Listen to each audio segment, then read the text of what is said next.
And like I said in Abuja, I have my record of service. My father has his record of service. My grandfather has a record of service. We cannot be intimidated by somebody because you're president or you're a governor, and we cannot tell you that you're wrong. We've chosen different paths. And I said yesterday, and I'll say it again, if I'd gone into politics, at least given the people that have succeeded in becoming president in Nigeria, I could have been president. Or I could be governor. So that I choose not to go into politics does not make me a subordinate human being. And this is what we all have to learn as Nigerians. We take too much rubbish. And we're all too afraid, too much in our comfort zones. And by the time these guys finish with us, our children will not have a nation. And this is the real challenge that we face. How do we stand up? How do we retrieve our nation? How do we go back to that vision that we had? How do we give our children the opportunities that we have had? And even better. And this is the question that each of us must take with us. And the only way to do it is, if you're not in politics, you must hold those in politics to account.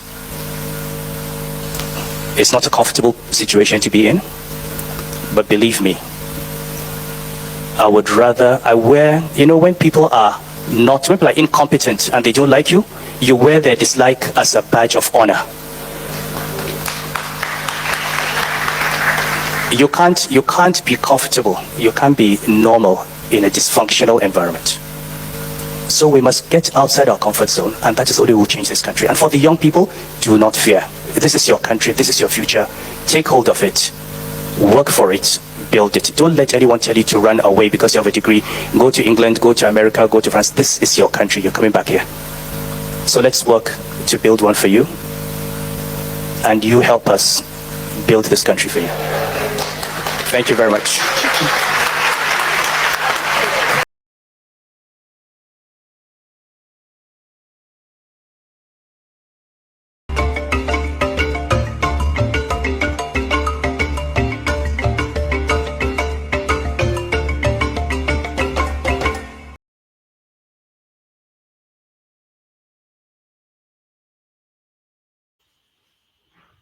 Hello, my name is Rudolph Okonkwo. Thank you for joining us on this special edition of 90 Minutes Africa. And today we have a special guest, Dr. Wumi Akintide. For those who do not know him, Dr. Wumi Akintide was a principal assistant secretary in the Nigerian Civil Service when Governor Yakubu Gowon set up a special task force on student financing that comprised of Obafemi Awolowo, Shehu Shagari, Shetima Ali, Mungunu, and many others.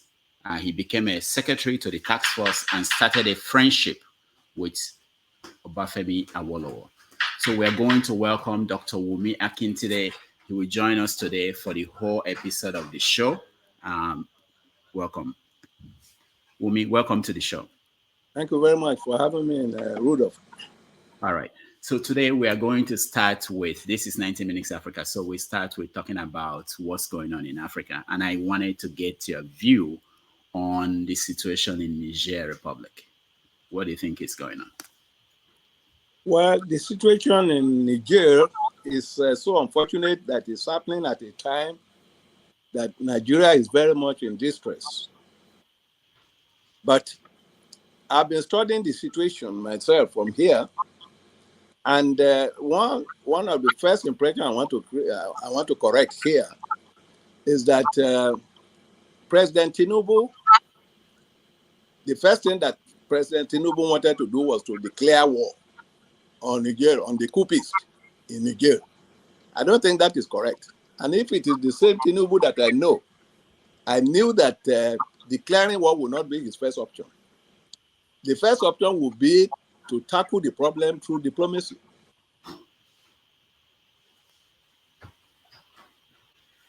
It's some diplomats who are very good in the business to go and talk to the coup leaders. And that was what he did, as we later found out. He first sent one top diplomat who I know very well. After him Then he sent a delegation of Abdul Salam Abubakar, who was a former president, and the Sultan of Sokoto, Abubakar. He could not have sent a more powerful delegation than that. And they went. But for some reason, they were not received. So in short, what I'm saying was that President Tinubu took the right steps. Not everything that he does that the whole world will know about, but he did take the right step. Now talking about the situation, I think we are back to normalcy now. The first impression was that the coup leaders are very, very reluctant to talk to anybody. But now, from what we are seeing, it appears they are ready to talk. And in fact, they offer regret and apologies to the Sultan of Sokoto and General Abubakar. So I believe that we are back in good shape right now. And they are giving diplomacy the first chance. If diplomacy then becomes totally impossible and unworkable, then they can talk about confrontation. But right now, I think we are back to the normal step where we should be all along. All right. Thank you. Thank you so much. The leader of the coup, he announced today, I think yesterday, that he will stay in power for 3 years, that there will be a transition to civilian rule in 3 years. What is your take? Left to me alone, I've never led a coup, and I'm not a soldier, but I am going as a historian by experience, previous experience. Once upon a time, we reached such a situation in Nigeria, and that was the situation that brought Abdul Salam Abubakar and my good friend, Rear Admiral Ohai Makahigbe. And they took over, but they announced taking over that it's not going to last more than a year. And they kept their promise. So for the coup leaders to be now giving us a timetable that, well, they want to stay for 3 years, I think that is just for negotiating. It's all right. By the time they negotiate and sit and talk about it, they might agree on something much less. But personally, I thought that 3 years was too long. After all, the normal in a democracy, when you are appointed the president to serve only 4 years. So if they are going to stay for 3 years, it's like they are trying to normalize their situation. But for negotiating point, I think they are offering 3 years. By the time they negotiate, they might come to 1 year or less. But I personally feel that 3 years is too long. Number one, for an illegal government, because every coup is an illegal government. There are ways to do things. But when you resort to a coup, you know that that is power by force. And now that we reach the situation where we are talking, where the two sides are talking, I think it's better to negotiate on the 3 years they have offered. It's nice that they have offered 3 years now, but we can negotiate that and get something out of it. So I think 3 years was too long. At most, longest ever, maybe 1 year. And that is because I put myself in their position too. They know that if they have to be driven from power like that, it's a bad omen for them. It means that, in fact, it might very well end their career in the military. Usually, because when you stage a coup and it fails, the repercussions are very serious and great. I say that because my first posting in the Nigerian Civil Service was in the Ministry of Defense, where I served as Assistant Secretary in charge of Army. In fact, the chairman that I served with at that time, the chairman of the recruitment panel for senior officers, turned out to be the same Muritala Mohammed, who later became a head of state. So I believe I've just been lucky to be posted to places which is very important and where I could gain a lot of experience. So I know what I'm talking about when I say that 3 years appears too long. I don't know, but that's my opinion. I think 1 year or something less might be good enough. That's my view on that. I know that you served under General Gowon. I did. Yeah, and Gowon stayed how long in power? Over 8 years. Just slightly over 8 years, yes. Okay. So what is different in the way it was when Gowon took over compared to now? Okay, that's a very good question. We cannot precisely compare the situation of General Gowon, what happened to General Gowon, and what is happening in Nigeria right now. As a matter of fact, General Gowon did not even participate in the coup. He went to Sandhurst on a training course, and he finished that training course and came back to Lagos and was put in an hotel awaiting posting where he would serve when the coup took place. So by the time the coup took place, in fact, General Murtala Mohammed and some of his top officers actually participated in that coup. But General Gowon did not participate in the coup.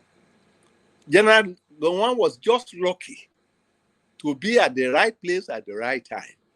And what actually happened was that because of the nature of that coup, because it was a revenge coup, it occurred, the first coup occurred on January 15, 1966. And this one occurred, the second coup was on July 29, which was supposed to be a revenge coup. And because of that, a lot of the Southerners felt that they lost too much in the first coup. And because most of the people killed were from the South, even though the Southerners died, was killed, but the Southerners felt cheated, and they were not going to cooperate with the new coup leaders. And so, in order to appease them, they then decided that if they were going to put another Muslim as head of state, it was going to be difficult. And that was why they quickly fell back on this Lieutenant Colonel who has just returned from training and who happens to be a Christian. In fact, his father was a catechist in Pankin. Everybody knew that. They thought that might appeal to the Southerners, and it worked. So they offered Yakubu Gowon to be the head of state, and that was what settled the whole problem, because it would have been a great problem at that point.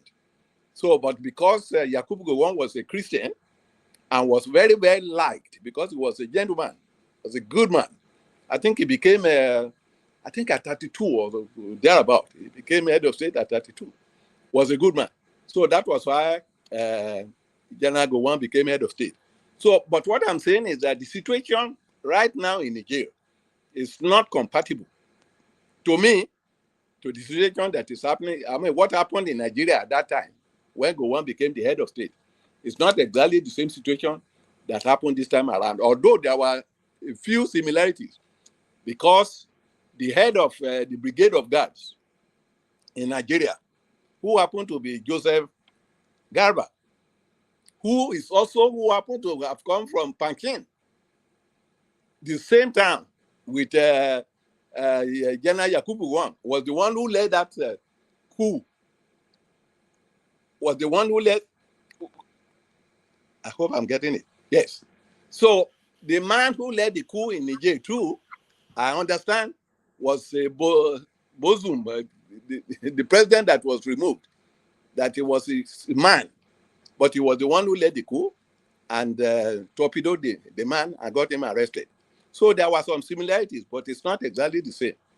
So what I'm saying is that the situation in Nigeria is not exactly the same situation like we had when General Gowon became head of state. Thank you so much. We are going to go into details with what's happening in Nigeria, what happened in the past, and get your take. But before we do that, let me ask you about one more question about Niger.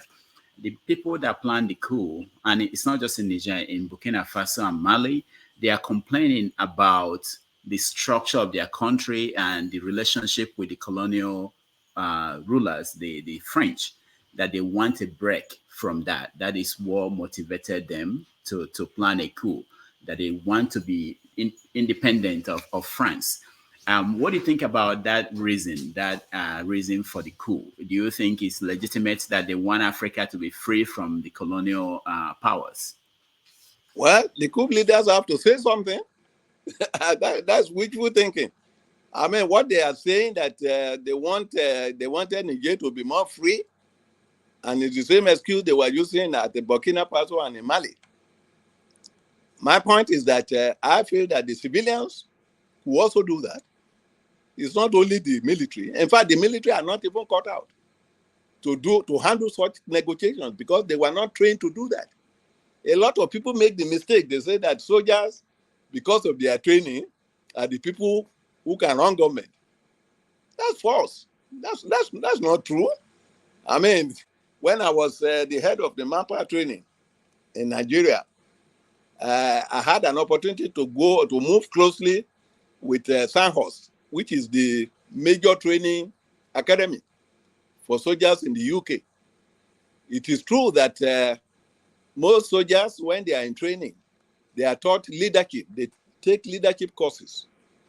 Leadership courses is just to make sure that when they are in a crisis situation, they will know what to do. But that does not call them out to be leaders and be leaders of government and be premier and be president or any of that. That was only an excuse that they were using to justify the coup. If they had any grounds against that, I think the civilians are better cut out to do it. And in my own position, military coup is not a good thing because the military coup is a dictatorship. I mean, if you're already having a democracy, why go for dictatorship? Dictatorship is even worse. I remember I was in my final year in 1966 when the coup occurred. The first coup occurred on January 15, 1966. And I was a student, the student at the University of Ife, which was then at the campus at Ibadan, next door to the University of Ibadan.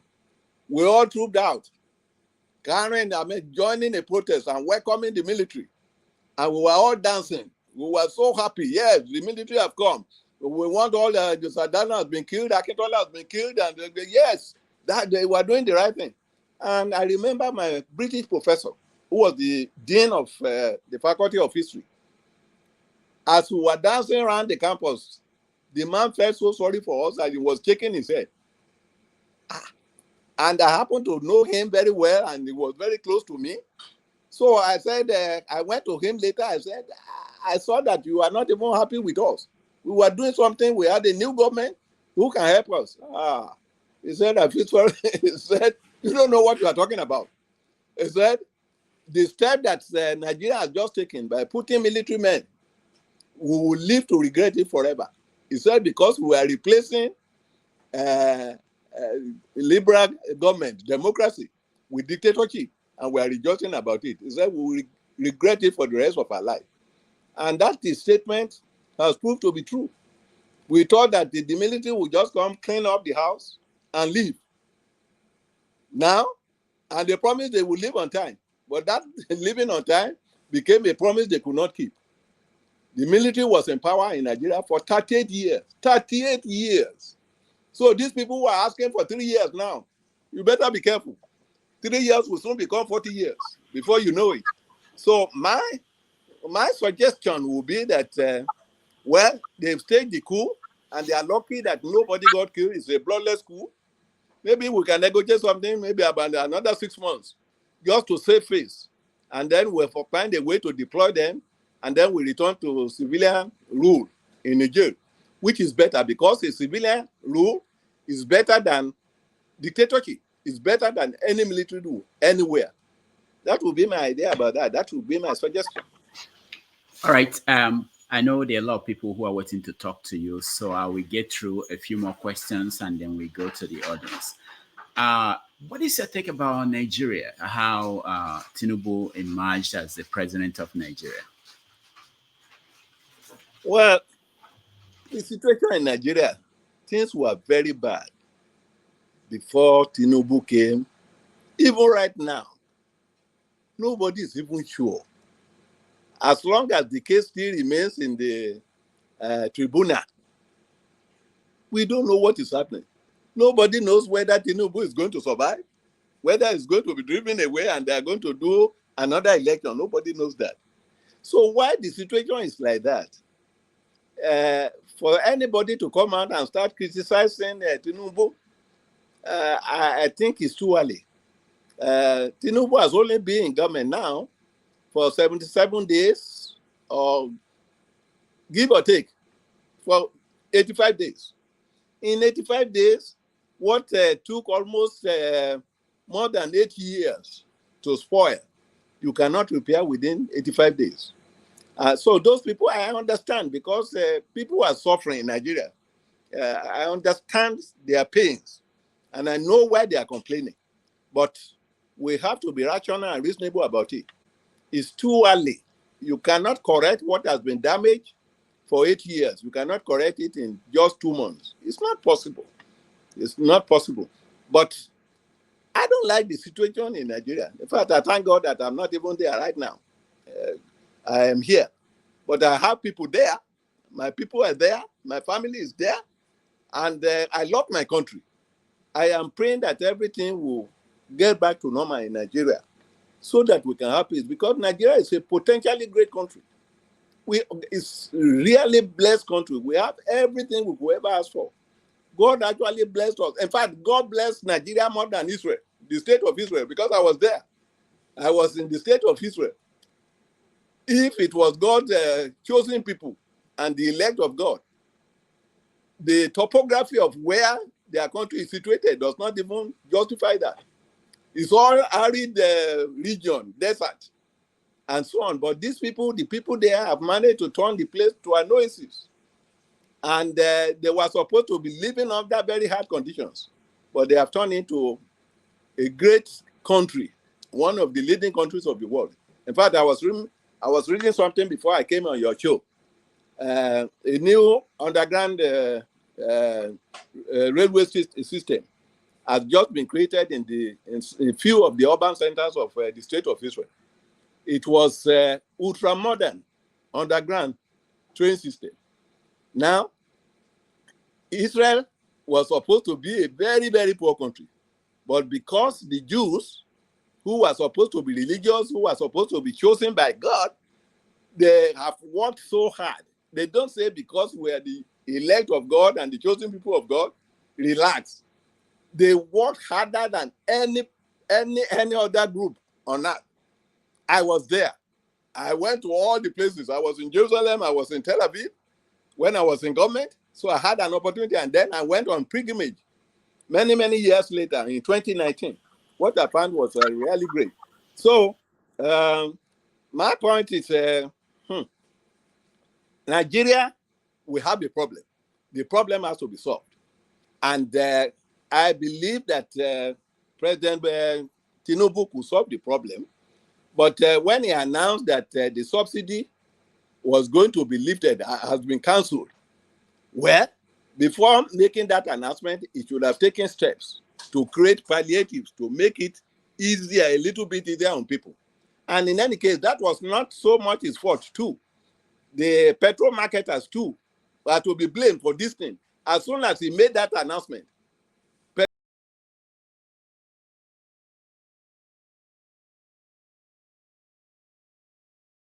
Nigerians, they knew that the pain that they were causing the people, but they still went ahead to do it because they just want to make profit. That's not good enough. So when we talk about a good country, we are not just talking about the head of state. We are not just talking about the leaders. We are also talking about the followership. The followership to also be considerate and don't rush things like they are doing now. Because when they are now selling petrol for over 600 naira per liter, that is unbearable. That is too much. You want to kill the people? That's just too much. I think President Tinubu has to find something to do to really relax some of the pains of the people. So my idea is that Tinubu is taking the right steps, but people expect results to come so quickly that they become so impatient that they cannot wait. And if we are not careful, in fact, I listened to President Obasanjo. He was talking somewhere yesterday, and he said that Nigeria was living on a keg of gunpowder, which may explode at any time. That is true. If nothing is done to alleviate the problems that Nigerians are going through now, in fact, Nigeria may degenerate to Niger too, you know. So that's what we are saying. We are going to find a way to really do something. Now, President Tinubu has done something. Now he has released funds, which is going to all the 36 states of Nigeria. All right, my prayer is that some of the people supposed to manage the funds will not divert it to their own private pocket. They will let it reach where it is supposed to go. Because it's one thing for you to vote money, it's another thing for the people who are supposed to manage the money to manage it properly. They may not do it. So that's where we are. But I think President Tinubu, given what he inherited from the last government, I think he's trying his best, and we should give him more time to be able to correct the mistake. But because we don't want what happened in Nigeria to happen in Nigeria. Military dictatorship is a no-no. It's a no-no. Because a bad civilian government is still much better than a military government. That is my view. All right. You recently wrote an essay you called "The Hypocrisy of General Overseer Tunde Bakare." You were reacting to his State of the Union address that he gave in his church. And one of the things you wrote in that essay was, this is a line: "Come on, Nigeria, give a Yoruba man a chance to also rule Nigeria, or let us go our separate ways." What do you mean by that? Yes, what I mean is what you have just read to me. I wrote that article you are talking about because Pastor Tunde Bakare was one of the few Nigerian pastors that I respect. I respect him very, very much. But the guy started disappointing me when he did a few things.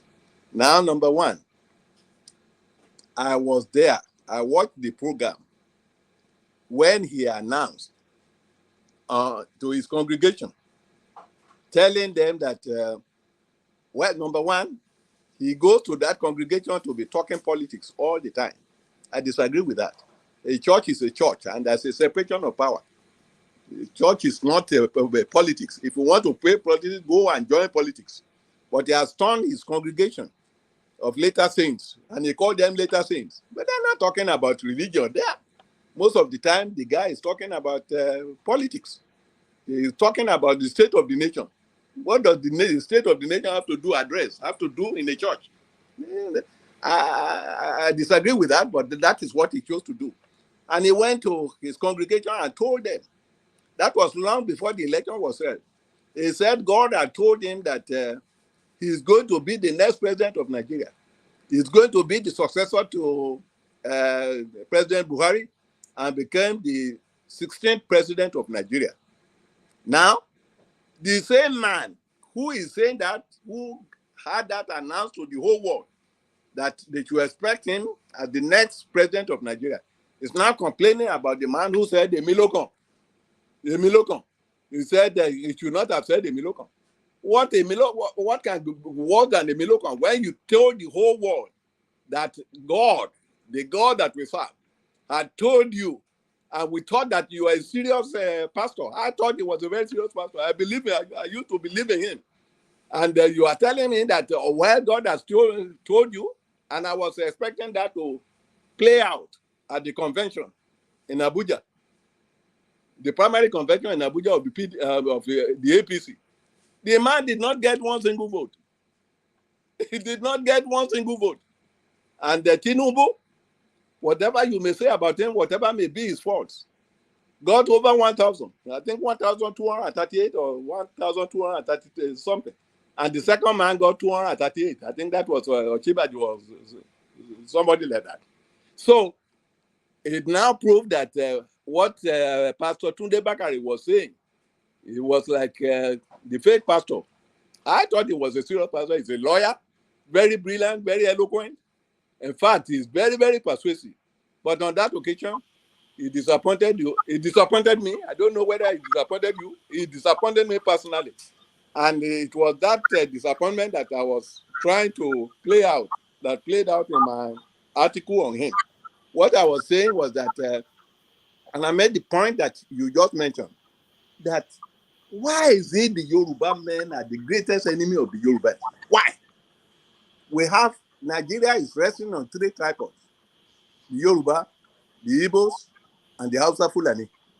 Now, Doctor, we can't see you very well. Just position. Okay, good. Okay, good. Yes, 3 tripods I was talking about: Hausa, Yoruba, Hausa Fulani, Yoruba, and Igbo. Most of all these people do support their people. It's only the Yorubas that are notorious for not supporting our people. Why? Why should it be like that? And I give you an example.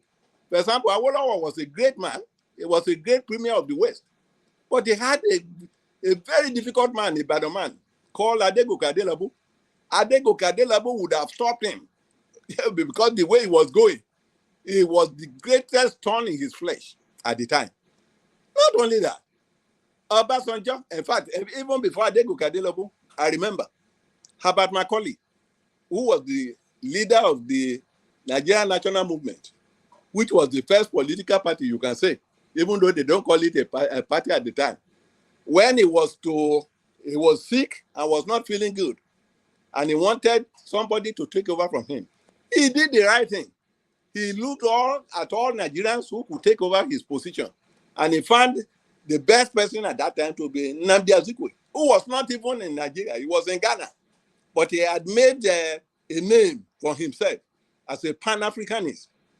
And so Herbert Macaulay decided to invite him to be the one to take over from him. There are people, there are Yoruba people who were there, like Oba Akintide, the Odemo of Ichala. They were very active in the national movement. He didn't think of them. He did the right thing. He thought that Nnamdi Azikiwe was better equipped and better prepared to be his successor, and he picked him. Now, the other tribes, I'm talking about the Hausa Fulani and the Igbos, they won't do that. I'm sorry, because I know you are Igbo, Rudolph. I know you are Igbo, but you are a very dispassionate Igbo. You are totally detribalized. So I can say this before you. Now, only Yoruba people are known to do that all the time.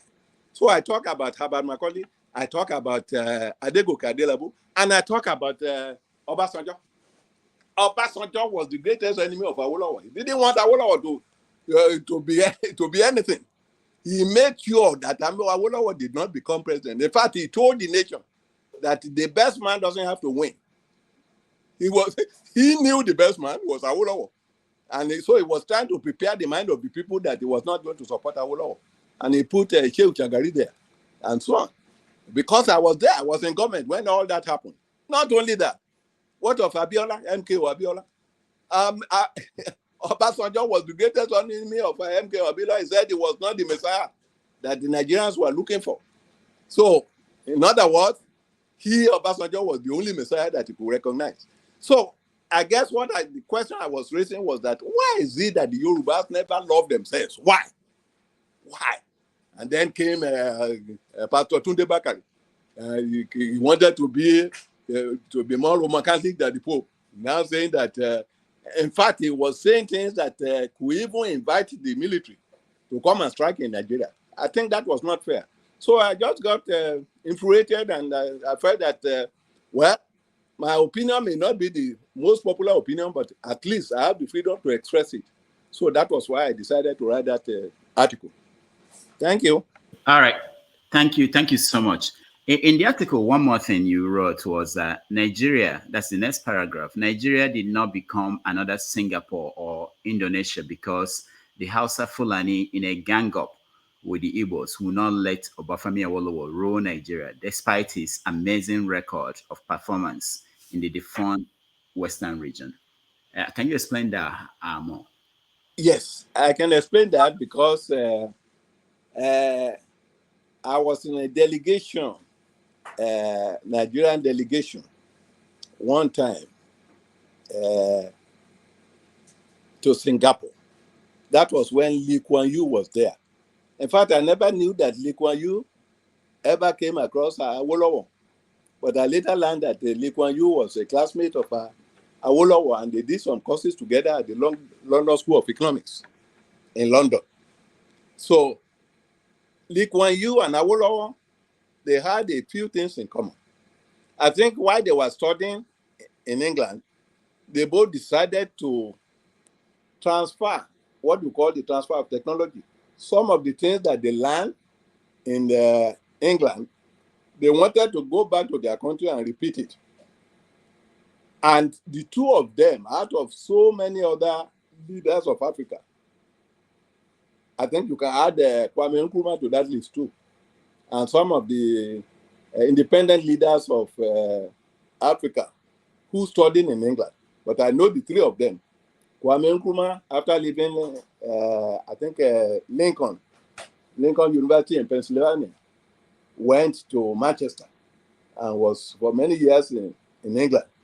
And it was from England that he returned to Ghana. He wanted to do everything that was good in England. He wanted to transfer that something to his own country. The same thing with Obafemi Awolowo, and the same thing with Lee Kuan Yew.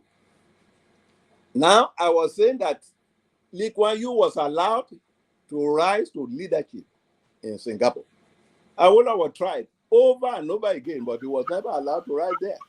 And that was because the Hausa Fulani and the Igbos, because that is the order, they both conspired, ganged up against him, and made it impossible. So the only thing he could become was leader of opposition. And even when he became leader of opposition, he took it, hoping that in the next election, the opposition might be able to win. But that became impossible. Now, the question I ask myself is that when you have three people contesting to be president, you have Nnamdi Azikiwe, Ogbuefi Nnamdi Azikiwe, you have Obafemi Awolowo, and you have Shehu Shagari contesting to be president. And that presidency went to Shehu Shagari. There has to be something wrong with that country. I am not saying because I know Shehu Shagari. Shehu Shagari was quite a decent man. But when you talk in terms of education and experience in government, I don't think he had anything near close to what Nnamdi Azikiwe and Obafemi Awolowo had. But he had one thing, his state of origin, where he came from. And that was what happened to rise to power. But Dr. Wumi, did he win the election? That election, Shehu Shagari? Shehu Shagari won, yes, he won. So what's wrong with that if he won the election, because people voted for him? Well, he won the election, but you want to win fairly. We were talking about, that was the time they were talking about 12 2/3 majority. Now, there was a case, Awolowo took his case to court. Now, what I'm saying, I believe that Shehu Shagari actually won because democracy is a game of numbers. He won very, very with minor something. Why are you complaining that they didn't let Awolowo win? I'm not complaining that they didn't. I was not complaining that they didn't let Awolowo win. Yeah, I'm complaining that Awolowo, they did not allow the court process to run its course. If Obasanjo had allowed the court process to run its course and the court had pronounced that I thought the court did. I thought it went all the way to the Supreme Court. Before he went to the Supreme Court with Chowemo, but Chowemo actually confessed to the people that his hands were tied. It was reported. So Obasanjo had some interest. And Obasanjo was building a reservoir of goodwill with the North, which he later tapped into to make him become president after Murtala Mohammed. Obasanjo is a very clever man. He had some presidential ambition, and he knew there was no way he could ever get that ambition fulfilled unless he sided with the North. And he was right. The same thing. It was the same trick now that Tinubu did his homework, and he saw that there is no way he could win without having the Northerners on his side. So he decided to plan in such a way, and that was his reason for picking a Muslim ticket. But for the Muslim ticket, If he had not picked the Muslim ticket, it would have been difficult. The Northerners would have rejected him. And today, Atiku Abubakar would have been president. Yeah, and a number of things happened. Maybe we can talk about that as we go on in this interview. But what I was saying was that I believe, because I was in government at the time, I believe that Sheikh Bakare actually won. He won narrowly at the time. But apart from his winning, it was clear that Obasanjo was the head of the military government at the time, wanted Sheikh Bakare to be the winner. I happen to know Sheikh Bakare very closely too when I served on the committee that you are talking about, where you made your introduction. He's a gentleman. He's good. But what I'm saying is that in a situation, I mean, take for instance, Tafawa Balewa was the first prime minister of Nigeria. At the time, Nnamdi Azikiwe wanted to be prime minister. Obafemi Awolowo wanted to be prime minister. But the prime minister chief went to the least qualified among them. He was a grade 2 teacher. He went for some training course in England, and he came back. Although he's a good man too, I'm not criticizing him, but out of the 3 people that competed to be prime minister of Nigeria at that time, if I was in charge, I would have picked either Nnamdi Azikiwe or Obafemi Awolowo, but that did not happen. And but in spite of his grade 2 teacher, I think he was one of the best leaders, prime ministers Nigeria had. Well, I mean, we have to make do with what we have. Yeah, you might wish for the best, but if the best doesn't come, then you have to live with what you have. So that is the situation. My position is that the Southeasterners and the Southwest, because of their education, their advantage in education, ought to have played a more dominant role in governance of Nigeria than they did. And that was one of the reasons that Nigeria is so backward today. That is my own personal view. I could be wrong, but that's my view, and I stand by it. All right. Thank you, Dr. Wumi. We are going to take a little break. When we come back, we are going to let the audience join us and talk to you too. So let's take a break. Thank you. All right. Thank you.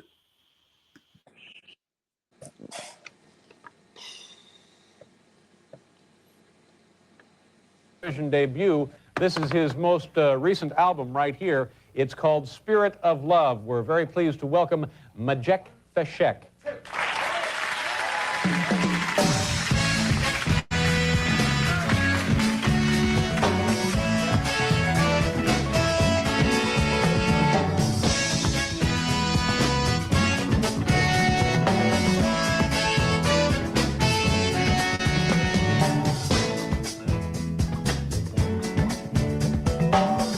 Arise from your sleep, Africa. Rise from your sleep, America. There's work to be done, Africa. There's work to be done, America. But if we unite, we will be free. So long, too long, so long, too long. We've been sitting down so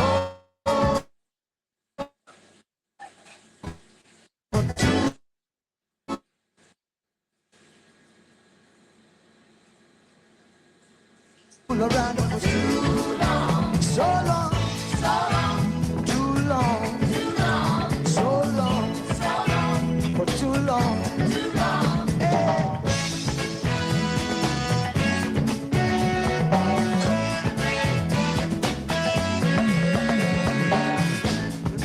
Remember, long time ago, when we used to live like a princess. Remember, the pyramid of Egypt, when we used to live like prince and princess. Remember, Marcus Garvey, who are the dream for New America. Oh, remember, Martin Luther King, the dream for New America. They say you are black, they say you are brown, they say you are black, they say you are brown. Only the angels of Jah is white now. Only the angels of God is white. So long,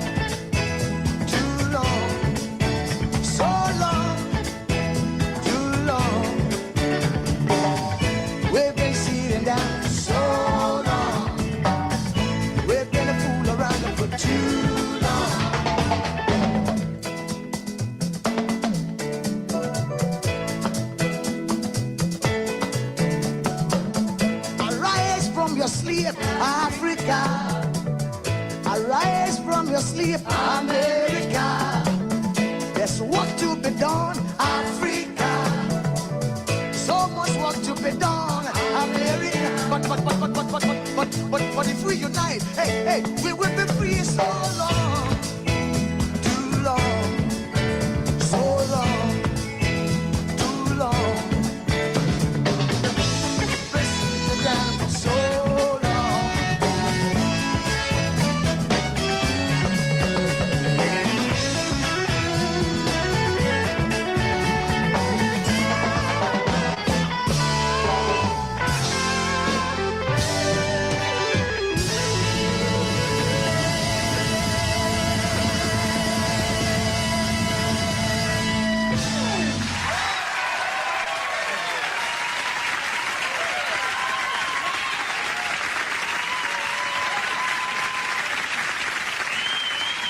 And tonight, this gentleman will be making his network television.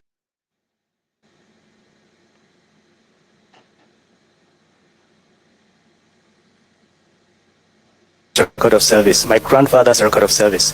We cannot be intimidated by somebody because you're president or you're a governor, and we cannot tell you that you're wrong. We've chosen different paths. And I said yesterday, and I'll say it again, if I'd gone into politics, at least given the people that have succeeded in becoming president in Nigeria, I could have been president. Or I could be governor. So that I choose not to go into politics does not make me a subordinate human being. And this is what we all have to learn as Nigerians. We take too much rubbish. And we're all too afraid, too much in our comfort zones. And by the time these guys finish with us, our children will not have a nation. And this is the real challenge that we face. How do we stand up? How do we retrieve our nation? How do we go back to that vision that we had? How do we give our children the opportunities that we have had? And even better. And this is the question that each of us must take with us. And the only way to do it is, if you're not in politics, you must hold those in politics to account. It's not a comfortable situation to be in, but believe me, when people are incompetent and they don't like you, you wear their dislike as a badge of honor. You can't be comfortable. You can't be normal in a dysfunctional environment. So we must get outside our comfort zone, and that is the only way we'll change this country. And for the young people, do not fear. This is your country. This is your future. Take hold of it. Work for it. Build it. Don't let anyone tell you to run away because you have a degree. Go to England, go to America, go to France. This is your country. You're coming back here. So let's work to build one for you. And you help us build this country for you. Thank you very much.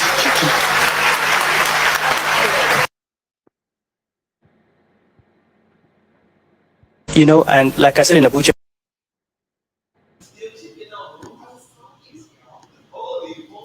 all right, welcome back to the show. Can you guys hear me? Yes, I can hear you. Yeah.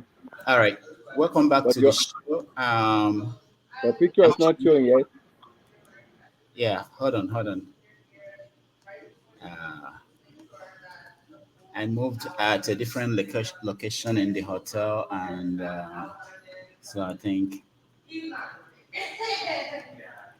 It's Lamido Sanusi that is still on the line. Yeah, I'm trying to remove it, but it's hold on. Yes, I'm back now. You're back. Okay, good.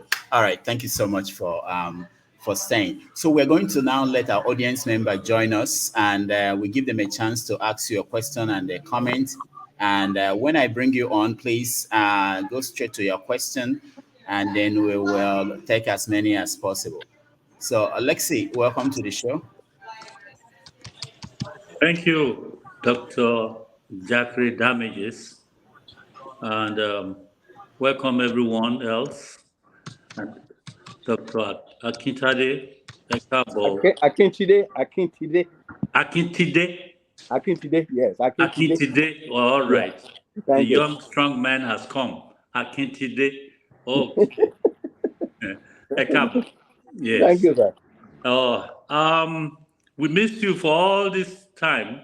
I know you used to come up on Dr. Damage's, Sahara Reporters in the past. And That's true.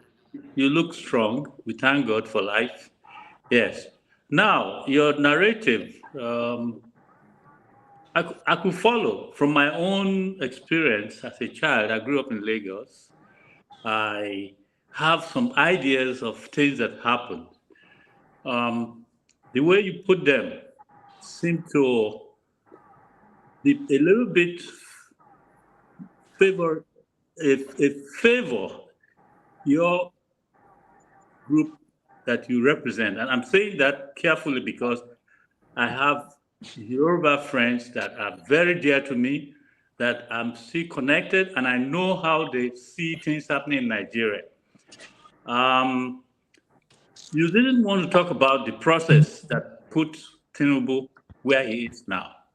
And that is the problem that came up.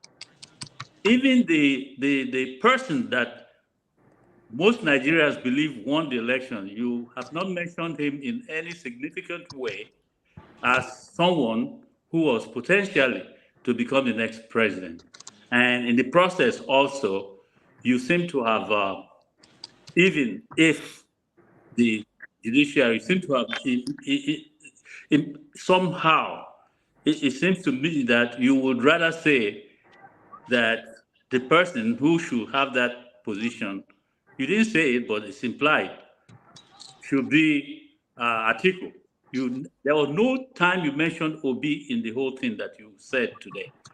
Now, that tells me it puts you in a particular position that I now want to ask you, were you not in Nigeria, or rather not being there, but were you not aware that Obi pulled so much of Nigerians from all directions of the nation that most Nigerians believe that he is the one that won that election, but that the one who they put there now is not the one who won it. Do you have any doubt that Obi was very much a potential winner of that, even before the election took place? And now you are talking about winning, favoring Tinubu without mentioning Obi. And by the way, I don't even have interest in any of those, and even the election in Nigeria, because I've seen enough to know that you cannot rely on all the mago going on in Nigeria for anything. There's a lot of ojoro that goes on. And the solution to Nigeria problem is nothing near what many of you are saying. We'll do this, Nigeria will be great, potentially this and all that. Yes, in Europe, there are many countries that have come out of a similar having this or not having that, and they are small countries, and they have come to stay today and respected as nations. Okay, Those, let's round up so that we get as many questions as possible. okay. So what I'm saying here is you seem to have avoided what may have come up to be the potential truth that is being expected from the judiciary. Why? Okay, sir. Thank you very much, sir, I like the civility of your question. You are a gentleman. Thank you. You are a gentleman indeed. You are looking at somebody who would have voted for Peter Obi if I was voting in that election. And I've said it in all of my articles. There was no way in the world I could have voted for Tinubu because Tinubu was representing APC. And APC, as at the time the election was held, was a total disaster, as far as I'm concerned. There was no way in the world, and those who know me very well, I have so many Igbo friends. Rudy has to happen to be one of them. My vote would have gone to Peter Obi. But you raised one point again. You said I did not even mention Peter Obi. in my response. The reason why I didn't mention Peter Obi was that even though I was going to vote for him, I was convinced, given the constitution that we have and all the provisions in it, that even if Peter Obi has won that election, there was no way he would have been able to govern. From the look of things, if you look at it very objectively, I'm not just looking at somebody just winning and not being able to do what he has to do.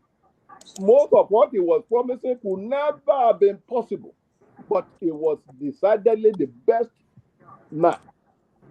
If I have to choose between Peter Obi, Atiku, and Tinubu, my choice, my clear choice without any iota of doubt, is Peter Obi, because he was speaking the language. But the constitution that was going to put him in power, that he was going to operate to be able to govern, it would have been an impossibility, given what we know today. So that was the reason, even though I knew that he got 6 million votes, which was a miracle, really. And that 6 million, I know how it came about. You see, it's not just the Southeasterners, the Igbos alone that voted for him. Nigeria were tired of APC, and they were rebelling against them, and rightly so. Now, but Peter Obi was lucky in one thing, because when Tinubu chose Muslim and Muslim ticket, the Christians in the South, so many of whom would have voted for Tinubu, they rebelled against him, and they put their vote for Peter Obi. That was how Peter Obi was able to do very well. My only consolation prize for Peter Obi was that I knew that he was talking the language. He was saying the correct thing. And he was the most competent and the best to win that election. But I knew if he had won, he would not be able to go, given what the position that we have today. In fact, we would have been saying a different thing. In fact, they could easily have impeached him if he had won. So that was my reason for not emphasizing that. And I knew that even Peter Obi was responsible for Tinubu winning. And I will tell you how. I went to Nigeria for a different business during the election time. I went to fight for my dividends, some of the dividends that I bought. That was what took me to Nigeria, but it happened to be around the election time. And so I was in Nigeria when the whole thing happened. There is no way in the world that Tinubu would have won if PDP had not, PDP broke down completely. And so when Atiku was saying that he wanted to be president, what are you doing? Do you have any common sense at all? When the whole party was breaking up on your head and you did nothing about it. When you allow a man like Peter Obi to have cause to leave you and form and join Labour Party, I knew the man had failed. I would never have voted for Atiku.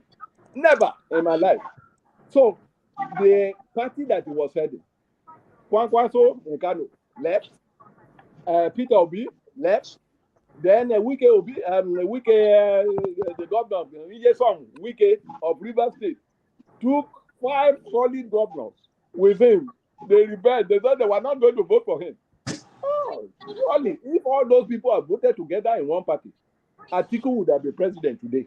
So Atiku is not president only because the PDP fronted. That was what happened. So I respect everything you have said. In fact, you and me, I think we're of the same opinion. There may be some divergent views, but we share a few things in common.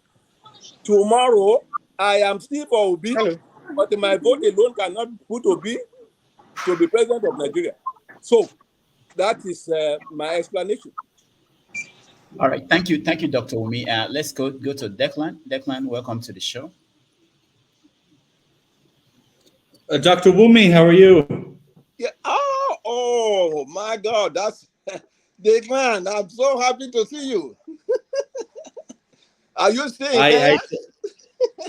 I am in Kenya. I told you that I told Rudolph that I would not miss tonight when I saw you were there. Oh, thank you so much. Thank you for And coming. as Lexi rightly said, you still look robust and healthy despite your age. Thank you. So I'm I'm a Methuselah. so happy to see you. Thank you. Dr. Wumi, I have Yes. 2 questions for you. Okay. The first one, which I think is the easiest, is so when you were describing your thoughts on Tinubu and the myriad of challenges that it is obviously posing to him. Yes. Yes.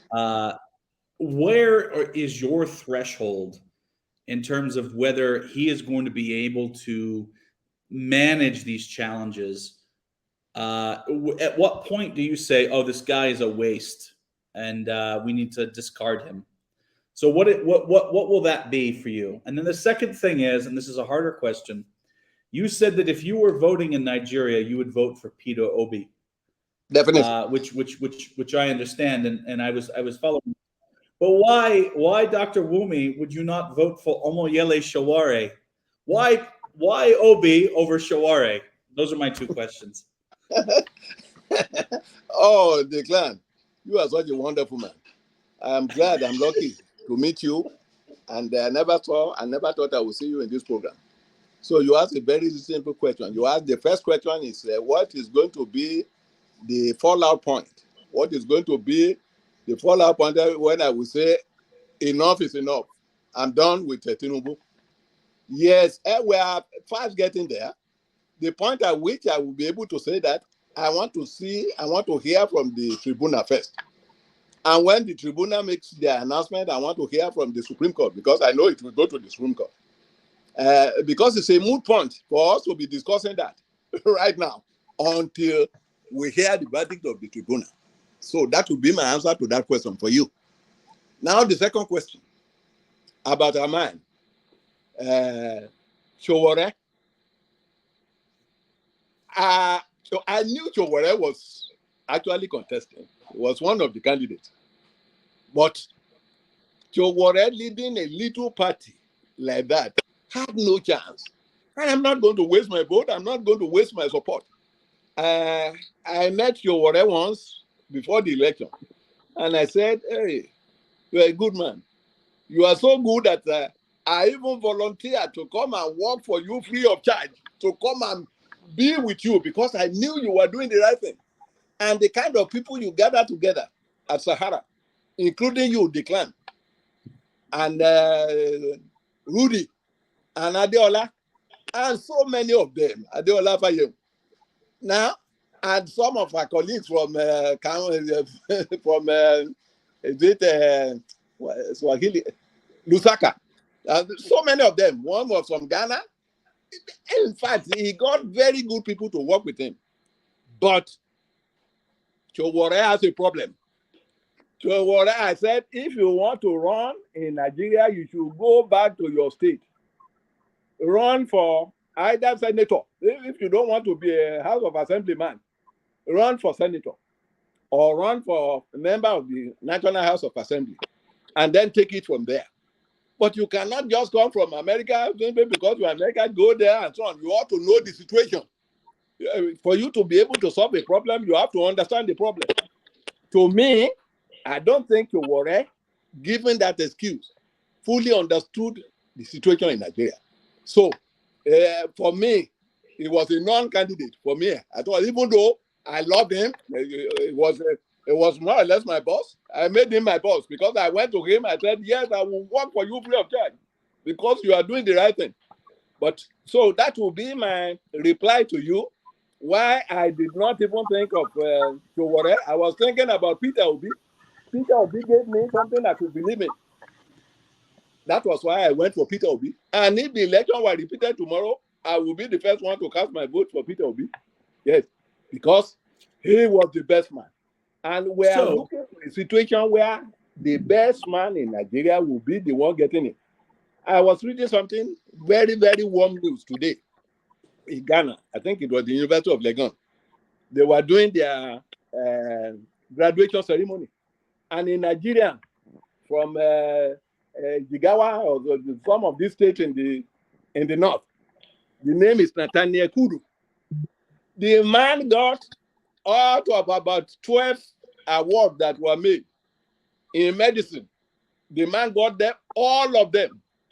Now, if Ghana was following the example of Nigeria and was going by quota, because Nigeria always goes by quota, I cannot understand when you go to a football match, you send your best first 11 to go and play that soccer. But in Nigeria, they will send the worst. All because they wanted to satisfy quota. Giga must be represented. Ebonyi must be represented. Imo must be represented. If you are not competent enough to join the team, don't go. Let that slot go to the best man who can win, not somebody. So Ghana is a little bit ahead of Nigeria in that. And that is why they are able to fight corruption. They are able to redeem their country. Their country is in a better shape than Nigeria today. So I guess I answer your question. Showore was not even in the contest in my mindset, in my own mindset at all, because it didn't start where he ought to have started. That was my problem. So just let me understand. Sorry, Rudolph. So Dr. Wumi, you said that you will that break point or that threshold point for you with Tinubu is what the court says. Is that correct? Yes. What the court says. The tribunal first. When the tribunal announces their results, and I know that. I don't think Dr. Wumi, I don't think anybody here thinks that the court will not uphold Tinubu's victory, whether it was stolen or not. You think it would be profound if all of a sudden Tinubu lost the court case when he's been president of Nigeria for that many months? Okay, all right. Why then would we? This is me putting you under pressure, Doctor, just because I know you have some very interesting thoughts. Why are we giving more credit to the possibility of Tinubu being okay based off of the Supreme Court ruling, rather than Showore, who didn't start in any political office? Both of them are according to your explanation, they're operating in different spheres. Yes. Tinubu's like, okay, well, if the Supreme Court rules a certain way, then my opinion's a certain thing. But then Showore didn't follow the right procedure. National Assembly, senator, governor, which I understand where you're coming from. So why is the Supreme Court ruling so important when we think that Tinubu will be victorious? Well, that's a good question, but the Supreme Court and the tribunal were actually set there for a purpose. I want that purpose to play out completely, because they put the tribunal there because they knew that there will be people, there will be voters who are not satisfied with what was announced.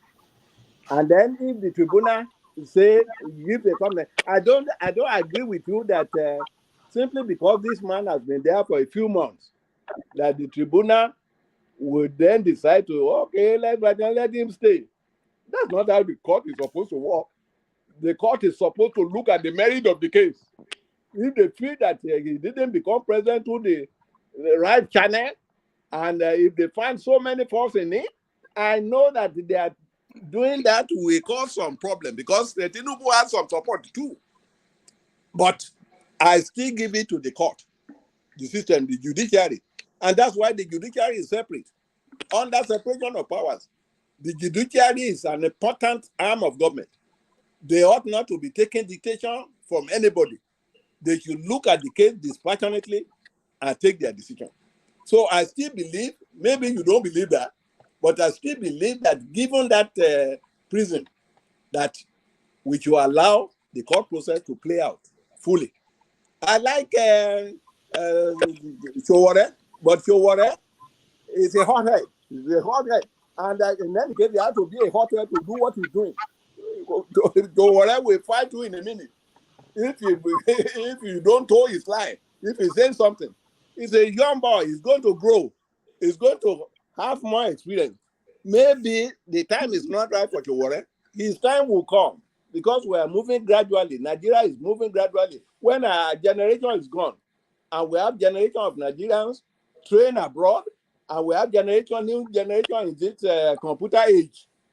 Some of the things that our generation used to accept, the new generation will not accept it. That might be the time for people like Chowore to have a chance. But right now, with the kind of people in power are voting, I don't see a way out for Chowore. That is my candid opinion. I love him. I still love him just like I love all of you and the class. I love all of you. But I want to tell you the truth as I know it. So that is my point. All right, thank you, Dr. Wumi. Let's go to Omo Yoruba Nimi, the former Olumide. Olumide, go ahead.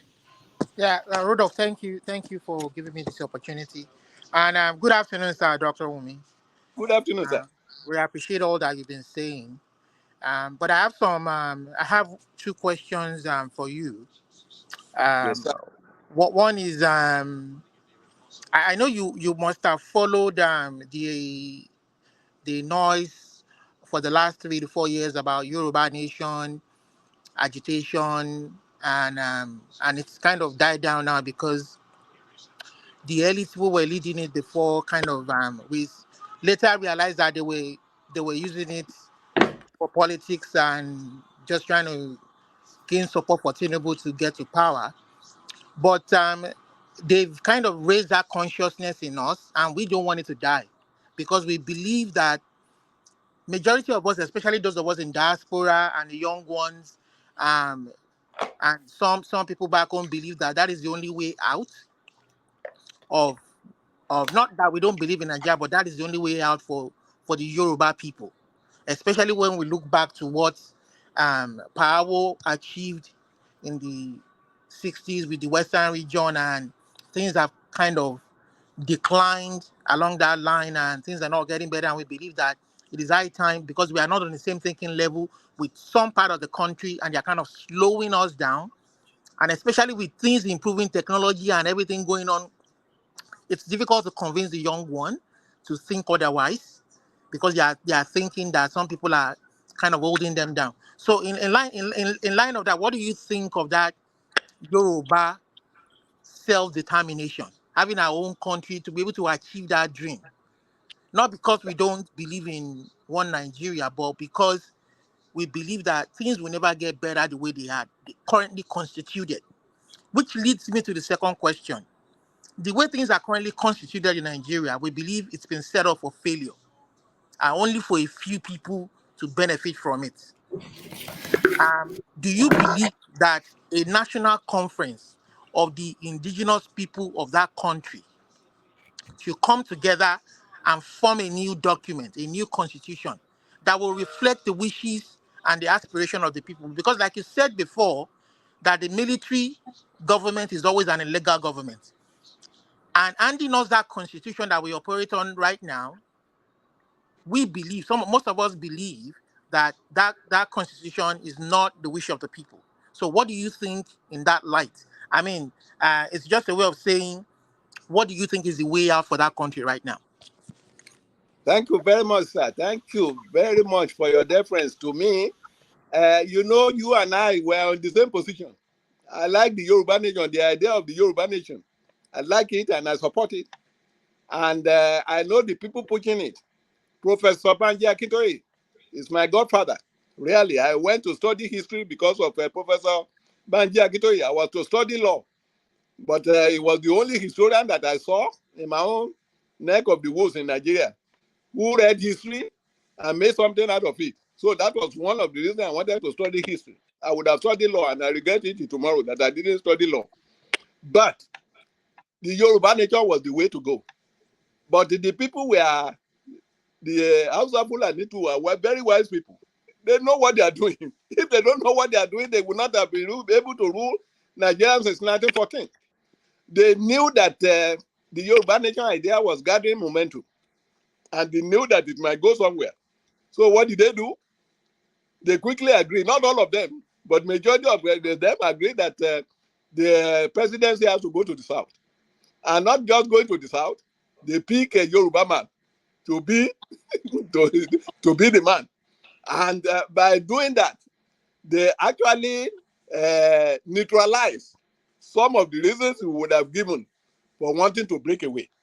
Now, but if we look at the things, the way things are going, I am perplexed about what is going on in Nigeria. My brother, I will share something, one news to you, and I will share it with Rudy. You know, Sir, I'm not old somebody. enough. Sorry, sir. I'm not old enough to be your brother, sir. I'm your son, sir. Oh, okay, all right, okay. Whichever one, I will take that and run with it. Now, you know that up till now, if Nigeria is going to break, it will crash out of its own weight. I will tell you how it will happen. You know, up till now, one pressman came out, and I saw it in the social media, who said he was there on February 19, 2017, when Buhari died and was taken to Saudi Arabia to be buried. He said he was there. Not only that he was there, he named the people who were there. He said the Sultan of Sokoto, Abubakar, was there, whom I know very well. He was a brigadier general. I was in the Ministry of Defense. I knew him very well. He said he was there. He said Rufai was there. And he mentioned that the wife of Buhari was also there. Now, that runs totally in conflict with everything that I believe. Why did I say that? I was AS Army when Buhari was major. He was major in the military, acting lieutenant colonel. So I knew this man, and I knew that the man that handed over to Tinubu is Buhari. How did I know that? In fact, because I used to work in the United Nations at one point. So I knew if you want to meet people at the United Nations, I knew where to stand. So when I heard that the man was buried, and one of my cousins, Frank Bello, in England, was the first to write it and said, Buhari is dead. I'm buried in something. I told him, I said, I won't believe you until I find out for myself. So I went to the United Nations. I'm retired now. I went to the United Nations. I stood at a point at the meeting when the members who were coming in will have to pass through. And what I was doing was to wave at him and to see whether the man will recognize me. If it was Jubril from Sudan, that is now the new president of America, if I wave to him because I worked there from the 1970s, how would he know me? So that was my purpose for going there. So I stood where the guy could see me. And as he was passing by, I waved my hand to him. He stayed for a few minutes to talk to me before leaving. So I said, oh my goodness. I called Frank Bello. I said, I have gone there. It's Buhari. It's not Jubril. Don't tell me that. Okay. But this first man came and announced that he was there when he was buried. And some people are still believing that. Now, if that, because that shook my confidence again. I said, but I saw this man. He said he was going to publish a paper. He gave his name, Moro, I think it's Boris Moro, was the name that he gave. I wrote it down. And he said he's ready to go to jail because he was there when he was buried. Now, the point I'm making is that if that is really true, if Buhari was actually dead and buried, and we are still here pretending that none of that happened, and if the Hausa Fulani were able to cover it up, I will be one of the first to support that Nigeria to go their separate ways. Arewa to go, Biafra to go, Odua to go. That will be my position. But my point, the point I want to tell you is that what the social media is causing, the problem that the social media is causing in the world today, everybody just comes up and publish anything, even if it was a total lie, and they confuse people. They are causing so much confusion that you don't know what to follow anymore. In fact, one time here, I hear that President Biden, whom I know very well too, because I'm a consultant for the Democratic Party, President Biden was put out as saying that Nigeria is a crazy country. That was the only country where they voted for a dead man, a man who had been dead for 6 years. That was a lie too. I later discovered it was a lie. Because Biden could never have said that. But they put his picture there and his mouth was moving. It was photo trick. So what the social media is going to do to the world, if government does not rise up and do something about it, create a legislation to address some of the problems that are coming, I think we have something coming in the world. Now, you know I'm an old man. I've forgotten your second question. Your second question, can you just... The second question was about that the fact that the way out for Nigeria, we know that as currently constituted, Yes. the document they're operating on is not fair to everybody. Okay. It was handed over to us by the military, and there were some things in there that we now found out later that is detrimental to our development. And it's not fair, especially to the indigenous people. The owners, the people indigenous to that country, should we not come together to sit down on a round table and fashion out a workable document that will guide the country? I get your point. If we have a good government, if we have a good president who knows what he's doing, the time will come for that. This constitution we are currently running has too many faults. It's moribund, as far as I'm concerned. You are right. I think if we get a good president, a good and strong president who knows his way out, I think that is something, that is a problem we ought to address. I agree with you 100%. All right, thank you, Olumide. Let me skip MJ. I'll go to Ovie because he has to leave. But please, just ask one question so that we may have a chance for second round of questioning for everybody and those who are in the backstage. Ovie, go ahead. Yeah, thank you, Dr. Dameji. Good afternoon, sir. Dr. Good afternoon. Yes. Good afternoon, sir. Thank you for your wealth of experience and the fact that you are ready to share it with us. We appreciate that. I have one question, 2 in 1. I'll keep it short. Okay. Based on your experience and what you have, being in the scheme of things since in the 60s to today, you know one or two things that the public don't know. And correct me if I'm wrong, that the Nigerian that we have today can be largely credited to your generation. Whatever the Nigeria that he is today can be credited to your generation. So my question now is, what is the politics that led to the constitution that we have today? Because I heard you saying that even if Obi are one, he will not be able to govern based on the constitution. That tells me that the constitution is not balanced. So what is the politics that led to that constitution? And two, why two-party system? Why party democracy? Why are we following the American system? What is the politics again that led to this kind of democracy that we are practicing? Okay. Let me quickly address that. You said what is happening to Nigeria today should be attributed to our generation. I reject that. It cannot be. If you are talking about my generation, I served in the public service of Nigeria. At a time, I can only mention the people with whom I worked. At a time that Sule Katagun from the north was the chairman of the Civil Service Commission. Sir Manuel, one of the first Nigerians to qualify as a medical doctor, was his deputy. I worked in the Civil Service Commission for some time. So I knew both of them closely. They were the best you could ever think of. That's number one. Now, I work with the permanent secretary, 6 permanent secretaries, who today are regarded as the 6 musketeers. It started with Alison Ayuda. I don't know whether he's still alive or dead. Alison Ayuda was one of them. Philip Asiodu was one of them. Alison Ayuda was for Minister of Economic Planning. Philip Asiodu was for Industry. And then you have E.M.E. Ebong.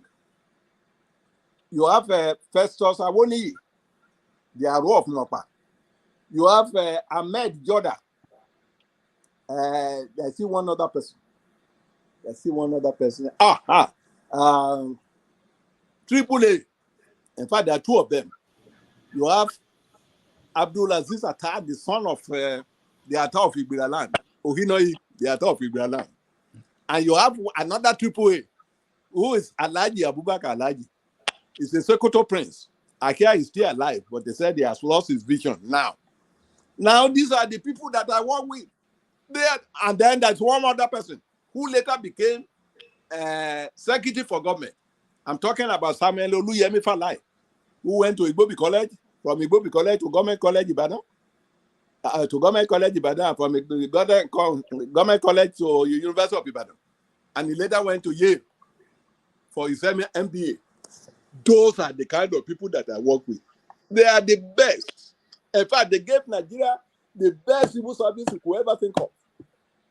But so it is not my generation that you should attribute what is happening in Nigeria today. Nigeria is no longer the country that we used to have. I'm sorry to say, no longer the country. This was not the way it was supposed to be. Because when I was in the service, these were the people who trained me. In fact, Ahmed Joda, he was only a journalist with a diploma in journalism. He was my permanent secretary in the Ministry of Education. He made me what I became today. In fact, when we go to a meeting, I was secretary to the National Council on Establishment, on Education. When we go to a meeting, if we finish our meeting at 12 midnight, the guy wants to read the minutes of the meeting at 6 a.m. the following morning. So whether I like it or not, by the time we get in the plane to return to Lagos, I must give him the draft. He must be reading the draft. So as soon as we drop off the plane, he would have corrected whatever correction I wanted to make. And by the time we get to the ministry, I ask my secretary to type it, and the thing is ready for circulation. I still operate with that standard. Today, I carried it to America. When I got to America, I was a director, Salvation Army children, Salvation Army children for Salvation Army services for children and families. I was director of that place. All the things I learned from Nigeria were the things that I used, and I was able to fit in perfectly. So it's not right to say that all that is wrong with Nigeria today should be blamed or attributed to our generation. I reject that squarely. That's number one. Number two, can you remind me? I'm getting old. What is the politics that led to the constitution that we have today? As you said, it's not working. Okay, thank you. The constitution we have today is a fraud. You can call it a fraud, really, to be very frank. Because some people just sat down there. In fact, I wrote in all of my articles that the American Constitution that we plagiarize.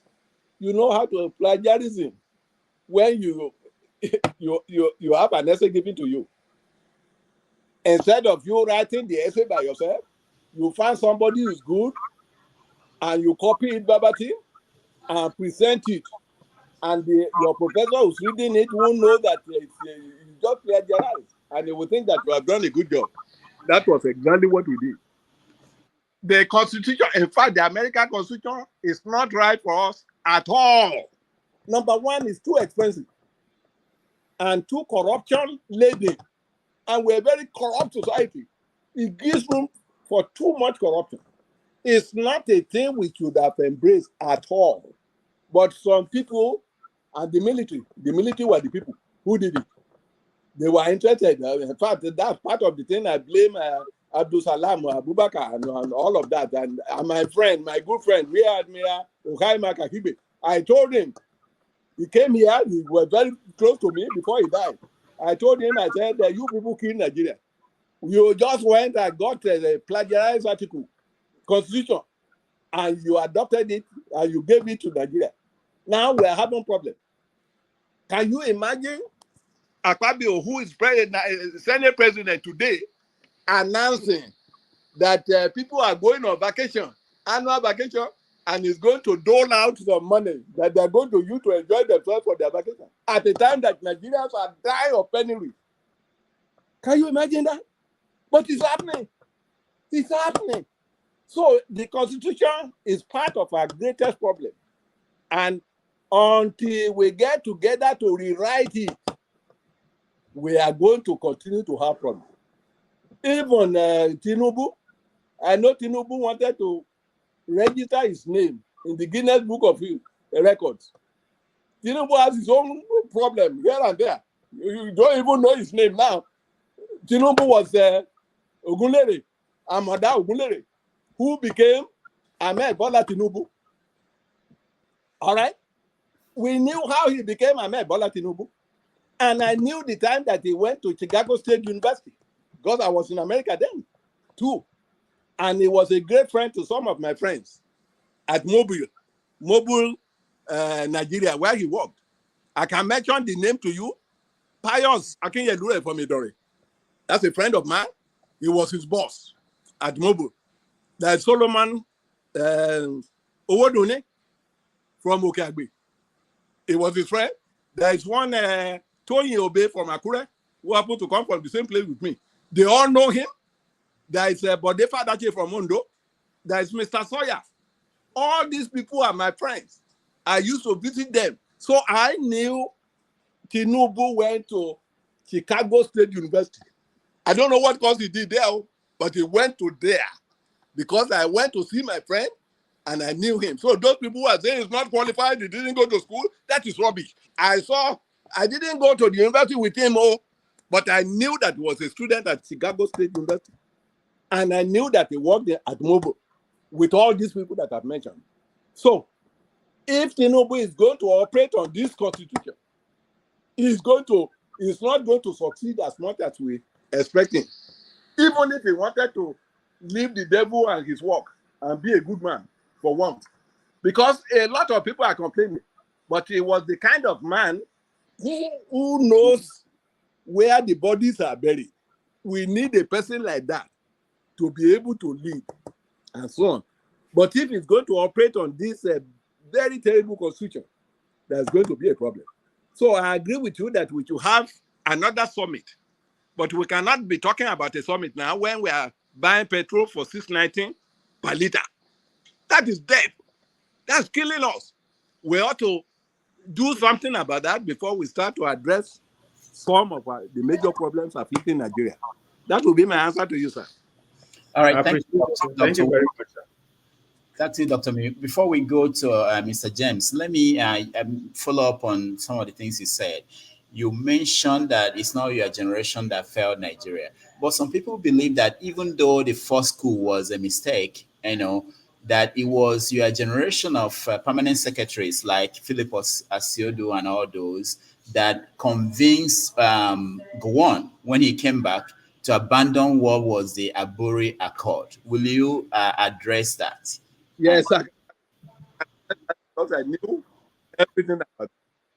I used to work with a gentleman named Festus Adesonye, who later became the Ochemawe of Ondo.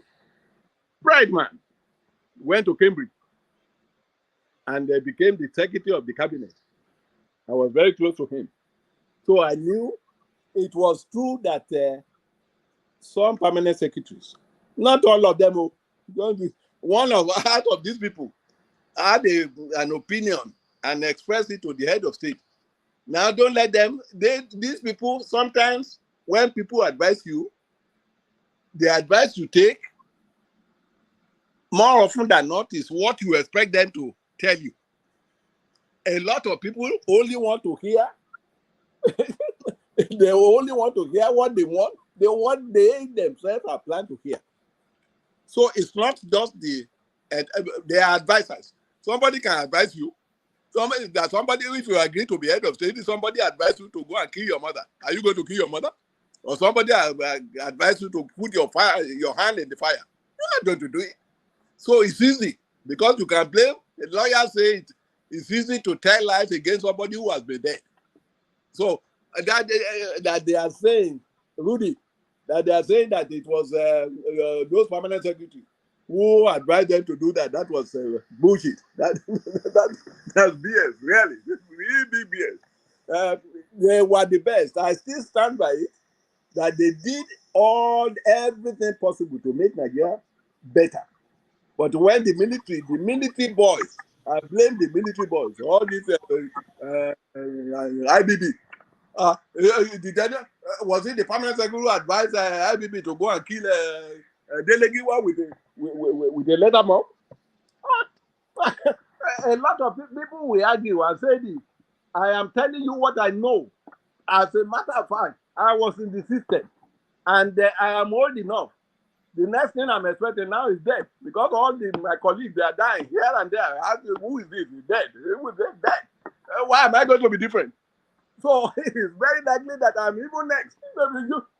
I know that. So, but before I die, everything that I know, I am going to share with the young ones, just in case it might help you make the country a better country. And if you cannot reform Nigeria, let everybody go his own way. Let Biafra go, let Odua go, and let Arewa go.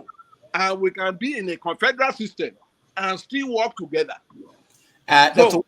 Wumi, another follow-up. I'm sorry, guys. I'll give you the chance. I just want him to address it. Since you knew Bola Tinubu when he was at Chicago State University, and you knew he was there and all these stories, so why is he stopping Atiku and everybody else from getting the university to release the official documents that he failed when he was coming into the Chicago State University? What's difficult in if we come to you now and say, Dr. Wumi, you said you went to Cambridge University, we want to see the university to release the documents. Won't you say to the university, let them see it? Why would you stop them from seeing it?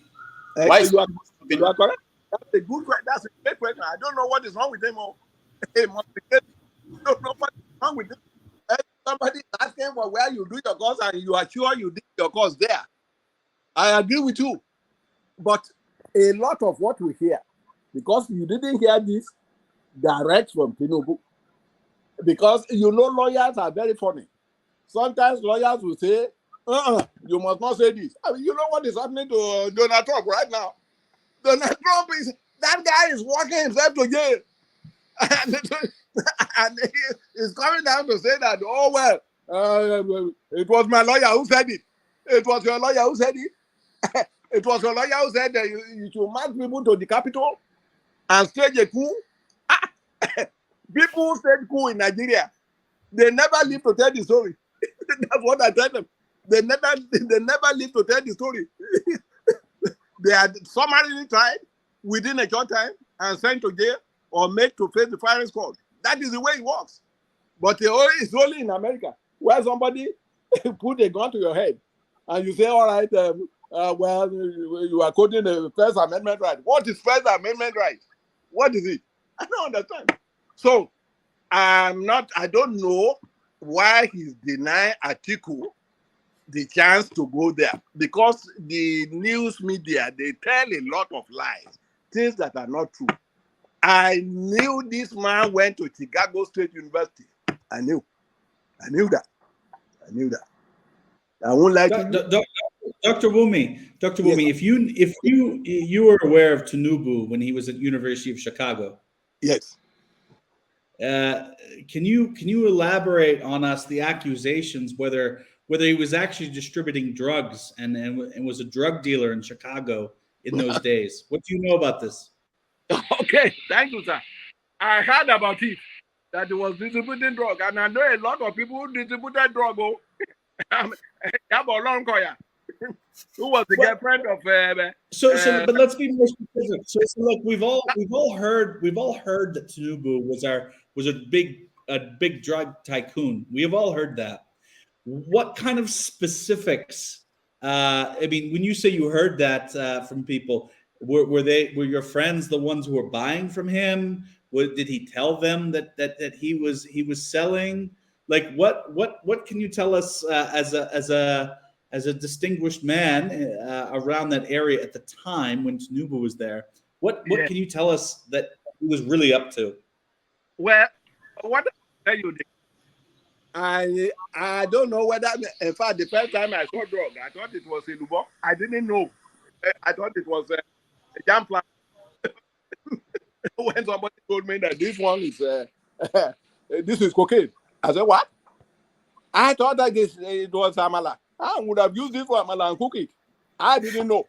And now it was true that people were talking about that. They say a whole lot of things. And why would somebody not raise that alarm?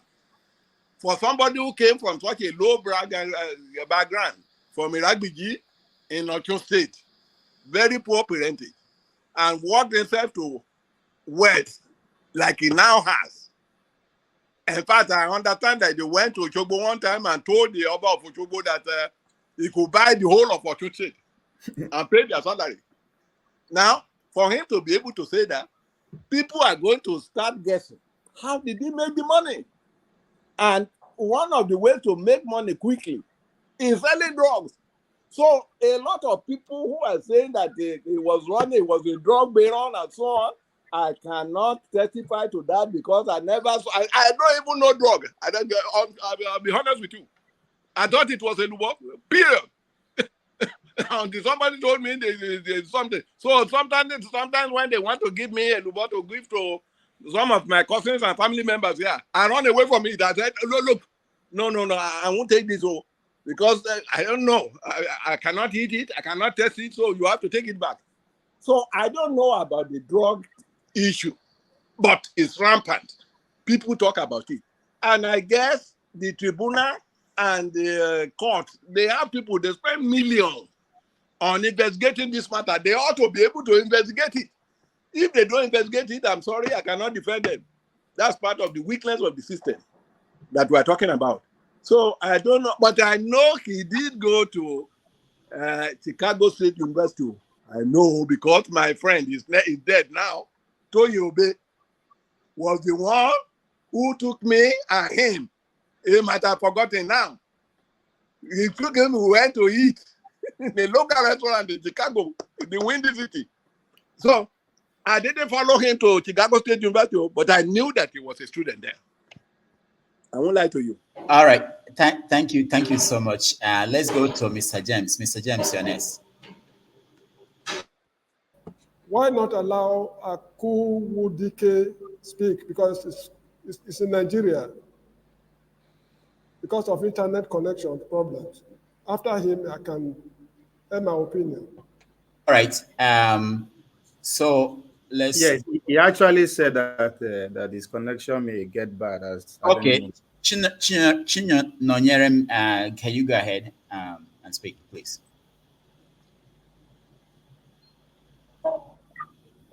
Yeah, thank you, Mr. Rudolph, and thank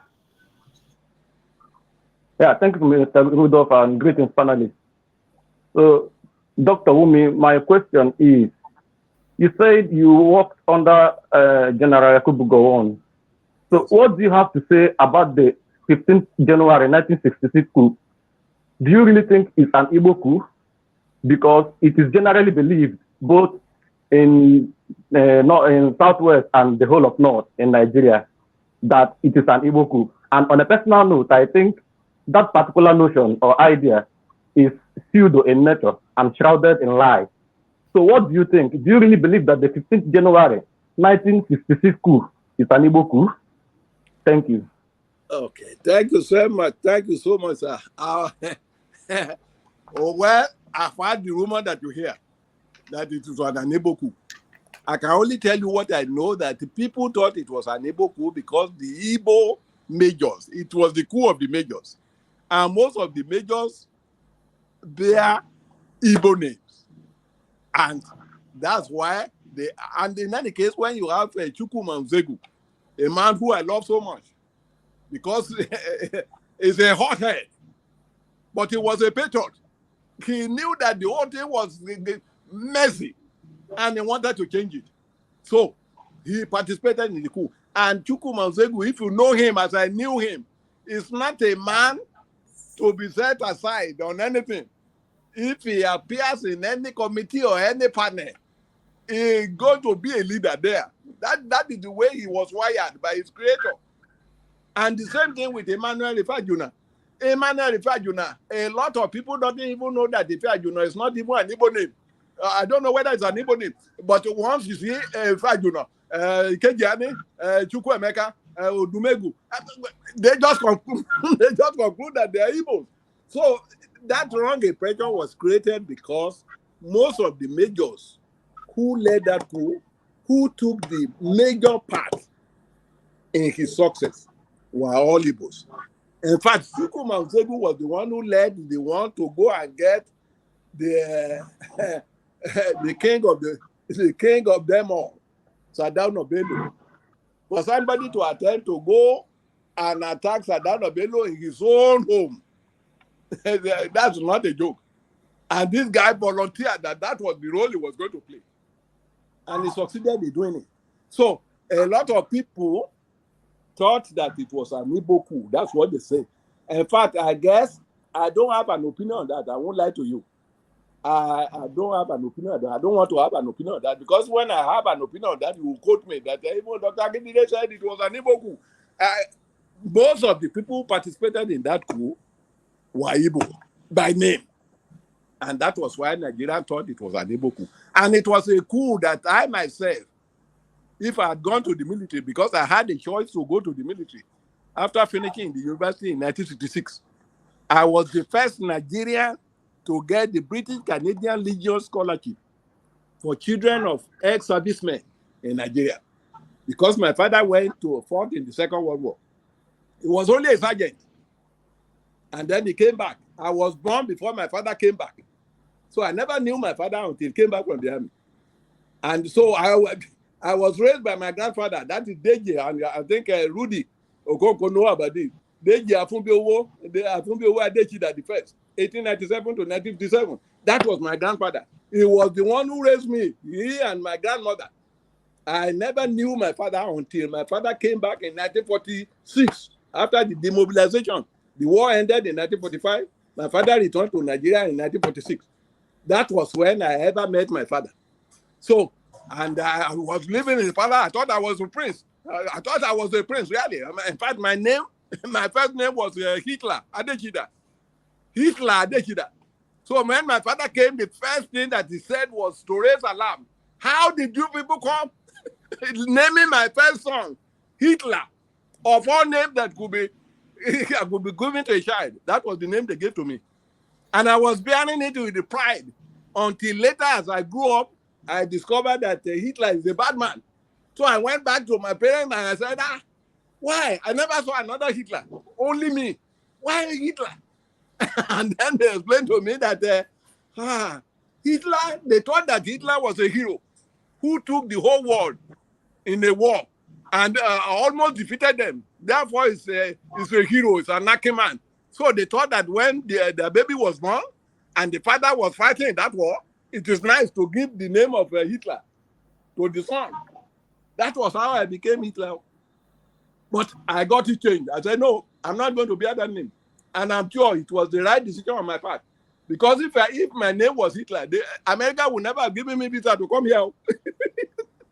I would never, most of the nice positions where I served, nobody would have allowed me to serve in it. So it was just by luck. So I returned to the same thing. When the British Canadian Legion Scholarship came, they decided to give to 4 countries in Africa: Ghana, Nigeria, Sierra Leone, and Gambia. The one scholarship that went to Nigeria in 1963 came to me. I was the one who got it. And how did I get it? I got it because when they had the interview, they first of all had the interview in the region, in the Western region. I took part in it. They picked me to go to Federal. And it was held at Caseway in Ikoyi, presided over by an Hausa man. So when we did that interview, when I was leaving Akure, I've never visited Lagos before. It was my first time of going to Lagos. My father had to give me to somebody to take me there. So I went there, but before I left home, my father said, a wise man. My father said, this interview that you are going for, you may get there and they will ask you, prove to us that you are actually the son of a civil service, of a military man. He said, what would I say? I said, I would tell them that you serve in the military. I knew when you came back, he said, it's not enough. He said, take the 4 medals that I won and my military number, 36, 3, 88. You see here, he's hanging on my wall here in my house here. My father in full uniform with the number. So my father gave me the medals and the number, and I took it with me. Behold and behold, that was the last question they asked all of us. 15 of us were sitting in a row, and they said, okay, we've almost finished the interview. We now want each and every one of you to prove that really your father actually went to the military in the Second World War. I couldn't believe it. All the others, they couldn't produce anything. I just opened my portfolio. I said, my portfolio. I opened it and I brought my something. I gave it to the chairman of the panel. When he read it, he said, yes. He said, thank you. We've taken a decision. I was the one who got that scholarship in Nigeria. And that scholarship took me through my University of Ife for 3 years. That was why, and when I left the place, that was the foundation to all the education that I have. Simply because my father was wise enough to give me his number. Because up to that point, we all answered questions very well. But when they asked, did your father really go? If your father go to the Second World War, prove it to us. And that was how I got him. So, in fact, anytime I talk about this thing, I get very emotional because, okay. All right. All right, thank you, Dr. Wumi. This is a wonderful conversation. I like how it's going. This is the Dr. Wumi that I used to know as Sahara. There's a question here for you, Dr. Wumi. I should ask you if you have written your autobiography, which I know that you did. Maybe you can mention it when you answer the next question from Mr. James. Mr. James, you're next. Yes, thank you very much, sir. Please, can you hear me, sir? I can hear you clearly. Cool. You are somebody I owe a lot of gratitude because I benefited from your free education program from primary school to university level. I owe you gratitude, sir. Thank you so much. Thank you, sir. Whenever you see Ebenezer Babatokwe, tell him I owe him gratitude. Okay, I will. Okay, good. Right. Your question. Yes, my question. Please, just kindly permit me to disagree with you as a mark of respect. I need your permission to disagree with you. Yes, feel free to do that. Thank you, sir. Now, you seem not to like what happened in Niger from what you said in your opening speech. I think I hold a contrary opinion. Okay. Let me start with Nigeria. I want to read some projects executed during your time and during the military dispensation. Okay. Port Harcourt Refinery, a new plant was added to it in 1989. Warri Refinery was opened November 3rd, 1978. Yes. Kaduna Refinery, 1988. National Stadium, Lagos, was renovated in 1972. It was built in 1961. National Arts Theatre Igomu, where they held First Act 77, was constructed in 1976. Third Mainland Bridge, 1990. Alaja Steel Complex, 1982. Ogorode Power Station, that Saple Power Station, was commissioned by Obasanjo. Oshogbo Steel Rolling Mill, April 30, 1983.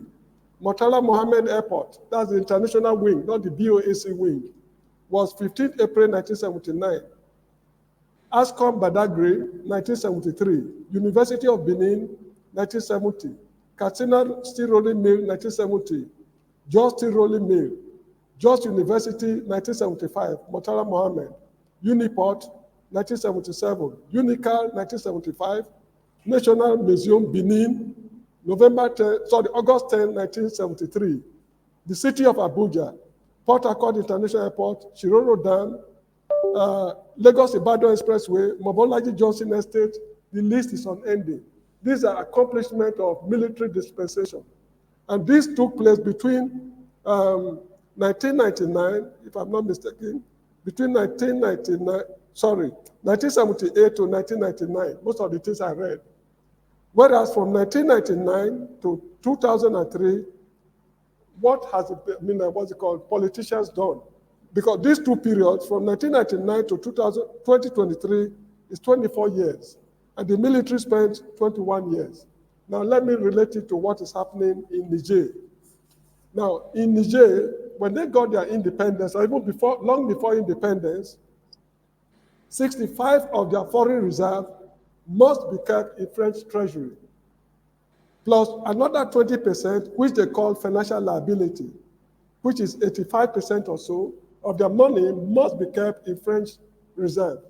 Now, if the remaining 15% is not enough, they have to borrow at commercial rate their own money from French reserve. Now, and not only that, any mineral that is found in any French country must be mined by a French company.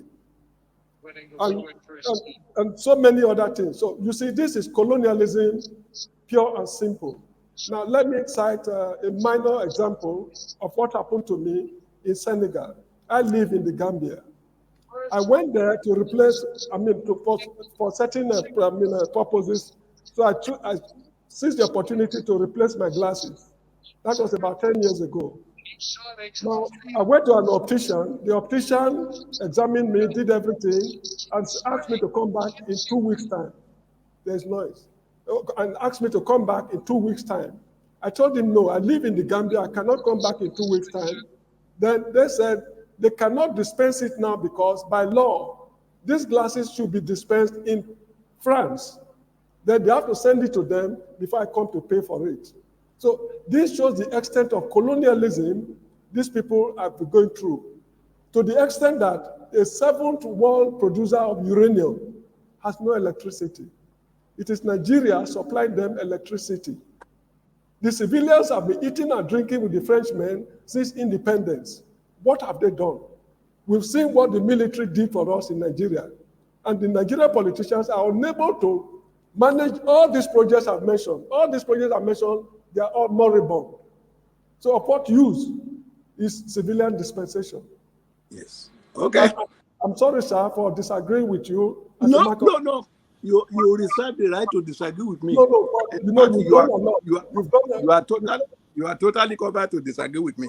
Yeah, you've done a lot for me, so I should not disagree with you.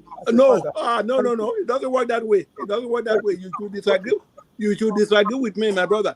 Now, what I'm telling you is that you started on a wrong premise. Okay. Your wrong premise was the fact that you said that from the way I talk, it appears I didn't like the coup in Niger. I like it too. Let me tell you. I owe you an apology. Yes, for all the reasons you have stated, which are facts. In fact, you are such a research student because you went to all great lengths to mention all of this, and you are 100% right. So you are correct. But I wasn't against them. What I am saying is that all these things that you said the military could do, civilians too could do it. After all, look at a man like Kwame Nkrumah. He was a civilian. He never spent a day in the military. Look at a man like Sekou Touré of Guinea. He was Kaunda. He was the same thing, Sylvanus Olympia. These are civilians. Everything that you ascribe to all this military could be done by civilians if you have the right people with the right mindset in place. So what I'm saying is that you are right. You and I, you thought you disagree with me. No. We are holding the same position. So what I'm saying is that now that the military took over, in fact, this military, in fact, I give them credit. I give them credit on one basis. Because everything we are talking about now, if they have already murdered Bozum, we won't be saying all of this. They made it so bloodless. Nobody was killed. And the man was held in detention. As well. That's why we have something to negotiate. If the man is already dead, what are we talking about? We have nothing to talk about. So, you are right. But another point I wanted to mention is that all these foundational things you have mentioned, refinery built in this year, this is Alaja Steel Complex, rolling mills, and all of that. Now, it's one thing for you to build. If you have ever been to America or the UK, you know that they have something you call maintenance culture. It's not even enough to build an edifice. If you cannot maintain it, it will run down and crash and die. That's exactly what happened. The person who built it may not be the person to maintain it. Every time I travel on American road, I still drive all over the place because I enjoy driving. I drive at my age. I drive because the road is good. And I see that every day, 24 hours. Rudolph Okonkwo will tell you, 24 hours, and Declan will confirm this. 24 hours, they are doing road construction, maintaining it. The road is not bad before they start maintaining it. That was the problem. It was the problem of those who were to maintain some of these edifices that didn't do their work. That's why we got to where we are. So we have to be building. Wumi, tell them your car in New York. You know your car. What is Yes, your Mike. nice? Oh Tell yes, them. I drive a Lexus. It was given to me by my son. My son is a medical doctor. He gave Your me son's a doctor. He gave that to you. He bought that car for me, and I decided, because in gratitude to him, I decided one number to give it. I said, no, I'm not going to give it any number. This is what I want to give it. I want to use it to encourage my other children to want to follow the example of the child who bought me this Lexus, brand new Lexus. The registration number is Onje Oma 1. The food from my son, number 1.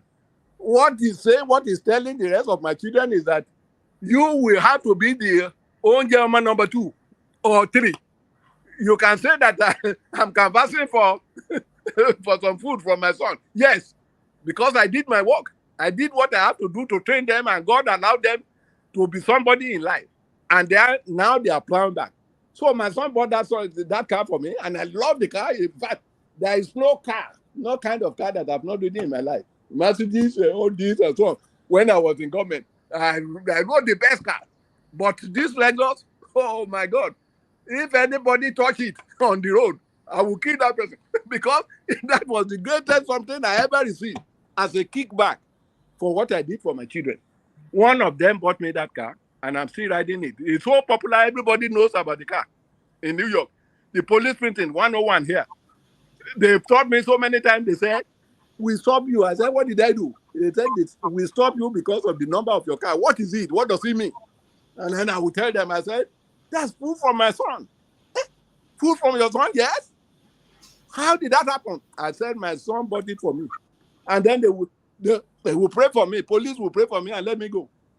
So maybe you came to know about that car. It's so popular in New York. Everybody knows it. Onje Oma 1. Even people I don't know. Onje Oma 1. They say, okay. So that was my story. And I'm happy to tell it. Yeah, thank you very much, sir. And it will also interest you to know that from primary school to university level, I never paid 1 naira for my school fees. That's great. I'm glad me too. Absolutely free. Yes. Thank you so much. I owe you. Thank you. Thank you, Rudy. I've forgotten your question. I told you I'm old. What was your question? I want the question you asked. Long may you live, sir. Thank you, sir. Rudy. Yeah, all right. Thank you. I think you covered most of the questions that he asked. Let's go to Henry. Henry, welcome to the show. And before you, Henry, let me just tell Tony Nadi, if you can listen to us, please turn on your camera, then we can bring you on, and then you can ask a question. I know you're in Nigeria. But Henry, go ahead. Yeah, good evening, sir, Dr. Wumi. Thank you for the wonderful lecture you're giving us here. Everything, wonderful analysis you're giving us here. What I wanted to say, in the situation we have now in Nigeria, do you think Tinubu is capable to move Nigeria forward? Because the situation now in Nigeria is too. I mean, things are not working in Nigeria. Do you think Tinubu is capable to move Nigeria forward? Okay. And one short question: if Nigeria is the country that is working, do you think after all these baggages about Tinubu, the government will soon allow him to contest to the presidential election? If Tinubu to be like in America, Canada, or UK, do you think somebody like Tinubu would contest to the election? Thank you. Okay. All right, sir. You ask if Tinubu. Now, my only concern about Tinubu, for example, we had a man, General Buhari, for 8 years, who took 30 years looking to become civilian president. He finally got it in 8 years. You would have thought that somebody who was preparing to be president for 30 years would have had all of his papers prepared, ready to govern. Look at where we are now today. Now, if Buhari, who has 30 years to prepare for it, and 80 years to actually perform, was not run out of town. Now we want to run somebody who has only stayed there for only 2 months or 3 months. I think that would be grossly unfair. So my point is that Tinubu has his own baggage, like the rest of us. Like the rest of us. I mean, look at all the people who have ruled us. Obasanjo too has a lot of baggage. So is IBB. In fact, Sonny Abacha, worst. The only fair person. And people are talking about him too, Abdul Salam Abubakar. People are saying something about him, but he didn't stay there long. And I respect him. He said he was going to stay for just 1 year. And he fulfilled his promise and left. So what we are saying is that just to be fair, the way things are going now, and if he doesn't do something quickly about it, it's going to be a problem. So my point is that Tinubu, Bola Tinubu, for him to even get the position, I give him credit. I give him credit for that. He knew the situation in Nigeria. He was not even supposed to win that election. Never. He could not have won because APC was a disaster. But the man who knew what to do, and the whole thing fell apart, and you have a man who got only 8 million votes, which is about 11% of the total number of registered voters in Nigeria. Is that fair? Is that something to talk about? And if we remove him and we put Atiku or Peter Obi, they got 6 million plus. Now we are saying, we know that it might be by crooks and hooks, but we are saying that somebody who got less than 8% should be president of Nigeria. So we cannot go forward or move backwards. It's the situation we have reached. So my position is that, number one, I want to give the tribunal their chance to look through whatever they are doing. We know that they are corrupt judges and all of that. In any case, they are the people we have. We put them there. Let it play out. And if it plays out, I am sure that Tinubu is going to seek appeal, make appeal to the Supreme Court. And when it's going to the Supreme Court, we will hear whatever they have to say.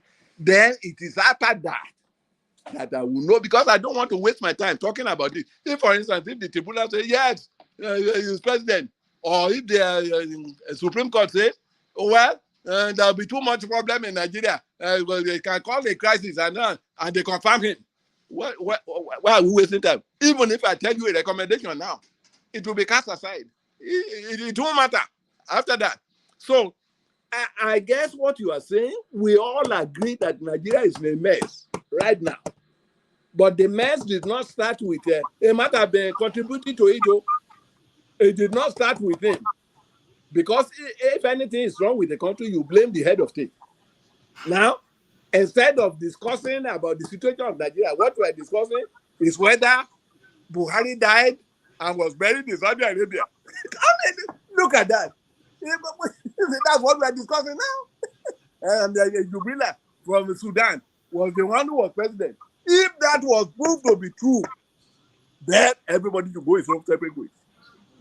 There is no purpose for Nigeria to remain one after that, if they can prove it. But I'm not sure they can prove it. So, all right. Yeah. Thank you, Dr. Wumi.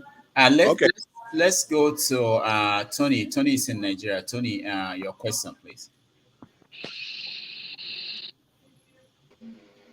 Yeah, thank you. Welcome, everybody. I've listened. Thank you, and the guests. Thank you, sir. I speak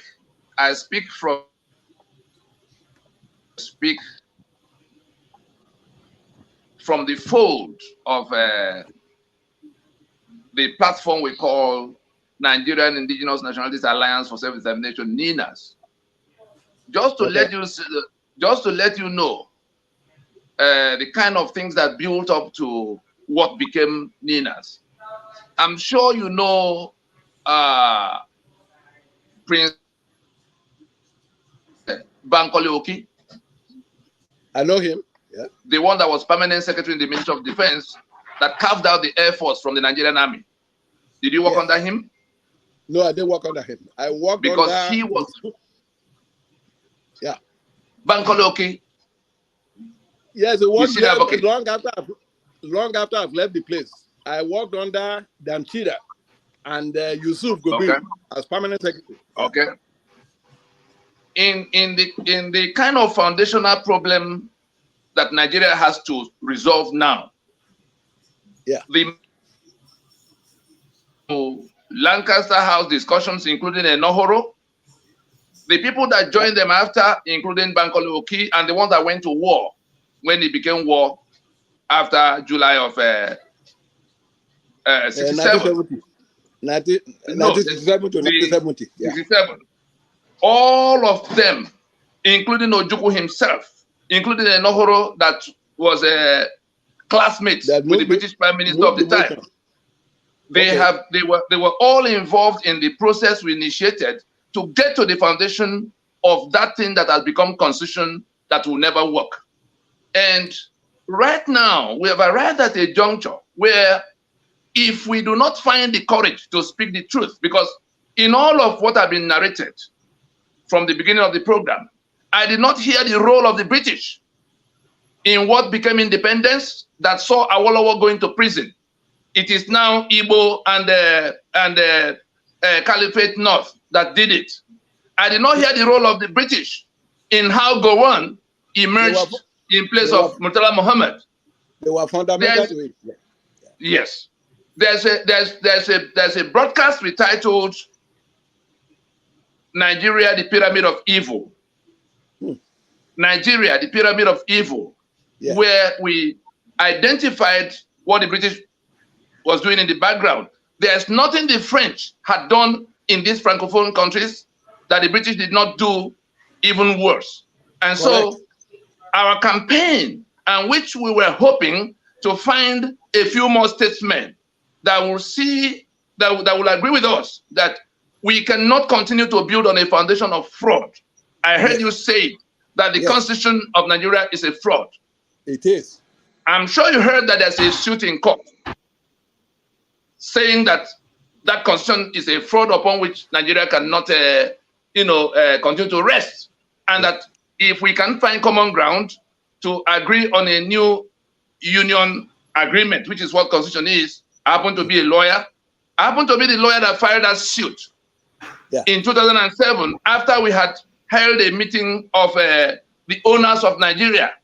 Ethnic Yoruba came as Yoruba, Ijo came as Ijo, Ogoni came as Ogoni, Fulani came as Fulani.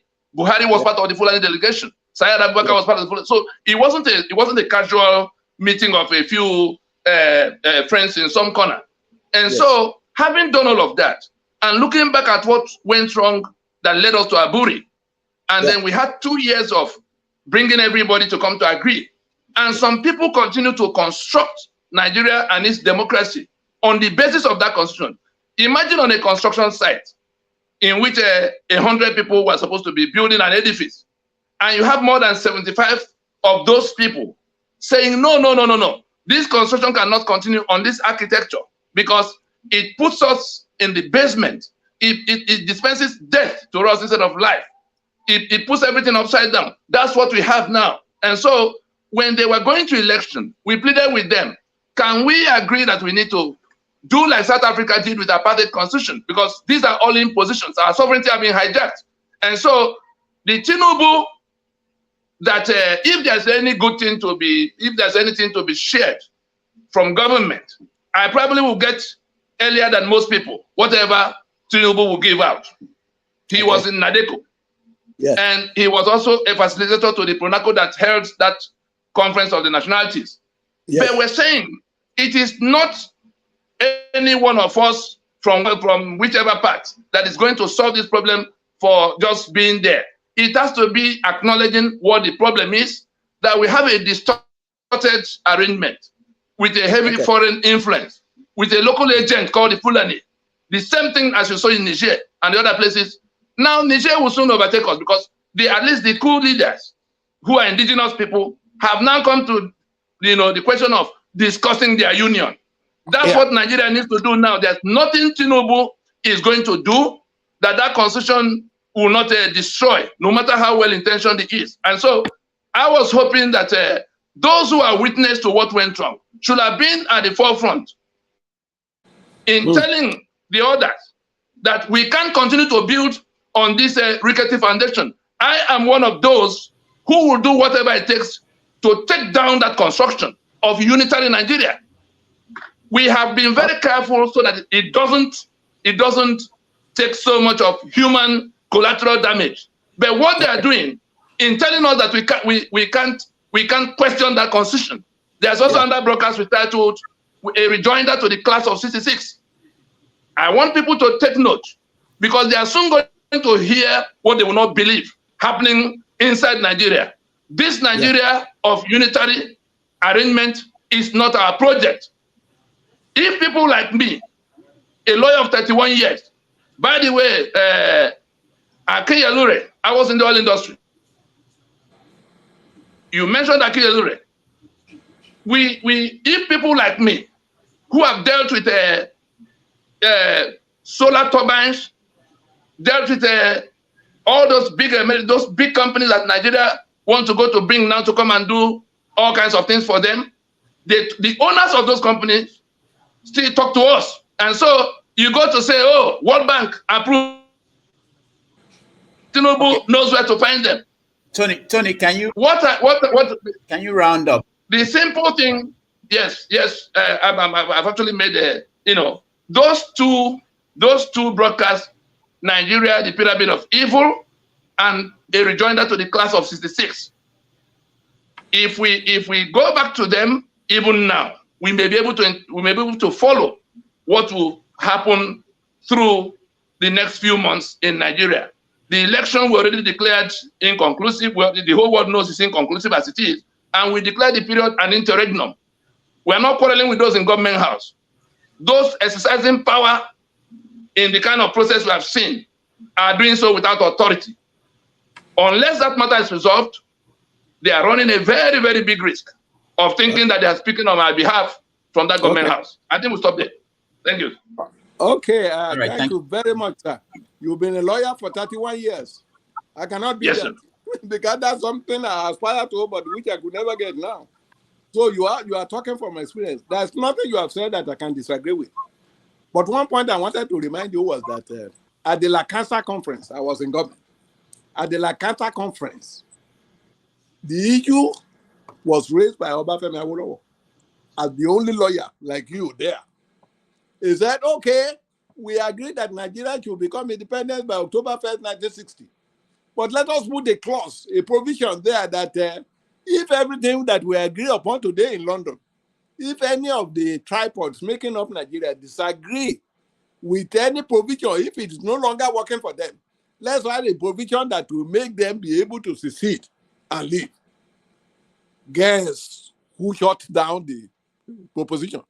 It was Nnamdi Azikiwe and Asadana Bello. At that time, they said Awolowo was it was not patriotic. Why should they do that? Nothing is going to happen. If they have added that provision, it would have been easy for us to actually either for Biafra to go away, and for Odua to go away if they don't like what is happening. Everything you have described here is wrong. Fraud. It is a fraud. But I want to point out that it's not only in Nigeria that government run on a fraud. Look at America, where we live here. There's something called the Electoral College. That's another fraud. Big fraud. How can 570 handpicked electors, handpicked, they were not elected. They were the one given the power to choose the president. So if about 150 to 200 million Americans voted for a president and somebody won the popular vote, that popular vote will be cast aside. It is the verdict of only 570 electors of the Electoral College that will be the one to vote. So if whoever out of them that is able to get 270 becomes the president. Can you imagine that in a democracy? Is that a democracy? That's not a democracy. That's more than a dictatorship. 570 to replace the vote of 150 to 200 million. That is something I've started writing about, and nobody has written back to say that what you are saying is wrong. So it's not only in Nigeria that we have all this perverted way of reasoning. Even America, as great as it is, they are running. In fact, it's the only election. The election of other senators, legislators is one man, one vote. But when it comes to appointing the most powerful man in the world, the president of America, it has to be done by only 570 electors. Can you imagine that? So when you are talking about fraud, it's not only in Nigeria. Although the Nigerian situation is even worse. It's fraud all over. Corruption is eating deep into the fabric of our nation. And we need to do something about it. But one thing I can assure you, our generation, your generation may accept it. But I'm not so sure the generation of our children, our sons, our daughters will be able to accept it. It might take a little while, but it's coming down. So everything you have said, I totally agree with. Completely. We're on the same boat. In fact, we're in the same boat. We're in the same boat. Only God can bail us out. But we will get out of it. But it may not, your generation may see it, but me, I'm not so sure if my generation will see it. But it is coming, for sure. All right, thank you. Let me go to Declan just for him to explain the American Electoral College. I don't think maybe I'm misunderstanding. Declan, do you think it's a fraud? It is a fraud. No, not Dr. Wumi. I want Declan to explain. He's the American. I don't think the Electoral College is a fraud, which to be honest, Rudolph, puts me at odds with a lot of my contemporaries, right? People who are of my age, who think that we need significant electoral reform.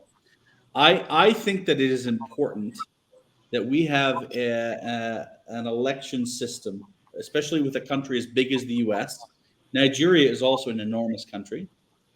I think that we need to make sure that we have a president who is representative of the whole country and not just the coasts, meaning New York and Florida and California. I knew that's what I knew that's what you are going to say, Declan. I have a reply for that. Okay. No, go ahead. But that's my opinion. Okay. Right. And just a little bit of context. I come from a very strange state in the U.S. Yes. I come from the state of Maine, where we have 4 electoral college votes, yes, which New York City has more electoral college votes than my entire state. Yes. And Maine is the only state where it splits electoral college votes based off of population decisions. Okay. So what we would call in the U.S. pejoratively, Maine is a flyover state, a state that does not count. But I think that all these states need to have some kind of say, and that we California and New York, despite me being a very liberal and progressive, I think that that's how it is. But I know Wumi's got some thoughts. I got some thoughts about that. Now, you are the only excuse to justify the Electoral College is because you want all parts of America to be represented. And in fact, when America was fighting for independence, their dictum was that no representation without participation. I understand that. When you are talking about participation, it's already guaranteed. Let me tell you, Montana and Vermont, those are the 2 smallest states in America. But the 2, as small as they are, both in population and in landmass, they both have 2 senators in the U.S. Senate. That is representation. Now, to now extend that and say that, okay, because we needed full representation, the vote of 150 to 200 million people to be set aside for the verdict of 570 hand-picked electors. Now, by the time they started this electoral college, what the founding fathers told us was that electing a president was such an important move that should not be left in the hands of stark illiterates who cannot read or write. That's a very valid point. I can understand that. That the decision has to be taken by those who are knowledgeable, who understand what they are voting for. That makes sense. But in today's America, where literacy rate is almost 100%, if not, it's 99.999. Everybody can read and write. Look at the lady in Florida, Robbie Freeman, and the daughter. And those are very poor people, but they know enough to be able to come before the tribunal. They know enough to be able to go to the jury. They know enough to be able to go to the parliament and talk and explain themselves. So the point that we should not leave the selection of a president to ignoramus people who don't know a thing can no longer be sustained. It can no longer be sustained. So when you replace the vote of 150 to 200 million people, and you subvert it and say it will be replaced with the vote of 570, I have a lot of problem with that. And there are so many lawyers among us here. If you are going to tell the truth, how can 570, the decision of 570, be taking over the decision of 150 to 200 million? It doesn't make sense. Not in America where we study. I went to university here in America. I went to university in the UK. In fact, I went to the university in UK just to add the name to my resume. I attended a diploma course at the Center for Management in Cambridge University. All I did that was to add it to my resume. I went to the Royal Institute of Public Administration. I studied there before coming to America. And when I came to America, then I went to the State University of Connecticut. And then from there, I went to the Yeshiva Jewish University of New York, where I studied clinical psychology. Now, I went to all of these places, and I knew. I studied here. I understand the system. It's not fair. It's a fraud. I call it again a fraud. Sooner or later, people are not talking about it now, but sooner or later, they are going to change. I agree with your decline. I agree with your proposition that representation is very critical in a democracy. That if you are not represented, then you are not participating. But when we have two senators representing Vermont and Montana, the tiniest state in America, and they have the same number of senators with New York, with California, with Florida, with Illinois, with New Jersey, it doesn't make sense. You can allow that for them to be represented by two senators. But the decision to pick a president ought not to be left with only 570 people. However clever, let the whole 570 be PhD. They can all get PhD or doctors in philosophy. They can all be Albert Einstein or Socrates. I think it's wrong. It's wrong. It's fatally wrong. So I'm only quoting that. I'm only quoting that. Here's my counter for that. And I think my counter for that, and I think that it applies meaningfully to Nigeria. The United States is not a normal-sized country in terms of population, in terms of its geography and its spread of land and all of that. It's an enormous country, right? It's one of the top 3 countries in terms of population. With how does one govern a country like the United States or China or Russia or Nigeria or Brazil? It's tremendously difficult. And so I think that the US's approach, which I'm not saying is perfect, but which I agree with, even though I would come from a minority perspective, from in terms of where I come from, in finding a truly kind of Republican or Federalist approach to finding the head of state. I think that that's a good approach. It's imperfect.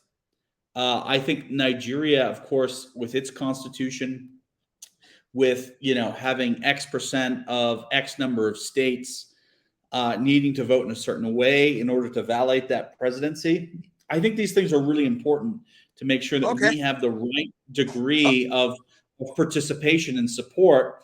And if that doesn't happen, then we've got all sorts of other ways to try to make that work. That's my perspective, because these are big countries we're talking about. That's very good, Declan. That's very good. I agree with that to some extent. But what I'm saying is that if Nigeria, what America has done, Nigeria as big as it is, if we have done an election and the people voted, and then we say, all right, all these people voted is okay, but there are some privileged people, only 570 or 200 of them, whose decision will be the final ruling. They are going to kill people on the street. It's going to be a problem, really big problem, because who are these 570? What is their qualification? Are they God? What is their qualification? Where university did they go to? What qualification did they have? And we can agree to disagree on this, and we can disagree to agree. So you are my boss at Sahara. I have the greatest respect for you on that. You are the first wife that anything you tell me, I believe. But we have a very honest disagreement on this, and it's fine because we are not robots. Yeah. All right. Thank you very much. Let's move on to the people who are waiting to have a chance to talk to our guests. So we go to Splendor. You are next. After Splendor, Tony Pansat. I didn't forget Okija and Scribe. All right. So go straight to your question, Splendor, so that we can round up. We can have one round of questioning. Dr. Rudolph, good evening. Thank you for giving me this opportunity to speak to our Baba, Dr. Wumi Akintide. Daddy, thank you for coming aboard to share some of your perspectives. Thank you, sir. I think it has been very, very educating, and we've learned a lot from that. But I just want to take you back from the beginning where you started. You made mention of Yorubas not supporting Yorubas and stuff like that. That didn't really go down well with me. I don't think you, as an elderly man, based on our culture, I wouldn't say you were lying. I don't want to disagree with you, but I let me look at it from other opinion based perspective. Yeah. Good. I think I'm not a Yoruba man per se. I'm from Edo State. There is this affinity in so many ways in our culture and stuff like that. But I believe that to say that the Yoruba don't support Yorubas is not something that is concrete. It's not concrete. It's not concrete. I give examples. I did give examples. Yeah. You gave example, but when you say Yorubas, it's as if you are putting everybody in a single basket, and I don't think that is concrete. I think the Yorubas, to some extent, have a culture that I know because I grew up in the Southwest, a culture of saying, let us do what is right. Okay. Notwithstanding who is involved. Okay, that's good. That's good enough for me. I like that. So I think the Yoruba culture is mostly a premise on that, to say it doesn't matter who is involved, but let us do what is right. I think it's on that basis that you see some political disagreements, maybe with some people, like the Awolowo and stuff like that. That is one. Then another one I want to bring you to is this. You mentioned Awolowo and stuff like that. I wanted to ask you, were you aware, or do you want to share light on the policies that were pursued by Awolowo during his time? Because during Awolowo as the premier of Western region, we were also under Awolowo. And Awolowo didn't really treat us very well. I'll give you an example. I think it would be right for us to know the truth, because the really reason why Nigeria is where it is today is because we've not seen someone who is bold enough to say this is the truth. And I will always tell people, the day Nigerians decide to tell themselves the truth, two things will happen. It's either we begin to build a Nigeria of our own desire that will give us our respite, or we begin to see a Nigeria that will break into pieces. Yeah. because the truth will be so bitter and it will also be very sweet. You are great, man. You are so good. Even to disagree with you, because you touch all of the basics. Now, in fact, the creation of the Midwest from Nigeria, because it was the first state to be created. Awolowo had always asked for Nigeria, for more states in Nigeria. They would not believe it until they decided to do it. And they thought they should start with Awolowo's territory. That was how Midwest got carved out as a state. And you made the point now, if the Midwesterners thought that they were being treated fairly, maybe they would not have canvassed to go away on their own, to be a state on their own. But they did.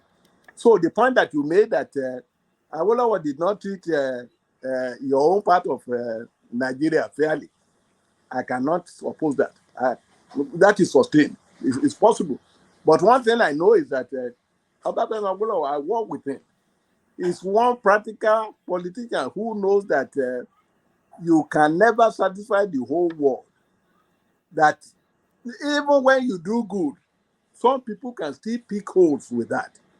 He told me and the reason why he told me that, when I got posted as the secretary to the panel that he was chairman of, I got so close to him that I was able to ask him a few questions, and I will share it with you today.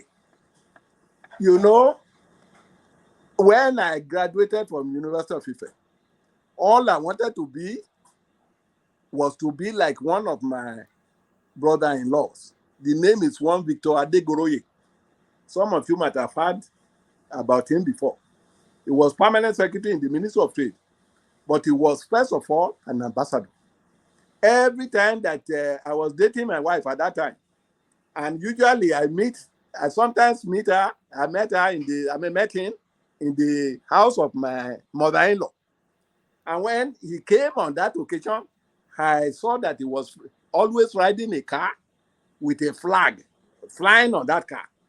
And when he comes out, everybody will start saying, "Your Excellency, Your Excellency."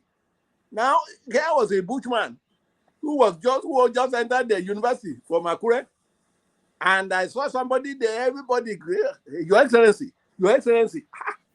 I didn't know why they were calling him His Excellency. And I knew the meaning of excellency means that somebody who is so good and perfect.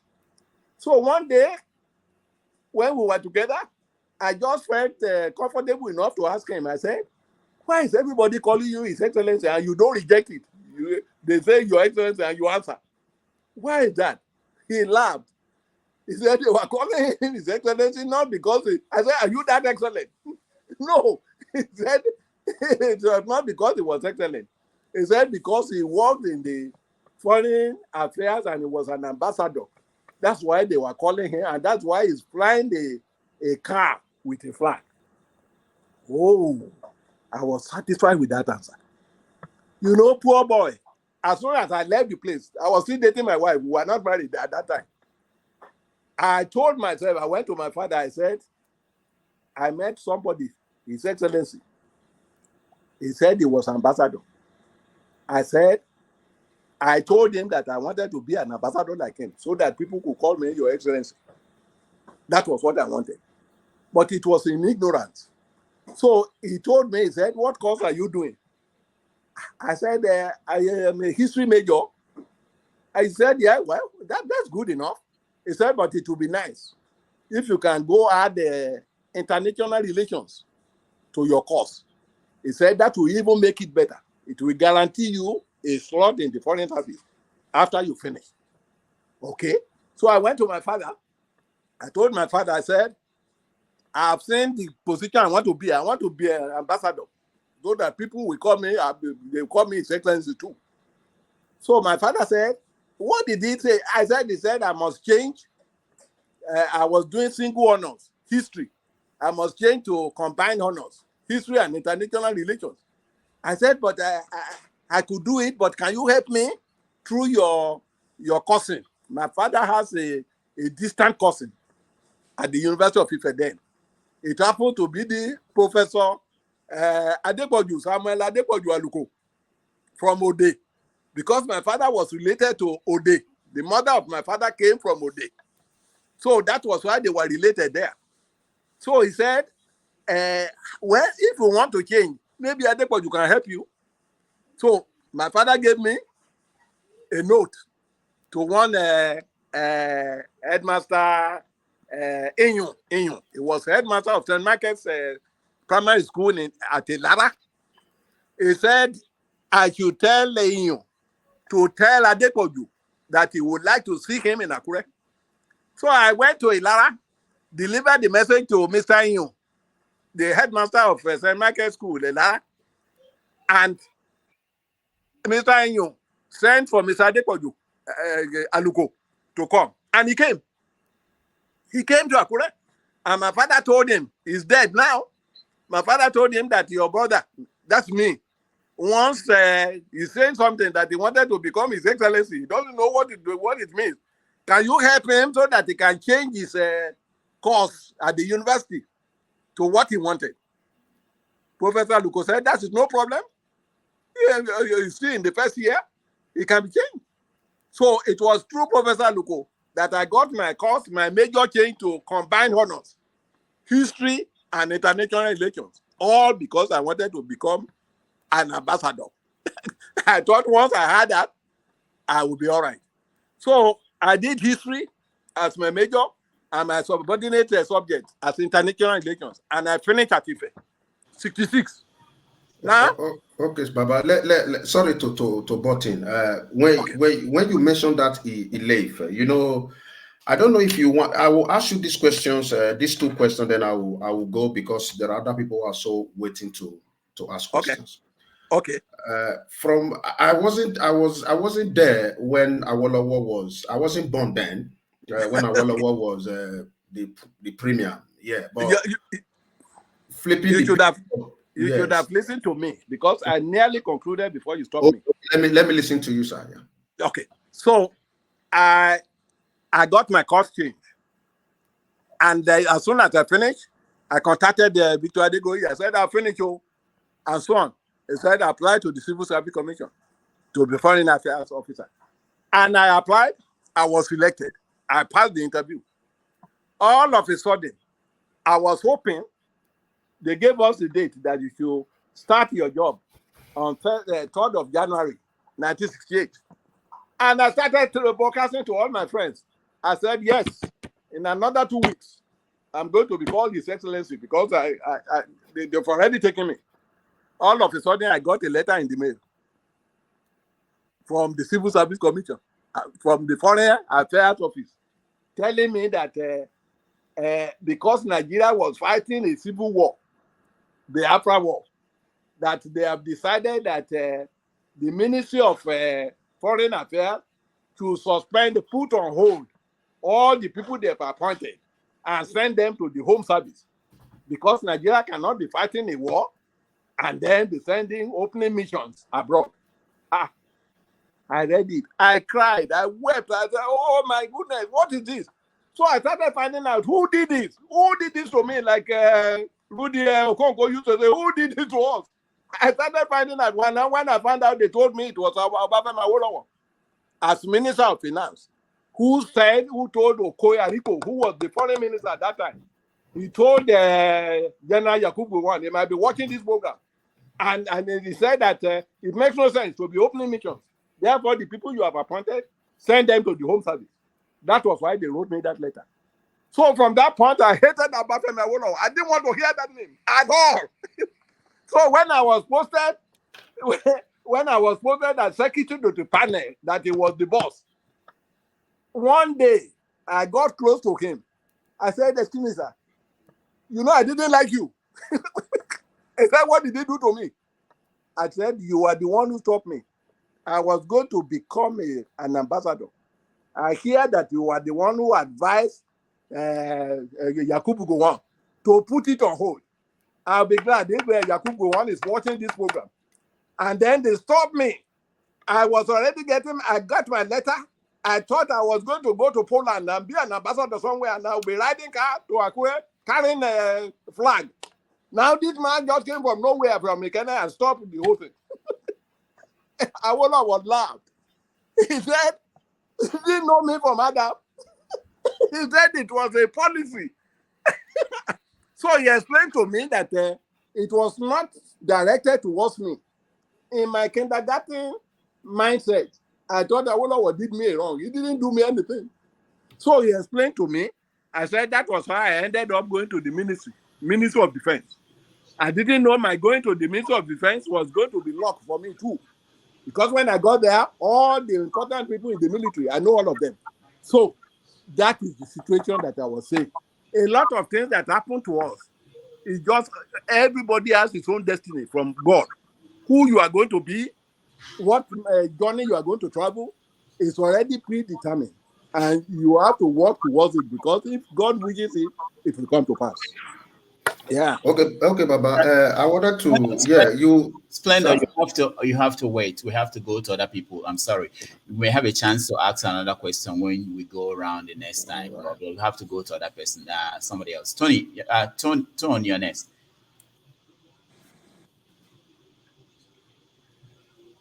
Unmute yourself, Tone. Yes, I have done so. Good afternoon, Dr. Rudolph. Good afternoon, sir. Dr. Wumi Akintide. Yeah, I've been listening to you, sir, and it's like you've educated me. But two things. That's why I came on. I wanted to come on later, but I just came in early to correct one information that you dropped here, which is incorrect. You said that somebody made allusion to the Igbo coup that they called in the 66 coup as an Igbo coup. And you mentioned some name and you mentioned Emmanuel Ifajuna. I'd like to politely tender my rebuttal on that, sir. Ifajuna is a proper Igbo man. Who's that? Emmanuel. Okay. Okay, I thought it was a Benin man. I thought it was. No, okay. Actually, he's a relative, my mom's cousin. Oh, okay. That's so good. He actually he's one of my inspirations to have gotten involved with the military many years ago. Okay, so okay. He is. So I know you're a historian, and I think one of the biggest problem that we have today is history being taken out, and I think it's the person or the persons that did that was for mischievous reasons, because I strongly believe that if you do not know where you're coming from, you will not know where you're going to. Exactly. You know, right. And I'm happy that you addressed the issue of Jubil or not Jubil, because I thought that was the biggest bullshit, and that is one of the reasons why, as a proudly Igbo man from Onitsha, right, I do not subscribe to IPOB. IPOB, yes, I understand what they are saying, but their approach and their thinking, they love false narratives and gossips and all that. I don't subscribe to that. I like facts. Okay, that's that apart. Now back to Bola Tinubu. Many years ago, whilst I was living in Lagos with my late uncle was a close associate of Bola Tinubu back in the days of his SDP. SDP days. And he used to come around the house. He was living in Oregon back then. He used to come around the house sometimes, ask for my uncle. And if my uncle was alive today, maybe he will be part of his team today. Now, we talked about going back to his days in university. Yes, I believe you that you may have seen him in university, but that a man is within the university campus does not mean that he's a student. It could just be hanging. It could just be hanging out there, and it doesn't still add up that if you went to that university, even if you were dropped out, I mean, be gracious and honorable enough to say, "Hey, I didn't finish for one reason or the other," and all that. Could that be the reason why he's hiding? Why would I present a fake certificate if I went to a certain university? And another thing is, nobody knows his age. The daughter, we've established how old the daughter is. Did he have his daughter at the age of 9 or 10? So it's all these narratives around the man that that got me to conclude that the man is a fraud. He's not meant to be there. Okay, thank you. He needs to be kicked out. And if he Thank has you. to take force, in my opinion, maybe my opinion is a bit draconian thinking about it, but I think he needs to be kicked out. Okay. All right, you are entitled. You are entitled to that. Number one, let me apologize to you. I thought Ifeanyi was Bende, really, I mean, the old Midwest. I apologize for it. I didn't know that it was an Igbo name. But that adds to my point that because most of the people who were involved in that coup they all bear Igbo names. That was why many people associated the coup as an Igbo coup. That one is clear. Now you went to the other point. We agree on it. you and me agree on it. The reason why I said I couldn't vote for him, was part of the point you have raised. Like you said, somebody might be hanging around in the university. That does not make that person a student.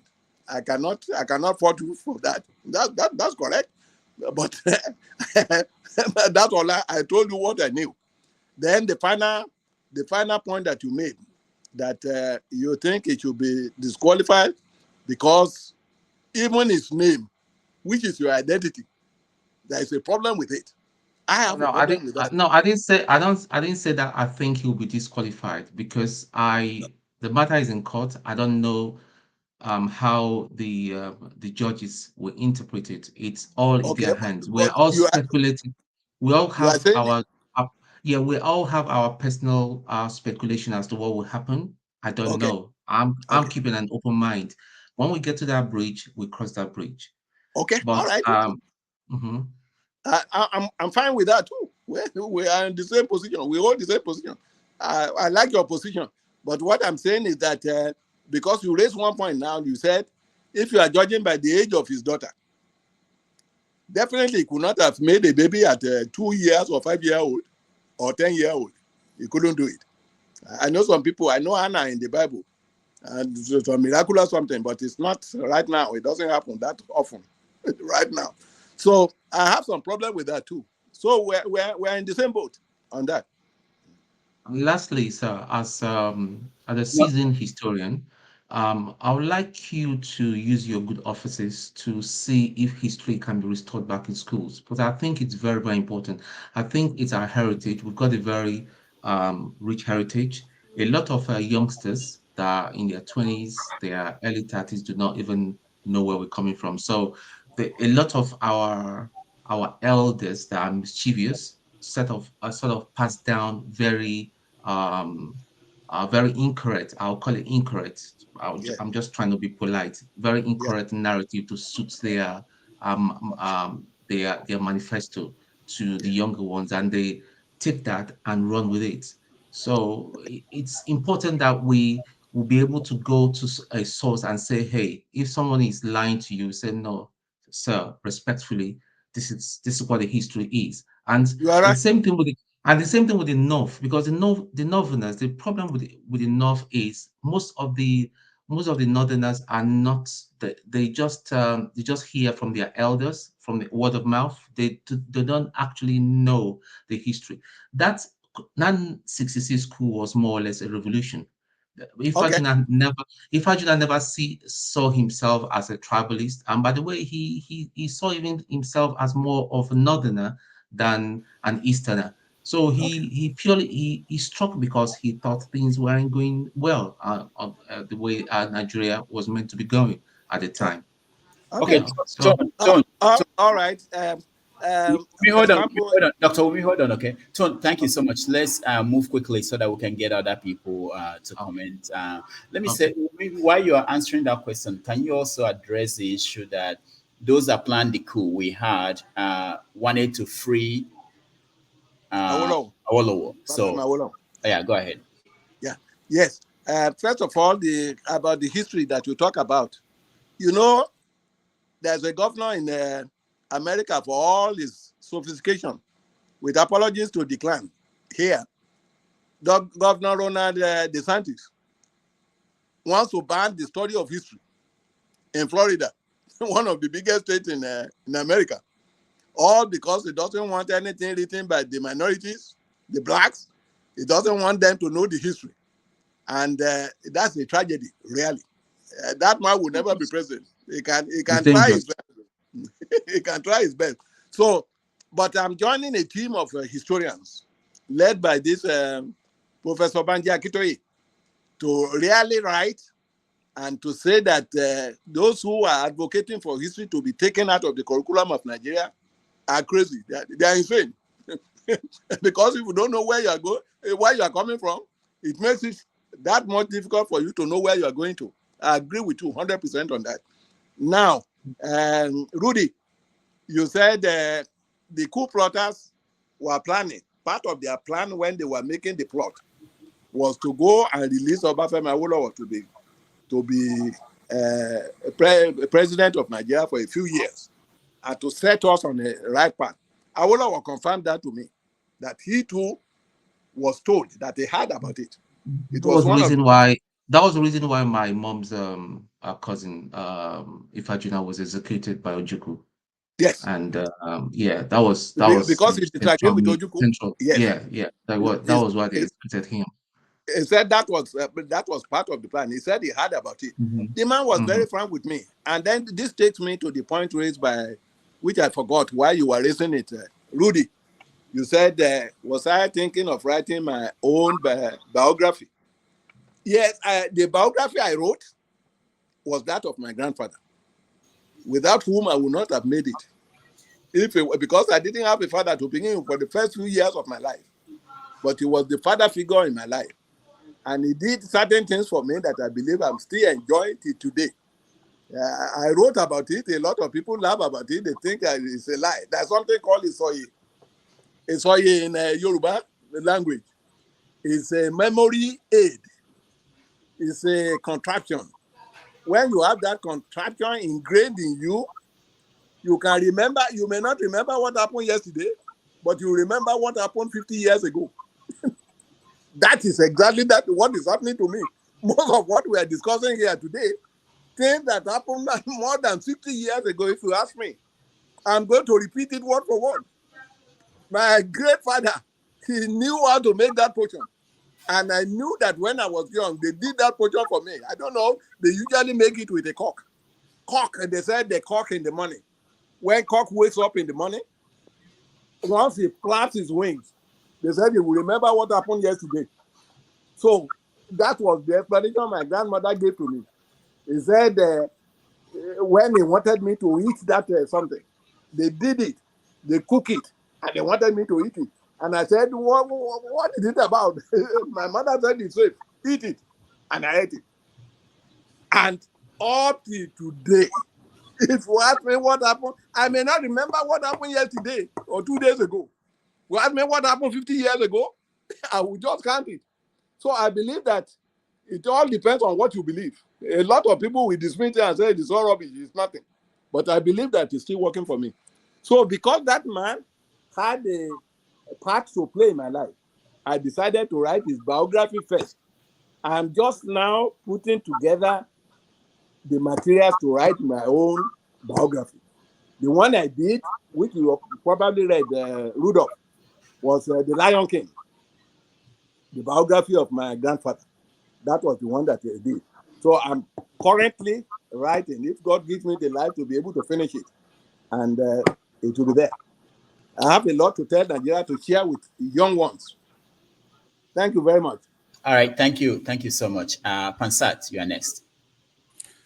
Yes, sir. Thank you very much. Let me join the chorus in those welcoming Dr. Wumi Akintide. Just looking at it, you see that he's maintaining his youthfulness and his vitality. And we thank God for all that. So I summarized in the comment section earlier what I understood you to be saying. But before I go to that summary, I was looking for Declan. He's not here because I just wanted him to know, obviously, that the Electoral College is just an indirect way for electors to pick the president and vice president. It's still democratic. It meets the threshold of democracy, right? Because it's each state assigned a certain number of votes. So I believe it's 538. It's 570. Well, okay. And then the bigger the state, then the more people they have to have there. On the screen, I have a summary of what I understood you to be saying. It's not poignant. That's room on each side, but pretty much that's the flavor of what I understood to be saying. A lot of it, why these things are very important is that when the plebiscite, the hoi polloi, the small guys like us are in forums talking, a lot of this stuff is what divides us, believe it or not. A lot of this kind of the history and imprecision, the foibles of certain historical figures in the ethnic groups, right? Just the eccentricity of certain individual could just divide the Nigerians. It could be ascribed to the Igbos that they commit coups, for example, right? So I want you to take a look at that because I will then make my points on those. You have been on point on most of these issues. I used to read your article back in the day, and I was one of those who criticized the length of your articles. It used to be quite long. You are right. And of course, that's a compliment to you because for somebody like me, I appreciated that because there are many issues there, and you dealt with it in one article, albeit under one headline. On the issue of Showere, I don't think that Rudolph makes it very clear here that he used to work with Showere at the Clan and so many others. So during the campaign, he was in an awkward position to where he couldn't say support a good candidate who you yourself have made very clear here that Peter will be is who you would have voted for. Yes. And right. And then that you vote for again if something happens in the future. Yes. So to clarify that and just make it abundantly clear, Peter Obi would have been the best candidate for this election cycle and would have helped bring Nigeria forward, in your opinion, right? Yes, that's what I believe. Thank you, sir. And then you work with Showere and you don't like where his entry point was. If he's just jumping to the presidency, in your opinion, he would have done better if he started, let's say, in the local council. Yes. House no, members. Local council is too low. Too low, okay. At least National Assembly or Senator. Okay, that's where you place it. Just like Peter Obi started. Peter Obi was governor before of Anambra. Right. Okay. So that's my position as well. I like Showere, and I believe that. Now, I also come here and I remind you of that some others like Akintide, I'm sure you're familiar with that name. Akintide, that's my friend. That's another guru. That's a juggernaut. I like him too. All right, awesome. So he came here and he used to work with Dr. Damages and Showere, and he was asked pointedly, would Showere make a very good president? And in his opinion, no, was the answer in that case. All right, so it's a little lower threshold. Doesn't mean he's a bad guy. He's a great activist, our brother, and we love him. And he sacrificed a lot, by the way. Let me just put that. But now let me go to a little history right now. In your opinion, let's say in 2015, when Buhari had just somehow finagled his way into the presidency, right? You were talking about an article by Balarabe Musa. I don't know if you're familiar with that name. I'm familiar. I know him. I know them. Okay, very good.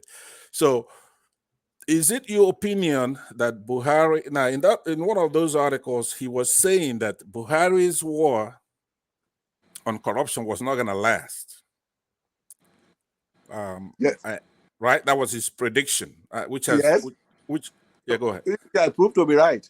He proved to be right. Were you in support of that? Yes, let me tell you about Buhari.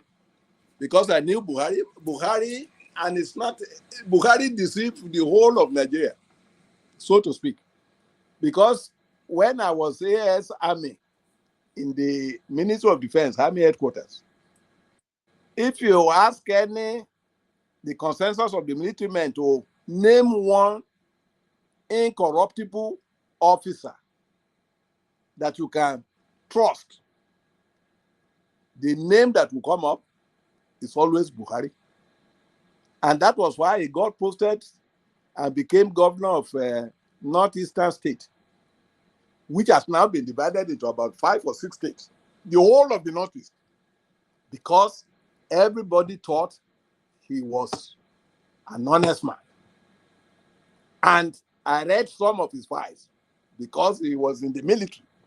Because of the popularity like that, I went to do my own research. I was hoping at that time that maybe one day I might be able to, as a historian, write about things like that. So I went to specially study him.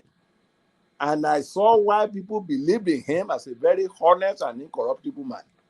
And so that was my impression of him.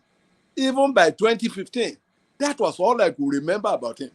And I was one of the people who wrote and said, he's an honest man. Okay. All right, sir. Thank you. I that's what I wanted to start with. So, yeah. But I'm not of the same opinion anymore. Now, I understand.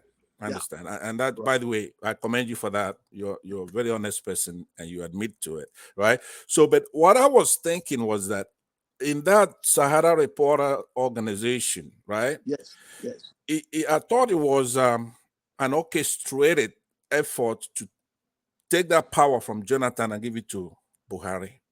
Because now the reason I would say why I think so, but let me first give you a chance to say yes or no.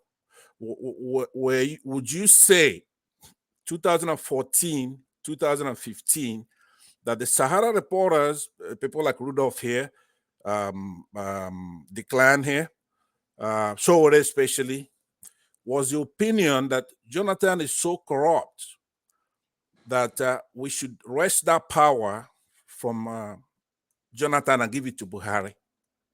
I thought that was a gang up. You thought so? I thought so. I thought that was a gang up. And I was part of the gang up at the time. I felt that Jonathan was damn too corrupt. I didn't know that the worst was still coming. I didn't know. I thought it was the worst. Yeah, okay. But now we now have the king of all corruption now. That's right. Okay. Now, the only reason why I keep interrupting and trying to move along is that I just know, looking at the furrow in Rudolph's face, he's going to try to interrupt me here very soon. So what that admission, what you just said right there is very, very important to our entire effort going forward, because I was one of those that was accusing Showore. I was all over the place saying that Showore helped push this man. But what I think is faulty is to say nobody knew who Buhari was, because that is not true. He kept that close to his chest. He kept that close to his chest. Yeah, we know in the 1983 that he committed a coup d'etat. We know that. Historically, that is a known phenomenon. He cannot hide that. People in the Southeast do not vote for Buhari all times that he has run for office. We know who Buhari is because he did a lot of wrong things. He ruled by decree. I have a correction to make on that one, because I have more information. Maybe you have. You see the 1983 coup. Yeah. Buhari was not involved in it. You know what happened? As a matter of fact, the first person in 1983 that was considered by the coup plotters, and I knew this from inside story, the first person that was considered to be the head of state was Obasanjo again. This Obasanjo we're talking about. Obasanjo has ingratiated himself with the Northerners, the powerful power brokers of the North, that if anything were to happen, is the only Southerner officer that they really trust. They trusted him. And that was because during the time he delivered on Chagari, because, they allowed him to succeed Murtala Muhammad after Murtala Muhammad was actually dethroned by Dimka. I was in comment. I knew most of these things. So they wanted to give it to Obasanjo. But Obasanjo, as another Yoruba man, because sometimes Obasanjo is a typical Yoruba man, is a maverick, is an enigma. Obasanjo rejected. Obasanjo said, no, The Yorubaness in me will not allow me to do this. I was the one who handed over government to Shagari. It would be wrong for me to be the one to take over power from him. Therefore, I reject it. It was after I rejected it that they decided to look for who again could they trust in the north. And the name that was on the lip of everybody was that of Buhari.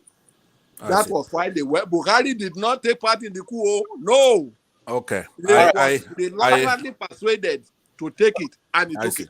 Pastor, I believe. Pastor, Yes, hold on. Okay, yes, please hold on. I will let you continue, but let me let Declan to respond to Wumi. I don't think when Wumi said there was a gang up against Jonathan, that he was talking about a gang up at Sahara. Declan, No, not the Sahara. No.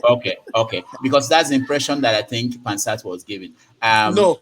That's the impression I got, and I believe it. By the way, hold on, Pansat, hold on. Whether Pansat, hold on. Declan was the editor, I believe. Declan, you were the editor of Sahara at that point, so maybe you can shed more light to this. Yeah, no. So look, it's what Pansat asked. Declan, unmute yourself. Can you hear me? I could hear him. Okay. Yeah. Right. No. So look, what Pansat asked is a really good question, and it's a fair question. When we consider everything that has transpired in Nigeria since 2015, and the perception that Sahara reporters was, and I'm not saying that Pansat said this or that Wumi said this, but that it was a gang up on Jonathan. And I'll be succinct as I answer this but it is a super interesting question, and ultimately I think that there will become a time when people need to write a book, and this will need to somehow be included in what transpired. I know that as a fact, from an editorial perspective, from a fairness perspective, that Buhari got as fair shake as anybody else on Sahara Reporters platform. Look, Sahara Reporters is a unique platform. It's not like Nairaland, right? And it's not like Reuters. And there's no question that on Sahara Reporters, people get run down, right? If you are caught misbehaving, if you are caught stealing, abusing, violating human rights, whatever, for the duration that I was there, you would be run down. And the problem... Yeah, hold on. Declan, hold on. One second. Listen, just let me land. Before you go, first of all... No, hold on. Declan, hold on. All right? What you were saying... The perception that... would you hold on? That might not be what it is. Declan, hold... No, Pansat, can you hold on? I called him to speak, so hold on, Pansat, and let him finish. Go ahead. I'm not a defensive guy. I just want to really articulate the genuine perspective. So the idea of the platform was to make sure that if you were caught doing something you shouldn't do, you were toast. You would be named and shamed. And that was incredible, right? That was incredible. Now, the duration that I was there, not just myself, but Rudolph and others, for the election, just amplified the whole perspective, the whole dynamic. If we look at one of the most critical points of that election, it was what everybody kind of knows as Akitigate. And I don't for a moment think that I would detract from kind of the team effort, but the election violations that took place in Ekiti State and Akitigate, I was very much involved in exposing these politicians who were all PDP in what transpired. So okay, let me respond to what I wanted to say, because it's not like I'm disagreeing with you, Declan, but because I haven't landed. So I know but hold on. What I'm saying is that what you were doing at Sahara Reporters one of the things you were doing is what you just described, but there's something else more sinister that you were doing, right? No. Let me tell you what it is, and that False. is with certain ethnic groups, right? No. You were Will you mute this guy? Mute him so I could finish my point. Let me land. Let me land. Yeah, let me land because you know exactly what I'm trying to point out. What I'm trying to point out is that with certain ethnic groups and women, right? No. What you were doing? Can I land? Right? You were actually punishing unorthodoxy. You were punishing anything that's unconventional with your own. No. Let me land. You don't know unconventional. If I may add here, he should give proofs of this because for me, I believe we can be scientific. Just say by this time, this article was published and it had this thing and it behaved like this. I will start with Ngozi. You have no idea what I was involved with, what other people were involved with. This is of course false. I'm sorry that I'm raising my voice. But what you're saying is absurd. It's false. All right. Pansat, let me say this. Pansat, listen.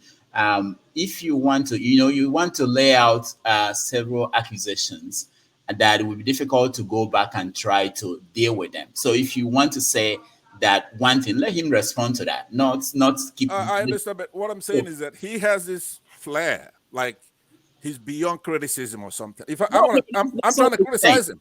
Right? I'm trying to criticize him, so he has to hear the criticism. Choose one topic and say. I'll choose Ngozi Okonjo-Iweala, okay? Yeah, there's 151 articles negative about Ngozi Okonjo-Iweala, right? With one neutral.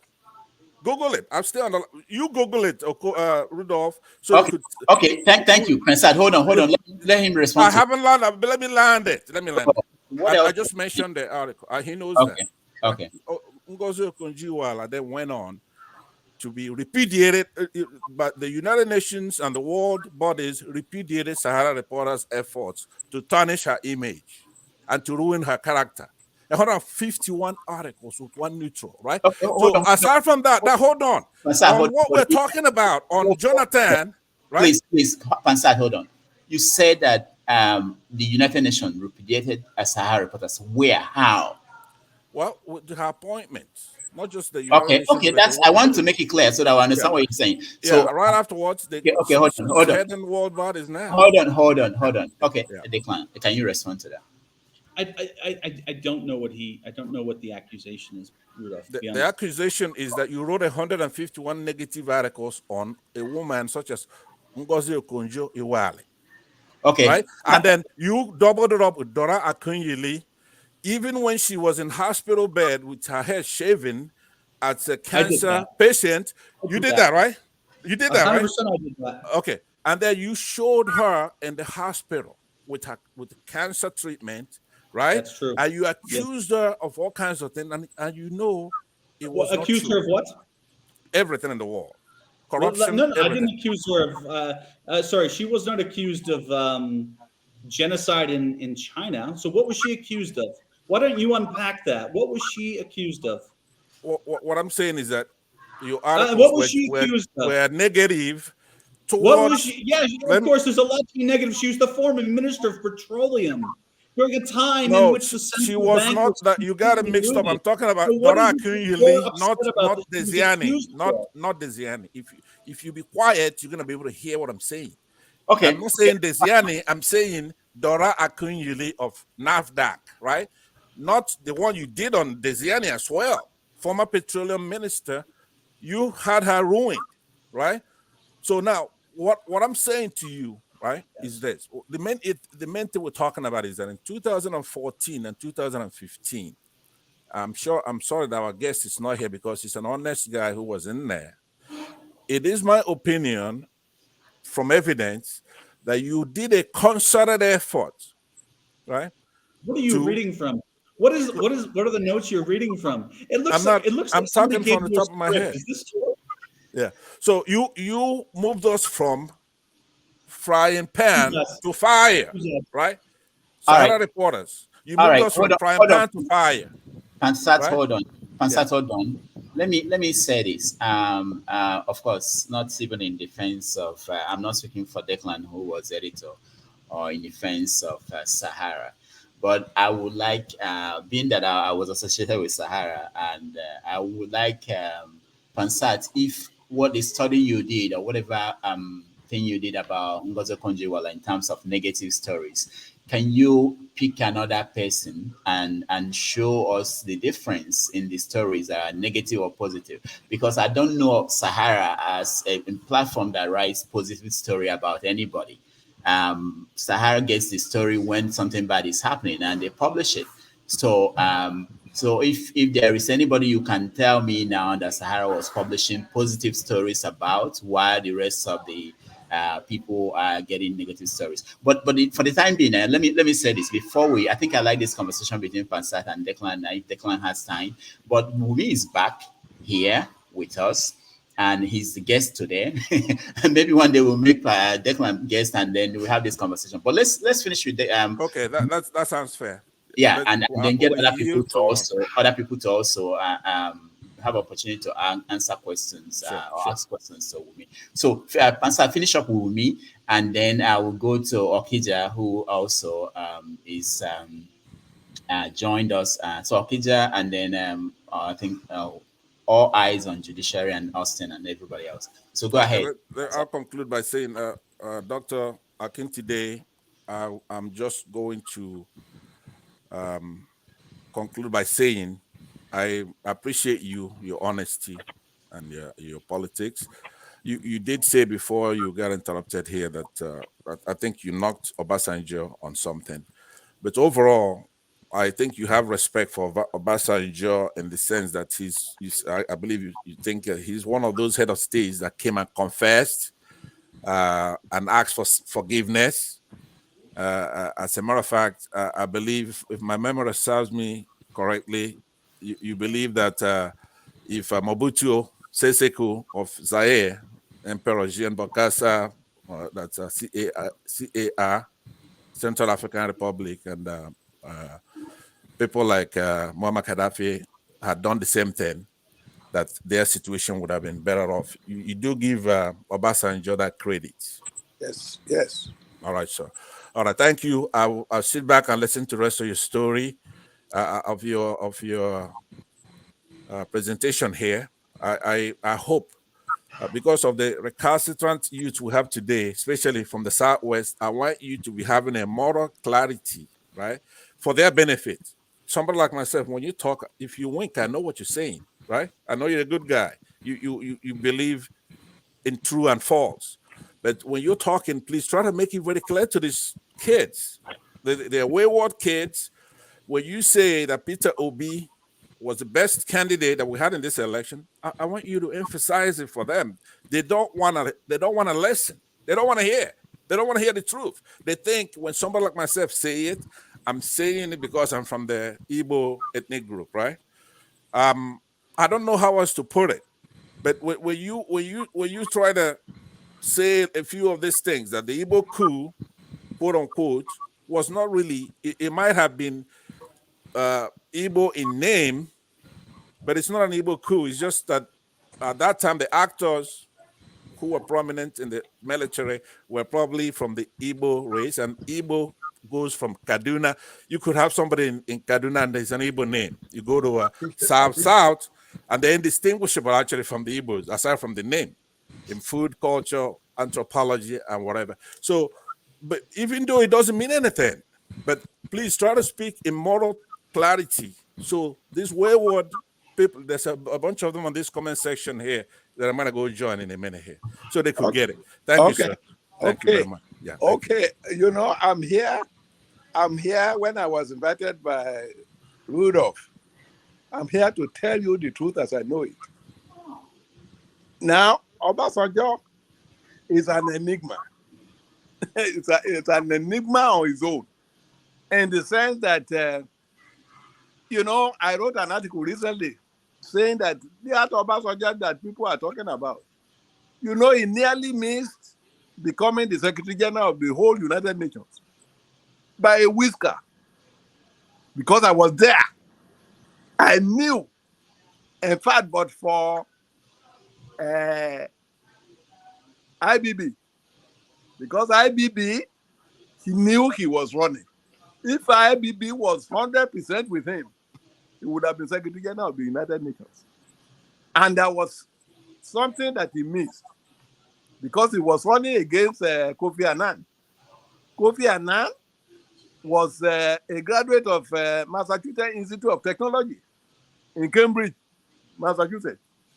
And because he attended that university, that was what gave him an edge why the Americans rooted for him. Otherwise, Obasanjo was on the way to becoming Secretary General of the United Nations. And if he had become Secretary General, he would have rated himself as being the king of the world. That guy is something else. Obasanjo is something else. You could hate him, but there's something about him that you cannot dispute. Maybe it's his destiny or what? I don't know. Even the Yorubas, they don't even accept it. They say it's an Igbo man. It's this and that.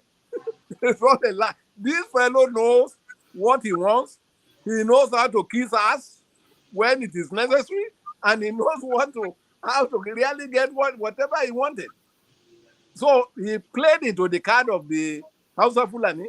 He's the only southern leader that Hausa Fulani will go to anywhere. They supported him. They knew that he was trustworthy. And he was able to play that out when Murtala Muhammad died in a coup.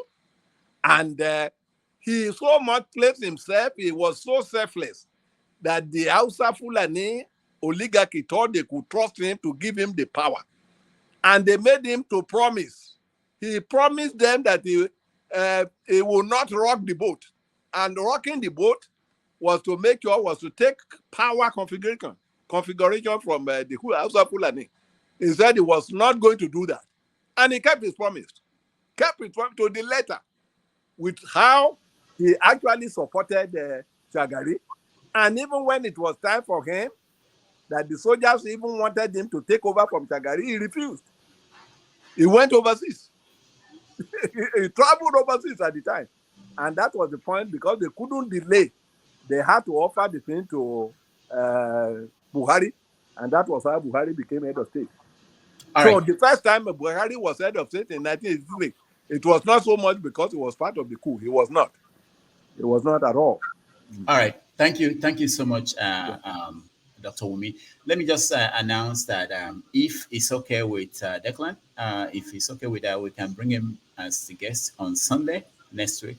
And Pansat, you can come and continue that conversation. Maybe we can talk about Sahara and get more. I will be the guest, and he could come and talk about it. When Declan and I, first of all, Declan, if you're going to learn African culture, you have to respect your elder. I could be your dad, right? No. I'll be the guest, and he'll answer the question. What I've learned about Africa is that they call no fool. And so it doesn't matter if you're older or younger. If you're talking nonsense, then you get shamed. So I don't know what your age is. That's Sahara reporters. That's old people don't talk nonsense. Nice little beats on and a TV behind you, but no one cares what your age is, my friend.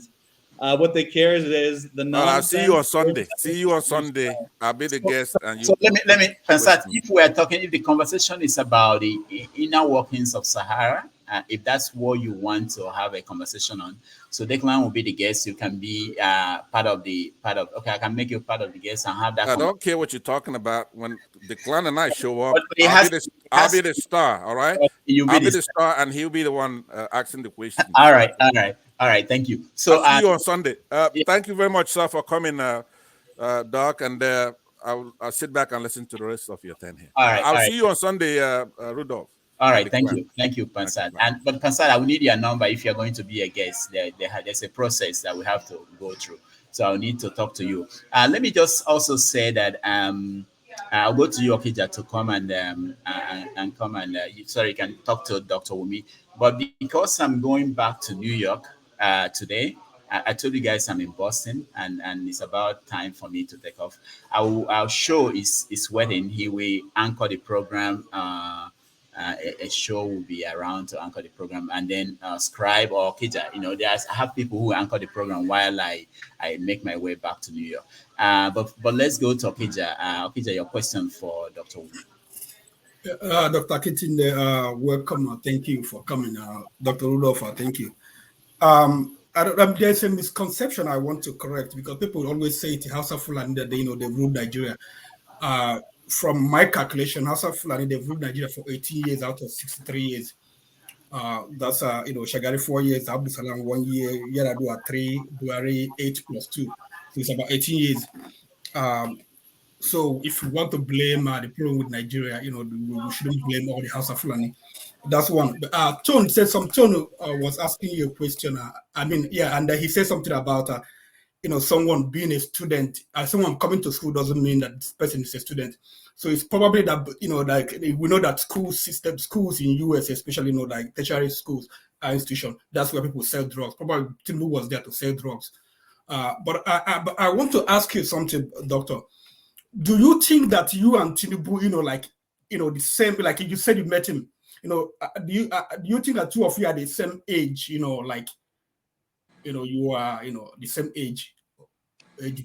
I would think when I met him at that time, we don't ask about people's age. Yeah. But I thought we were closer in age than he's admitting now. I think we are closer in age.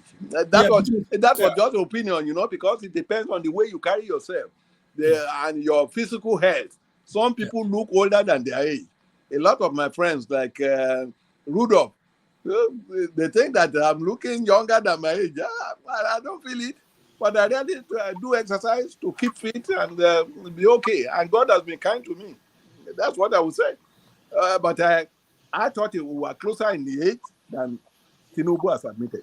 That's my own personal opinion.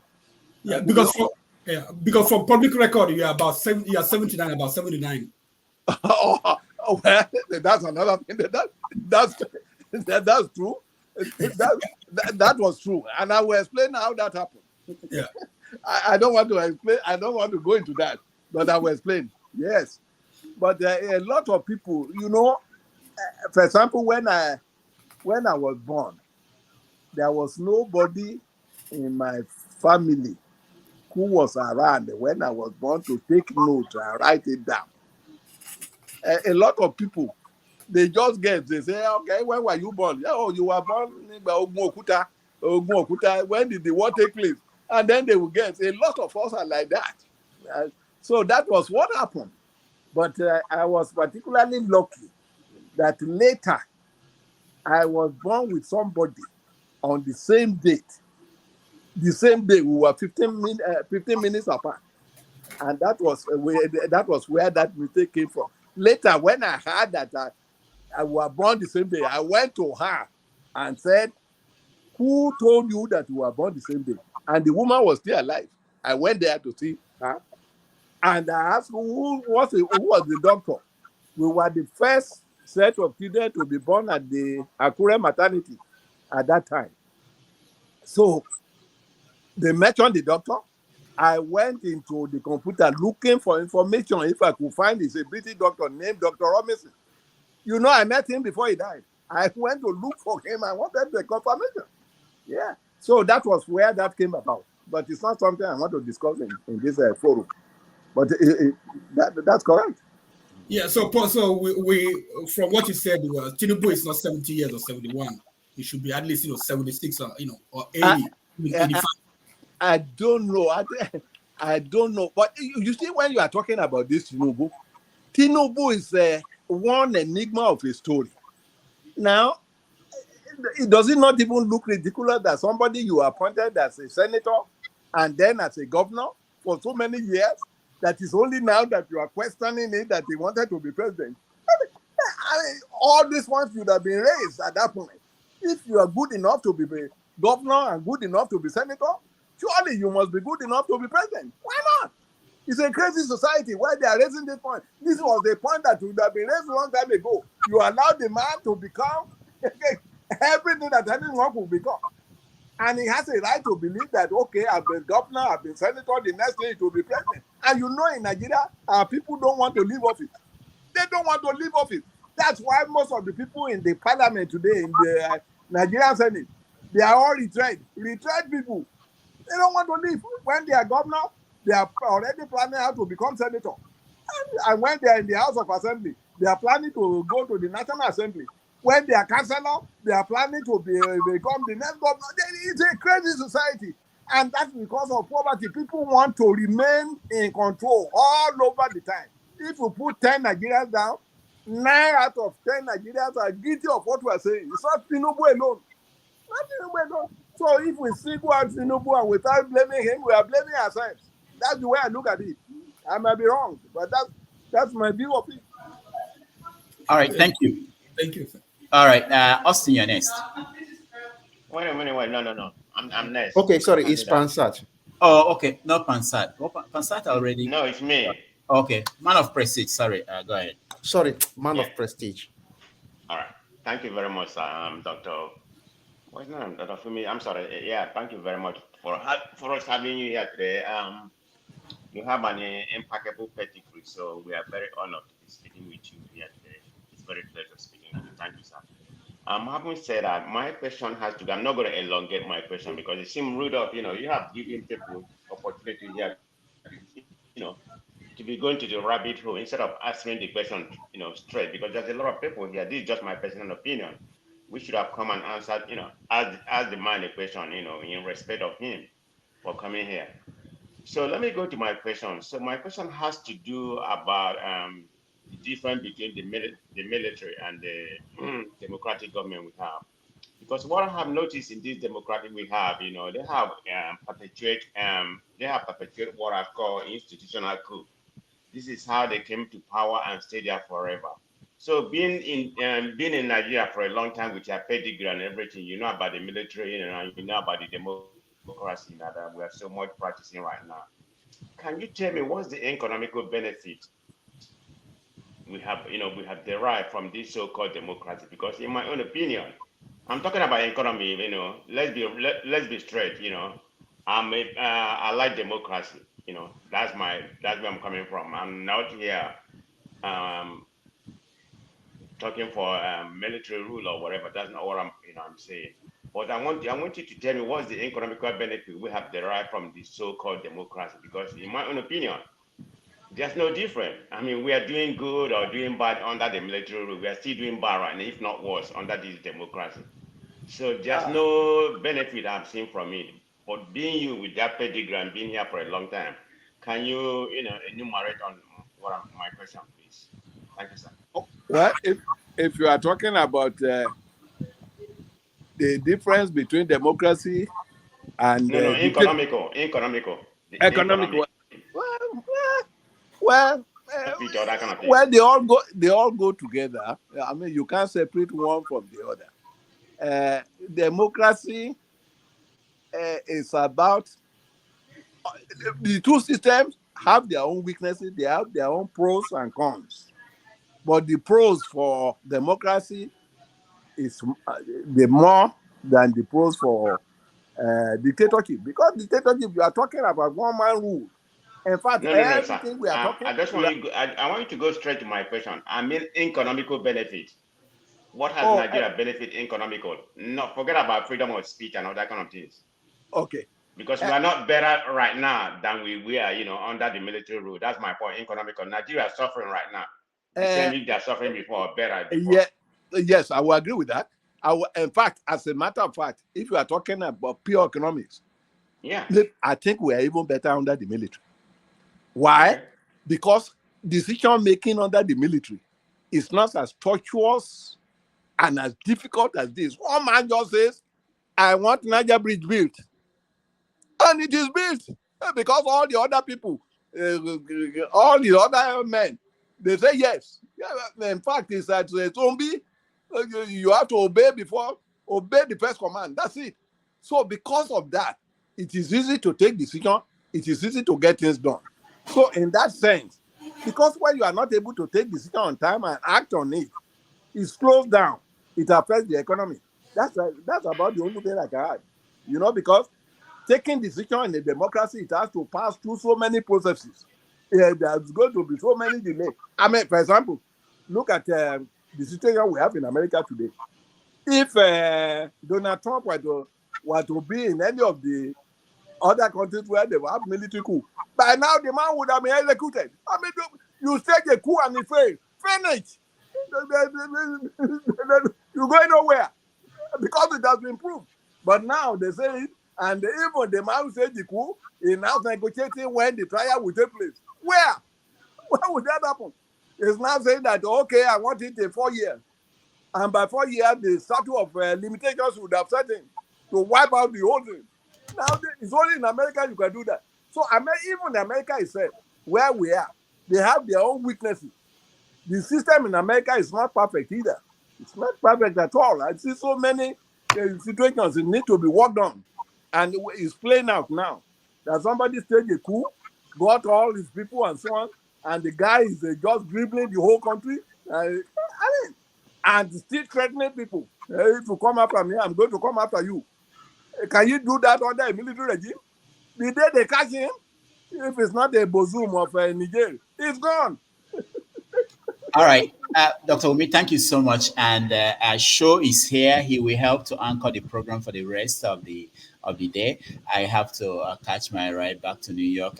Dr. Wumi, thank you, and we will bring you back in not too long because there are so many things we have not covered.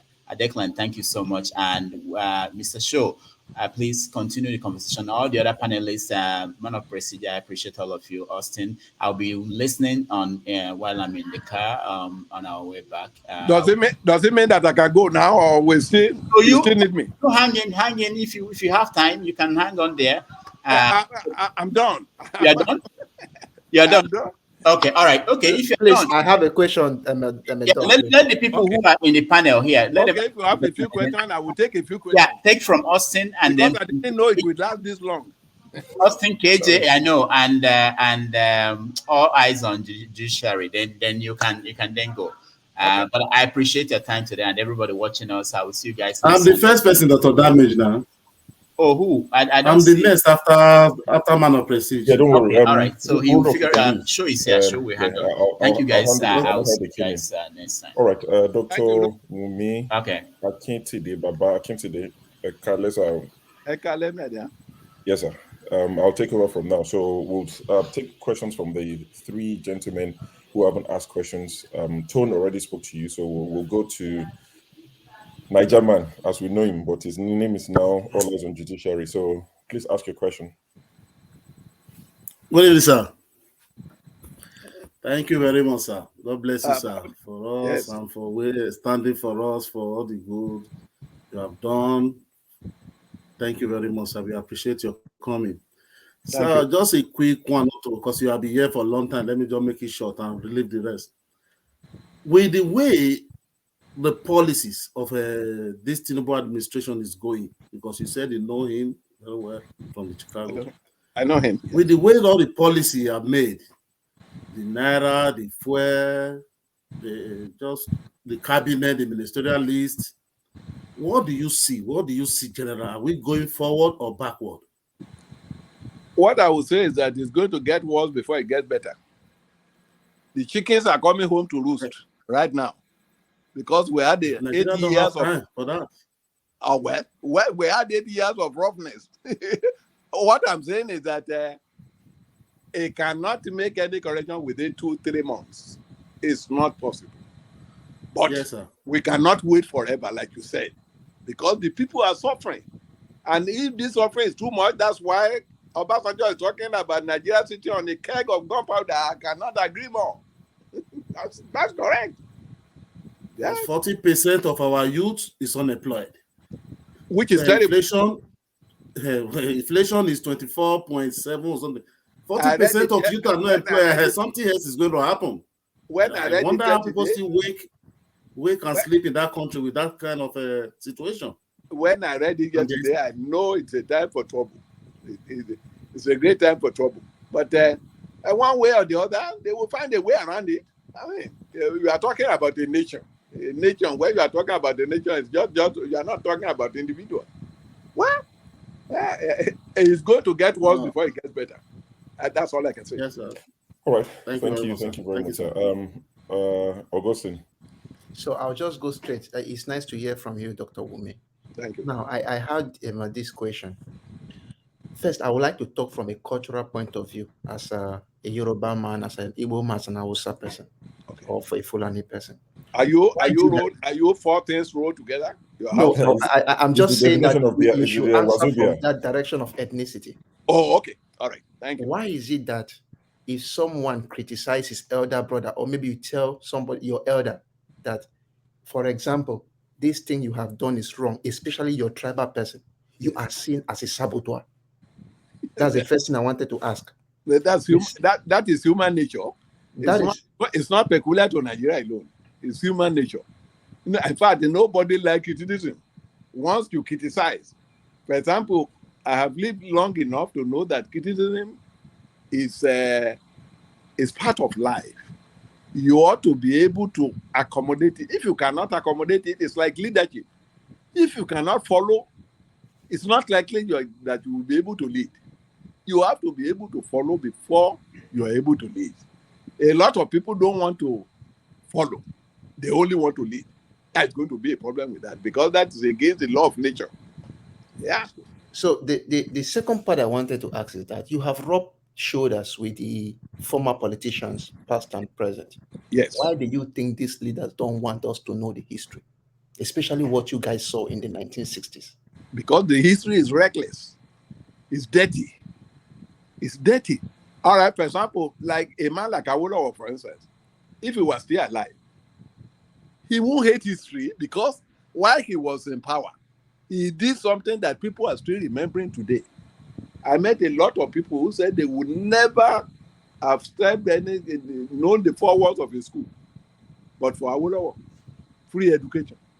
In fact, I was the first set of Awolowo free education. You can't believe it. Look at me.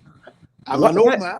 I was the first set, because 1955, when it started, I was in primary 6.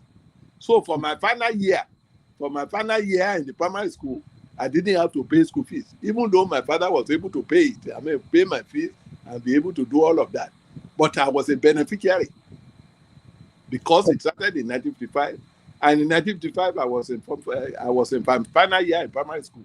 It was 1956 that I got into secondary school. So the point I'm trying to make here is that some days ago, I went to one of the states in the United States here. Okay. And I had to go for a boat ride. These people had to take us to historic sites. There is this prison somewhere in San Francisco where the most dangerous criminals were taken. There is on an island. We had to go there, look at everything. The maximum security prison. Yeah. Yes, they gave us the detail. They even showed us how the white men executed people who came from abroad. When I heard all this, I felt so bad. But yet I knew the history, and that people wanted to talk about it so that somebody can say, okay, we are sorry, and they can move on.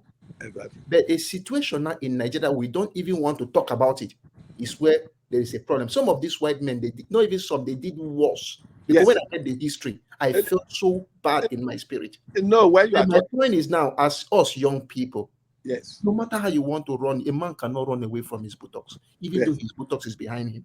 But so in that case, it therefore means that there must be a way for us to talk this out so that posterity will find a way to move ahead. Yes. Why I'm saying so is because the election created a divide. I'll tell you the truth. There are some people I knew who were dating Igbo or Yoruba people, and after the election, the relationship scattered. Yes. I'm no longer interested anymore. You are not interested. So there must be a way for us to talk about what happened there and what we need to do to make it better. So how does some of us, the young people, find a way to know these things and talk about it so that we can make our nation better? It's simple. It's simple. The people said history should be taken out of the curriculum of Nigeria. They are blind and short-sighted. When you have people with eyes, with vision, they will restore it, and they will start to know it. That's why we want a good government. I don't know of any president who is right-thinking mind who will say that history should be taken off the curriculum, so that people will not know what happened, what they did, and so on. It will be brought back. Simple. It will be brought back. Okay. Yeah. All right. So, sorry, 1 minute, please. Show. History is back, because before Buhari left, they signed it back before Buhari left. So history is back. Yeah. Thanks for that information. KJ, your question, please. That will be the final one. And I would ask Baba something before he leaves. I will use the Omoluabi privilege to ask my own question before he leaves. But KJ, go ahead. Okay. Thank you so much, Dr. Wumi. I had to jump in, having come in from church, just to listen to your comments. I'm just full of praises. That's all I'm going to say. People like you and few others there are the ones who are keeping the Nigerian spirit running. Most of what you said was what exactly some of the things that my late father told me, in terms of history and all that. So I truly appreciate your honesty and your straightforwardness in telling these stories. I also hope that you will capture some of these things in books, so that people who are coming behind will have the opportunity. Those who are seeking the truth, because it's not everyone in Nigeria who wants to know the truth. But the problems are, I like what you are saying. Government is going to find a way to address it. We don't have a reading culture. Every time I go to the public library here, I see an 85-year-old still flipping books in the library. I said, what is this guy doing there? So I asked the woman, I said, what are you doing? He looked at me too and asked, what am I doing too? I said, I came to check some facts here. You see, we don't have a reading culture. And that is a huge disadvantage for us. But someday, as we begin to reimplant and keep people interested, for example, in America here, you have public library everywhere. I have it near my house here. I am always going there to check some of my facts and so on, to be sure. So not having a reading culture is a big problem for us. In fact, you can write all of these books, nobody reads it. They don't read it. Only very few people of our leaders. For example, Buhari doesn't read at all. And that is so was Chagari too. So when Chagari was in power, all he had to do was to rely on one or two permanent secretaries that he trusts. And one of those permanent secretaries was Alhaji Abubakar Alhaji, the Sokoto prince. He went to London School of Economics. He's very, very bright. Very, very bright. That was his think tank at that time. So anything that Buhari is doing, go and find out. It was Abubakar Alhaji that is doing it, and so on.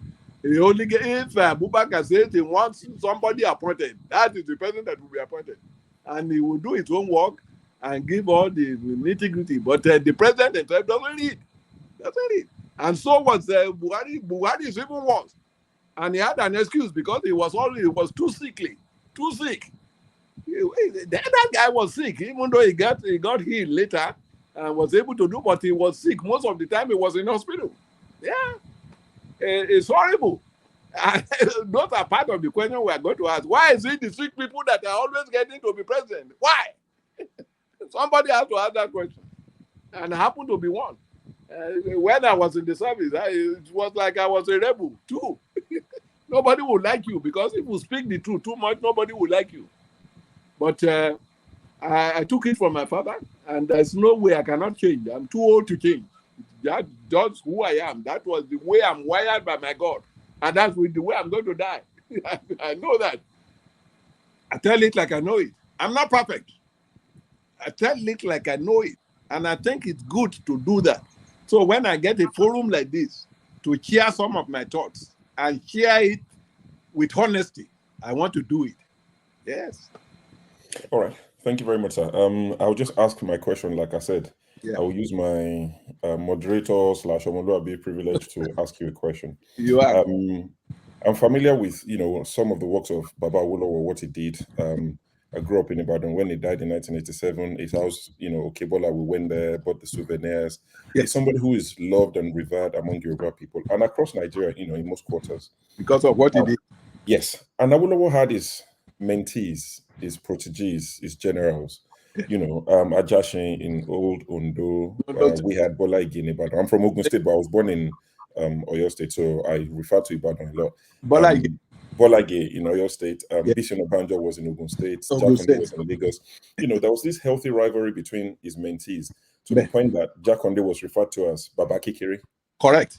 And the Oyo State man, Bolagi, was referred to as Aruli Awolowo. You know, the two of them were the closest to him. And all of that. Okay, yes. And we can see the legacy of these men that came after Awolowo. Yes. But the people they sort of maybe mentored or hand over to, I don't think this current crop of Yoruba politicians will be remembered the same way. What changed? What happened? Well, a lot of things changed. Number one, the search for money. Everybody wants to get rich. Everybody wants to be comfortable. That's what has changed. Inordinate ambition. People want to be who they are not. And our culture encourages it. For example, when you have a party and people go to party and start demonstrating how rich you are by putting dollars. In fact, I can understand it at the time when Naira is like toilet paper. But today, Naira, I mean, before, Naira was good. But today, it's like toilet paper. When you take $1 here, and it will give you 900 to 950. So, but one would have thought that if we are not profligate in our spending habit, one would have thought that if you have a chance to spend a dollar, to spray dollar on people, that you will prefer to spray Naira. But when you go to parties in Nigeria now, I don't know, it's insanity. You see people spraying, some people are spraying $1. Some people are now spraying $20. And when you know how much. So if you work hard for your money, you won't be throwing it out like that. So a lot of people who are spraying like that, and this bad culture that Yoruba people started, it has spread to Igbo and even to Hausa and Fulani now. They are now doing it. And you want to celebrate your birthday, you have to buy a fan. Even some people are now buying television to give to people. This is insanity. Nobody is talking about that. That's not even our clergy, the people, the pastors. So we have a problem. We do have a problem. But awareness is the first thing that we have to do. Because if you have a problem and you don't know you have a problem, that in itself is a problem. So if we create awareness and we try to set good examples for the people we interact with, I think that will be the beginning of solution. Okay, thank you very. On that note, I'd like to thank you on behalf of Rudolph and his show, Dr. Damage's show. I'd like to thank you for being our guest today. The comment section, I've been in the comment section for about 3 hours. I've seen people, they appreciate, your honesty, your contribution, and the history that you've shared with us today. It'll be lovely to have you back another day, but we think you deserve some rest at 79. You should catch your breath, but we'd love to have you back. So thank you very much and God bless you. Thank you. God bless. Bye-bye. Bye. All right, people. To the guys in the backstage, apologies. I see you, but it's just because the agreement, Rudolph had with Baba. That's why I didn't want to add any more people, so we won't be asking questions. But I'll bring you on, and I would share the link because I've seen people ask me for the link.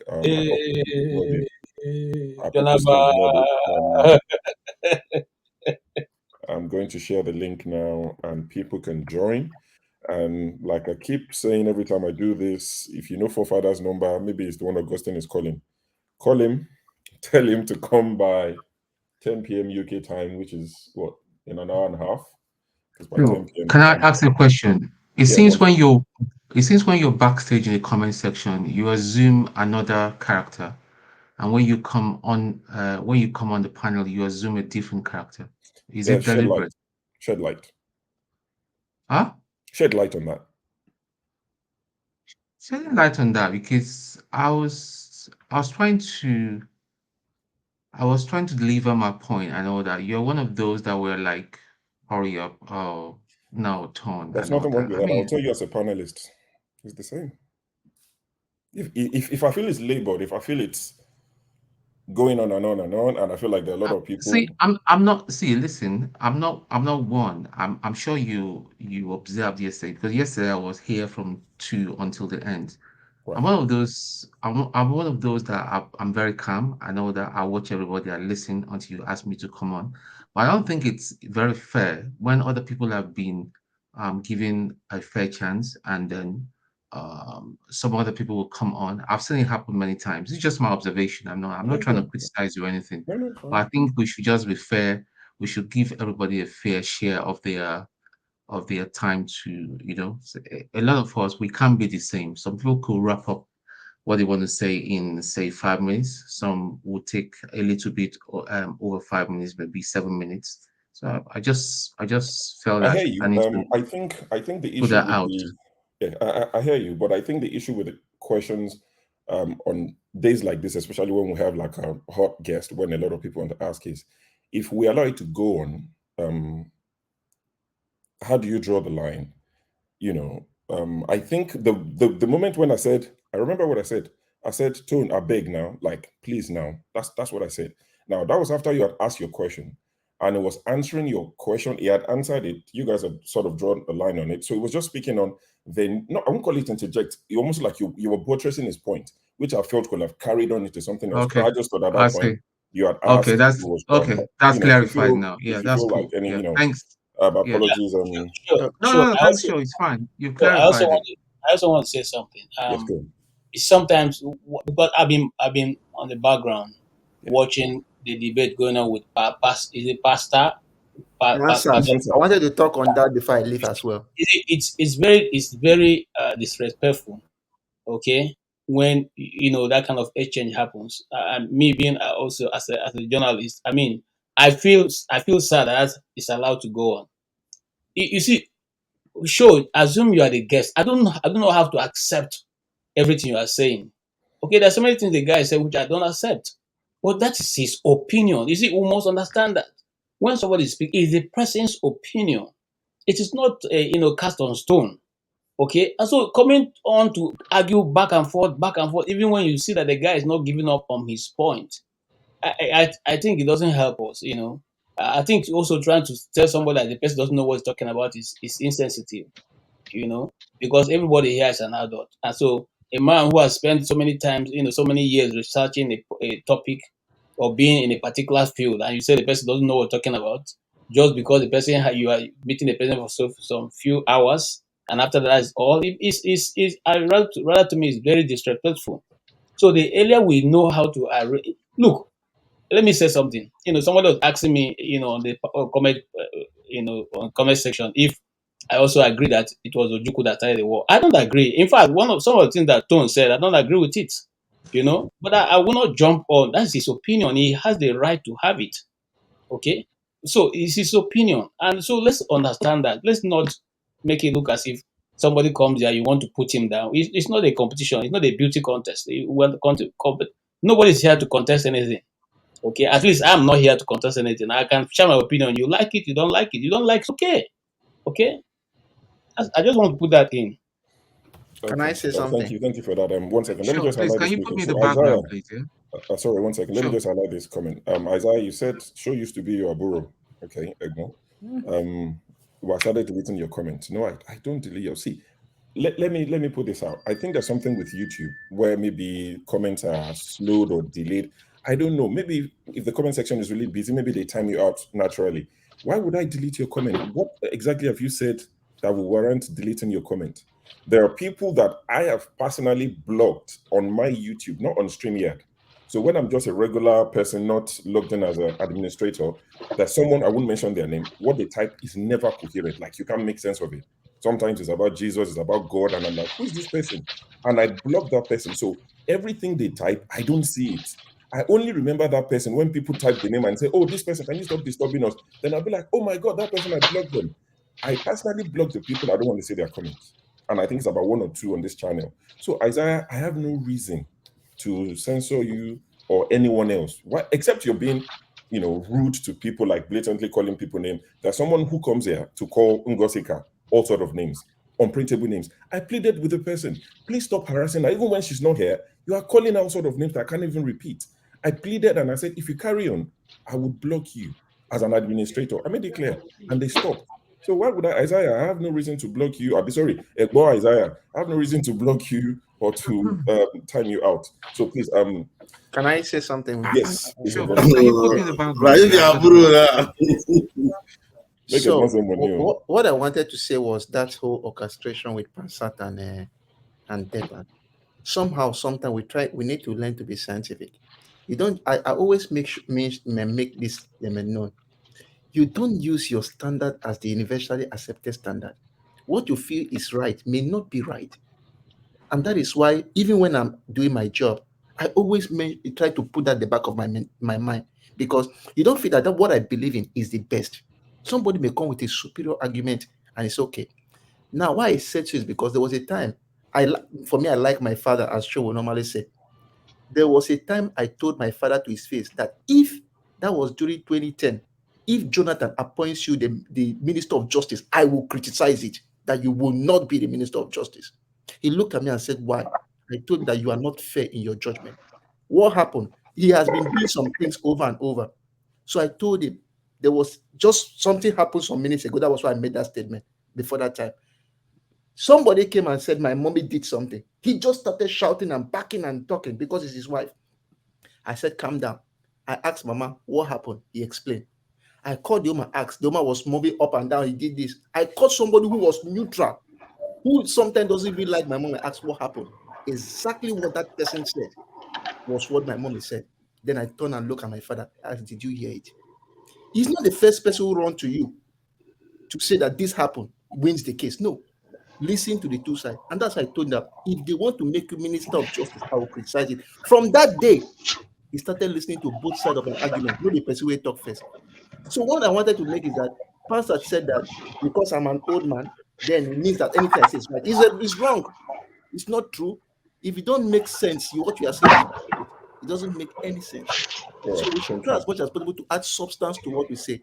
Not that it must be the way I think, or maybe if somebody doesn't do it to your perspective, then the person is wrong. It's Thank not. you, Augustine. It's one of the. I think it's one of the tools they've used to keep us quiet for a long time in Nigeria. Maybe Africa at large. Once people are older than you, your opinion. If you don't agree, you are a saboteur, Austin. Exactly. John Abba, good to see you. Thank you for that. Good to see you, John Abba. How was church today? It was good. Thank you so very much. You are one of the kind. Yes, thank you. You are. Dan Rastaman.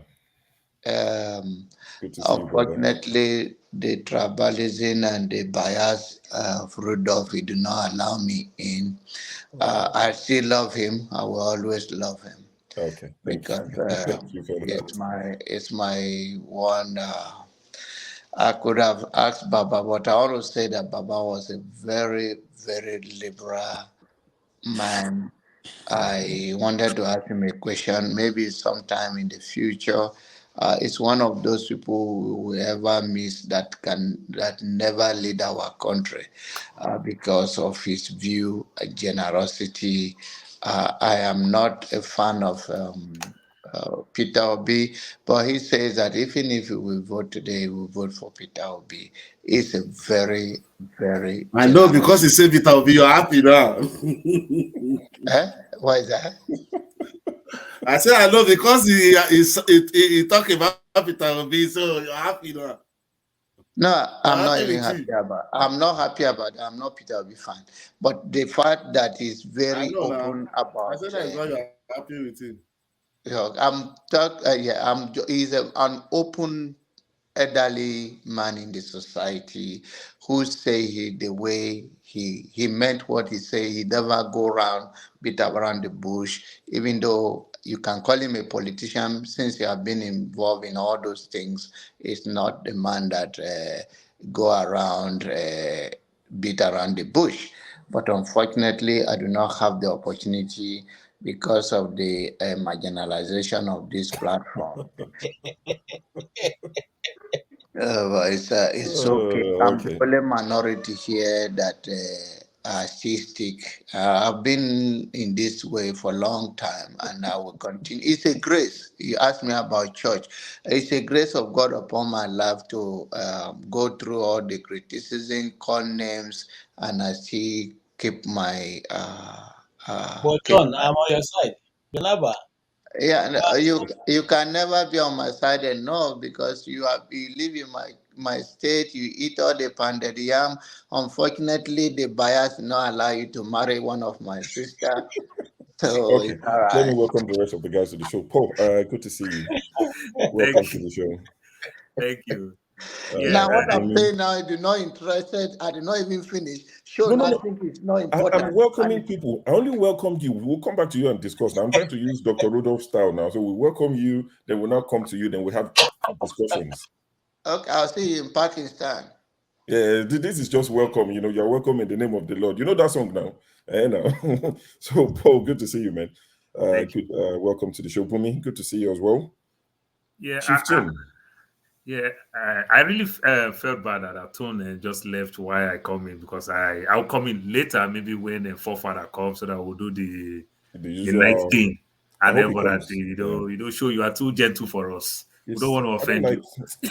I don't You like know, you are our own Jehovah I like a bit Witness. of bass You're boost, very but all calm. night long, You bass know, boost is too much. so Tone talk about Tinubu's daughter. Tinubu's daughter had a baby. But it should be turn by turn. Paul, you just came now. People were here before you came. I'm saying hello. I think people don't. So what I'm saying is that I'm just welcoming you. Then we'll go around and you can talk about anything you want to talk about. Go. Good I to don't have you on want the me show. Dan. Don't give me dada. Dan, go ahead. Brother, make we follow the rules now. What you do? Bumi, you can unmute yourself just to say hello to you. Thank you very much, and good day, everybody. Okay, it's good to have you on the show. Chim, good to have you on the show as well. Yeah, good day, everybody. Nice to be with you. Olumide Baba Olugun of Canada. We can't see your face, so if I can't see you, I'm kicking you out. Customer, they answer offensive. He no get. Go look up on the What other are you prescribing? Is it classified substance? Make sure somebody countersigns or I know deal. Okay, Olumide is not ready. I'll take him out for a second. Prince Akwachi, I see you, but you're driving, as you know. I recorded the Dr. Rudolph's rules and regulations, so I can't put you on, unfortunately. Yeah, but once I say that you're packed, I would bring you on the panel. Apologies. All right, so KJ. So what do we do? Let's start from you. So, continuing from where Doctor stopped, he spoke about, a few things, his association with Tinubu, knowing him briefly in Chicago. He also spoke about, what he thinks of our constitution, which Olumide was very happy. I think that's when I joined in the comment section. Olumide was very happy about the constitution. It feels like it's one of those things that, we've discussed already, but, we can overflow these issues. What do you think? Yes, if you Based on ask everything me, you've heard from Doctor? yes, I think we have exhausted all that he discussed. The only thing that it looks like to me is that he came to, maybe give more credence to what we have already said concerning the Nigerian Constitution, the Tinubu's administration, and all that. And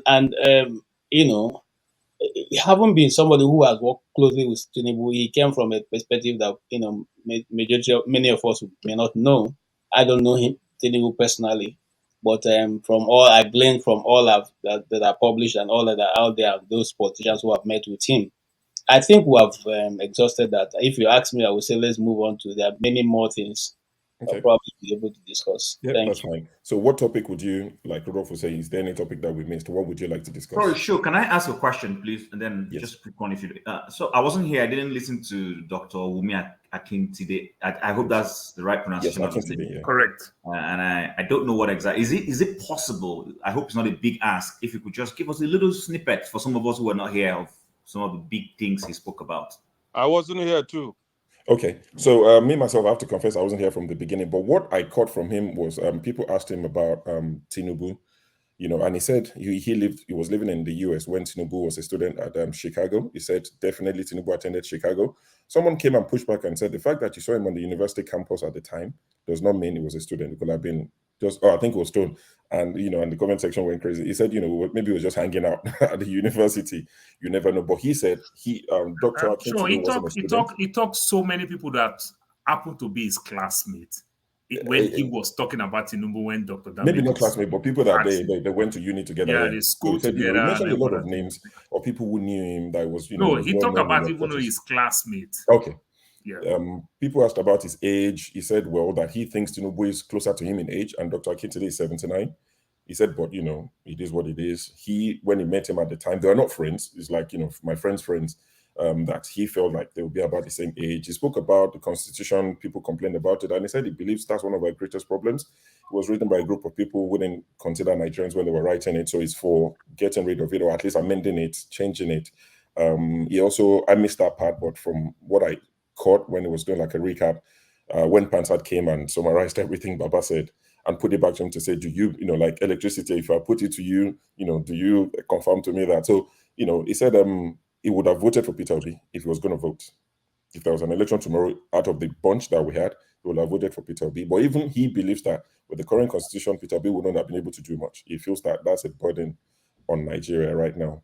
He spoke about, why Awolowo was able to mentor the Bola Igis and the Jakondis and the Ajashins, but those ones, there was a disconnect between that set and the ones ruling right now. He spoke, touched about a few things. Those were the sort of things I caught when I came, because I wasn't here from the beginning.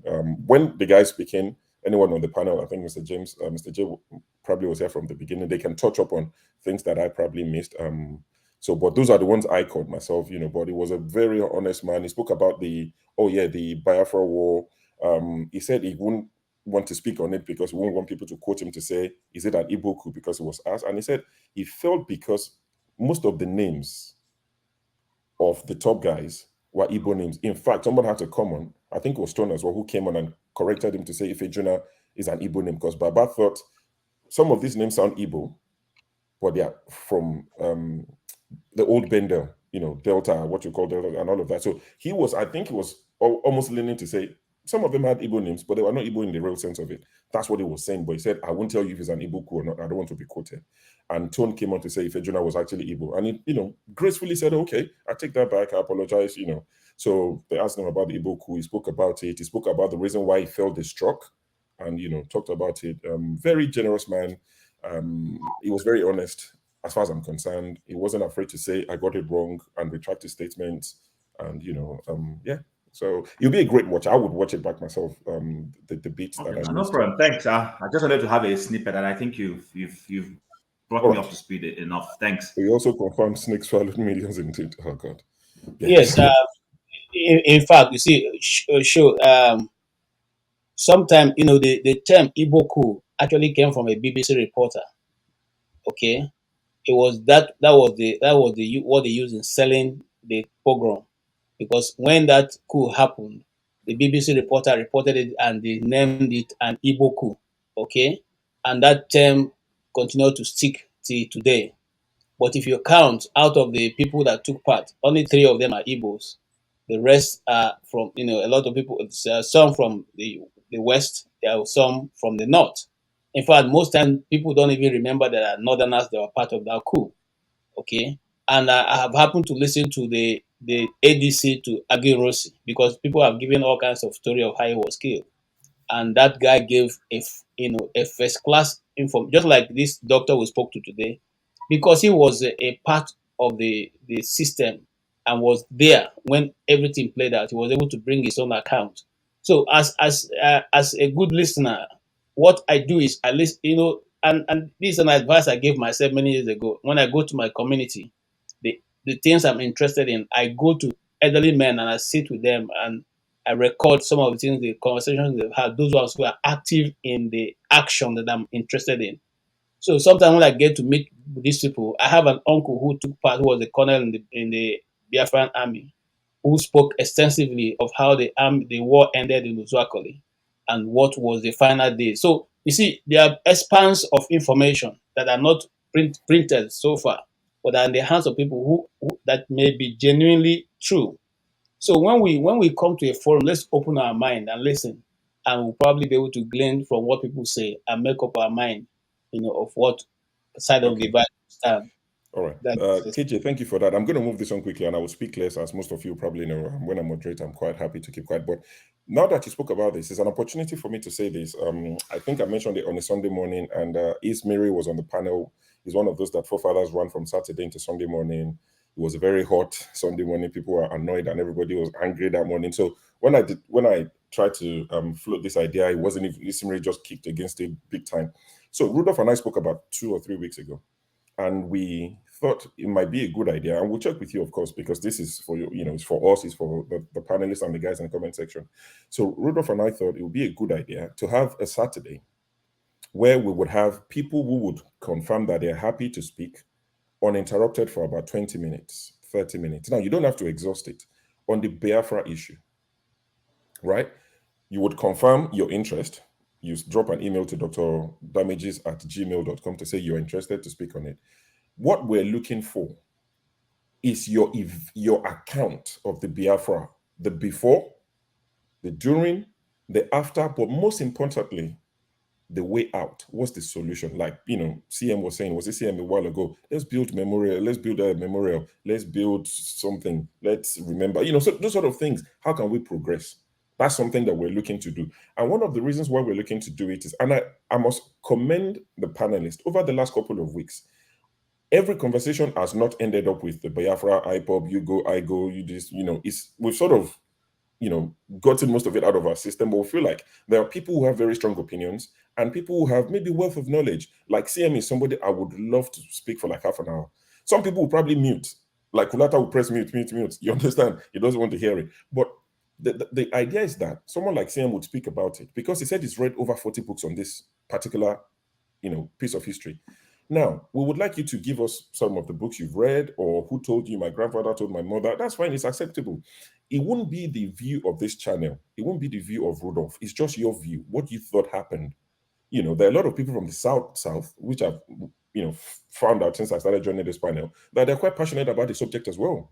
So we'll have a few guys, I'm sure they would volunteer from the South, who have very strong opinions, very strong, arguments as to what they think happened. Or somebody sang a song, somebody did a decree, they stopped the song, they were dancing.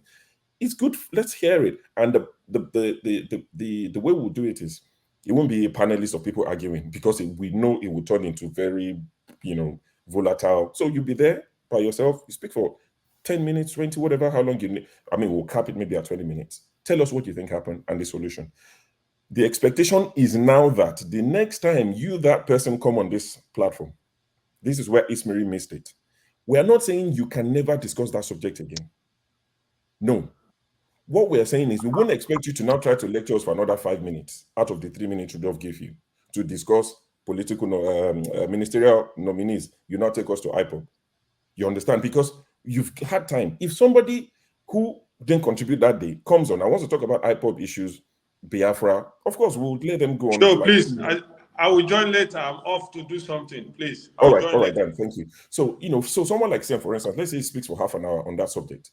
I think it would be unfair on CM to come the following Saturday and we are discussing ministerial nominees or there's no water in Nigeria or something like that. Of course, anything, you can link anything to Biafra issue, and you'll be right to do so. But we wouldn't expect CM to go on a tirade of 30 minutes again because he had an opportunity to tell us what he thinks happened. So that's an idea we're floating. If people want it, we'll do it. If people think it's a bad idea, no, let's leave it alone. We'll leave it alone. It's it's about the people. But that's something I just thought I would Sure. Can I contribute to that briefly? Welcome to a good idea. Just briefly. So briefly that I want to say, I just want to contribute to the idea. If you like to take it, if you don't like it, up to you. You guys are the pilot and the co-pilot. My take is that, remember when we talk about war, if you listen what KJ said, he said, my uncle, which means he's talking from his own side of the war. There are people who also write extensive book from the other side of the war. Yeah, that's what we You understand? Everybody. So if he comes and talk his 20 minutes and another person come from the other side and talk his 20 minutes, I hope it still will not be another war again. No, we're not. Two people won't be on the panel at the same time. Okay. You talk your 30 minutes, you're gone. Now, what would happen is I, as a person, would listen to Abubakar or Muhammad. We would try and get them to come as well because they'll bring the northern perspective.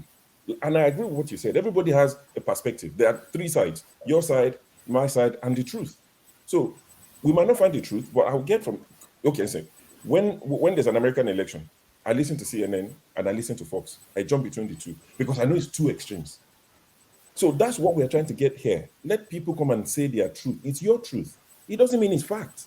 So if I could just add a little bit, I think it's a fantastic idea, and you know, which is a good culture for us to adopt. Because why? If you look at the Americans, how many years since after their civil war, they still talk about it.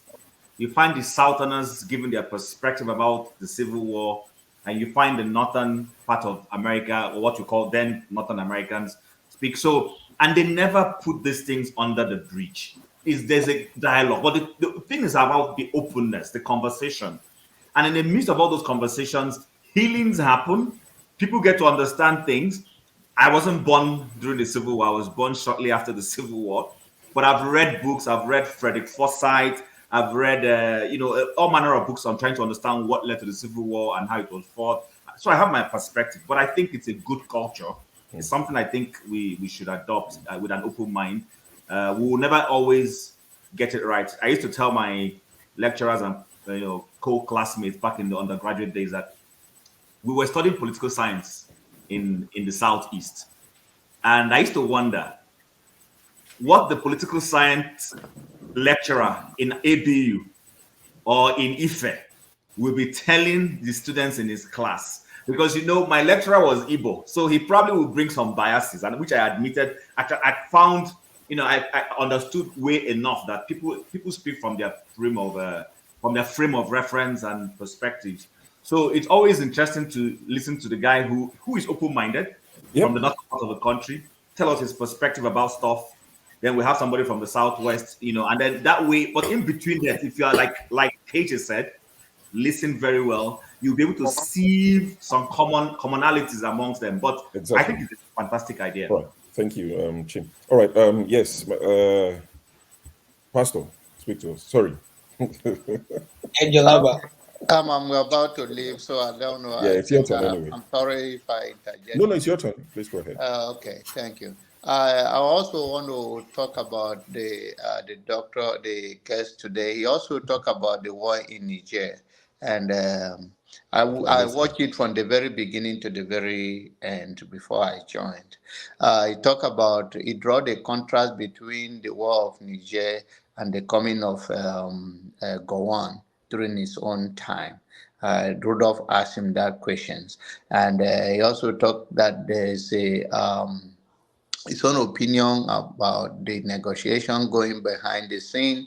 He gave Tinubu a credit, and he also said that the guy agreed to 3 years, but the negotiation, he thinks it should be 1 year or less of a military regime. He called it also a dictatorship.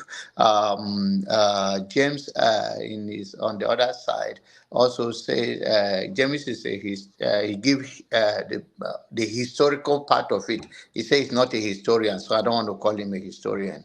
He also says he talk about what the military has done during their time and what is going on right now within the civilian. The question I missed to ask him in my own, if I could have a chance then, is what the civilian has done and why.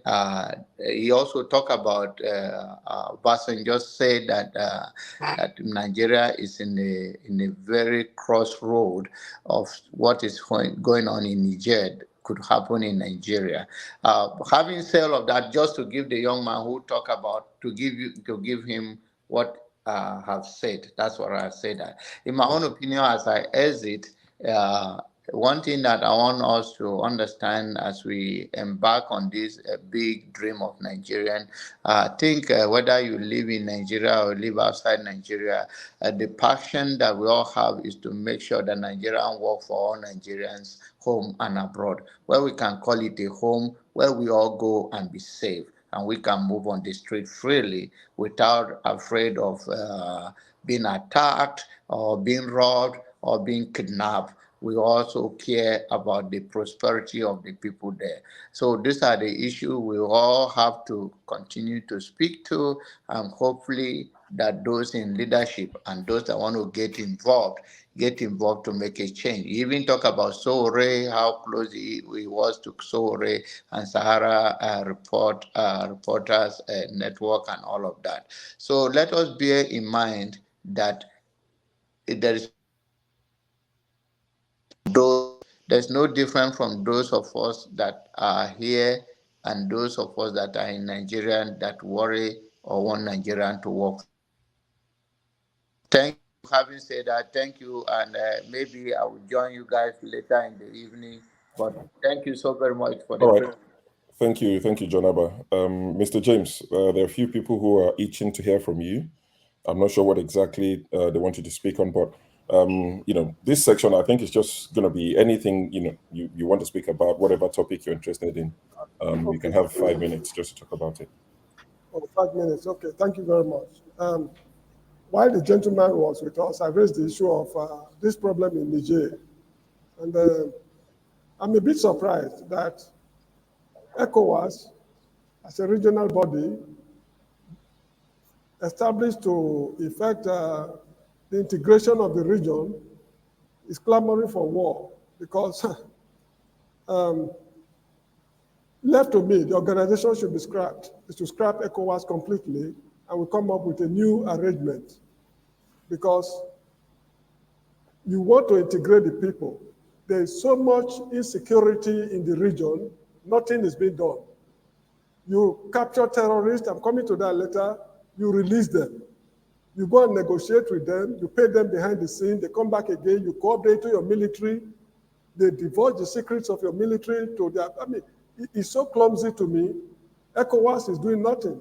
When you want to travel, let's say from Nigeria to Senegal or anywhere by road, it's a nightmare. The immigration and custom men will never let you know peace. They extort money from you, they don't issue receipts. It's even better to obtain a visa than traveling by road without visa. So I do not see the use for ECOWAS, frankly speaking. Now, this problem in Niger, to my surprise, the ECOWAS people, they are saying that they want to reinstall the former president, which to me is laughable, because in the history of West Africa, I think about 4 or 5 cases like that, no, Africa, 4 or 5 cases like that has happened. The first happened in Liberia in 1823, when Jehudi Hashmond was their president. The government was overthrown by Liberians because of their high-handedness, and the U.S. forces reinstated the man. That is the first case of an attempted coup in West Africa, 1823, before Togo successfully executed us in the 60s. Then the second case of a reinstated person is Leon Umba of Gabon, 1965. They toppled the government, the French forces brought him back. The third was in Sierra Leone, Saka Stevens was overthrown in 1967. He fled to Guinea-Conakry, I think 68 or thereabout, he returned. Then another again happened also in Sierra Leone, when Sani Abacha reinstated Tijan Kabah. Then the last was in the Gambia, Sadauda Jawara, when he went to Prince Charles' wedding with Lady Diana in 1981, July 30th, 1981, Senegalese forces brought him back. These are the only 4 or 5 cases that has happened in the whole of Africa. So, Mr. James, yes, year 2000, Principe and Satome. No, it was not a coup. What I mean, they did His not government succeed. was overthrown when he visited Nigeria. Nigeria. What I mean, oh, I see. Yeah, when he visited Nigeria, his government was overthrown when he visited Obasanjo. Thank you. Yeah. When Obasanjo dispatched the warship, yes, you are correct. Thank you. So there are very, very few cases out of 100 and something coups that has happened in Africa. Now, this man they want to reinstate, what sort of person is he? In the year 2010, yes, he was a member of parliament. There was a coup in Niger. This man was among people who stormed the streets, they took over the streets, jubilating, welcoming the military in 2010 when he was a member of parliament. The election that brought him eventually to office, I can't remember exactly when, there was an attempted coup to stop his inauguration. During that attempted coup, it was Buhari in Nigeria who foiled it and eventually was sworn in, and he was in power for 2 years. Now, the problem with him is this. Just like the Nigerian constitution, which says that you cannot be a president of Nigeria if you are not born in Nigeria, Article 47 of the Nigerian constitution states that you must be a Nigerian of origin. Of origin means you must be born in Niger. This man was not born in Niger. Now, somehow they smuggled him. He contested the election. The election was badly rigged to the extent that the region he came from, they recorded 900,000 votes in his region alone in Niger. The matter went to ECOWAS Court of Human Rights in Abuja. ECOWAS Court of Human Rights dilly-dallying for 2 solid years, at the end of which it took them 2 years to pass a judgment that it is not within their jurisdiction to examine the case. That was how the man became president. So a lot of funny things have been happening. Villages have been sacked by terrorists. A lot of executions have taken place. There was an instance, the terrorists captured Nigerian soldiers, videoed them while they were facing firing squad. They executed them and nothing happened. And what caused the quarrel between him and Brigade of Guards? I don't know what they call it there. Whenever they catch these terrorists, they will receive orders from above, in most cases from France, that they should release them. So these things were very, very annoying to members of the military. So these were just some of the useless things happening. And there was chronic poverty to the extent that Nigerian women, children, and all what have you, they littered the whole of that part of West Africa as beggars. Meanwhile, this is a country that is producing uranium in such a quantity that they are powering the electricity production in France. They don't have electricity. Nigeria supplies them electricity, and they are even unable to pay Nigeria. They are owing Nigeria billions of naira. Now, the crux of the matter is this. I think it was 1960 or thereabout, they signed an agreement that they will not construct a dam, that in order for Akenji Dam to work, because they are upstream and we are downstream. Now, they will be supplying them electricity, they'll be refusing to pay or unable to pay. Let me say they're unable to pay. But the irony is this.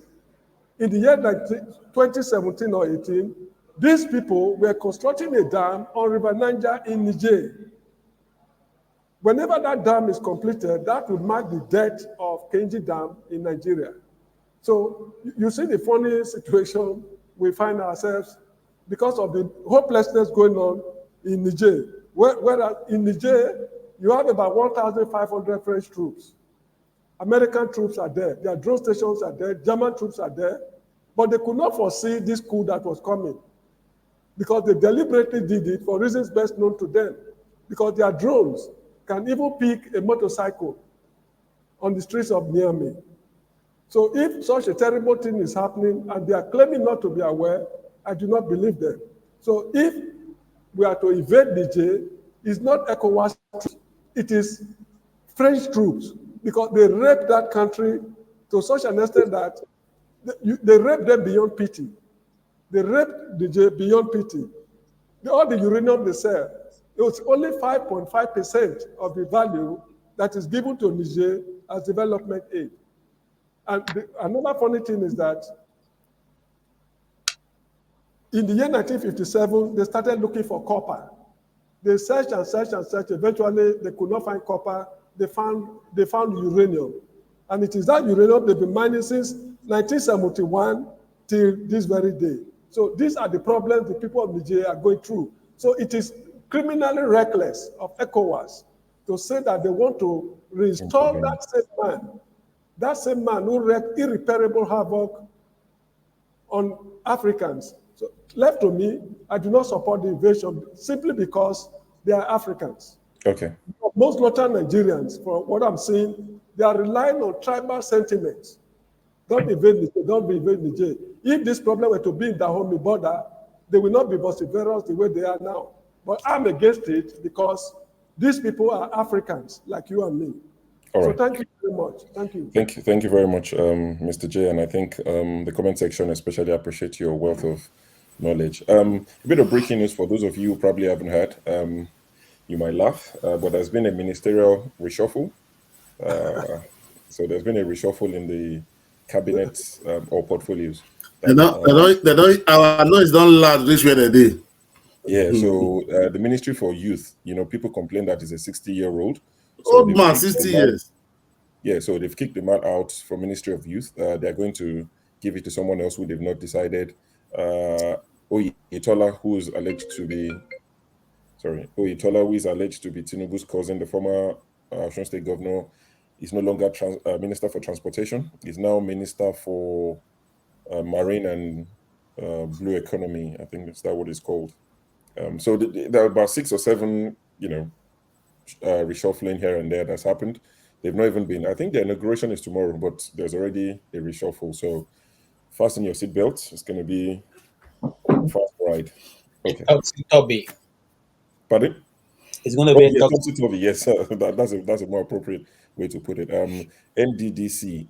Let me tell you, in case Nigerman is interested, they don't carry your go where you don't know. But sure, was there a minister of NDDC? I thought they scrapped NDDC. Well, let me tell you, President Bola Tinubu has approved the redeployment of Engineer Abubakar Momo from the Federal Ministry of Youth to the Federal Ministry of Niger Delta Development. Very good. But they were clamoring for it, yeah. This is Ajuri Ngelale who dropped this, the spokesman. So it's official. So that the person is supposed to be there. Yeah. So the Momo is that the one from Delta State? Okay, let's not celebrate. From Edo State. So no, I'm saying that Momo is from Delta State. No, from Edo State. Edo State. Oh, it's from Edo State. Okay, no worries. Let's go to Paul. So you can talk about. No worry. Sorry, no worry. We'll share the oil. We'll share the largesse. No vex. Oh yeah. The job will kill her. They don't come out to say if you don't be job, don't wait. They will kill her. So we come out there. Well, I'm not concerned. No, sorry, it's Nigerman story. Sorry, no vex. After Mr. Jim, sorry, I got no vex more. Nigerman, 5 minutes. Good evening, everyone. Good day.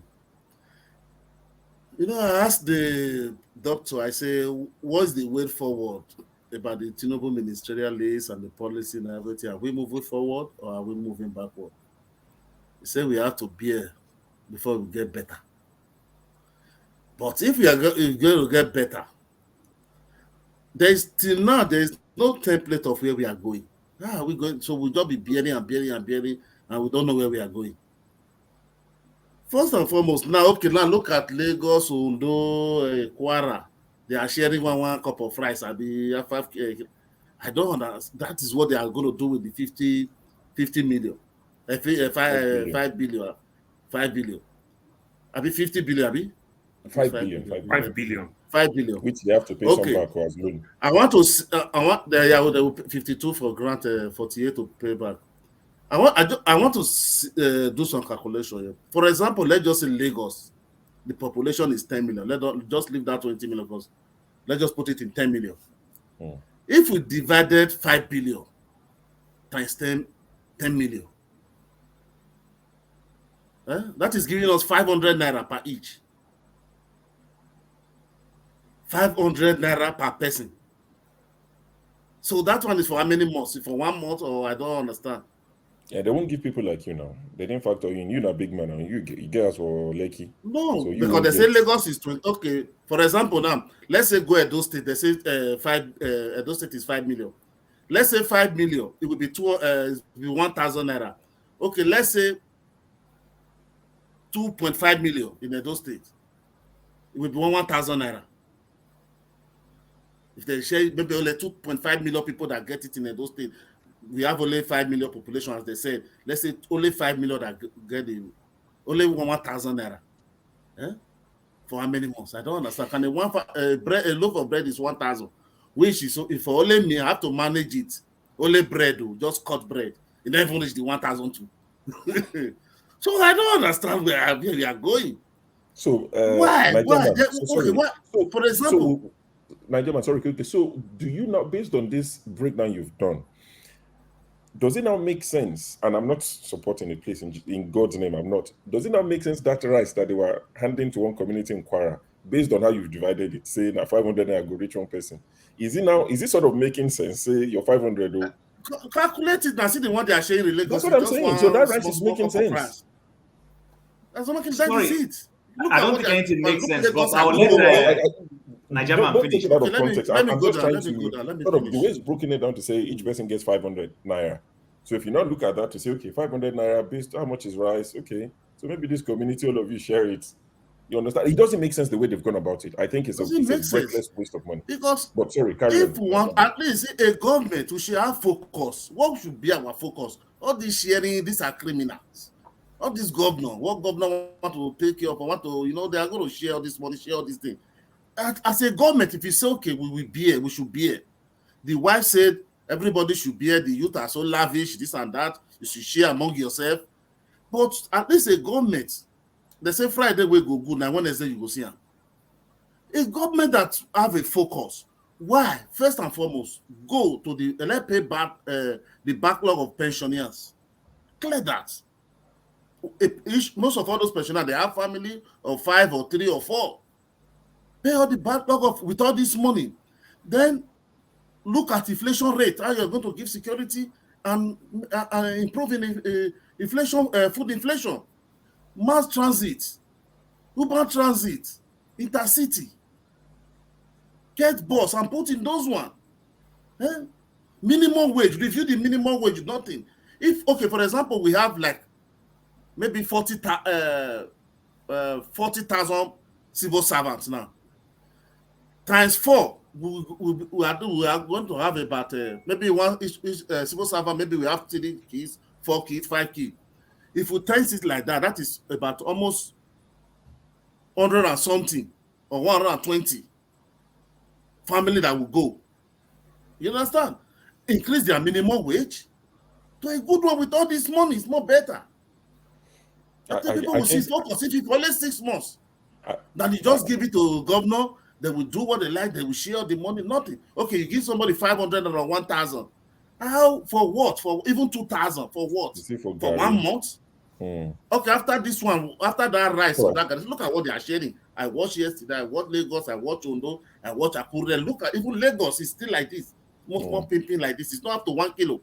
All right. I don't understand with crowd fighting for it. Let's move it on to Paul. Tim, you want to interject quickly? I'll come to you, but Paul. So, following on from where Nigerman stopped, what I'm trying to look at is this 5 billion or this palliative. How best do you think it would have served the people, rather than this Babia style that they're doing? How best do you think they could have supported the people? And also another thing that I would like us to discuss while we wait for forefathers. I'm hoping that he's watching or somebody's texting him to say, please, so come and take over till tomorrow morning. Another thing we'd like us to look at is, Mr. James might be interested in this sort of topic. Based on the bombshell that Femi Falana dropped on channels the other day, that gold alone, just gold alone, worth $9 billion is flown out of Nigeria in private jets yearly. That is unaccounted for. Of course, accounted for, they have some people that they will settle off and all of that. Are we even far away from Niger? Is our case that different? Or is it just not talked about enough?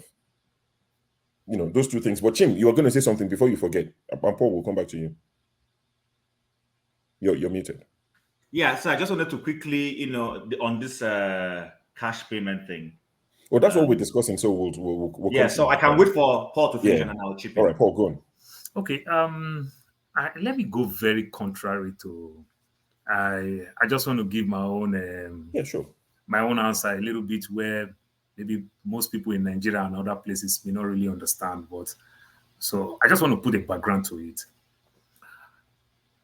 I'll use the US as a case study. This is where I get issues with my family, my very close friends, till I lost my mom. You see, in the US during the pandemic, there's this thing they do. The school bus that comes to my house and pick my kids. Guess what? During the pandemic, Everywhere in my state, because America, 50 states, is as good as 50 countries. The president is what we call the fall man, because the 50 states have that 50 different laws and everything. In my city, I live in the fourth largest city in America, Phoenix. The school bus ride everywhere. The way the school bus come to pick the kids, now the school bus is coming to drop food in your house if you are interested. They already captured the people. You understand? But also, they know the people that they give food and the people they don't give food. I make so much. So my kids don't get free food in school because I make so much. But I pay less than next to nothing. I pay almost $11 every week for my kids' school meal and everything. But as at that time, everybody is qualified. Another strategy, which means they still put the farmers to work. The contractors who supply them all this food while kids eat in school, they are still working. The school bus driver bring this food. They come, we tell them, no, don't bring no food. We got a lot. Thank you. Thank you. They take record. These are all the ways. Another way around, you see the churches in the US, the kind of donations the churches give, you see the charity organization, St. Vincent de Paul, St. Mary Food Bank, you go there 50 times, they'll give you. I'm talking about women go there, go take up to pad. They are sharing bicycles because people during the pandemic, people said, oh, I don't go nowhere, I gain a lot of weight. Bicycles, brand new. But why am I saying this? How is this church making all this money when church don't even tell lies like Nigeria? Do you know how they make all the money? Up to their tax systems. Every one of us understand the US government is super, super wasteful when it comes to how they use taxpayers' money. So if I make $100,000 profit after tax, I don't want to pay $100,000. I don't want to pay tax of my $100,000 profit after tax to the IRS. Do you know what I would do? I might take 40% of it and give to charity and write it off on my tax.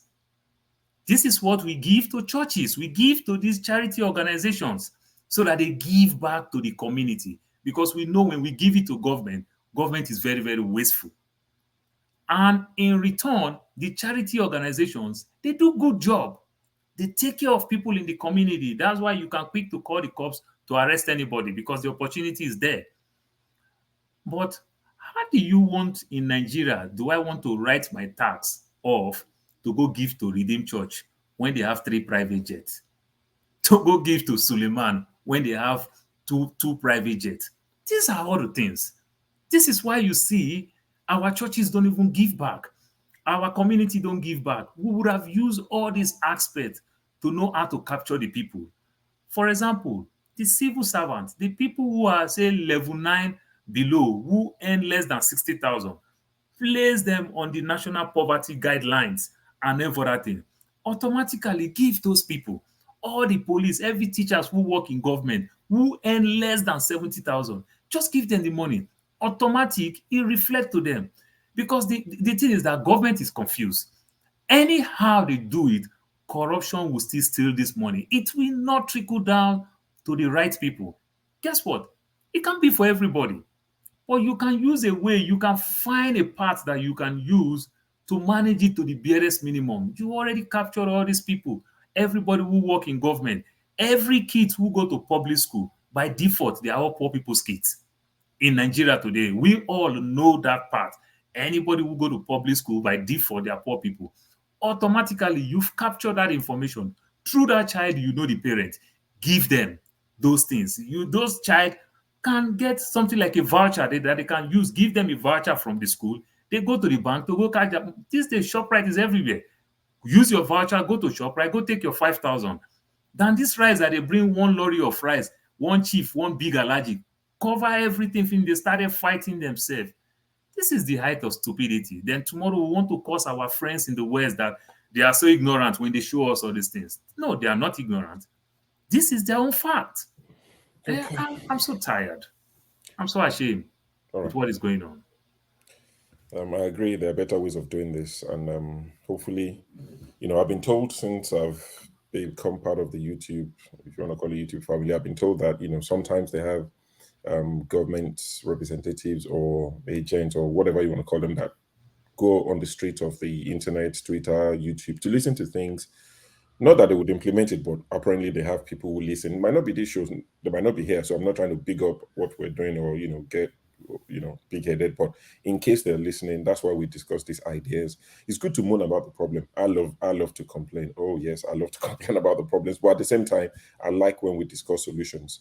And when people discuss solutions, something I've sort of realized that people think I'm always against the solution. No, what I try to do is to test that, test it. Let's probe it to see if it would work or not. You don't want to be talking that solution and you think, oh, that's the solution to Nigeria's problem. And the minute you discuss with somebody who doesn't care how you feel and they tell you the truth and you're like, oh my God, it's such a bad idea. So when people bring it up, I sort of be the one to say, let's push it. Let's see how good it is. Oh, how about if this happens? Different scenarios. So it's not like I don't want solutions. I don't have a defeatist mindset. I want solutions as well. So Wumi, let's take it from where Paul ended. You've heard about the palliative that's been given out. I'm not sure if you've seen them on social media, Instagram, Twitter. Rice been given in Kwara, one small bag for one community. If this was in where you live, I think you mentioned, I can't remember. If it was where you live, how would you want the government to support you if you or your parent was struggling because of government decisions they had to make? How would you want them to support you? Okay, before I answer that question, can I ask, is it 5 million 5 naira? billion naira per state. Okay. Okay. If they were supposed to do that here in this country, I think it would mostly just go into I think the healthcare, because I feel like we have lots of we don't have enough people working in the healthcare, so it takes a lot of time before you get an appointment. Or they should just put that into taxes, because a lot of people pay a lot of taxes here. But apart from that, I feel like they know how to manage things, so I can't really say much Okay, so about. if we're gonna do it in Nigeria, so let's say Nigeria where things are totally different. What would have been the best way to implement this? How do you think they could have gone about it? Because everyone can see that this Congo gulu of rice is not going to solve anyone's problem. It's not going to. I mean, so I feel like if they thought, okay, the best thing, because they gave food, right? If they thought the best Somewhat. use of the 50 million naira is to kind of give the people food to eat, I would have said they should have invested that into the farmers, give them how much they need so they could produce effectively and maybe for even cheaper, and then people can afford. Obviously it's not going to last long because that's not a lot of money, but for the main period of time they will be able to afford food, or create some kind of food stamp where if you can't cook the food by yourself, let's say you're homeless, they can go to this place and eat food for, if the money will last for a week, but for this whole week I'm You going to don't have have to food worry to about eat. food. But that Congo rice, I think I was reading, because I think Dr. Damage showed it yesterday, and I was Yes. reading the comments, and some people, the video was like, how should we share this rice? And someone said, just cook a pot of rice and just share it. Let it be party rice, not they share the rice. And I just think that was just a waste. I feel like they should have just done it. Either give it to the farmers or find someone to make the food for people, and people know, if I go here I have food to eat. But that was so useless, and it wasn't even effective. But I feel like the real question is, I'm trying to really read this government manifesto to really understand what are the points that they're actually trying to look at. But I feel like right now they're so confusing. It's been 3 months now. I don't know what the direction they're going for. It's just so confusing. So it's very hard to say, okay, we are following this government based on this is what their plan is. So I don't know if they're looking more into insecurity, or if they're looking for more into agriculture, or if it's more into us fixing our refineries, or what is the direction? Nigeria has a lot of problems, but you need to kind of pick one, so we know, okay, we're going to stick with this government for at least a year, and this is our outcome. But it's so confusing, so it's very hard to back the government up, because I don't even know what they're doing. So you're It's struggling to taking keep up with them. you have to, but people are going through a lot. It's easier for me to keep up with them because I said you're struggling to keep up with them. Oh yeah, true. I'm struggling now. Imagine people in Nigeria that actually they're facing it. Like, of course they'll be tired, and the next thing you know, anything can happen. So these people really need to tell Nigerians, have a whole broadcast and say, okay, within 6 months, we're looking to security. Okay. We're going to make sure that within now till, let's say, December, at least we celebrate December well this year. Just hold on with that. So now people know, okay, we can be patient with this government till December. If nothing happens, then it's like, okay, you guys kind of brought it on yourself. But now you're going to have the people patient for at least the rest of this year. So they'll work with you, or they'll just go and chill for a second. I don't know. But it's like, at least the people know where things are going. Right now, nobody knows. And now you're leaving room for people to do anything. No one knows, okay, should we start protesting or should we not? It's just very confusing, to be honest. Okay, thank you, Bumi. 1 second, KJ. I'm just gonna, sort of from what Bumi said. Oh, it's good that there are two pastors now, so that you can know that I'm a church boy. You know, I keep saying it on this channel. I'm a proper church boy. What Bumi said, two sort of Bible teachings come to mind. She said, "Give it to the farmers," and Father Augustine and Pastor KJ, you would know that the Bible says you give bread to the eater and seed to the sower, right? So that's exactly what Bumi was saying. And she was also saying, if you can tell the people that we're going to focus on security between now and December, that's what will be our priority. It might sound simplistic, but that's what Bumi is saying. If you tell the people, give them a promise, like a post-dated check that they can cash in December, to say between now and December, that's what we'll focus on. Another scripture that comes to mind is the one where it says, for the price that was set before me, it was able to endure the cross. You can take the burden, you can take the pain, because I know that, okay, we're going somewhere. But this is Nigerian politicians we're talking about. Nobody trusts them for anything. KJ, quick interjection, then we'll go to Chim for his submission. Okay. Here's what I would say.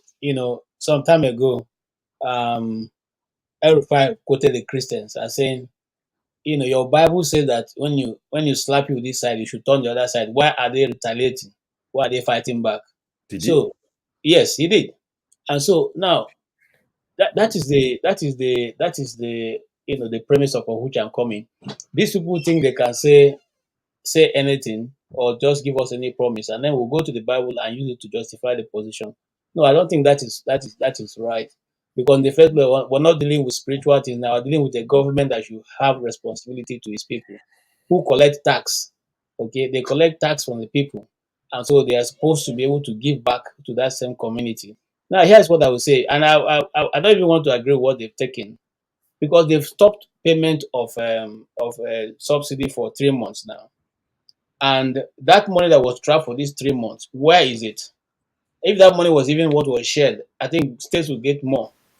But that money, nobody's talking about it. So the money that was supposed to have been used to pay for subsidy that not being paid for, where is the money? And why can't the money be recycled back, to the community rather than what they are doing now? I like Bumi's this, and I wish we were speaking on religious terms, but we're not. So I don't want to mix the I was the one who took it there based on what she All said. right, thank you. Just to prove to the two pastors on the show that me too, I go to church and I'm a church boy. But Chim, you have the floor. Please talk to us. Yeah, thank you very much. Sure, somebody is waiting for you. Sorry, Mr. Chin. Sure, somebody is telling to bring him. I think Olumide or something like that.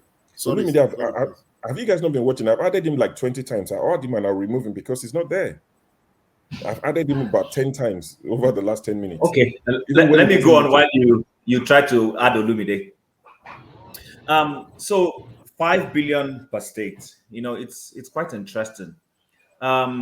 This new cash payment system or mindset that the last government and this government has sort of introduced into the Nigerian financial and economic lexicon is quite interesting.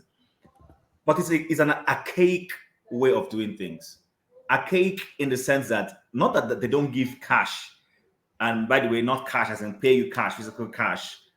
in other societies. There are countries where they give cash incentives, but those societies where those things are done, you only give cash or give people money or pay money into their accounts or send them checks when you have an accurate, authentic, verifiable data of the people you are dealing with. So, for instance, you have data of families with children of a certain age. You have data of people who are unemployed or out of a job. In Canada, people pay what you call employment insurance. That, in other words, after my salary is paid, there's a certain amount that is deducted called EI, employment insurance. So every month it could be $12 depending on your level and what you earn. And then this money is kept aside.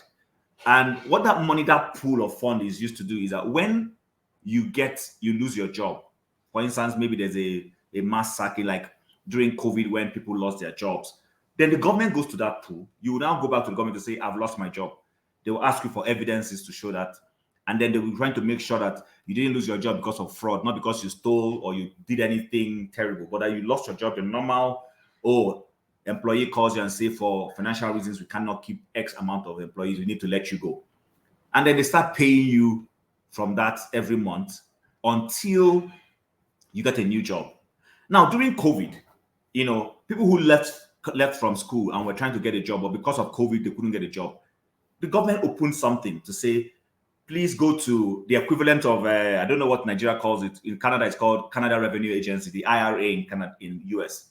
And you go there, they ask you certain questions. Once they verify that, okay, they already have your information anyways, but they just verify a few things. And then you are told how much you'll be getting, whether it is monthly or whatever the time frame is. So in Nigeria, we are trying to do some of those things that these Western nations and societies that are organized are doing, but we don't have the data. We don't have the data.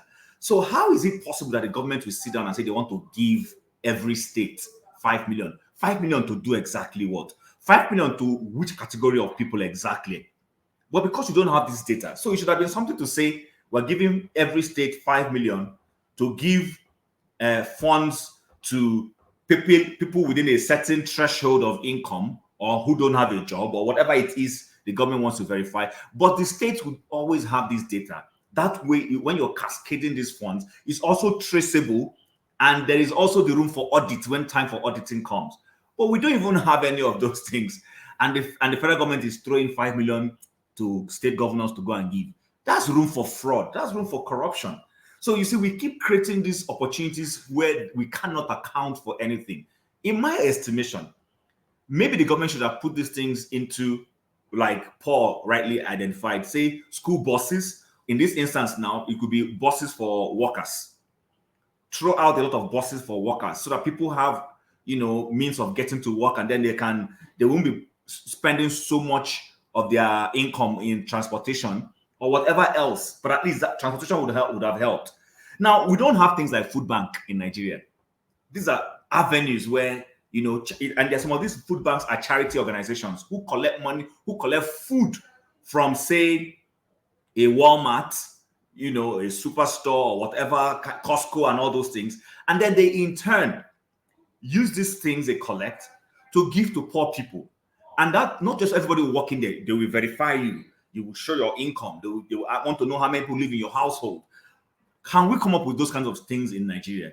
So I don't know the big companies like a Cadbury, for instance, that does food-related things, or even Dangote's farm, or whoever does flour mills, all these people who do food-related things, they can contribute to a pool from where you used to take care of, the less privileged people. So I think the problem, just to summarize, the problem back home in Nigeria is data. We don't have data, and this data that we have refused to have is coming back to haunt us. Because you see, don't you think it's intentional? I agree with you. Yeah, sure. That's what I'm saying. We have refused. Is coming back to haunt us, because every time we've tried to get this data, and we have different avenues. We have our passport system. We've done what is it called? National census, BVN. Thank you very much. All those things. These are things that we intentionally take. We can start sieving and then start categorizing to say, okay, based on this is how much Nigeria population is. and within this population, 70% of us are working. Within this 70% is 50% of this population are low income. Would have put a threshold on what amount is defined as low income. That way, when you want to do these intervention programs, the National Bureau of Statistics has data that you'll be working with. The government will know, and then you will know who these funds are going to. But right now, we don't know this. And then you say you want to throw 5 billion. This is 5 billion for corruption. This is, in my own estimation, this is money for the boys that they are throwing out now. And then it's going to end up in the pockets of special assistants and their girlfriends, and some of them will use to go and throw party. So I think, generally, I don't agree with this. The government should go back and sit down and look critically at how to intervene in the lives of workers and not just throw 5 billion at Nigerians. I think it's a bad idea. All right, thank you. So based on what you've said, it's almost like better edu. In their this we end up in their party member, those that voted for party member. They will share for. It's going to be shared. There might be. It won't even end up in their party member. I can bet some of their party members won't even get this money. Okay, all right. Thank you for that. Augustine, good afternoon to you. Thank you, Welcome Sure. to the show.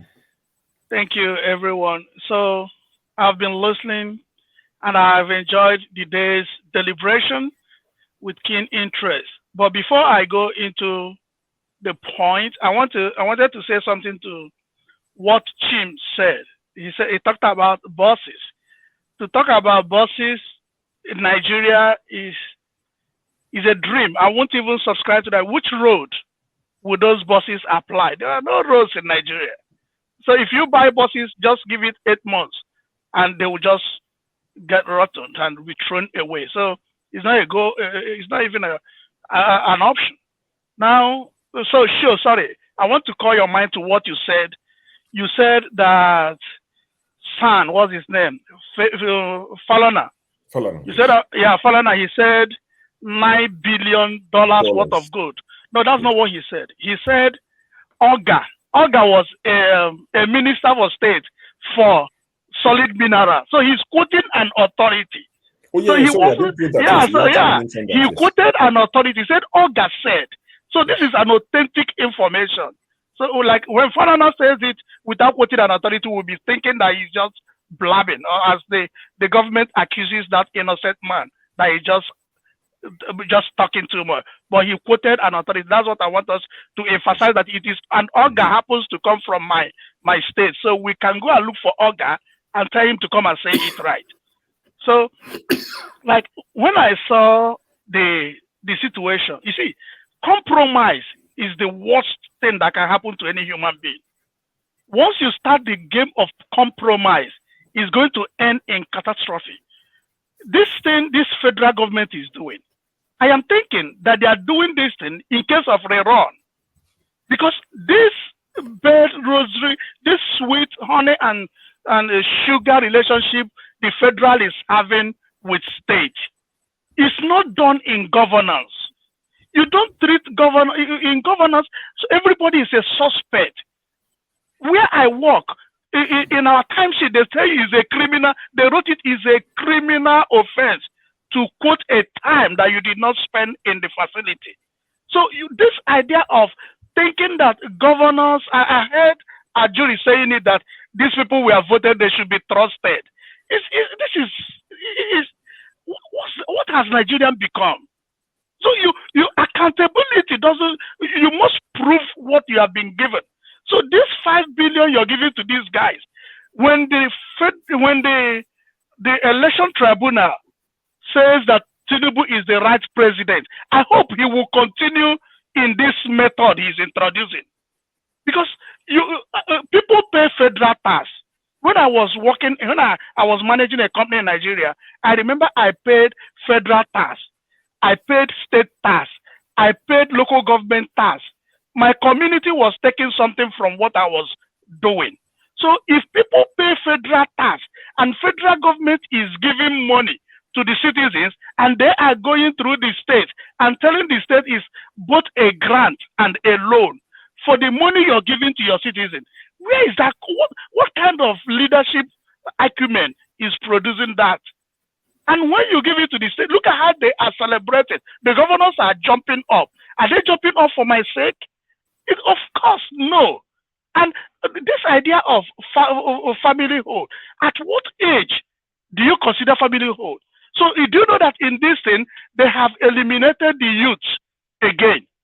Because the youth between the age of 18 and 27, those that have not gotten married, so are they going to share what their parents have gotten? And look at how demeaning, look at how insulting the federal government is holding her citizens. You're distributing rice. You're telling governors to go and buy rice and distribute to your citizens. And what quantity of rice are they talking about? And what level of, what are they going to partake? What are citizens going to share? You see, I love what you, Sho and Chim talked about, that the idea of not having a data is a conscientious effort. 2 years ago, we wanted to do something for my community. So over here, my brother brought the idea, how can we do something we don't know the number of community? We called 2 people from my community. We gave them 20,000. Go around and get us the data of our community. I have it in my spreadsheet on my computer. Every year we call them, before we distribute that again, we call them a week to the time, go around and update this data for us. I have my community data, that if I want to share something to my community, I don't need to just throw something. I know if I want to say this number of people I want this number of people to get this, I will just tell the person that will distribute it. This is what I want. Now, last 2 years ago, I was like, we were having a community meeting. I said, this thing we're talking about out of school children, let it not be that we're just looking outside. We might have children in our own local community. So we need to get a data of out of school children. And that was done. So in my community, I know the number of out of school children. So if a single person or 2 people can do this, a local government chairman gets subvention, and I know that there are councillors representing these communities. So the government cannot tell me that under 48 hours that they can't get a comprehensive data. It's just deception. And I feel that they are doing these things to us because they feel they will do nothing. They will feel that and when you talk about it, people will tell you, don't preach violence. But when people keep treating you with insult, there will be a point that they no longer can continue enduring such. So I plead with us to always look at these things the way they happen and see how we are being insulted by a country. Like what Paul said earlier, if somebody gives me money as a clergy here and I accept that money, during tax, the person will give me W-2 and I will file it. And that will be a savings for the person. If I dash somebody money here, I can claim it through tax. Look at all of us outside. They come to make boast how much we repatriate to Nigeria. What do they give you in return? The money we send to Nigeria for charity, for burial, for school fees. What do you get in return? Nothing. And how do they treat you when your case comes up? You are in abroad. They don't even have value for you. Look at what a deputy Senate, House of Rep chair did last year, when the idea of people voting from abroad, when a letter from a group from overseas came to the House of Rep, how he treated that case. And that died down.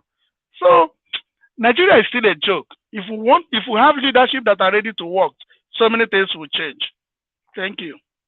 All right. Thank you very much, Augustine. Ed, I'm not sure what's happening with your light. Because oftentimes they banter us in the UK to say our rooms are always dark, our lights are dark. Me and CM always get, we are at the bottom of the joke. But it seems like the US now, something is going.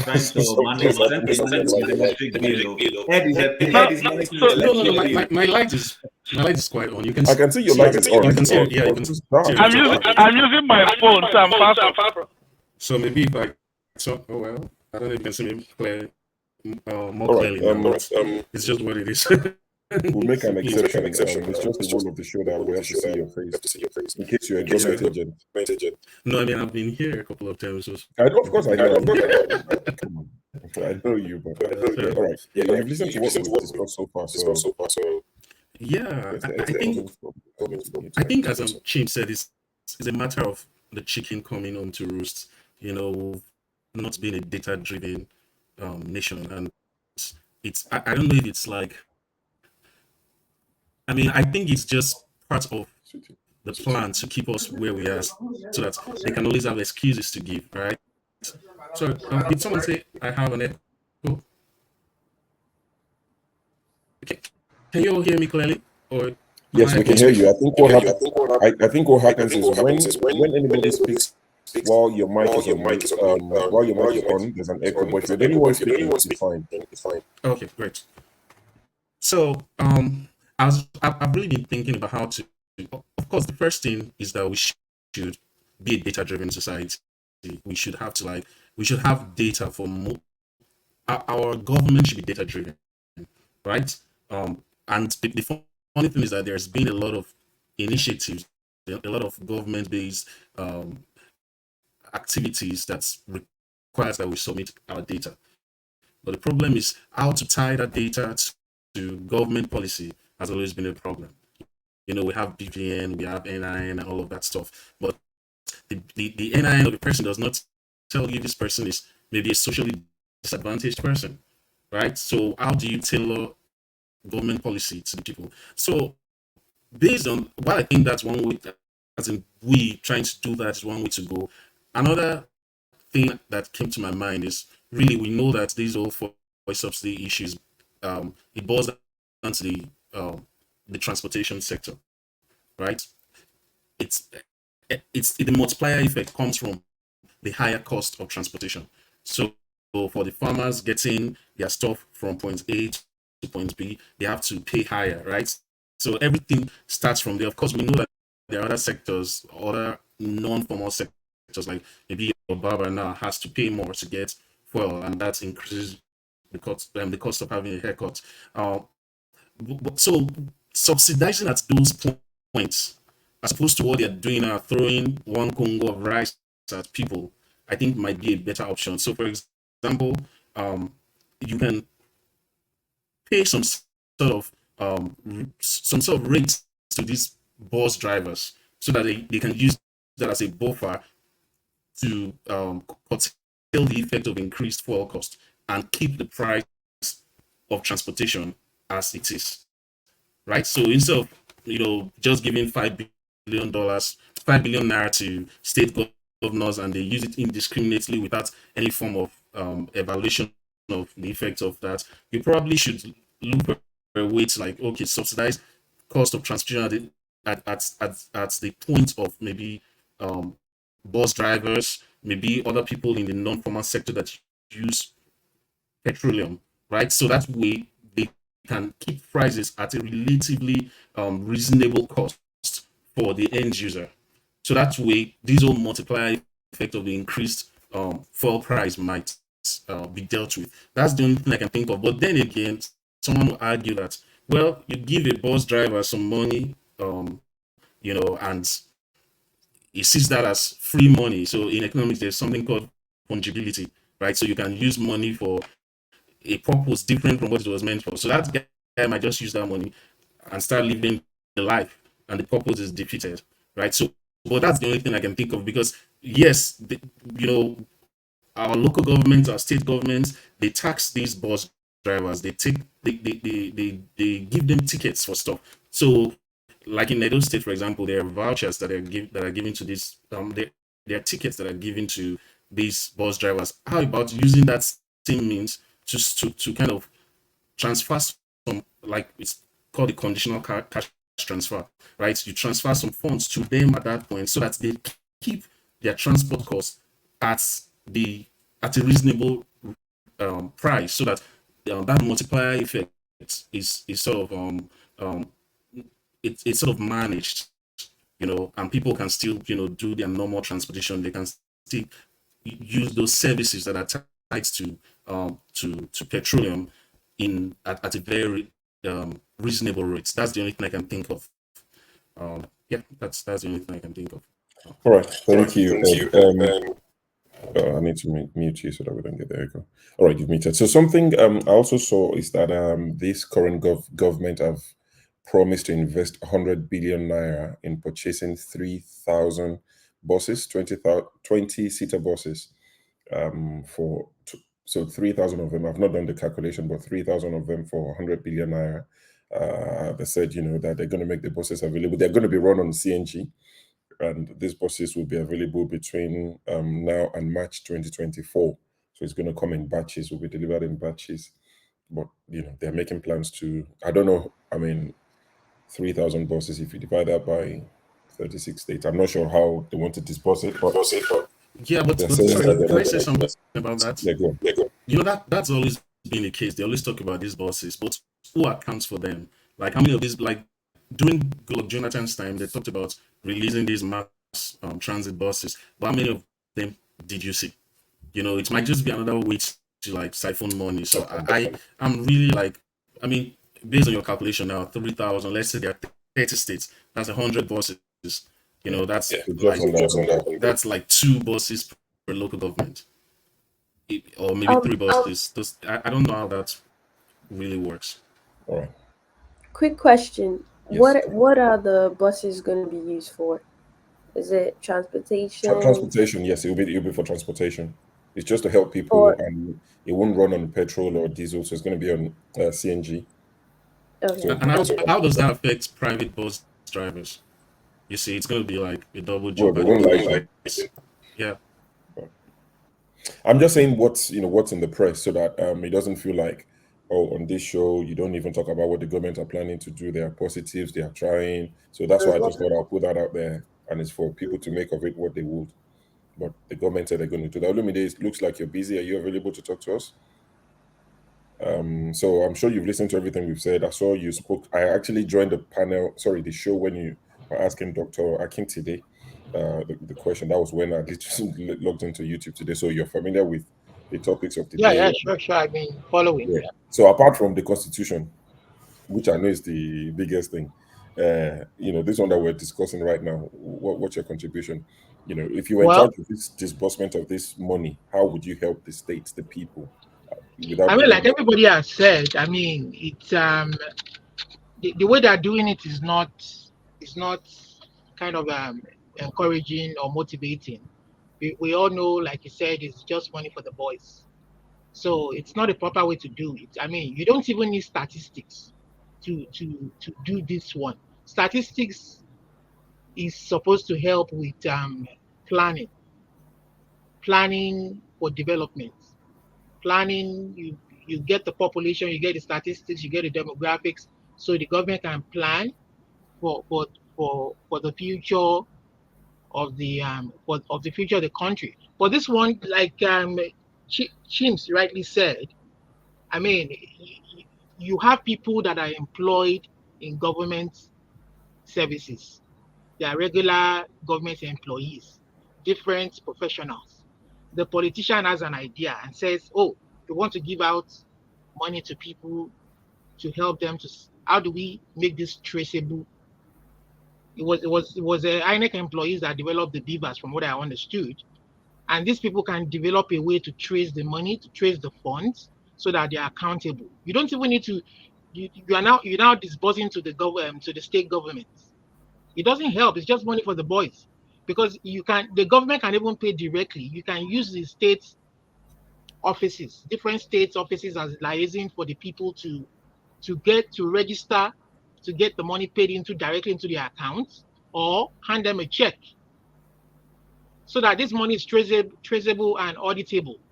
It's plain and simple. There's nothing wrong with giving out government assistance. They do it in, like Kim said, in Canada, in the US, in the UK. You understand? They give them government assistance to kind of help them.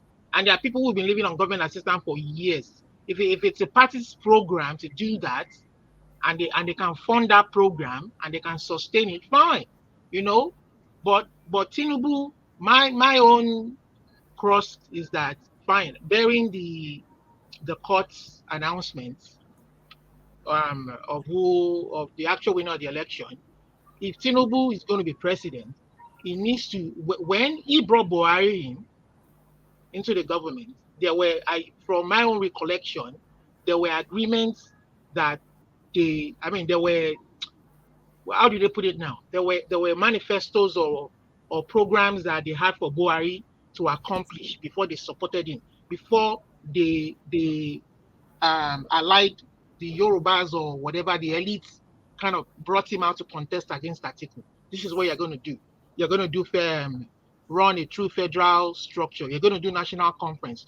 You're going to remove history. You're going to add history back to the curriculum. You're going to recognize MKO. You're going to run this, and do this and do that. But when this guy came in, he didn't do most of this program. He had his own ideas, his own idea was just bring the Fulanis to overrun the country. You understand? The idea of the sovereign national conference to write the constitution, he threw it out the bucket. He said, no, the one we have here is workable. We will do it.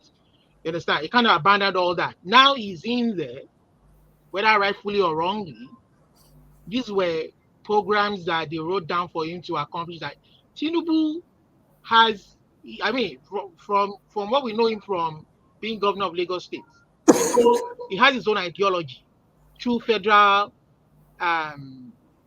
system of governance, and fine, he doesn't want to do with the constitution, but this is what he should not be doing. This doesn't align with the ideology.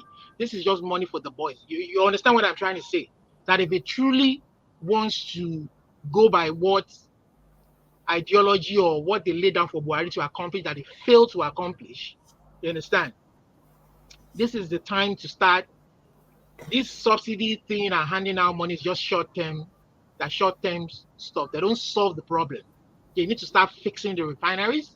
They need to start fixing electricity. They need to start fixing the infrastructure, the roads that are not motorable. We're not even talking of building new roads or new bridges, but even the ones that are in existence are not motorable. They need to start fixing all that instead of handing money, and that is what is going to help the country in the long run. So that's just my own chip in there.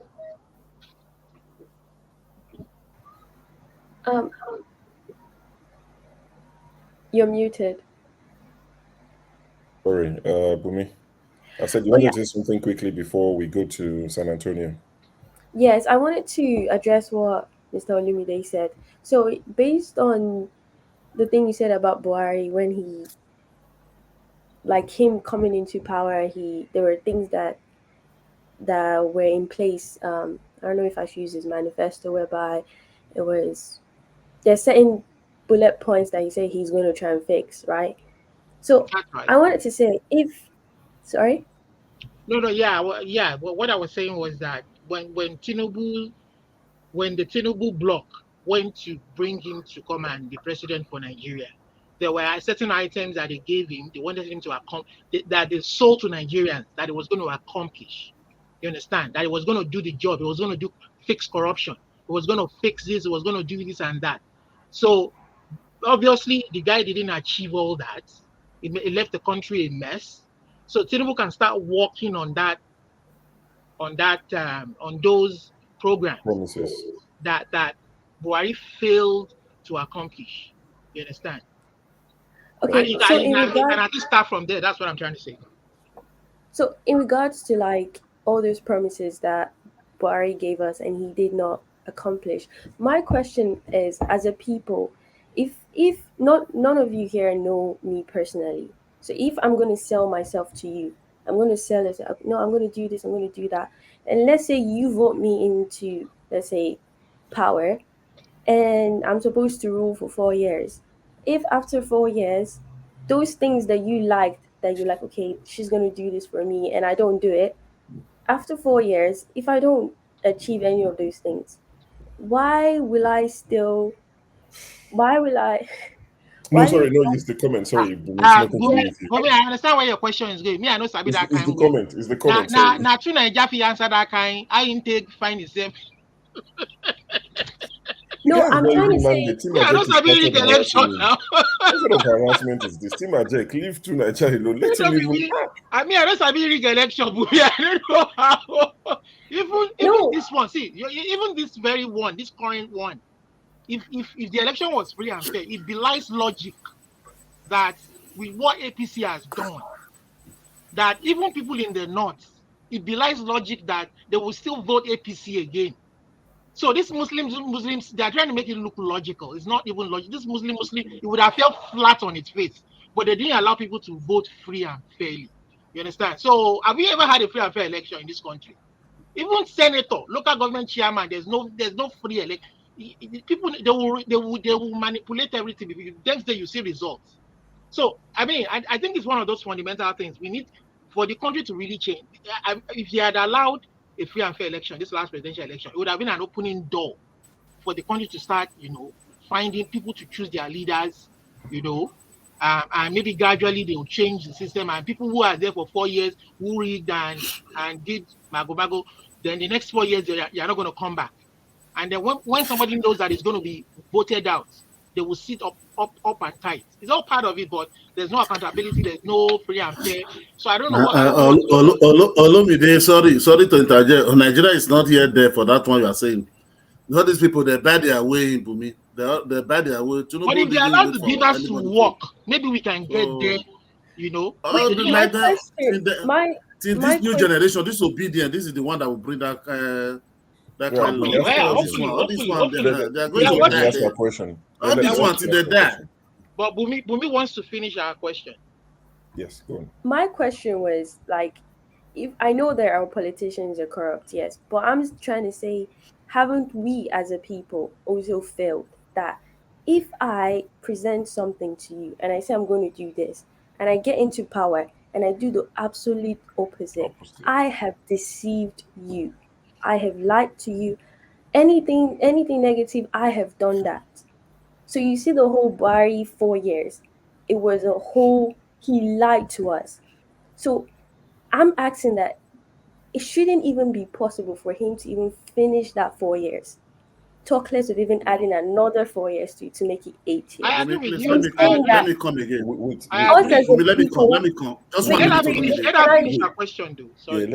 Us as a people, I'm saying, aren't we also allowing this foundation of people literally abusing us constantly? Because, for example, the speaker, Dr. Wumi, he made a good point. He said that Tinubu has been existing in Nigeria for years now. It's not the first time we knew this guy has a case in America or his age was a question, whether he's a man or a woman. He has been in Nigeria. It's not an unknown quantity.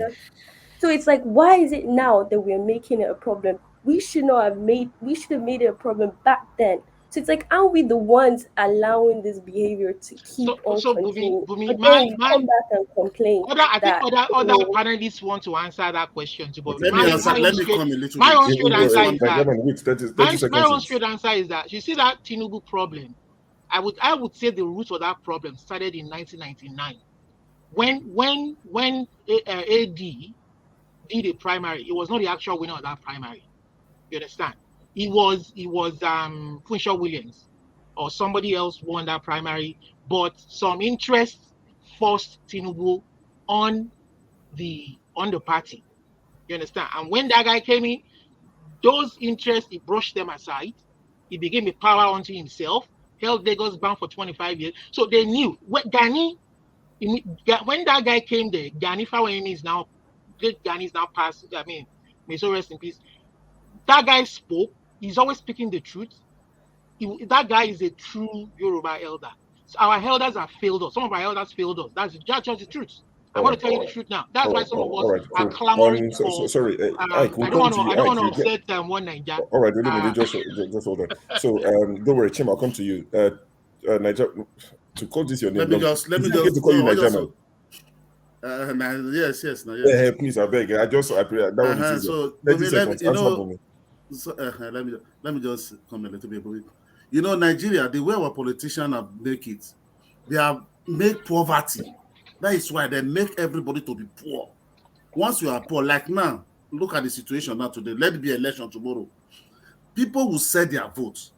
People will sell their voters card because the poverty is so much. That is why they don't want the country to move forward. That is why you cannot vote them out. They buy votes. You understand? So thank you. So Nigeria is saying they've weaponized poverty. You've heard that before, that they've weaponized poverty to the point that 1,000 is enough. Chin, answer Bumi quickly, and we'll go to quickly. Quickly. So I know Sant'Antonio is trying to get in. First of all, Bumi, you aptly identified. You see, confession, I voted for Buhari in 2015. That was the last election I participated before I left the country. I voted for him not because I hated Jonathan, but there were a lot of things happening that time, which I could say based on the information I had, I felt, okay, let's give this man a chance. But in 2019, I was already outside the country and I was campaigning against the man. And I kept telling people, see, if I had friends I lost that I shared the same political views with, and I kept telling them, I said, listen, the whole idea behind pushing PDP out should have been to prove to the politicians that we the people can vote you out if you don't perform. And I felt in 2019, Nigeria should have said to Buhari and APC, okay, we're giving you 4 years, you didn't do well, ship out.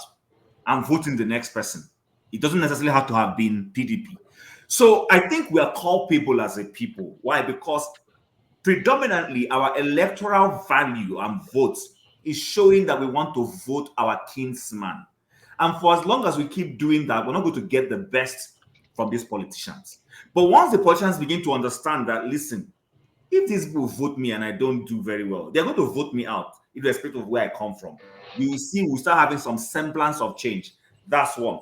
And then secondly, on the I think it was Olumide mentioned Tinubu.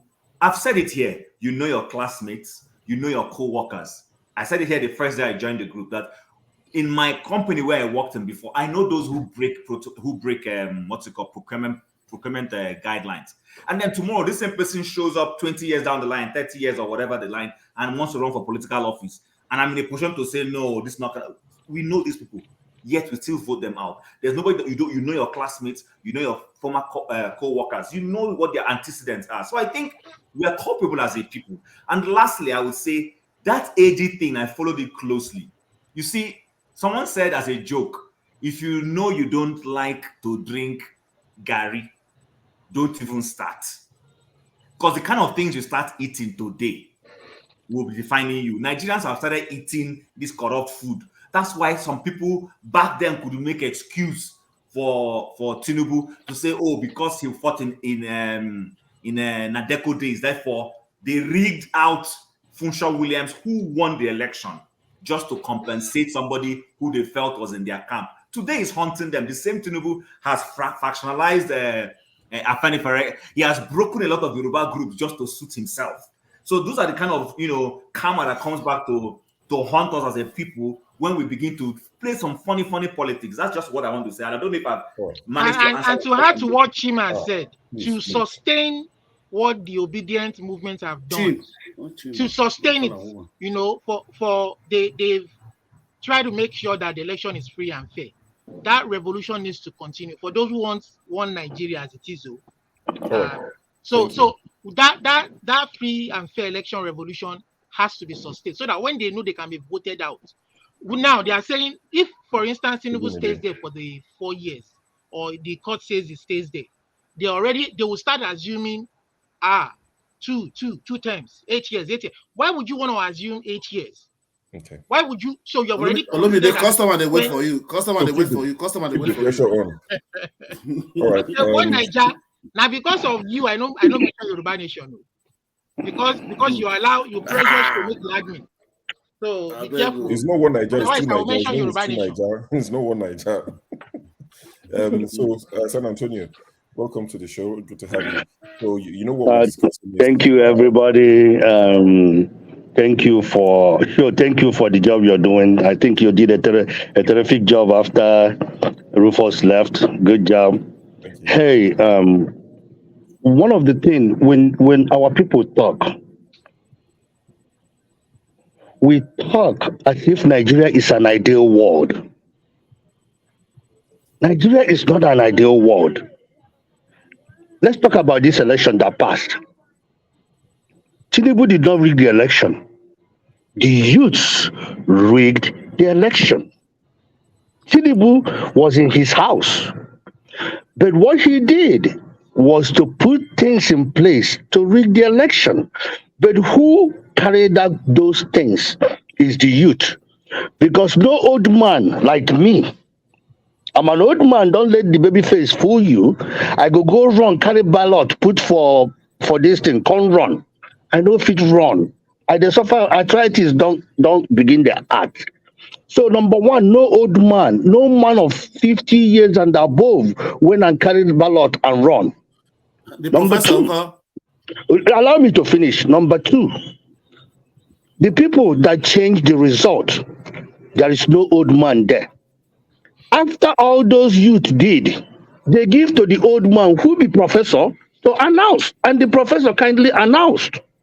So we're not in an ideal world. When people talk about holding the leaders accountable, who are you going to hold accountable? We're not in an ideal world. The world where we don't know how much a senator is making. Senate president is driving Maybach 2023. Senate president, Maybach 2023, the minimum you can pay, just basic premium, is 250,000 US. But knowing Nigeria, we don't drive the minimum, we drive the top of the class. So that Maybach will cost Nigeria almost what? And people say Tinubu. When Tinubu was ruling Lagos, he was a young man. That was like 20 years ago. We are a man that was 20 years. 20 years ago, I was in my early 30s.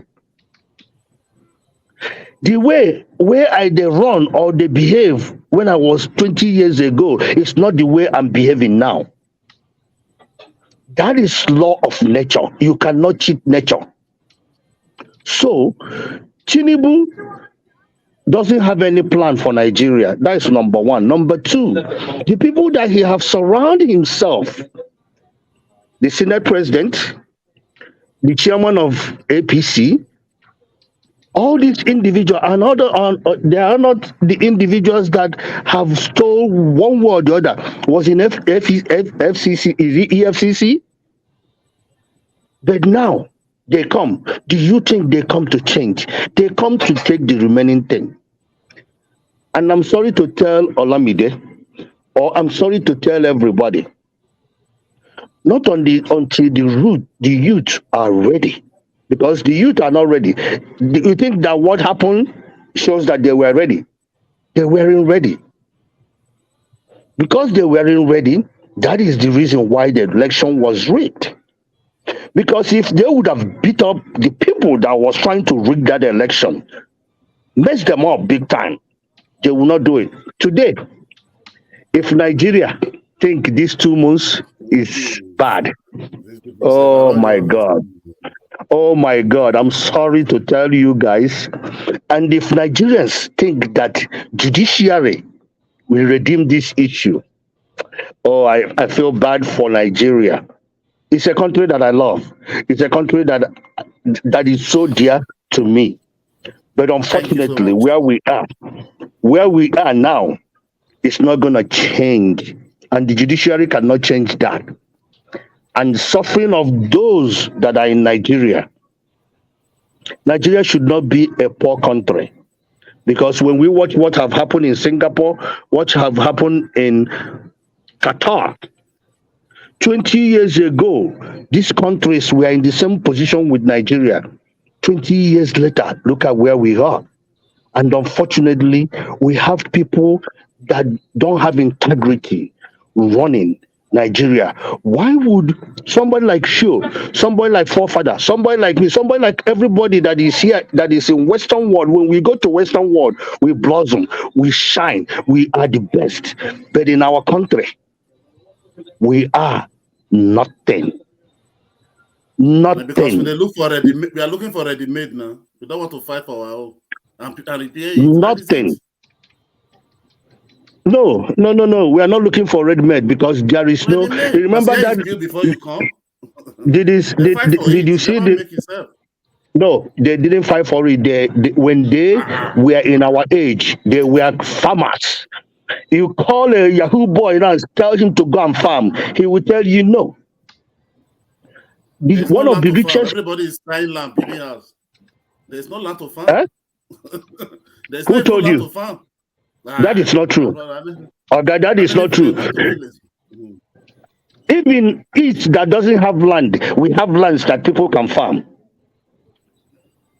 We have land people can farm. It's just that we are not ready. And we're thinking that the government will change our narrative.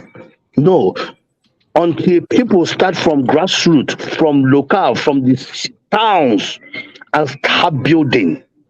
We have to start from the bottom to build up. We cannot go to the top and build down. We have to start from the bottom. Thank you, sure. Thank you.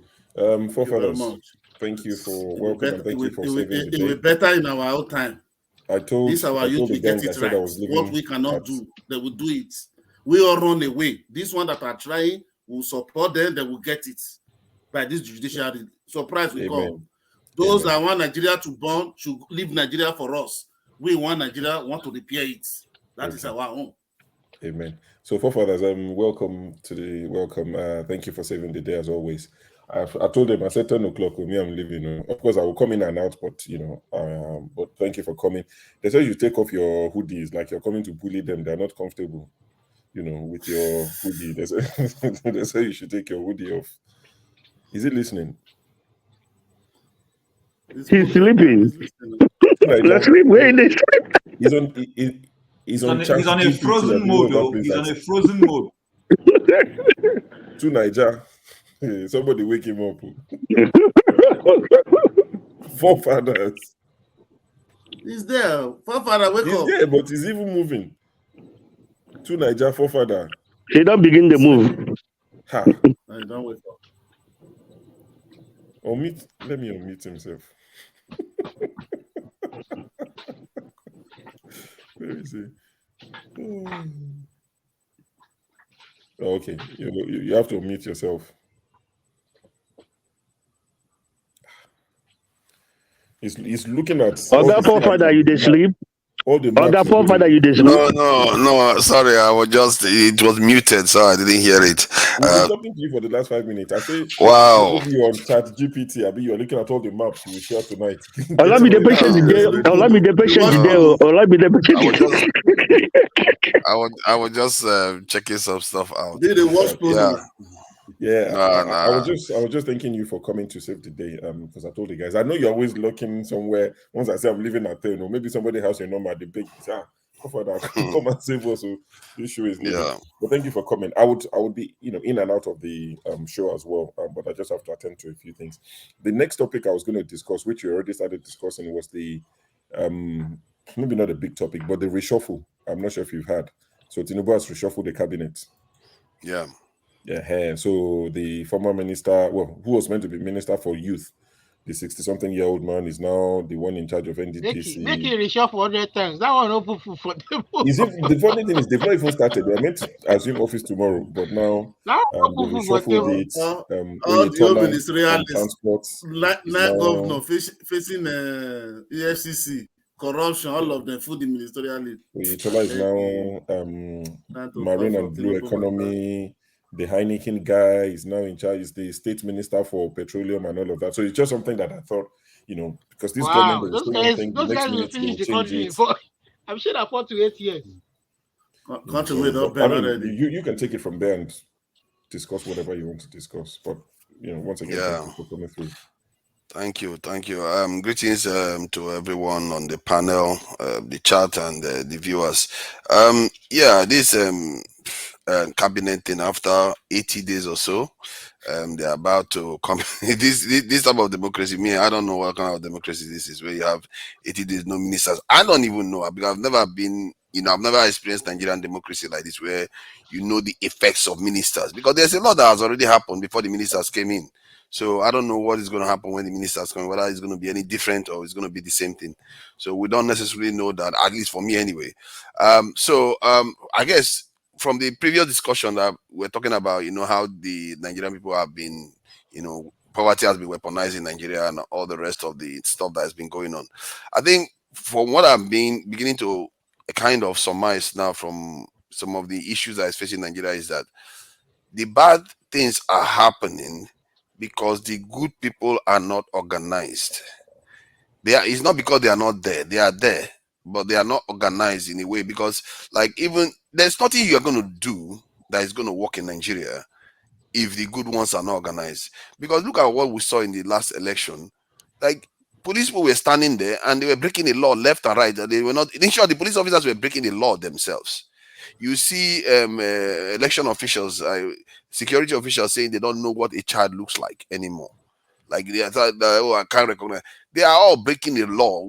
You see how law breaking is all over the place. They want to change the naira. Nigerians are selling naira to fellow Nigerians, breaking the law, doing that kind of stuff. It tells you that because the bad ones are the ones controlling the shop right now. The ones that don't want all this nonsense to be happening, they are not organized enough to be able to enforce it. If you have good ones in judiciary, they will make sure rules are followed. If you have good ones in politics, they will make sure the rules are followed. If you have good ones in security, they will make sure the security rules are followed. That kind of organization is what needs to be put in place. They are a little bit too disjointed. That is why it's not working. In Western countries, you just have enough good people in place to prevent law breaking. It's not because they don't break laws, but you have enough good, because even if you have systems in place, who is going to enforce the system if the good ones are not there to enforce it? And it's because those good ones are often banded together and they are willing to take the risk to get the right things done. Look at what Trump did to America. Trump almost literally overthrew the American system. But the good ones were able to organize themselves and say, you know what, we are not going to let you do this, and we are going to use the rules and topple you from this in office. And that's what they did. And I think that is something we have to seriously start thinking about. Because personally, if you have solid, even 100 Nigerians that mean well and say, you know what, no money is going to intimidate me, is going to entice me, no threat is going to intimidate me, no bribe is going to do anything for me. If you have just 100 in all these various sectors and in higher positions, you will see that things will change in Nigeria. Only Diagmo almost changed Nigeria. Only one man almost did that. So it tells you what happens when good people are organized to actually do the right things. Okay, so I will leave it at that anyway. So I wanted to also be going through some of the videos I normally share, so that we can start learning a little bit more about some of the stuff, like the issue, the one regarding the French this in influence over many African countries that Mr. James spoke about. Mr. James is not here now. And the issue with how the Chinese gods developed. And I think we are going to also explore like countries that were like almost the size of Nigeria, how they got out of the mess that they are in and developing relatively well, so that we start observing how other people do it. Because if we don't know how nations are generally changed, the young people are not going to know how to organize themselves, and they are not going to recognize the signs of when change is about to happen in front of them. Because I always say that the issue with NSAS is that many young people internalize it to be a bad thing, the NSAS protest, while in reality they actually succeeded. That kind of stuff, we need to be able to be interpreting it and recognizing it for what it is. If you go to war today and you win that war, does it mean your soldiers didn't die? Your soldiers died, but you actually won. And you need to be able to recognize that you actually won the war. And that NSAS protest, they won what they wanted. And I wish a lot more Nigerians put it in that context instead of always talking about the people that lost their lives in the protest. All right, so. Hey, forefather, do you know that, remember, LP put some people in the House and in the Senate? Where are they now? They are part of the people that sharing the money. LP.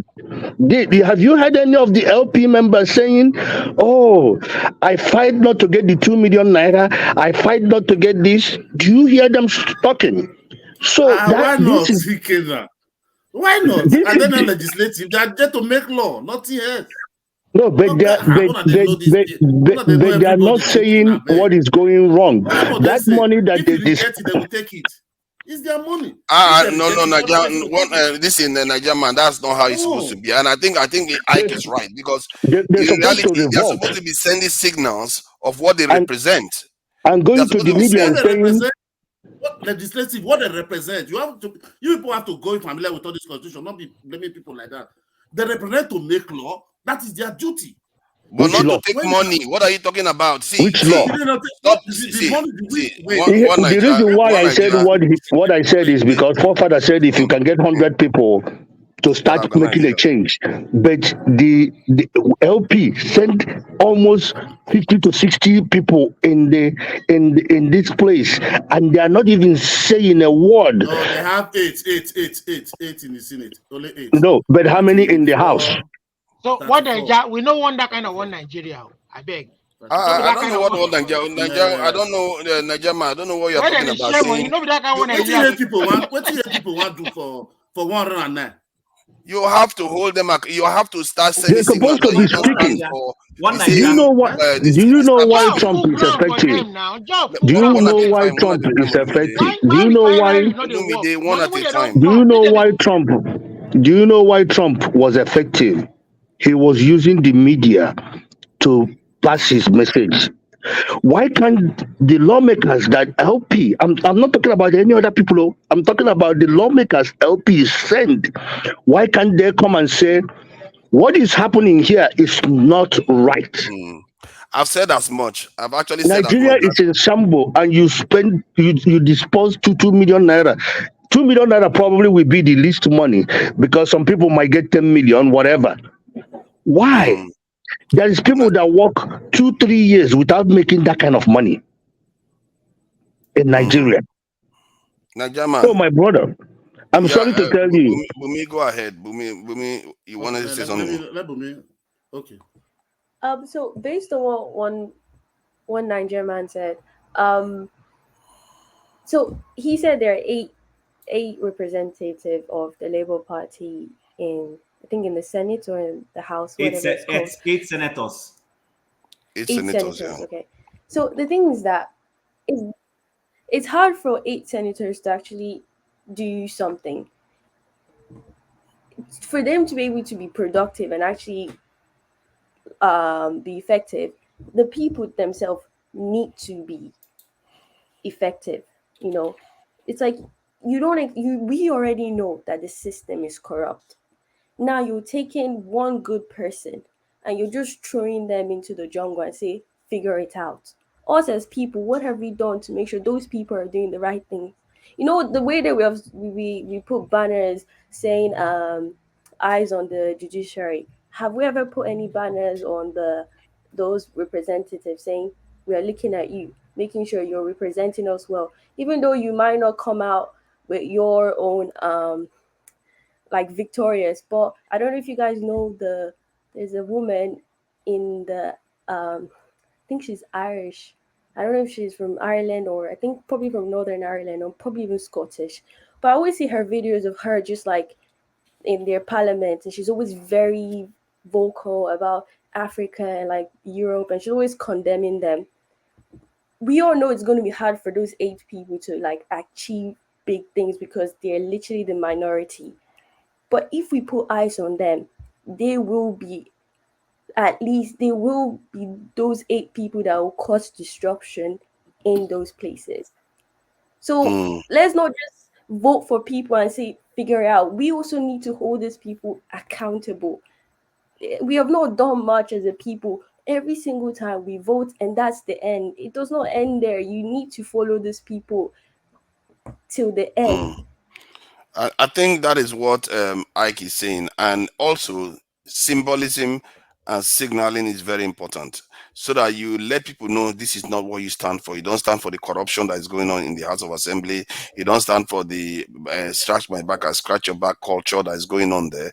You have to let people know, because look at the court case that is coming along at the tribunal. It could be a re-election, and if you don't have any identity and you just end up as a mishmash, why would people vote for you? They might as well vote for Tinubu, because at least he's in office. But the Labour Party that should be sending signals that they don't represent this corrupt culture that has been going on. That's why it's important for them to be sending that signal out now. But they are not doing it. I've seen it happen in political cycles like here in the UK and in America, where maybe it's not period of an election, but the party members of that of a specific party, they are sending the right signals and saying, okay, we don't stand for it, like UKIP in the UK. They are telling people that we don't stand for the European Union. We don't do anything. So when it comes down to an election period, people already know what they stand for. Whenever they get into office, like the guy went to the European Union and this in Brussels.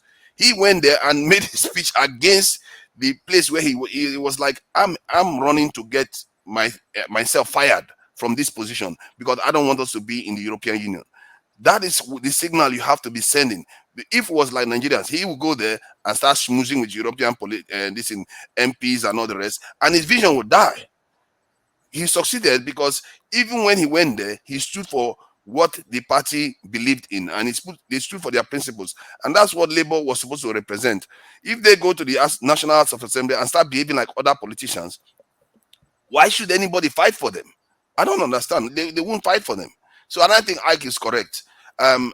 For me anyway, that's my position. It's just an opinion. I guess everyone has theirs. Electricity, please go ahead. Yeah. I've been having my heart. This is just came now. You electricity. No, sorry. The reason why electricity is a honorable member and he's a moderator, remember, and he also no. Okay, listen, Chim. If you want to go ahead, no problem. No, go ahead. Don't worry. It's okay. No, fine. Now, one love. Go ahead. I stand to be corrected. I believe the focus of this particular few-minute discussion is focused on the Labour Party in the legislative arm. Is that correct? Yeah, legislature and the Senate. Yeah, truth be told, if you go to Dr. Damage's videos 2 weeks ago or last week, there is this issue that came up. All eyes on the judiciary. If you look at the thumbnail, all eyes are on the Labour Party legislators. Is there? We run a show on it. Truth be told again, they are supposed to be the eyes and the ears of the people there. And truth be told again, they are falling short of that expectation. I'm going to cite an example. Nigerman has left. I hope he's listening in the background. When the 2 million was issue came up, Ireti Kingibe quickly came out, a Labour Party rep, to defend or attempted to defend what's his name? Akpabio. Now, none of them has came out in respect to the 2 million that they received. One. Two, one former senator, Eyibo was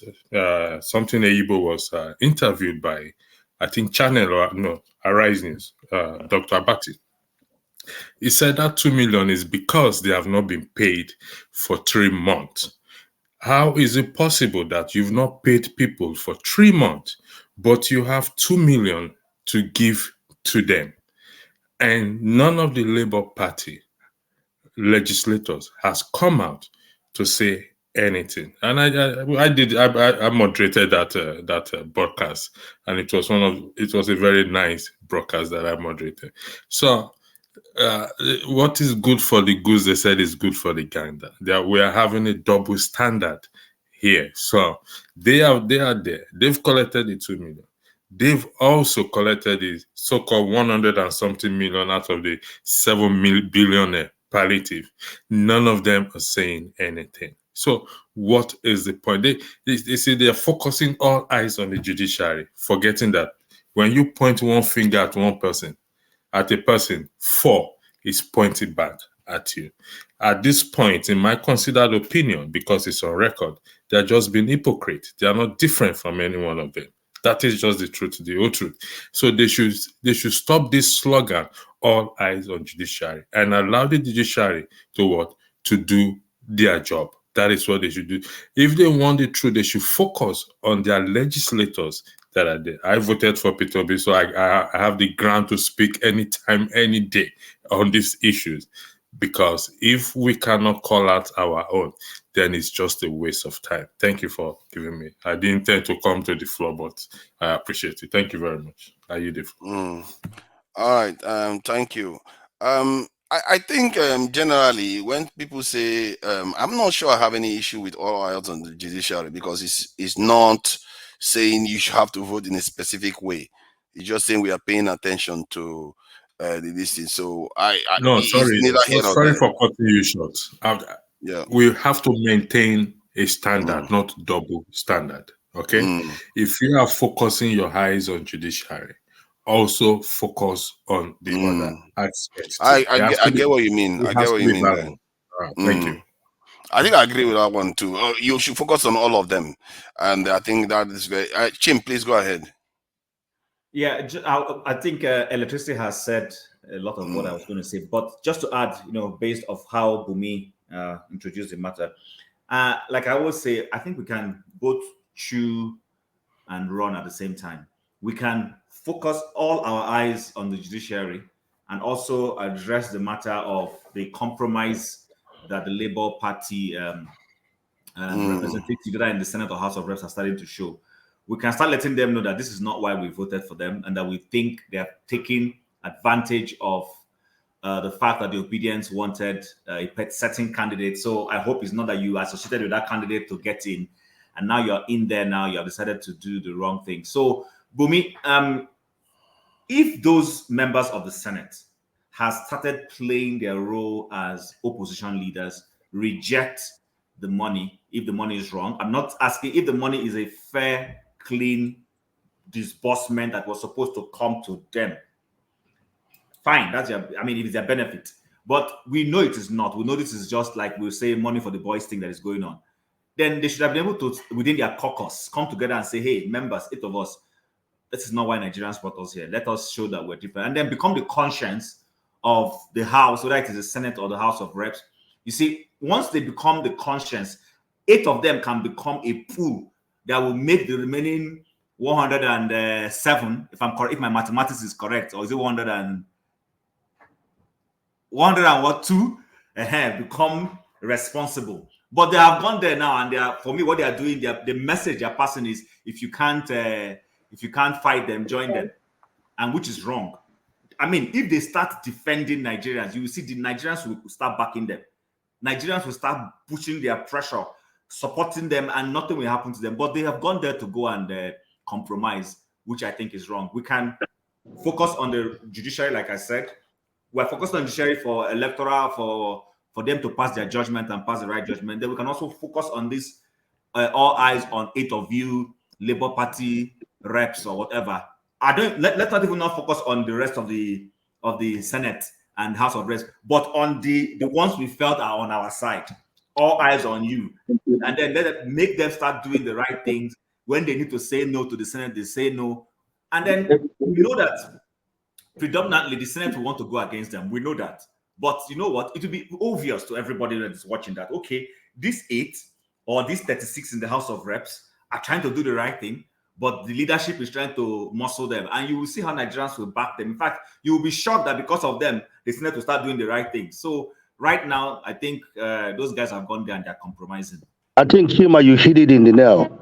8 of them, even if they take the money, but they can come as 8 and come out and put a news out and say, this money that was sent to our account is not money we genuinely deserve. Believe me, the rest of Nigerians doesn't know if they take the money or not. But as far as you put out and say what is happening is not correct. If you watch American way of doing things, I remember in America when they have this group, what were they called? They were calling doing Discord. The people that the people that revoked against Obama, they were calling I forgot what they were calling. They were in a lot, but what they did, they started getting momentum and they start growing because Are you referring to the Tea Party movement? Tea Party movement. There weren't too many of them, but all of a sudden they started gaining momentum during Obama time, and all of a sudden everybody in the system started saying, I'm a Tea Party member, whatever. The lady started it, and all of a sudden it grew and grew. And they gave Obama so many hard time. Remember, Obama was the president, the Senate was Democrat, and the Republican, the House was Democrat the first time. On the second time, he flipped. Obama was the president, and they flipped. But that time, that is when Obama got opportunity to pass that law, the Healthcare Act, that he passed. And not only that, he crafted in a way that if any piece of it go wrong, the whole thing collapsed. Today, this recipient of the Obama Act, that healthcare act, is a lot of white collar people that own their own business, because now he gave them opportunity to go inside the health insurance place and buy insurance cheaper compared to before then. And that is the reason why Obama Act was never repealed. They did everything to repeal it, but they couldn't repeal it because the beneficiary are the white collar individuals. So for me, it doesn't matter how small they start, they're supposed to be making impact. But I'm telling you, it looks like they have joined the norm. They have embraced the norm. And now they are not demonstrating that we were elected LP people. Nobody's talking about LP people. We're supposed to talk about hold them accountable. And not only that, in next election, we tell you, oh, sir, you didn't do what we sent you to do. So we cannot elect you anymore. If LP wants to be the party of Nigerians, common Nigerians, not P2B, because P2B have to be in a party, and the party he is on is not doing their work. Yeah. And I think that there's some truth there, and it's very, very. I think it's beginning to show now that the Labour Party before P2B were slightly different from. They were more of a conventional Nigerian party where they get in there and they all start schmoozing. So, and this is going to be a problem. I think P2B did say that when he was running the state, that the people that when he changed the way the state is working, he didn't need to change the people. He just changed how they worked. So that is very interesting that he said that, because it means that whatever is there in Nigeria now, if someone like him makes it into office, he understands how to change the way the people behave without necessarily changing the people themselves. And so forefather, it was my state. It was my state, and the elders went after him at the early stage, and he did everything to show them. Even Obasanjo, that is supporting P2B today, use Anduba to frustrate P2B, but P2B stand his ground. That's one thing I admire about him. He stand his ground. Don't mind about his soft voice. You think you can intimidate him? That soft voice can be deceiving. He stand his ground. Both the church, both the house, both the House of Representatives, the local government. He stand his ground, and he made a significant change. That is the reason why up to today, when he used the word, I don't know 3% that didn't vote for me. It's true, because Anambra State changed, and the Anambra State is backwards because we put a non-entity who is a drunkard, drunk himself for 8 years. Then we put a buffoon that thinks that he's better than everybody, that he's highly intelligent. Could you imagine this man that portrayed that he's highly intelligent is saying that if you vote Labour Party during the state election, that those people are coming over there just to collect check, that he will not allow him. It's a learned man. It's a man that calls himself professor. I have asked my people, which school did he teach? He have PhD in economics. We have a lot of Anambra State people that have PhD in physicists. In the hardest course you can have PhD on. But this buffoon that have PhD in economics is holding the state hostage. So P2B is good at what he does. I believe me, that man is good at what. If P2B become president of Nigeria, Nigeria will change in a significant. Nigeria will change immediately. That word that if the leader is not corrupt, he cut corruption 50%. That is a true statement. Do you know that people used to go to, if they're gonna go to US, you carry one plane and carry all these people and go to one US to go one course, and the state pay for it. Peter B said no. 2 people go, they come back, they teach the rest of the people. That is how he saved all this money that he left for the state. That is how he made that money. He was collecting the same check he was collecting from the top, and that's how he made that money. And everybody that had first class during his regime, he paid them 1 million naira once they finish university. Bumi did say something though. Sorry, Bumi did say something about It's one thing for us to expect the Labour Party members to, come out and do some of the things that they were elected to do. It's another thing for the voters to also hold them accountable, like Electricity is saying, because sooner or later we too have to start challenging them and saying, you are 8.something% of the member of the House of Senators. That's the senators in Nigeria there. If you have 8.something% of, 7.something% of the senators, I mean, that could swing the vote in any direction. 8%. Yeah, it could swing the vote in any direction. And if you look at even in the House of Assembly, to the same thing, because that's how the Tea Party got their power. Because in America, two senators could make a big difference. So when they had a few senators, then they can influence the vote in any direction. And that's what Labour Party should be doing, but they are not doing it. So the voters have to start holding them accountable. And electricity, one of the problems you are going to have big time is, how do you translate a National House of Assembly member? Because many people in their local areas, they love their local National Assembly members. They don't have any problem with them. Like, they hate the ones in the center, but their local one is nice. They like him. He's the doctor from the other family that got them a transformer or something like that, according to a show. So how do they translate what they recognize as a corrupt center to their local assembly member that is actually enabling that corrupt system? Do you want me to answer that? Yes, I would like you, because you are the one championing that this thing. It is the same principle. It is the same principle. The same principle, because the corruption is everywhere. The issue in the country, whether he buys them one transformer or not, is the same thing.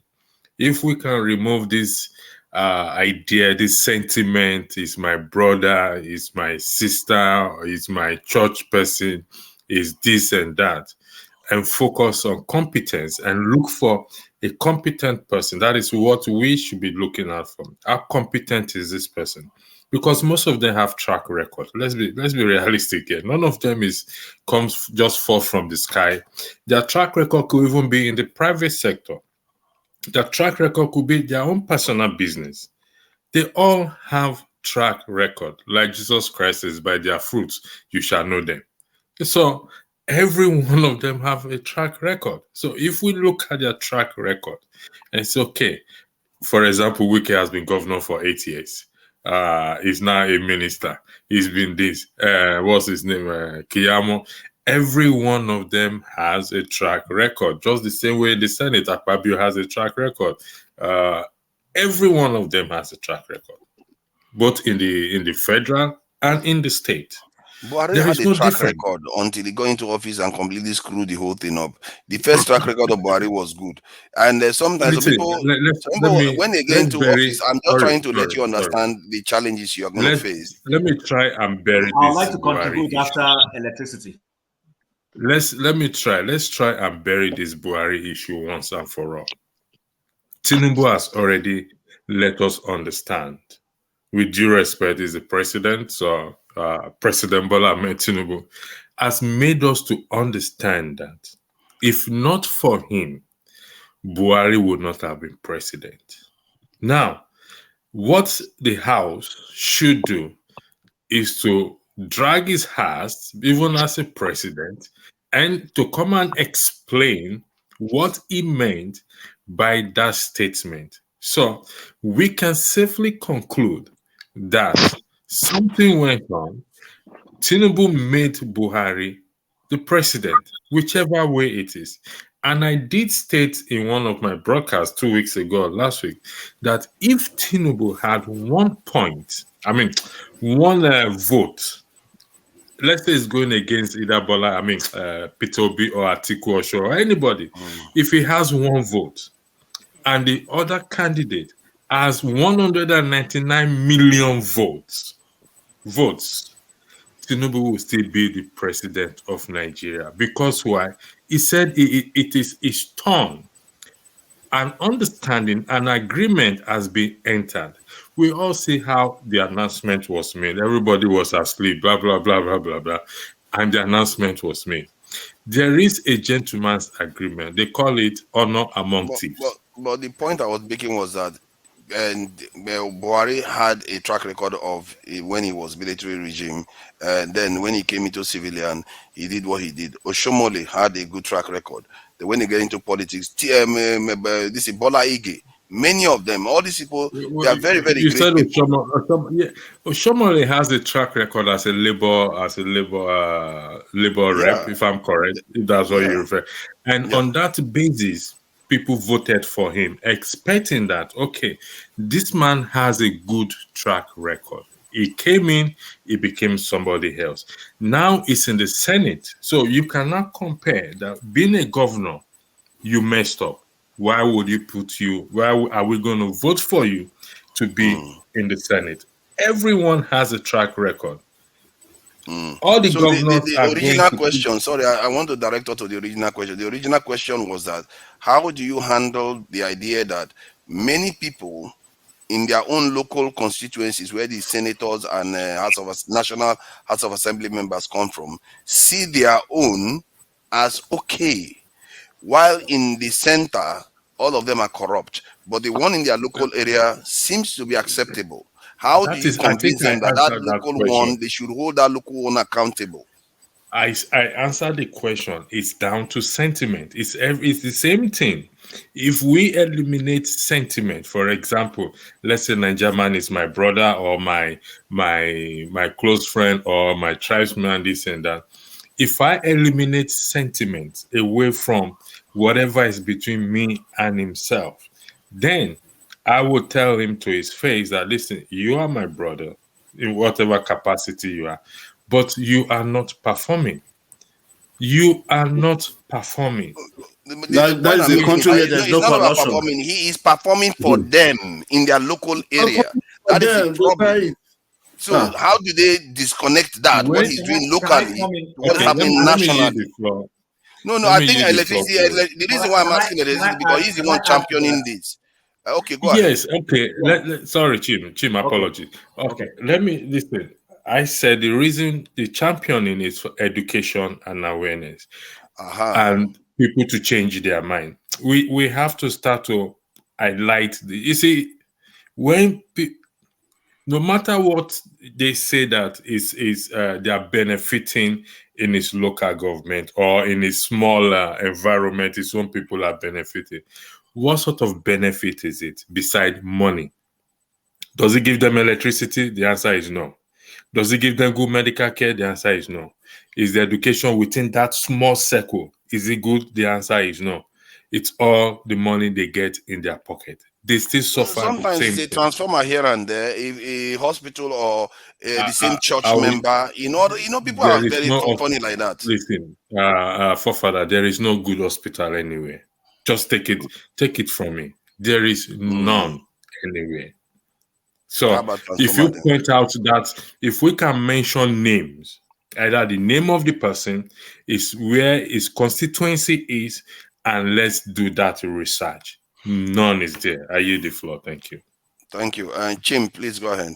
Yeah, just to follow up from where electricity said, it was as if he was reading my mind. I was jotting down a few things so that I don't forget.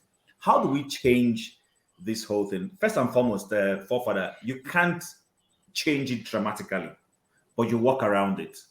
And I'm going to show you why. Like in the US, there are members of the House of Reps in the Congress and senators you don't agree with, but their local constituency members like these people. They vote them in. So at the local constituency level, which is what the man is representing, he may be performing. He may be providing and attracting benefits, which is his job. His job is to go there and attract things to that local constituency. If he is doing that, then whatever else you are seeing at the national level is a different thing altogether. The only way now to deal with him is the other party, and you see that Americans do this very well. They don't wait until election to educate their people. So while life is going on during the normal tenure, you see people advocating, you see people, buying airtime on CNN and co, and coming up with banners, coming up with counter narratives against that person. You see it. And that's what I'm saying. Nigerians, we don't need to say because election has ended, then we go to bed. I want to see civil society people campaigning, and then educating people and saying, Mr. People of Bende, I come from Bende, local government in Abia State. People of Bende, I know your son is the second in command at the House of Representatives. Benjamin Carlos, my member of Reps, he's the deputy speaker. Fine, you people think you are getting something good because your son, in quotes, is the speaker. However, look at the kind of things you could have gotten better, even if he was not the speaker and he was doing this and it becomes a continuous thing. Remember, recurrence, consistently, the way you teach people in nursery school. People in nursery school are taught repetitiveness. You keep repeating it. In fact, can I tell you guys that is how APC came to power? They consistently kept lying and pushing narratives, pushing until people bought those narratives. And when election came, they went and voted PDP out. That is the only way. Those consistently educating people, telling them how it can be better. When somebody makes a mistake, you hold on to it. You go and buy airtime and show them what that mistake is and show them how it can be better. I don't see the oppositions doing this consistently. But that is, in fact, you remember how the Democrats nailed Trump? They constantly hammered the message. I don't necessarily agree with them. I'm not a member of the Democratic Party in the US, but they hammered it until people believed it. And during the elections, they went and voted the way they felt they needed to vote. So that is what civil society in Nigeria needs to do. Well-meaning Nigerians, don't allow this space for people to, after election, everybody goes dead and then we keep quiet. That's one of the only ways you can change it. But if we just feel, okay, election has ended, everybody goes back to their cocoon. Well, those guys will be there, like you rightly said.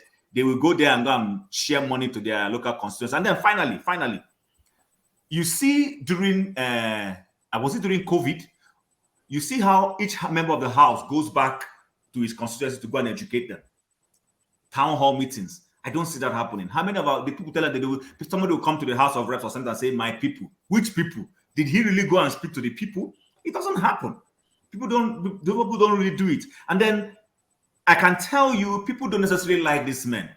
Benjamin Kanu is enmeshed in certificate and name change during the tribunal. That's what they brought against him in the tribunal. And I know some people who are saying, hey, let's leave him. But I also know people who are saying, no, this guy cannot go and be number 2 man on a fake name, on a fake certificate.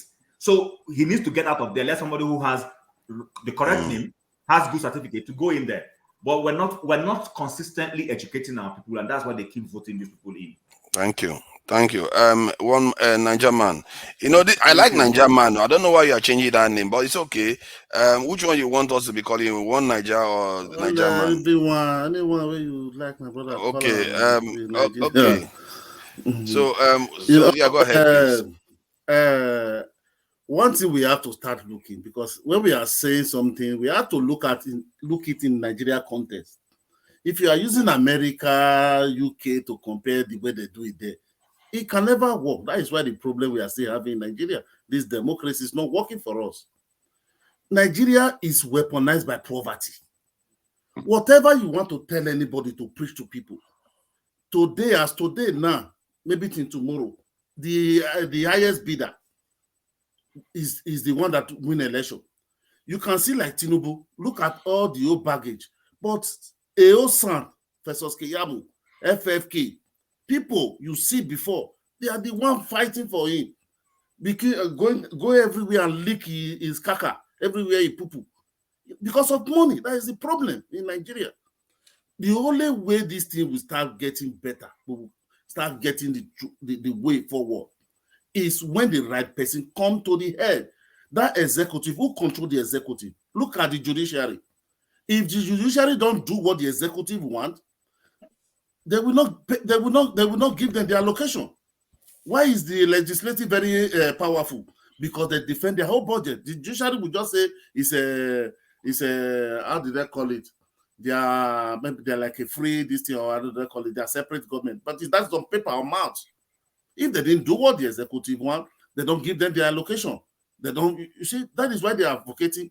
There should be independence fully, and come to the National Assembly, defend their own budget. That is the way. Number 2. Okay, go ahead. Wait, and again, if things is going to change in Nigeria, the people mindset is going to change. When the government, the states, all of them start doing something good. If we want to look at America, because here you are not working, government pay your house, you give you some allowance before you get job. Nigeria, where it's done like that, person will be can sell a voter card for 1,000 naira, 500 naira. During your election, you saw it. You go to if 10 of us now go, let's go to our constituency. Let's start telling people no election have to be like this. This is the policy. This is that. This is what you have to vote for. Somebody will come and divide us with money. You will see 10 of us start fighting. Look at Labour Party today. Look at what is happening in Imo yesterday, day before yesterday. Fighting for candidates. You understand? Because why? Somebody else is sponsoring the other faction to fight against the OBO. That's what happened again.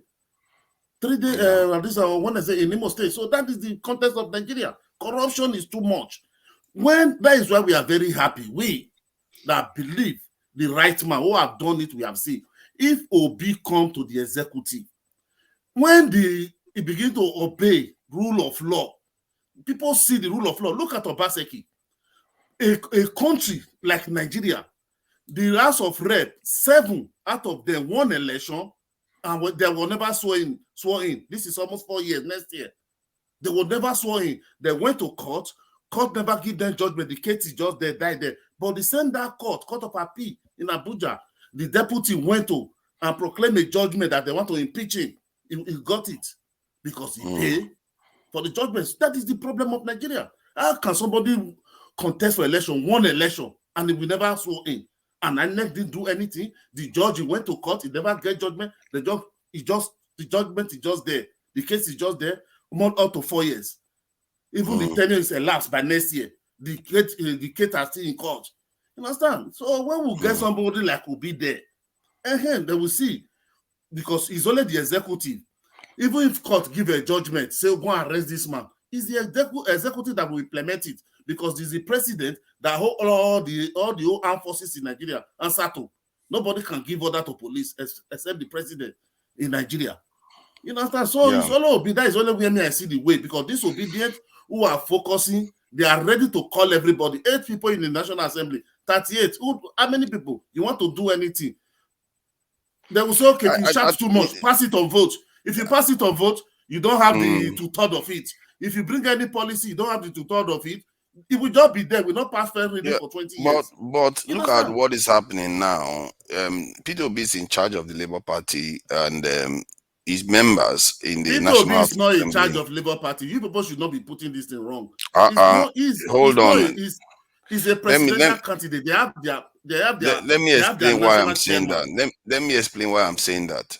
Because if he is not in charge of Labour Party, his supporters are in charge. They can be, if they are not now, they can't be in charge of Labour Party, because he had how many million votes, and Labour Party before then was nowhere to be seen. So his supporters have the power to reshape the Labour Party as he sees it. He's not the leader of Labour Party. No, don't put it that way. Why is the flag bearer is the leader? The most senior member is the leader of the party. Go and read their constitution. No, that's not how it works. In other party, but in Labour Party, go and read their constitution. They will still tell you. Ask Peter Obi, I have answered this. See, that's how it works in the Labour Party here. The Labour Party is Labour Party all over the world. You are saying here, we are saying Nigeria. You are saying here.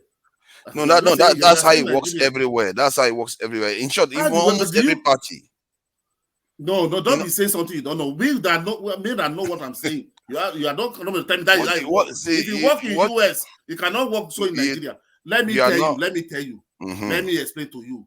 In Labour Party, if you like, put Arise TV today. Put Arise TV. Watch Arabambi. He quote the constitution again. You understand? The national chairman is the leader. Even when Peter Obi, when they asked him about what is happening, he said they should go and ask the national chairman. He's just a candidate on Labour Party. The presidential candidate will not just come and become overall, taking no control, saying what will happen. If not so, why did he go to convention in Asaba? You should have just given order from this thing now. I think you are looking at it the wrong way. From the point of view of a party, the most senior member in terms of the nation is often the this in the leader of that party, especially when it comes to not like that, my brother. I'm telling you. But he's not truly the leader until he becomes the president, though. Just no, he's the most senior. He's the presidential candidate. He's the but he's presidential not candidate. no. That's why I'm saying he can't be the leader because he's not the president. If you are, I don't know why we are. I don't know why we are arguing this. If you are following the presidential system, even like APC in the US, Trump was the leader of the party. So when Hillary Clinton was the leader of that's the presidential candidate of Labour, this in Democratic Party in America, she was the leader of the party. No, she wasn't the leader. He's the chairman. Who was the leader? The chairman of the Democratic National Party, the DNP, is the leader. No, he's the chairman. They call him a chairman for a reason. But the person that has the most power in that party, the reason why they even call them leader is because the reason why they call them leader is because as president, occupying the president of the office of that country, you are truly the most influential. He's the most. It's very clear. It's really very clear. That's why nobody sees. I don't think we need to be over laboring it. That's why nobody hears about the party chairman of those parties. They hear about the presidential candidate. They are the ones in charge of that party at the time when they are the presidential candidate. Sorry, Electricity, go ahead. I don't agree with you. I don't agree with you, Akoppa. That's fine. You're free to disagree. The presidential system in the US is different from the parliamentary system. The parliamentary Let's system allow Electricity to talk now. You've heard your saying. So Elizabeth, go ahead. It just I don't know if it's a form of a question or clarification to Nigerian. I think I've asked this. He's changed it. Okay. Hashtag all eyes on judiciary.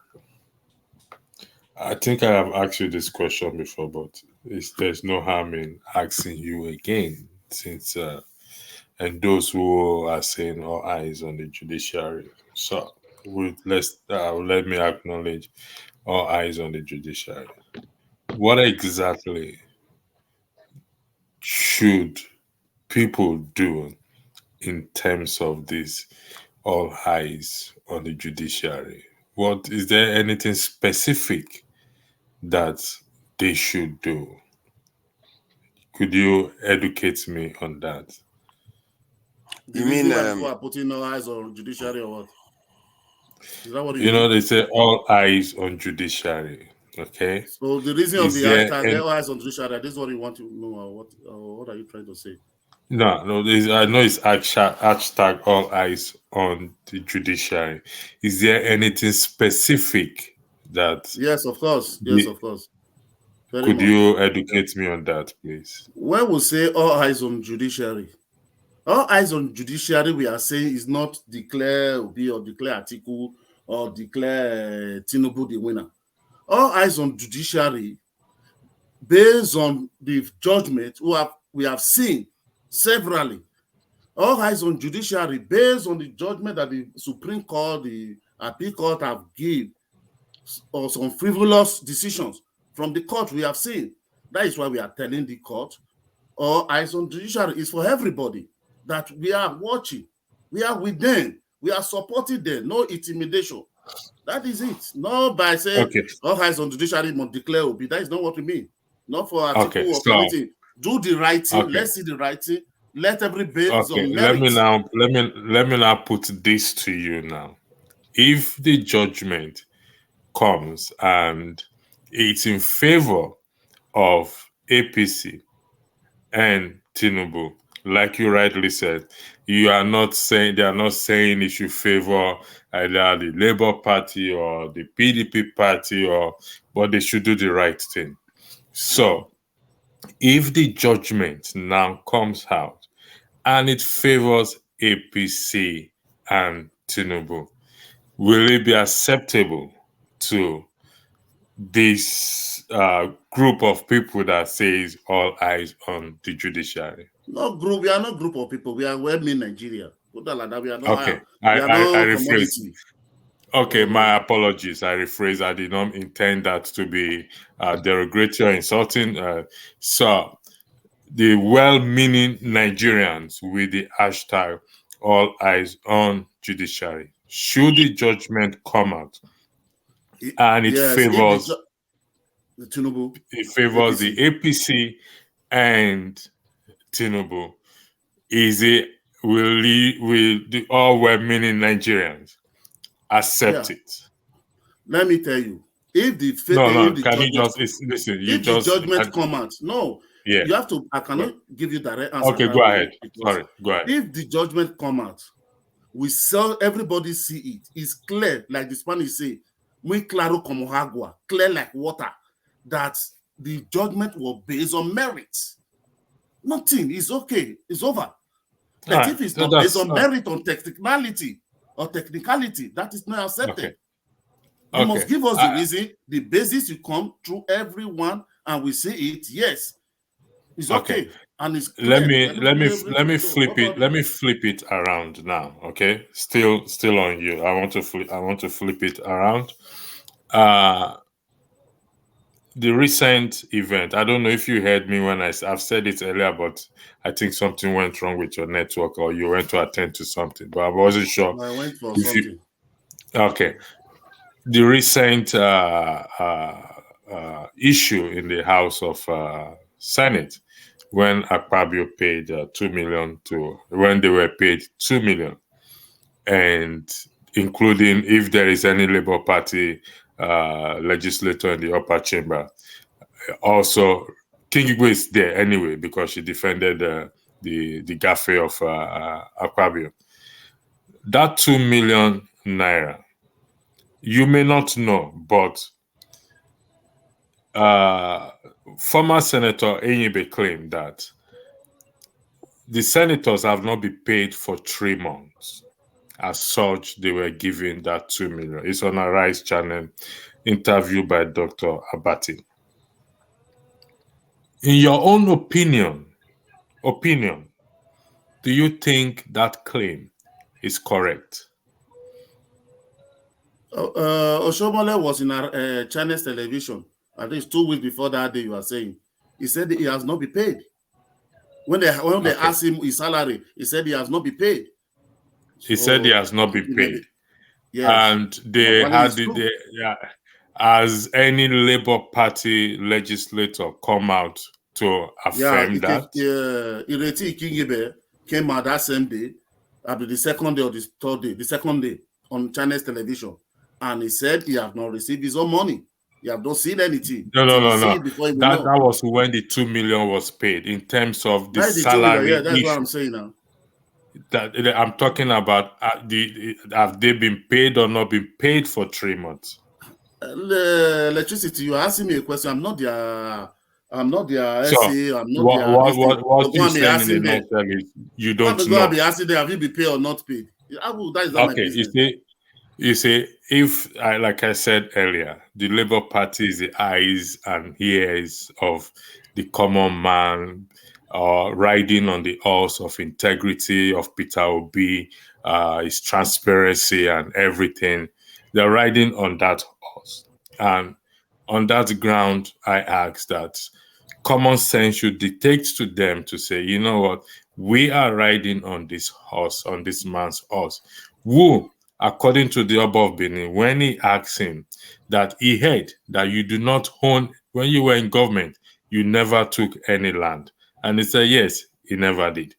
So I think people now should say, all eyes on the Labour Party legislators to come out and tell us.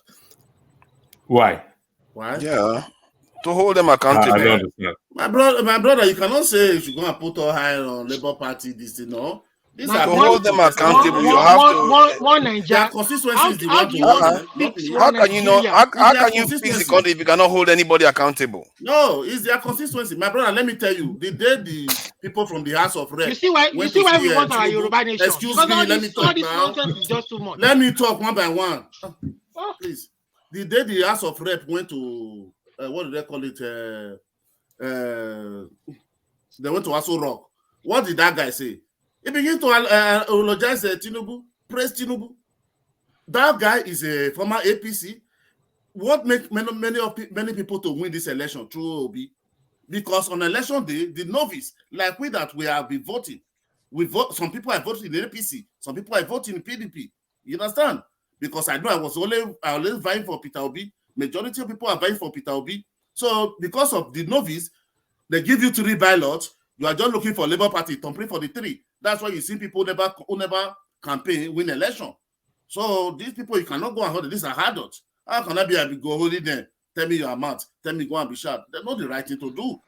They have their law in National Assembly. They have their law in Senate. The way they do their thing, my brother. Let me go further. There's what we call freedom of information in Nigeria, which Femi Falana uses very well. I mean, Nigeria, you say don't collect from 2 million share. Wait, Olumide. Nigeria, disregard what Olumide said, please. Ignore him. Let me use your term again. There are well-meaning Nigerians, and I believe among these well-meaning Nigerians with this all eyes on judiciary, there are lawyers, there are doctors, and I believe there are judges, which they can also go and apply. It's a public information. Their salary is it should not be an hidden thing. So they can apply under freedom of information, which is in operation in Nigeria to find out this thing. Can't you guys do that? That is their take pay home, or what do you say? It's there in Google. Yeah. Now. If you Google it, you will see it. It's there. Okay, so it's there. It's a Nigerian president. Everybody let's be realistic with ourselves. We show them. What is good for the goose, they say, is good for what? For the gander. Transparency is across the board. Accountability is across the board. Equity, fairness is across the board. Governance is all across the board. So the executive, the legislators, they are all should be held accountable. The Labour Party, whether you said, they are former APC or they are former PDP who took advantage of that, they represent Labour Party. So they should be called out. The same way all eyes are it's on the judiciary. Everything must be based on merit, because you use the word merit in respect to the judiciary. So whatever they also gain or obtain or receive in that legislative arm should also be based on merit. So I argue let me just come the last one here, please, Father. You are vying for how to do a recall. Abi? Legislative.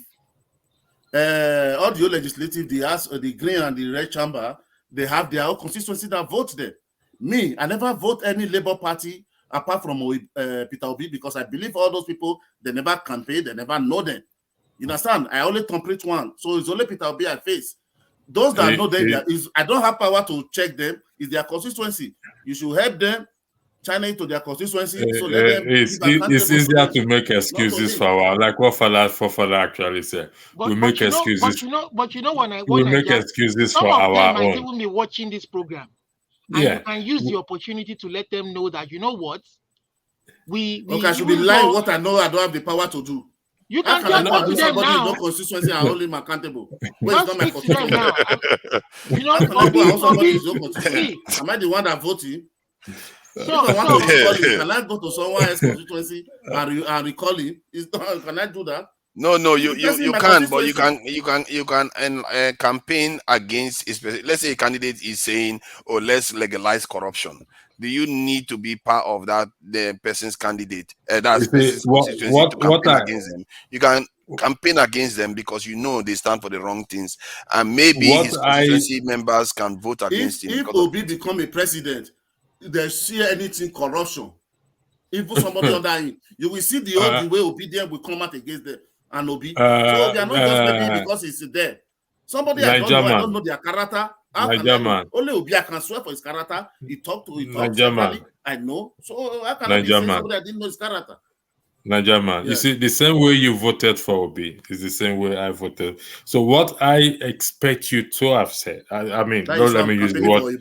All eyes on judiciary is for Obi. Okay, hold on one second. It's not for anybody. What I thought, don't let me say expect, what I thought you should have done in these circumstances is to say that regardless of whether they are from APC or from PDP or from this and that.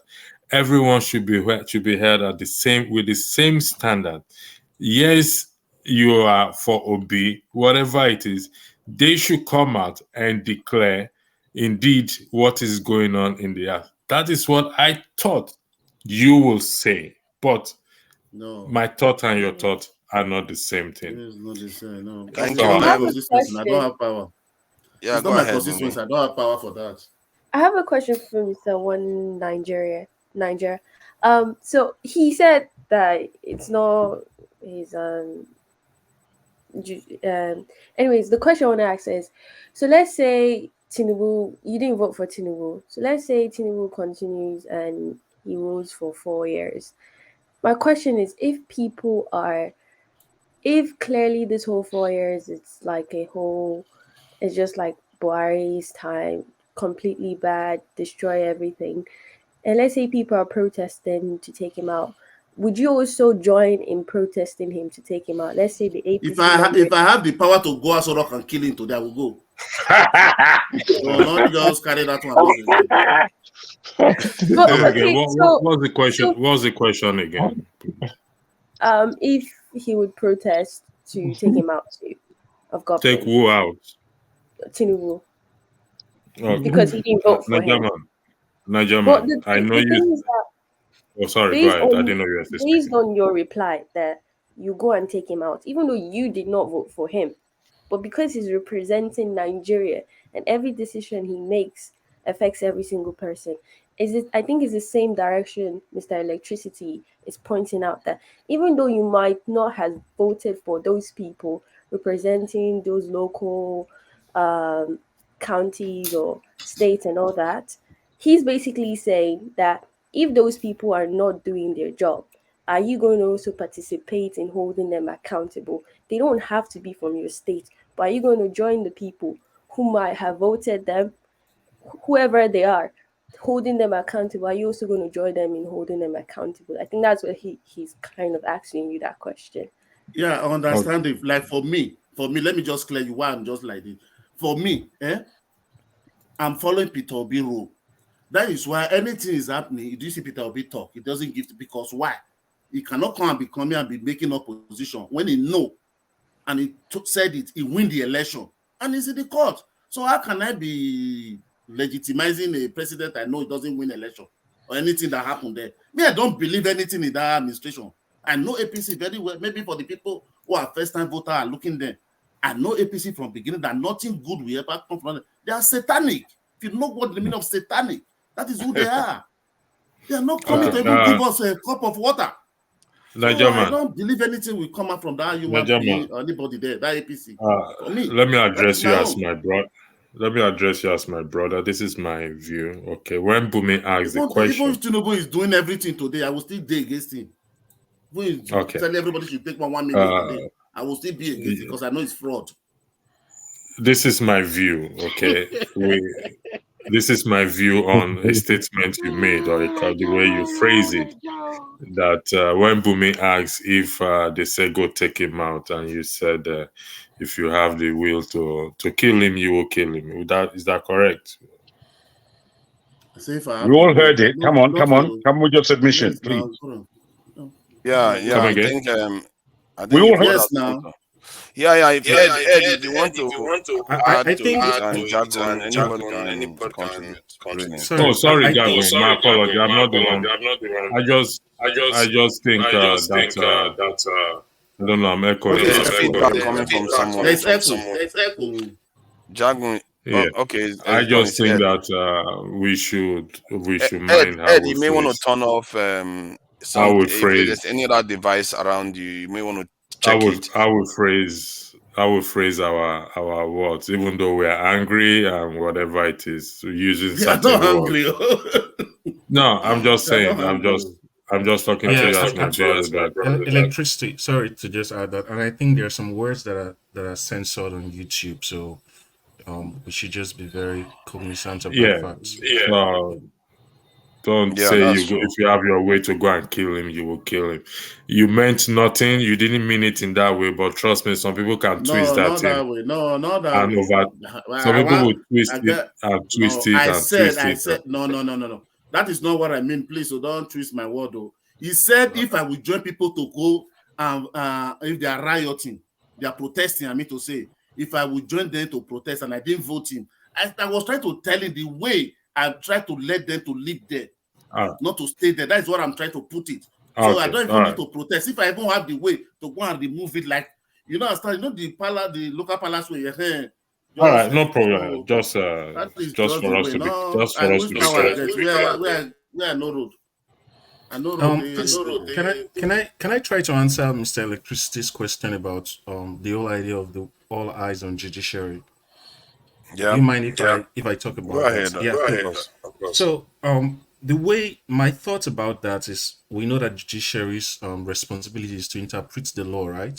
So I think this is just a way of reminding them that we are not just gonna we're really interested in seeing how you interpret this particular case based on the law, right? So there are some things that to us, based on our study of the Constitution, the whole idea of the obedient movement is that this is a very educated, intellectually emancipated group of young people who would read the Constitution, who would organize themselves, so we're trying to tell them that our eyes are on you now, which we've read the Constitution, right? We know that there are some things that are quite obvious, right? So if you're gonna maybe judge or rule in a particular way, you should be able to interpret that Constitution in a way that makes sense to us based on your judgment, right? We're not saying you must interpret it in a particular person's favor, but if you do this, you should be able to justify it based on Constitution in such a way that everybody understands and it's readily acceptable to everybody that this is what should be. Because what has been, so let me just quickly land, is that there's been judgments where it seems like, oh, these judgments were not fair. For example, like the Imo State judgment, and but then some people have come up, like even among the obedience, I've seen people say, like there was one that we invited like 2 weeks ago, the doctor from the UK, and he interpreted it to mean that what happened here was based on the evidence before the judiciary, it was justifiable that they would give that kind of judgment, right?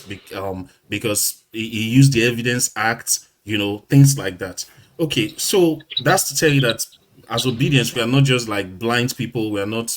We want, as in, yes, we want our candidates to be sworn in as the president or something, but we are also amenable to good reason, good logic that's based on what the Constitution says. So if you're going to judge this in a way that would be maybe antithetical to what we are proposing, then let's see. That's why our eyes are on you. We are concerned now. We're not just aloof. We want to see what your judgment is going to be and your justification for it. Mr. Jago, do you want to go first before I respond to? Well, I mean, I'm really just listening. I personally have, different opinions completely on what's been spoken about. So I'm intrigued to hear what people are saying in a way, even though it's a bit pedantic, if I may speak. If it is a bit pedantic and almost boring, to be laboring over certain small minutiae, it doesn't allow the communication to flow, in my humble opinion. We're definitely in for another marathon run. We're 7 hours already.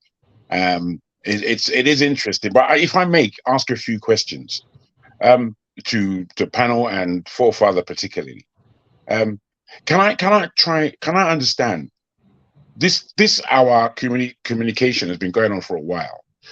Does it have any specific objective other than us being able to air our views and learn where we can? Are we seeking an objective with this platform as a whole? I don't know if that messes up what we're talking about, but that's my question. I think Okay, the main, Fafara, you want to go yeah, first? Go first. yeah. I think the main objective is for one, Dr. Nameji is to share information and basically news to the people, enlightening the people regarding the topics of the day. And in the case of my own segment, tends to be regarding other aspects that is generally not discussed, like geopolitics and other areas of the national politics, or these thing issues that are not necessarily highlighted, like especially in security. And if you look at the how our relationship with foreigners affects this in us, so that is one aspect. In terms of action, that is something that has not come into fruition yet. Like electricity has its own kind of formation now that he's trying to come up with, and I have mine that I'm also looking to come up with. I even spoke about it about 2 weeks ago. Okay. So these things are beginning to take shape. Very good. As you can see, even the one with the all eyes on judiciary, I'm sure somewhere along the line probably started from somewhere too, and it got to show up in Nigeria. Sooner or later, we are going to be coming up with something that will actually affect change on the ground. Okay. Let me weigh further into that, or let me say my own mind. I think you asked one of the most important questions, Mr. Jago. Though I cannot speak for Rudolph because it's his channel, he has his vision, which he has shared for me. But if I am going to take your question and flip it around, I will say, in the context of discussion re-Nigeria, there should be an objective, a goal. For the fact that we stay here for hours and hours and hours. So there should be an objective. Forefather has highlighted his own objective. I have my own objective, which I have kickstarted. It's taking a while to pick up. Also, I also come here to highlight that objective for people who are interested to join that, which is primarily education and awareness back at home, because we in the diaspora, I argue that we sit in a privileged position at this time to educate or push certain messages back at home so that people can start to have that change of mind before the 2027 election. For me, this 2023 election has come and gone. For me personally, it has come and gone because I participated in it, so I was there. I just felt we should tap into that hunger of people, what I saw, and focus on the legislative. My focus is on the legislative arm because my argument has been that is the temple of corruption. They perform oversight or checks and balance on the executive, but they romance each other. Therefore, no checks and balance is done. And that can be started from the grassroots, from the constituencies where these people, but it's down to us citizens as well, as far as I am concerned. Like I said, your question is one of the most important questions. You have someone has asked that. There has to be an objective, and the reason why there has to be an objective is we claim, or we are claiming, to be concerned for the country, for the betterment of the country. But we cannot claim and fold our hands and do nothing. I don't believe in that either. We can start from somewhere. It's all about education. That is, for me, I think if we push on that, we will go far, but we cannot force it down anybody's throat. We just have to keep preaching the gospel until. Okay. Look, can I just say, therefore, with the answers that you've given, both of you, I thank you. I'm happy that you're saying that there is an objective, because the power, the energy that has been used for these marathon conversations that we're having, it could probably light up the whole of Nigeria, just the energy alone in transmission. So I don't believe these conversations should just go into the ether and vanish. I also sometimes I just look at the amount of people listening on the YouTube side. I know that you have other areas that you are forecasting through, but on the YouTube side, I've seen 582 people listening, which is a good number. I've seen a bit more than that. I've seen 700 on YouTube looking at you guys. So it's like, to me, there's a power base here, and that power base can grow and grow and grow. And the information that we put out officially, if you like, through Rudolph, through this platform, will be able to seep through and get back to our people back home, in order for there to be a transition within our populace. I think that's very, very important, because what we're discussing is democracy or leadership or a system, and whatever it is that we want to bring to the table. The narratives obviously have to be clear and have to be spoken about. So we have this almost like a think tank, I will believe. But I'm saying, what are we doing with these thoughts? Are we collating our thoughts? Are we landing and arriving at certain positions that we hold dear? Are we fostering the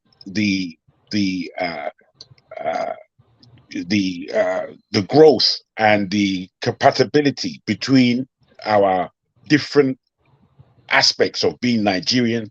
Are we coming together to be some kind of delivery for? Jago, can I answer? Can I add to what electricity and the other person has answered?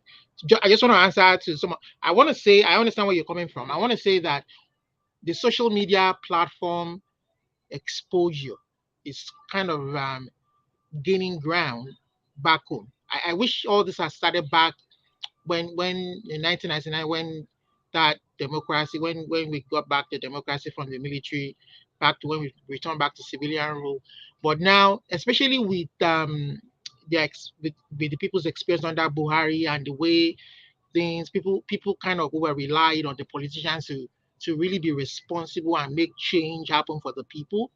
But they kind of saw that that change didn't happen, and the obedience I would dove my heart for them. I'm not an obedient. I never participated. I'm not a participant. I'm not a politician. I don't belong to any party. But I kind of dove my heart for them because I kind of laughed at them when they were campaigning, when Obi was campaigning. I'm like, geez, we all know this is where this is going to. We know who the winner is. So stop wasting your time. But these guys use the social media platform to kind of make change.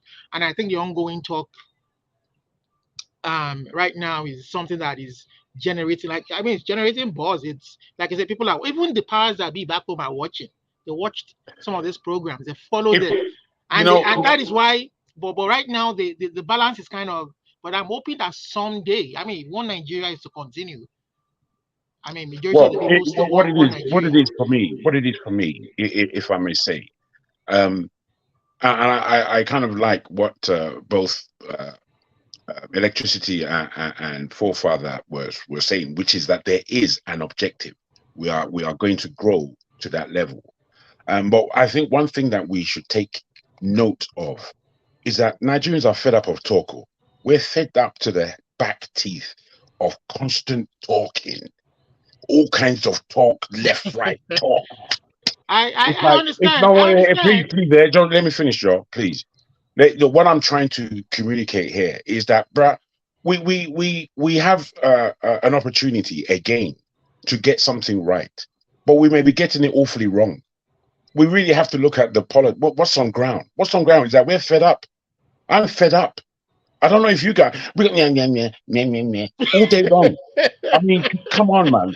We've got to come to a point of construction. So I applaud everybody, because I'm here knowing that people's hearts want change, and I'm there. My heart is there for change. Okay, so I want to ask you now. What do you think could be done? What is your own... I'm saying we have to be collecting data. If we're having all these conversations and there's no data collection, then we're wasting our time. But what do you do with our time? What do you do with the data? What do you mean? What do you do with the data? Data is power right now. Are you aware of the day that we're in? This is 2022. I'm talking about specific objectives. No, listen, my brother.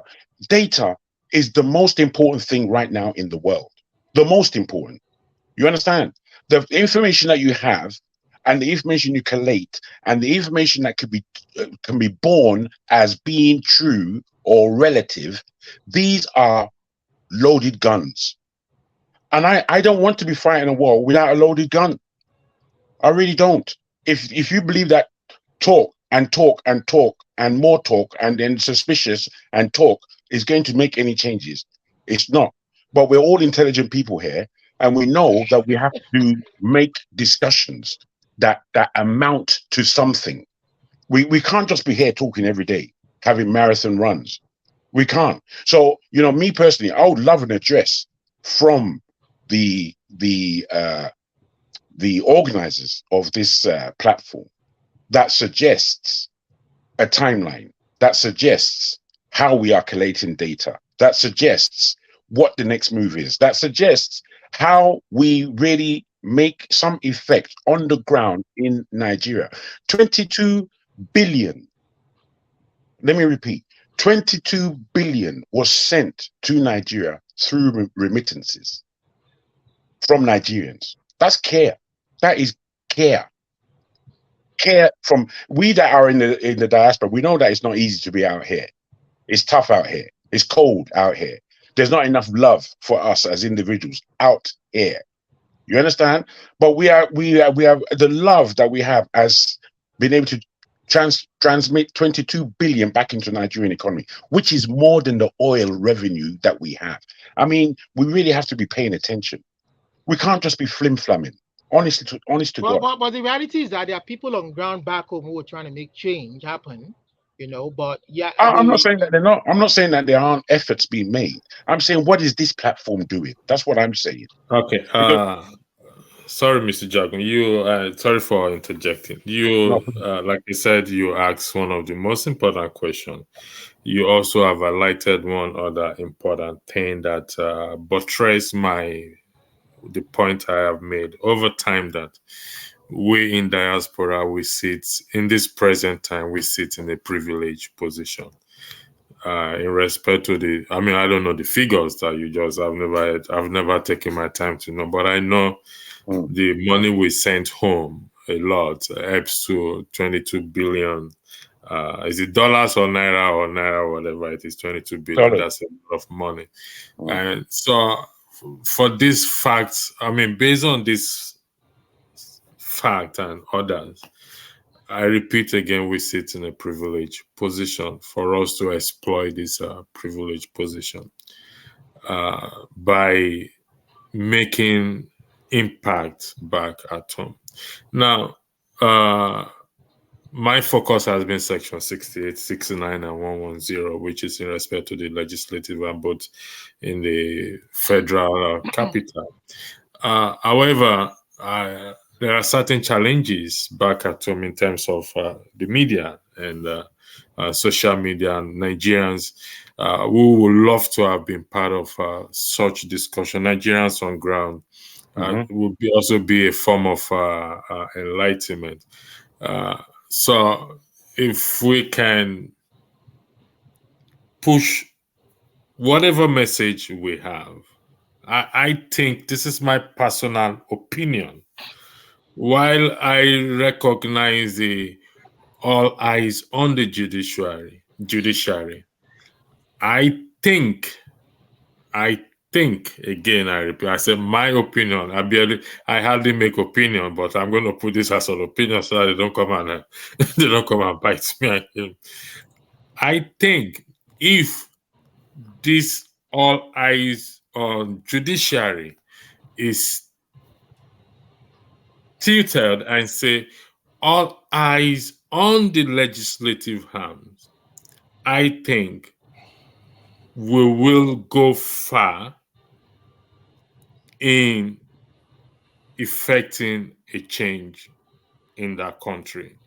Because the legislative arm, if you see what has happened these past few days, they are supposed to be representing the people from their constituency.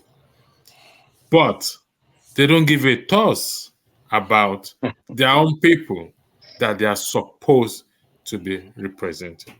The judiciary, I mean the legislative arm, does checks and balance. If we can, it's like if we get electricity right, 50% of our problem is solved. The reason why Nigerians don't participate in this is just for two things. One, electricity. Two, they cannot afford the data. If not, let me give you an expose. In my channel, I pay people money in Nigeria to come and participate, to buy data. But even with that, it becomes very challenging and difficult because the network will just fluctuate, or they will say they don't have like Ngozika. She always comes here to Dr. Chat. Dr. Damages know her. Sometimes she talks in the dark. Sometimes her battery goes down. These are the issues. So if we can take the message, we can come together, like you rightly said, put resources together, and go on a ground floor or groundwork and push whatever message we're going to push. I give a timeline of 4 years towards the next election. But if we keep talking like this and doing nothing, I have put this argument on the table that Tinubu will become president in 2027, whether we like it or not. I'm not a prophet of doom. If we do nothing, if we don't see change don't occur during election. No, never. It will not occur. This is where the change will now start now. If we don't do something now to effect necessary change, then come 2027, because he has the power invested in him by the Constitution. It could be any other person, with due respect. It could be me. It could be you. If that power is either taken away or correctly put under checks and balance by the legislative arms, we will continue this cycle. Indeed. But it's not in our hands. It is very nice you have a good plan, electricity. Maybe if we see the way the judgment swings to, I mean, maybe people will listen to you better, and that plan, will come to fruition. And then even if it's OB, I mean, if it's something that you want to present to his team, but Nigeria is a behemoth, jargon. So let me do a rebuttal there. Jargon, 1 second. Go ahead. 1 second. Let me quickly do a rebuttal in respect to what Olumide said. Olumide, if you take a closer look at the U.S., whatever is happening in the U.S., they are preparing for campaign. Okay, irrespective of what is thrown at Donald Trump, he still says he's going to campaign. Nothing is put on hold because of something. So we cannot put anything on hold because all eyes are on judiciary. It doesn't make sense. Why must we put anything on hold because we are waiting for the judgment that is coming? Why must we put? I don't believe that. Even we know that the judgment of God is coming, whether you believe it or not. None of us put anything on hold and say, "Oh, the judgment of God is coming. Let's put on things on hold." So why? The question is, why must we put everything on hold? Because this is where I said I disagree. In fact, I've said it, I'll say it again. It's no longer my opinion. I disagree with this all eyes on the judiciary. Because why? You are telling us to put everything on hold just because we should focus on a judgment. I'm not saying put on hold. I'm not sure that's what that thing implies. I'm saying maybe they will listen to you better. After right now, people are focused on their mind. Give me my mandate. They're not listening to your message. For me, for someone like me, I would say, okay, I would want to see what your plan is to initiate that change. I think you've had it. Hold on, Olumide. You've had a plan already regarding what he intends to do. And electricity, I don't understand why you are against somebody saying, "Oh, I have on the judiciary." It doesn't mean every eye is going to be on. It's a figure of speech where somebody says, we are paying attention to what the judiciary is doing. That's the right thing to do. And I agree with you when you said they should also say the same thing for House of Assembly. Everything, every single thing. Democracy is about eternal vigilance, isn't it? You have to remain vigilant at all times. Otherwise, Whatever you think you have, some other person that is vigilant will take it. And that's exactly what they've been doing. They've owned the streets. These ones that are corrupt and running the country for foreign people, they are the ones controlling the ground. No matter what we say here, they can just go and make their decision and all hell breaks loose. Absolutely. But one other thing people need to pay attention to is the fact that Tinubu wanted to intervene in the Niger. Is he able to now? No, because the country refused. The Senate rejected it. Even the ECOWAS Parliament rejected it. AU rejected it. So it tells you that they are not, these forces, they are not eternally powerful. They can't win at every level. Absolutely. Exactly. They are not If I may make this submission. Thank you. If I may make this submission, based on our objectives here, I like and enjoy the discussions. Please don't get me wrong. And I think they're very important. I just wonder how we are harnessing our energy in order to promote some effect. Now, for me, for the discussions that we're having and for things like all eyes on the judiciary, these are timelines. Simple. They're not holdbacks. They're timelines. Between now and the judiciary speaking and announcing what their judgment is on the election, we are supposed to be, and when I say we, I don't just mean us on this platform, and we as Nigerians are supposed to be working up to that point, putting pressure up to that point.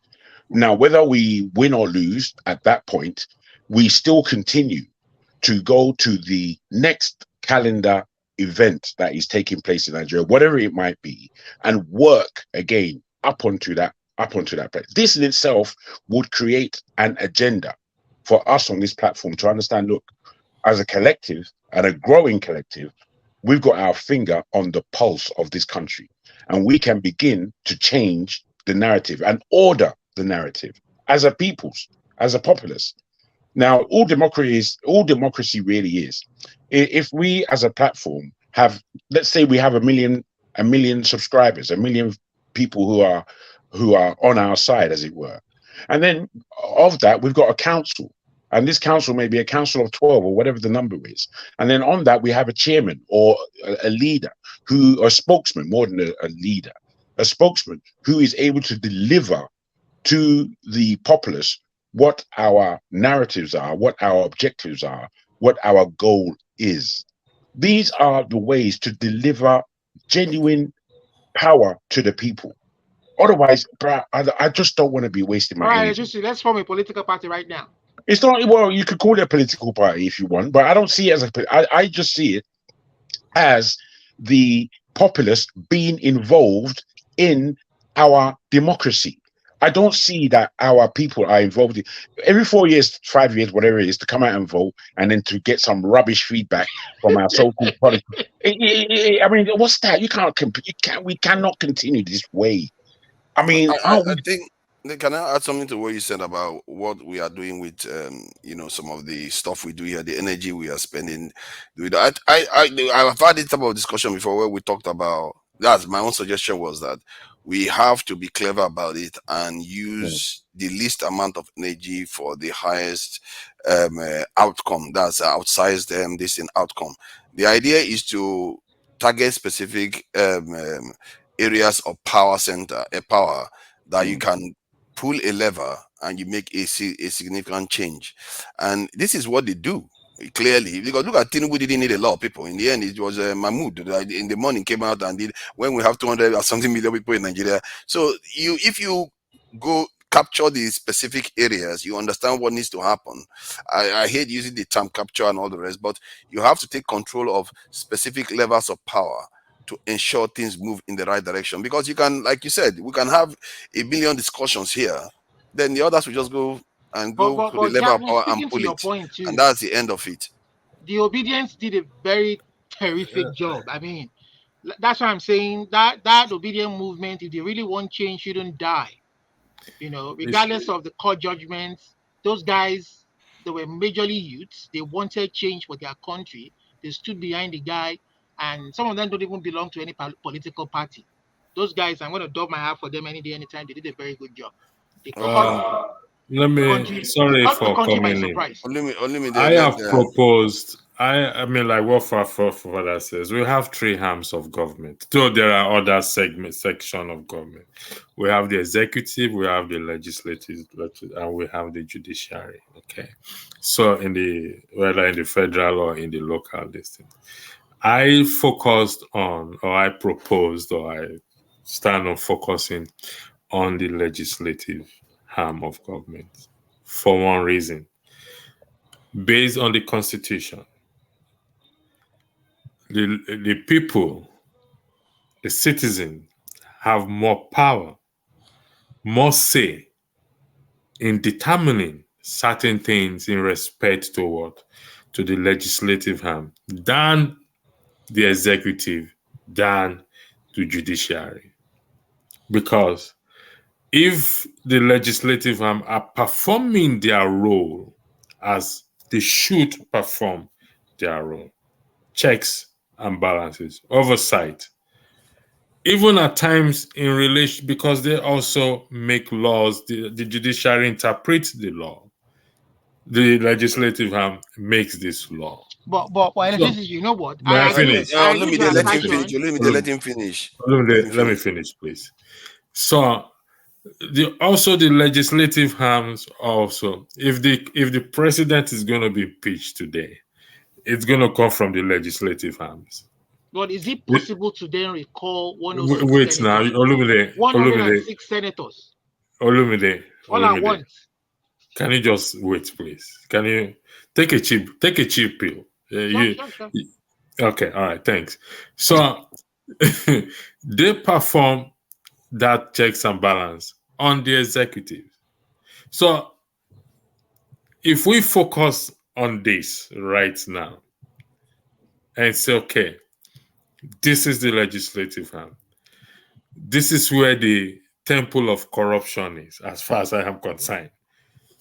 And we are able to tweak it a bit. Even if we don't get it 80%, we get 60% correct. Tweak it a bit. And they know that the people have woken up. It's not business as usual.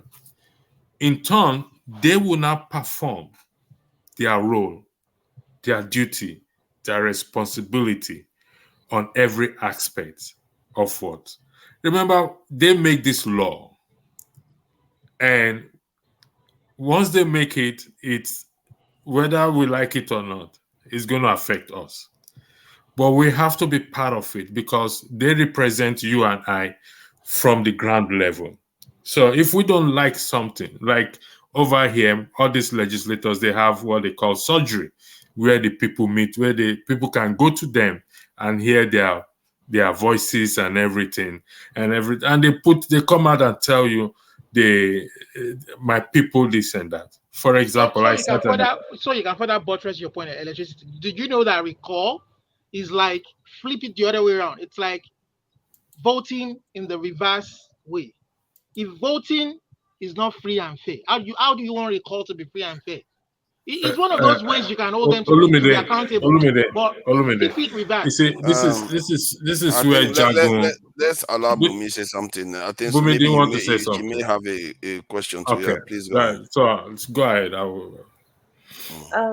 Okay, so I wanted to add something to what Mr. Jagon said in regards to like us having like a direction that we want to go as a people. And I do think that the direction we should kind of start from is, I think we should just call it reflecting. So in my when I was in high school, every time we'd have an exam, specifically in maths, we always have what we call reflecting. So let's say you pass the exam, because most people just try to pass. Our teacher will come give you the exam papers, and then they'll give you a blank sheet of paper. You pick 5 questions that you failed, and now you're supposed to figure out why did you fail the questions. Did you use a different equation to solve it, or it's just going step by step, reason why you did not get that answer, or why you didn't think about why the solution is like this. And what that does, it makes you think more. It's not necessarily you have to get the answer. It's just like you constantly thinking. To be a good mathematician, you always need to be thinking. And I feel like what Nigeria should do as a people is to think, why is it that every single 4 years we keep on getting the same result every single time?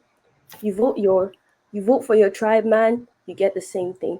You vote for the person with the same religion, you get the same thing every single time.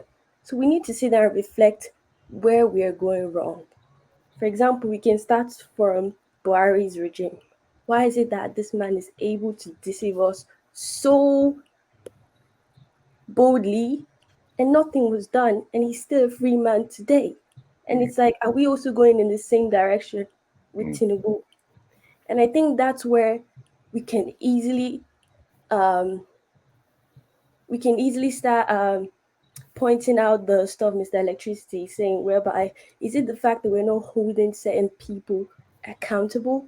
And if we're not holding them accountable, how should we hold them accountable whereby it's effective and less people get killed, or we kind of maneuver them?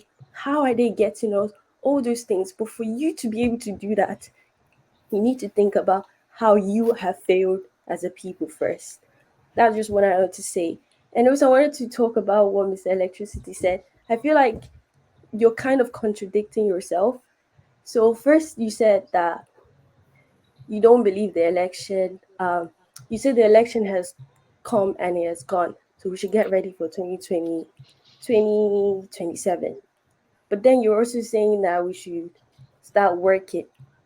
It's like, why should we wait for 2027 before we start making key decisions? Like, you always talk about recalling the people that we vote into power.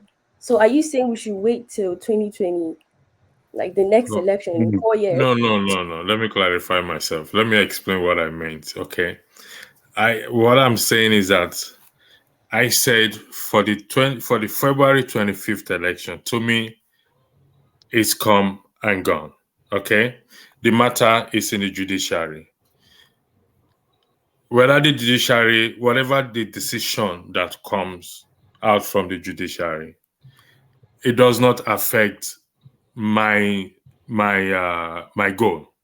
Whether it's for Tinubu or it's for P2B, it doesn't affect. We should now start to focus on what? On 2027. Starting from now. I didn't say we should wait till 2027. It would be an error to wait till when 2027 comes before we start to do something. I don't know. Have I clarified myself?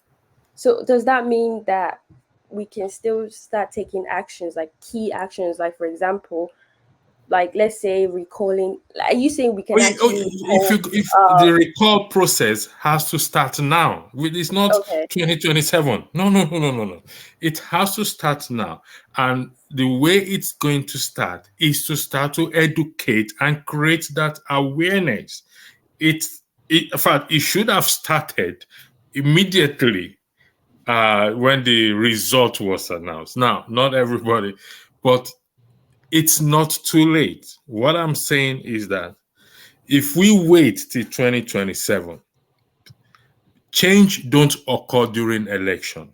If we don't start to create this awareness now, because the recall process does not necessarily have to take place in 2027. It takes place anytime, any day, as long as we follow the procedure.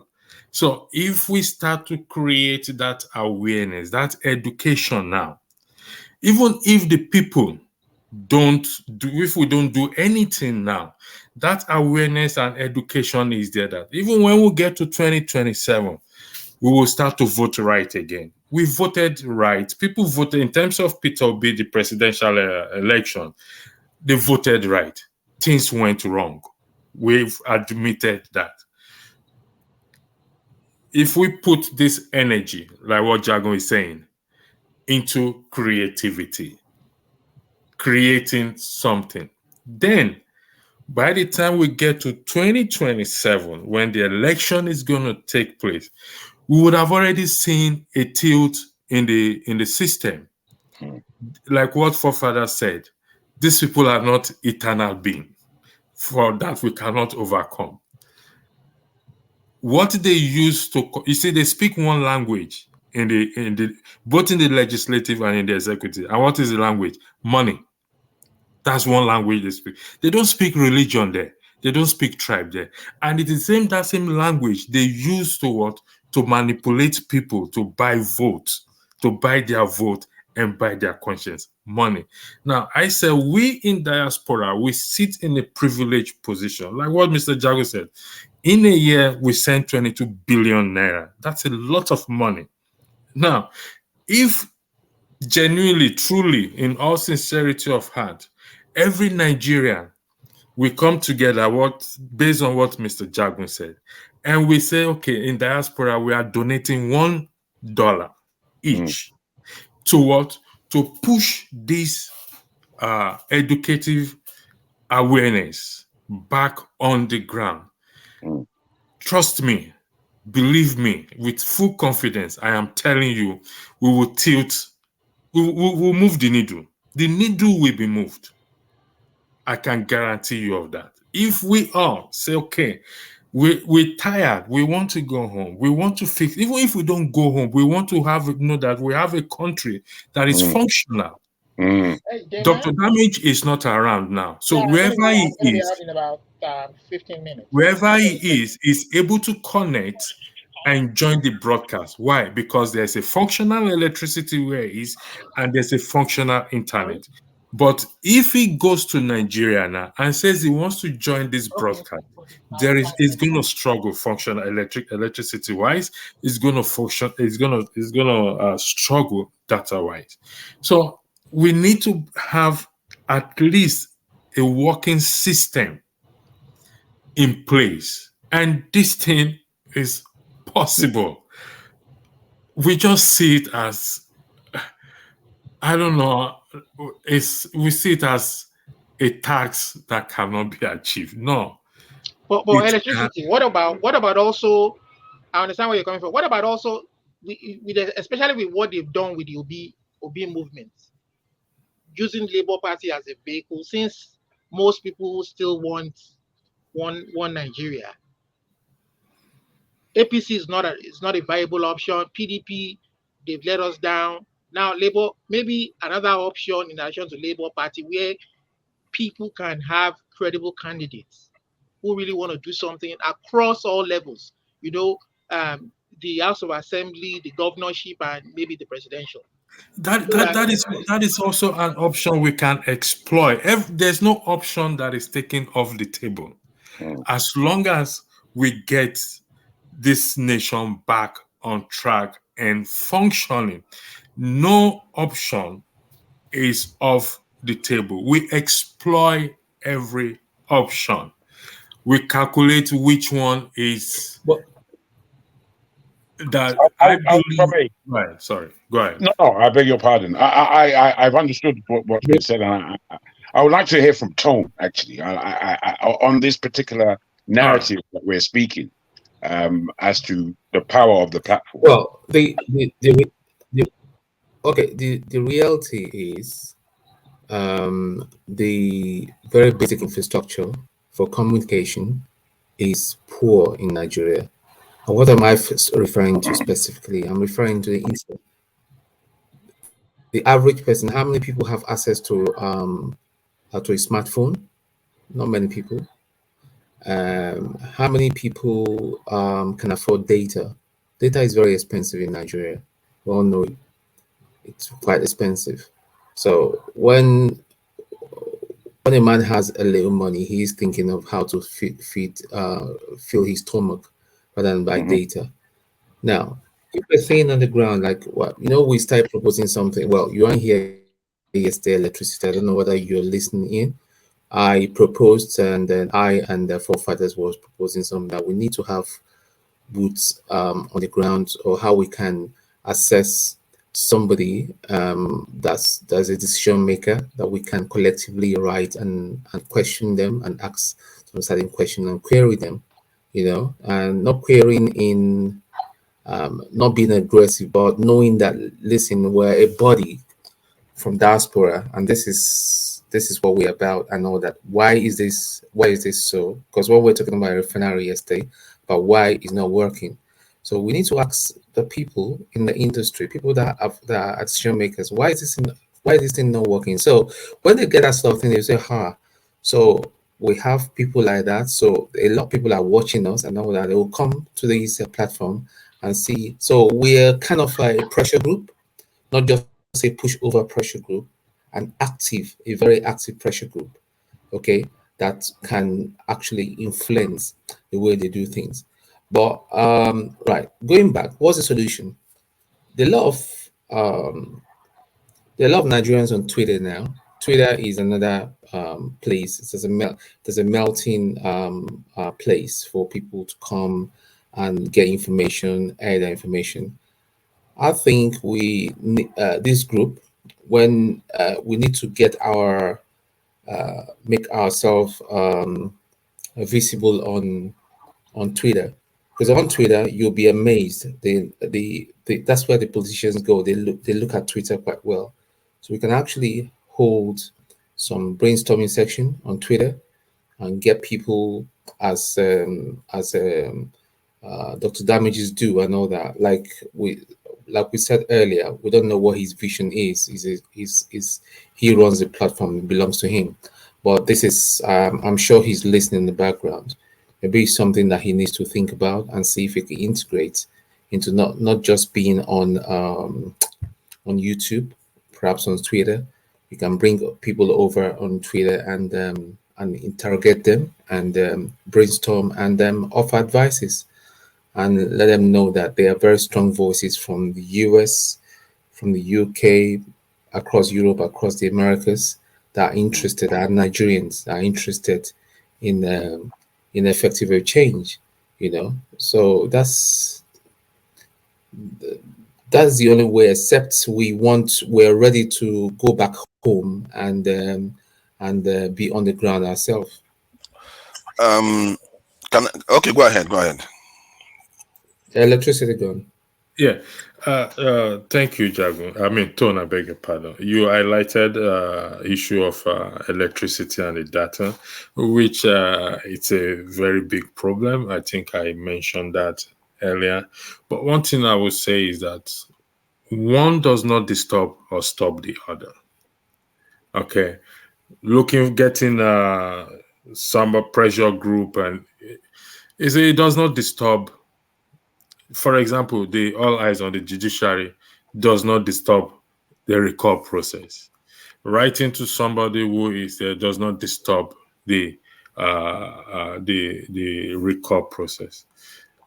The angle of the recall process is that the people, these citizens on the ground, from the grassroots, if that awareness can take place, that educational awareness can take place, will carry more weight because they are behind it. Like they will say, like the French Revolution and every other revolution, that the people have been behind it.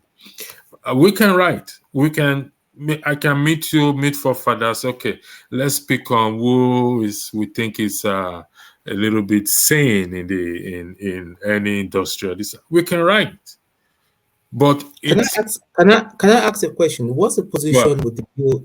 What's the position with the billboards now? Because we can actually the billboards. I heard that. I think they've taken it down. That's the last thing. Apart from the eyes on the judiciary, because that is they say it's being very aggressive. We can actually start by sponsoring some message that will not sound very how will I say it, militant, if you want to put, if I can use that word, and to question and sponsored by this group in diaspora, what is going on? We can actually start from there. Like you said, $1 there, £1 there, £5 there, $5 there.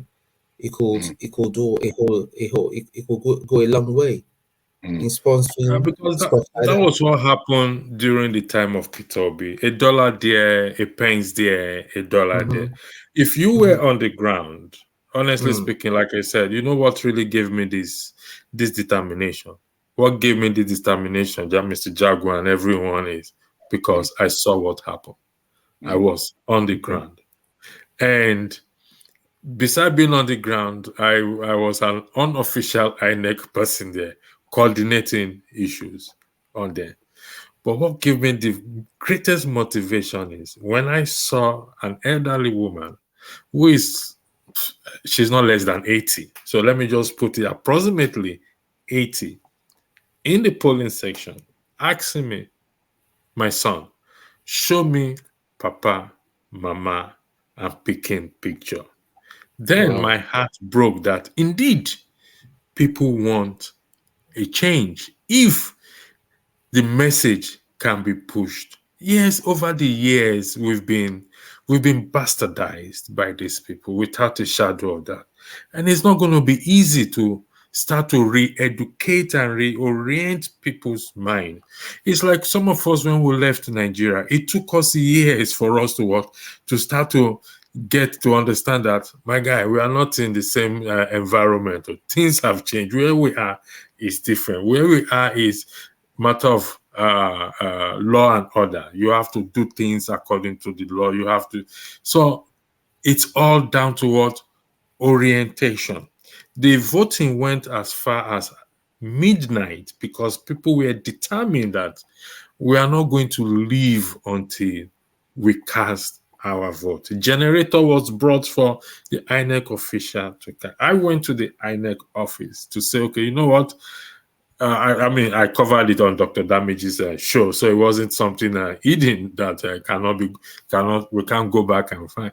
So if we can tap into that enthusiasm, the people, that is where the key, that is where every other thing can go on simultaneously. It doesn't stop, like I said, it doesn't stop every other thing, like I on the judiciary, it doesn't stop any other thing to go on. But I stand on this. You know why I stand on this? I said this 7 years ago. 7 years ago on my channel that nothing will change if we don't do this thing. And we are still in the same position. And I still stand on it again, that nothing will change. Even if P2B become, listen, I respect the man. I don't know him. I never knew he was governor of Anambra State until the former chairman, what's his name, that was taken out. I heard him talk about P2B, and I say, you know what? It's worth giving this man a trial. It's worth giving him my vote. But I have my own personal agenda as well too, because he's a reasonable man. He can listen. He may not have the sole power, but he's going to push certain things in a certain direction that we can capitalize. But the truth is, if he had won and sworn, P2B will only just be there for 8 years. There's what we call continuity. We have to prepare and build on continuity. That is why the Americans, the Canadians, the Europeans, or whatever it is, that's how the world government comes and go. But that institution, they try their possible best to protect this institution regardless of who comes there. Yeah, regarding continuity, I think that is something that is important. However, I think Olumide was saying something about forming a party or something. I think it's not about a party really, from my own point of view anyway. It's about an idea or a movement to change it. And I think in the context of Nigeria, you need a nationalist kind of movement to start. Because if you look at most nations that have been founded from a low ebb, it's a nationalist movement that often comes in to resolve some of the issues, most of the issues, because you are not likely to find these gradualist democratic transform a system. It's often nationalist movement that transforms situations, especially given the context Nigeria is in, where we are in a continent and we are a major group in a race that has not empowered itself. So for that kind of change to happen, for people to expect it to happen in a gradualist way in a democratic system, process of change is not likely to happen. It has to have a radical move shift to becoming a nation that is strong for his people and the entire race itself. Because if you look at the other systems that have done this, from the Asians and the Europeans and even the Indians, you have to have a radical move shift. Otherwise, what you're going to have is these gradualists. They think that the other people are not watching them. When they are doing their thing, they think the other people that want to take advantage of them are not watching. Oh, you are making all those gradualist changes. They will just stop you. They have time. They will stop you to. If you think that you're going to do it while you're being nice to them, it's not going to happen. You have to be selfish, just like they are selfish, which is the right thing to do, because they are supposed to cater for their people. We are supposed to cater for our people. We have to be selfish and think about ourselves. You know, when I read that document about this in the passage about Lincoln, what he did in his country, you saw that the first time he came into office, he appeared to be anti-colonial. Because you have to be that way, because you are going to appear that way because you are being selfish now. You are trying to build your own people back up, and look at what he was able to accomplish. They built more buildings in 3 years than the previous 32 years, because somebody decided that, you know what, it tells you what we are going through. These people are not governing to rule us. They are not governing. They are governing to keep us poor. If you want to change, you have to have a radical nationalist movement and a transformational one that is going to transform the country, because these people, at the rate they are going to be protecting 60 years, 70 years for us to get anywhere. And that 70 years, if you factor it into the calendar of the other parts of the world, by that 70 years, we are done for.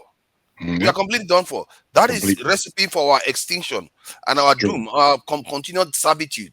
So we can subscribe to that, because what these people are trying to do to us is hoodwink us and keep us asleep like they've done for 70 years. And this is why I feel like most of our people, whenever you tell them to fix their country, the first thing they talk about, oh, let's fix economy, let's do the healthcare. Education is very, very important.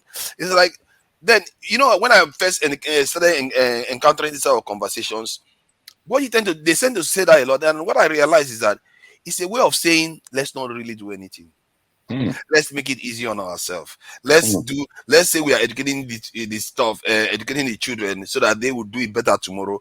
In other words, pass the weakness down to the next generation.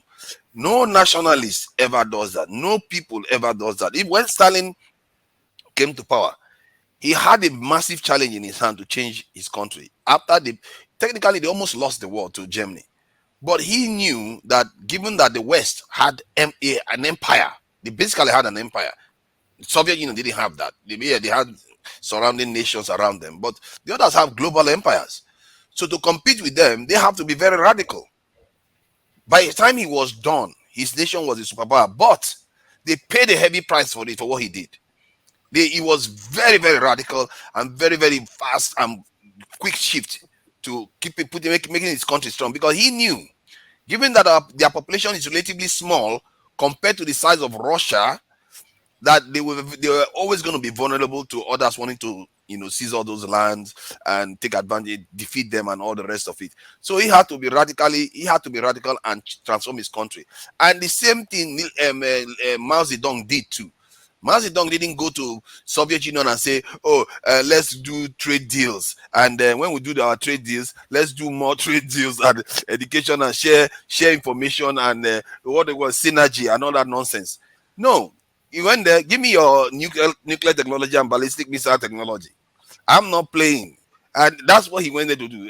Whenever he went there, he was demanding something heavy from them. And that is how it has to be. Our people, if we follow some of the conditioning we have been trained to follow, where we keep talking about economy and all the rest, we are going to be serving other people. Even when you sometimes, like these Mali people, sorry, I'm going to come. Sometimes this Mali regime and Burkina Faso and all, they will bring Russians in, and they still don't make the kind of move that you see Lincoln you make. They are not radical enough. These people are not really making any change. They're just replacing one master for another master. Maybe this new master is a little bit more generous, but you are not taking charge. If somebody comes and frees you from a burglar from in there that is coming to burgle your house, you don't say, oh, because you free me, give him the key of the house. You take over your house and say, okay, as soon as possible, leave. That is how it's supposed to be. And these military leaders that are taking over some countries in Africa, we have to be careful, because they have not made the kind of move that you need to be seen. If they did, I think the one in Burkina Mali has been there for 2 years. You should be seeing a rapid transformation of that country very quickly, but it's not happening. How is it that Lincoln you can do that within how many years? Transform his country within how many years? And African countries that have so much resources cannot do that. No, I don't subscribe to that. I really think that our people need to wake up, and all the stuff, all the movement you are seeing so far is just a tide of a wave that should be coming. And it has to be, it's not just, it shouldn't be a wave, it should be a tsunami. Because what is needed here is massive. It's not something that this thing, it should be gradualist or we target one seat here, we target one seat there. And this is why, from my point of view, we have to create a kind of vehicle to be able to allow this change to happen. Like all of us in the diaspora now, we want to do stuff in Nigeria, but there is no real way, there's no mechanism that allows us to do that in a coordinated way. And that is something that I'm working on that. And I think people that are interested in some of ideas need to start thinking about. And if they want to join, they need to come and join, because you have to create a vehicle to allow that to happen. Since our governments are not doing it, in the case of China and Taiwan and all the other countries, their governments did it.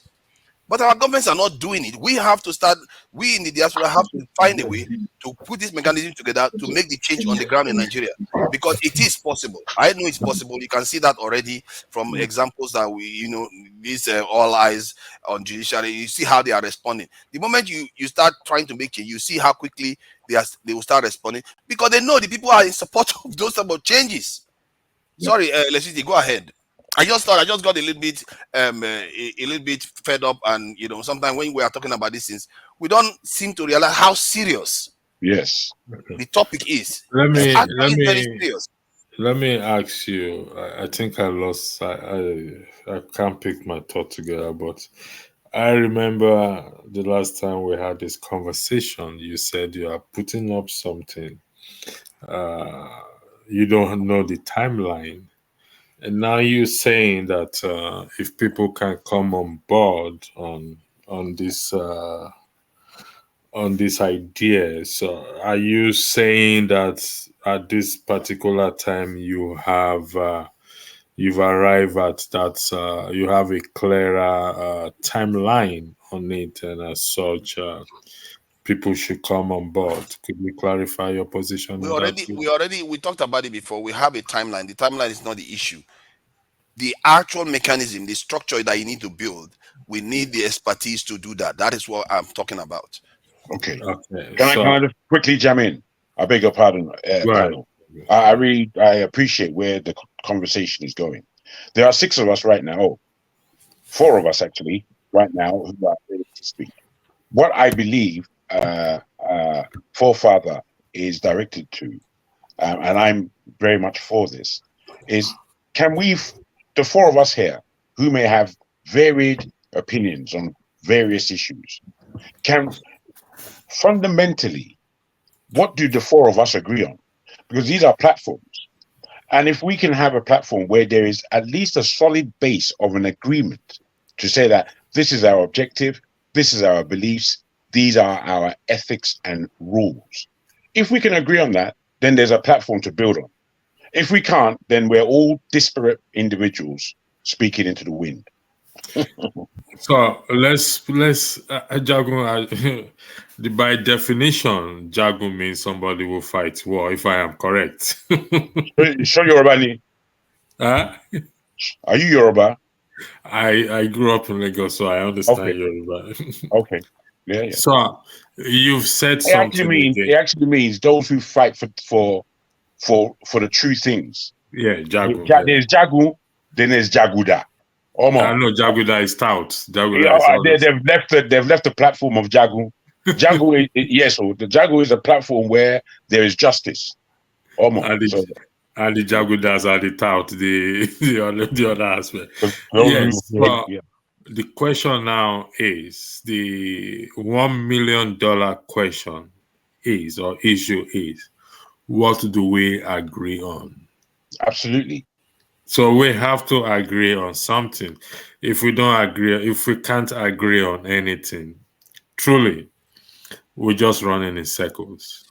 Absolutely. So What do we? They say, like I keep saying to people, I'm open to anything that will bring about change, except war. I will never subscribe to that. Not in a million years, till death do me part. We can achieve change X picking up arms or going to Hold war. on. Sorry. Let me just That's say me. it because when you say that, I think you not thought it through.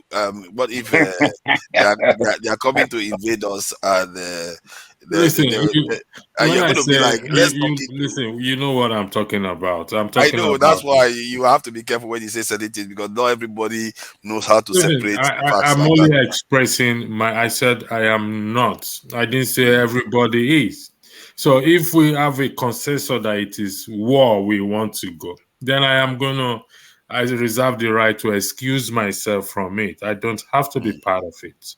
So if So, we are being invaded, you'll we're be not like, talking I'm about not interested. invasion for crying out loud, But for that is father. war now. What That's are why I you? say you have to No, be guys, careful about your let's not words. get pedantic. Let's not I'm get just pedantic. he doesn't Momo, like I to think just what you acknowledge say it and is move on. correct, forefather.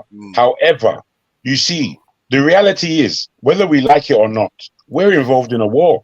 You can say what you want, electricity. You can say whatever you want, but we are involved in a war. It's active happening globally right now. So you excusing yourself is by the by. It doesn't really matter. You get me? We are at war. You don't have to Spiritually, be invited. physically, spiritually, physically, whichever way you want to look at it, we're at war, and Okay. the war is for our own salvation. We have Okay. to exist on this earth until God Himself returns. We Okay, have to exist. let me clarify sorry. myself. Electricity, yeah. Sorry, Tone. I Electricity. apologize. Let me clarify myself. Yes, we are at war physically, spiritually, and even in the terms of spiritually, the weapons of our warfare are not carnal. It means we are not going to use gun or anything to fight a spiritual warfare. Okay, that is in terms of the spiritual aspect. In terms of the physical aspect I'm talking about, yes, I agree with you that we are at war with each other or with those who are oppressing us back Absolutely. at home. However, this war, it should not involve, where my position is, don't necessarily have to involve picking up arms or start to shoot gun. That is what I am referring to, Oh, and I yeah, I and I, agree. and I stand by it again. Now, if our nation is being invaded or Nigeria is invaded, it is common sense that you have to defend yourself. That is, there is no two ways to that. So yes, we are on a daily basis, even in our homes, at our place of job, everywhere we are at war. But in the context of what I am saying is that even though we're at war, I'm at war with the legislative arm, but I am going to pick up arms and say because they are legislative arms, they have arms. No, there is a better way of going about it. I pray it does not result to where the people will rise up and say enough is enough. It's either do or die. Then you cannot blame the people because once you oppress people to a certain extent and they are tired and they feel that's the way they want to go, who is to blame them? Nobody's to blame. I pray it doesn't come to that point. But if it does, we're all gonna suffer it, not just one person. So I yield the floor. We go back to the main thing. What do we agree on? Thank you very much. I think Loco wanted to say something. Did you? Loco, did you want to say something? Welcome, Loco. I think Loco probably thinks we have forgotten him or something. No. Okay. No. Hey man, hello guys, how you doing? Hope you're Very having well, thank you. We are doing good. We are doing good. wonderful weekend. With your DMX background, I did Abio. notice that. Back to also again. For the like I said, I think for that you were here now. Was it like a couple of months ago, right? When I just got angry one time on the platform, I just asked everybody to keep quiet. Everybody should keep quiet. We'll be talking and talking and talking and talking. And sorry, let's just act. Stop talking. Just anything, no matter how small, just act, just start something and build upon it. I think I remember vividly one evening, because it got to my nerve. Like, I will be doing this all the time. Talking, arguing, preferring solutions, and brilliant ideas. Yeah, but where will it go to? It's like it starts here, ends here. Maybe it might not end here. You never can tell how far people are watching this and have a change of mind, and maybe start seeing things differently from the way they've been seeing things. You understand? So, but yeah, it's good we are still saying this, but we never can tell until we see ourselves being involved. Because I think the only thing the change can only do is when you inconvenience the people who you think are the oppressors. Once they feel any form of inconvenience, you understand, they feel you're threatening their soft, Well-being. Their well-being, or space. soft Their state of mind, space. their Yeah. space, Yeah. that soft, friendly space where they have authority, they are boss, you are threatening. So you can imagine how can a billboard become a threat to you? Somebody that is just there on his own. You are seeing a billboard or as a judiciary, and you are feeling somehow. You said no, you can't just stand seeing it anymore. Go and take it down. Now imagine not only billboard, being on your face. Now the people, mostly from diaspora, are on your face right now, like, hey That's man, right. this is it. And you knowing that these people are from diaspora, obviously you're not going to say, oh, probably they've been bribed by one politician, this and that. That's not going to possible. It's not going to be possible, because you are seeing people from 30, 40 and above, 40 to even as old as 90 years, coming out to tell you on your face, like, hey, we want to come home and we're tired of this nonsense. You understand? I think then by the time you're on your face daily, you have no option to, like, okay, we should start listening. The comfort zone these people are enjoying right now is they know that Nigerians are not fighters when it gets to Nigerian system, because they know, oh, if I fight now, police come shoot. But before you say you never make too much to go and fight, your mother and father is telling you, please don't go and die for Nigeria, or please don't go, don't go, don't go. Absolutely. So you have forces even discouraging your spirits that are even blood relative, discourage you not to even do anything. You understand? So that's why it will be difficult, trust me, for people in Nigeria to do anything. Trust me, because one, the poverty has been weaponized. Most of the youths right now who are maybe still powerful to some extent, as a strength wise, they are the only thing they grow up in when it comes to politics is from 1999 to date. What we have experienced while we were growing up and comparing to what we are seeing right now, we can able to differentiate, like, oh, this wasn't how it was when we were growing up. But the youth you have these days, most of them in Nigeria, this is the only life they know. You understand? So trying to even change their mentality, it will be difficult, except the hardship hits them directly. That's the only time they can wake up, because they believe there's money coming from diaspora. There is other things to be done, like, people making money from music, TikTok, forming hookup, what's it called, Yahoo Plus, different kind of vices to make money. They can survive. You understand? They can manage. So they've been able to, like, adapt to that extent. They have this strong shock absorber that no matter how the country turns, they can always survive. So that being having that in mind will definitely discourage them for even trying to, like, hey, fight. So that's why I said it's only we in diaspora that is really going to make this move, not even Absolutely. Nigeria. I think so. I think we So have a. for Sorry, but there's no problem. For we in the diaspora, what do we do? Yeah, there's this office of this woman that I don't know if it's who gave her the office, if it's an appointment, or if she's a contractor at Bike Dabiri.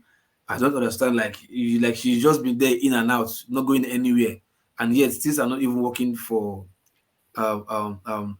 Nigeria and even people in diaspora, when it comes to immigration issue in especially Europe, other European countries, not excluding UK and whatever.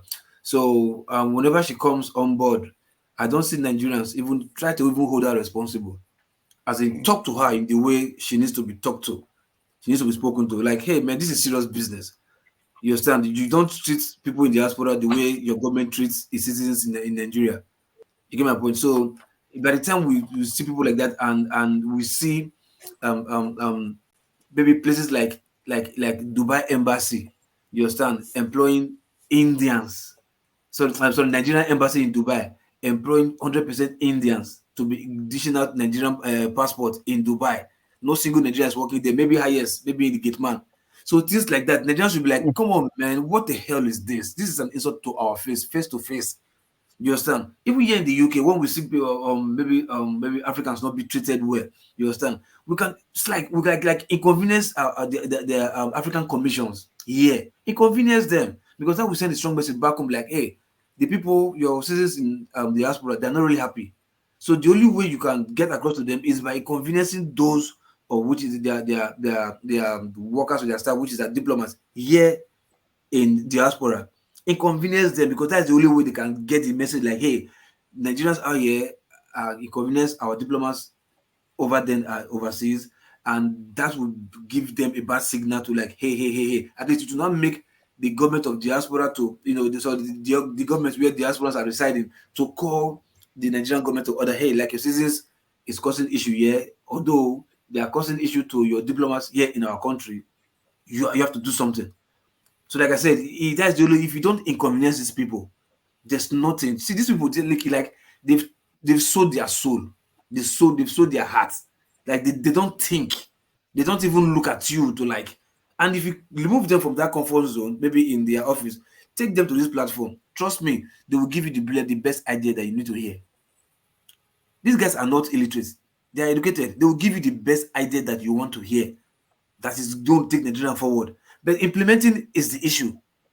So they will want to tell you what you want to hear, and they leave. The journalists that we have in Africa or in Nigeria, that's useless journalism, that they can't even hold our leaders responsible when it comes to interview. You understand? What they do is this: if they call you the first time to come and interview you, if you ask them silly questions, you want to embarrass them, they won't come to your show again. You will not force them to come. You understand? And those shows, they call those positions for ratings. How do you think Shegun Okinbalo is making wave right now? That you think it's because he's asking the right questions? No, he's not asking the right questions. He's playing to the Bakare. That's why they're always coming to his platform. That's why he's having ratings. If I may, my brother, if I may, this is the reason. What you're explaining is valid in that it shows that we're not playing the game correctly. Exactly. This is why we're being run roughshod over. You see, two things. The first is a quick one, which is to say that the example that you gave of the Dubai embassy in Dubai, the Nigerian embassy in Dubai, is being basically run by Indians. I don't know if you're aware. I'm sure you are aware that every other Nigerian embassy in the world is a disgrace upon us. Yeah. You can't even go there and be served. You go there and you're hanging around for ages. Cool. So if Dubai has made Ejo, let's inconvenience them for that act, that misbehavior. Of course, but all I'm saying is that this is how this kind of the way we behave is what brings the situation even worse for us. So it's still our behavior.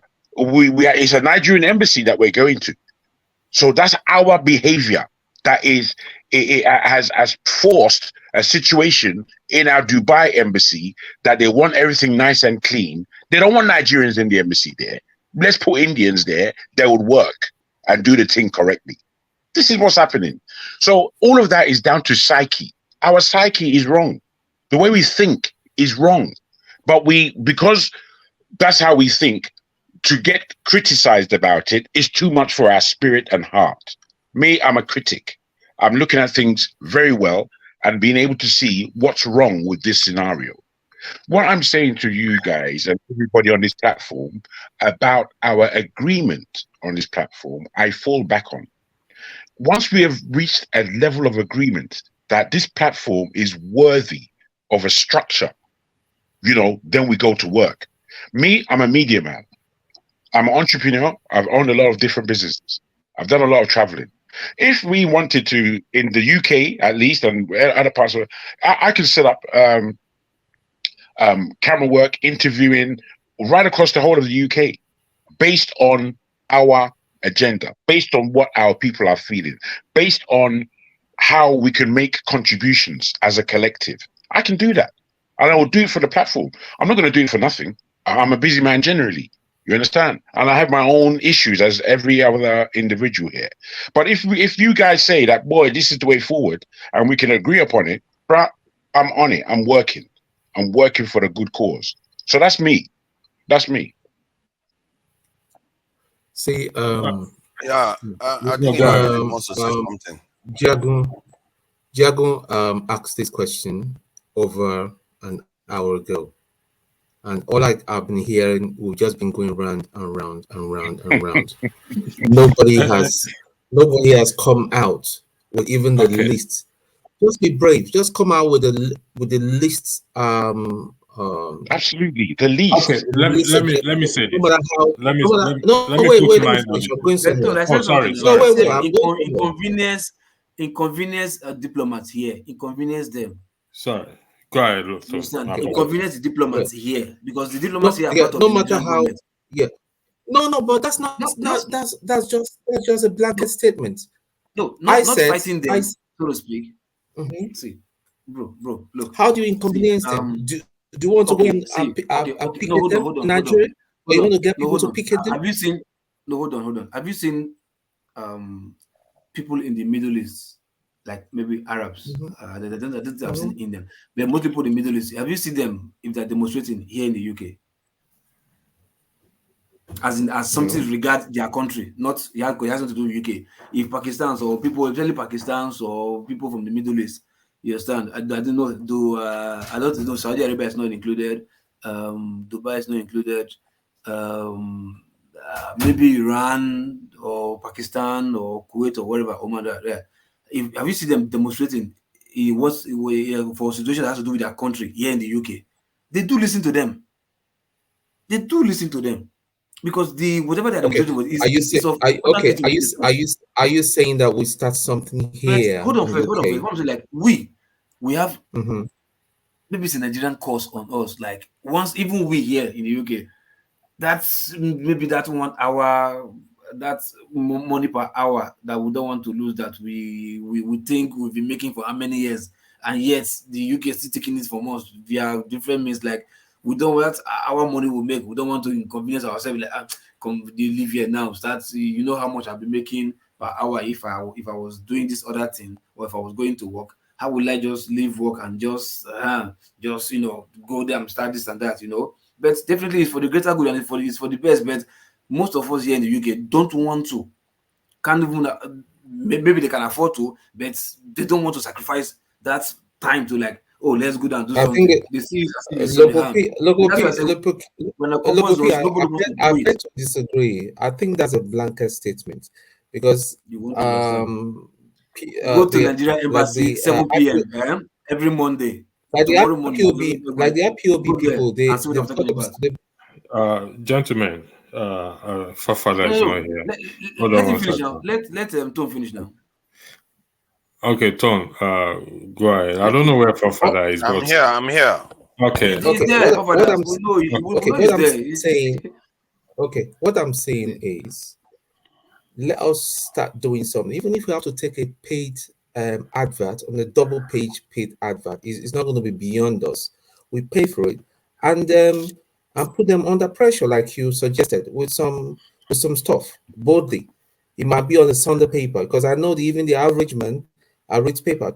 Those even that can afford to read to even buy paper, they have free readers association. Because I think that is so small, but you'll be surprised of how far it can reach. At least they know that there's an organized body from the diaspora that are interested in the Nigerian politics. Yeah. Exactly. Not so much about picking against them, about once. Yeah, picking interest in Nigeria and want to actively no. I know. As in feeling having a change. Should be done in Nigeria or done in diaspora. For me, it has to be both. It doesn't matter. It doesn't matter where. What's important? Yeah. Both should be better, but especially here, because let me give you one for instance. All Eyes Diaspora Network wanting All Eyes Judiciary. What happened? Come on, take it down. Something like that. That's them using their their authority to create more to create more. Now you say you are doing wait. paid adverts. You say you are doing paid adverts. The people is also on adverts. You are doing paid adverts. Is it media adverts or radio adverts? The tools of controlling media, what's it called, broadcasting. They have the tools. They can find the media. Let me. Ejo, please. We're getting. Wait, please, just wait a moment, please. They can also find the paper. I'm saying please. Who is that now? Please let me just have this quick word. I will stop. All I'm saying right now, in terms of getting advert and doing this and doing that, there are many ideas that we can come out with that would work. You understand? But we don't get to those points without discussing the platform and what the platform is agreeing upon.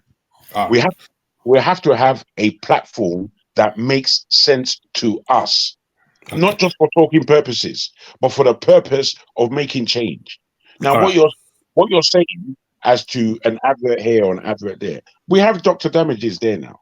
If we wanted to get a copy in a newspaper and the diaspora is writing it, almost anonymous, you understand? That one will go out. I've done enough. Sahara reporters have done enough.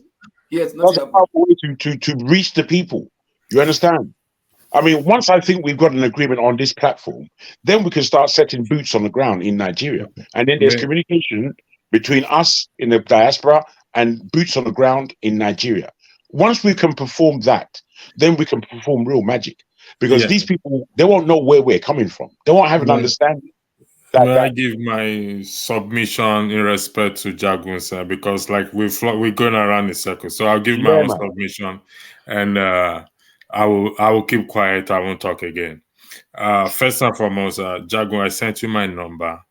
Loco said something that, I mean, in respect to the billboard became a threat to them.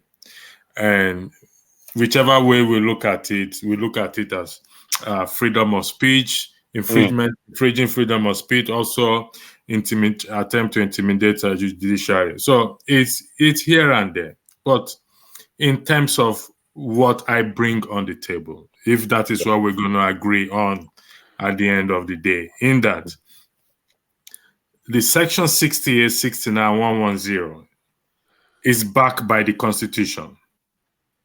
So if we have such messages going around in the country, creating that awareness, nobody can bring it down because it's backed by the law, by the Constitution. Exactly. That is what I bring on the floor. Is freedom of speech backed by the law? Freedom of speech is backed by the law. Listen, like I stated earlier, the issue of the billboard, no. I just asked freedom a of question. speech is backed by the law.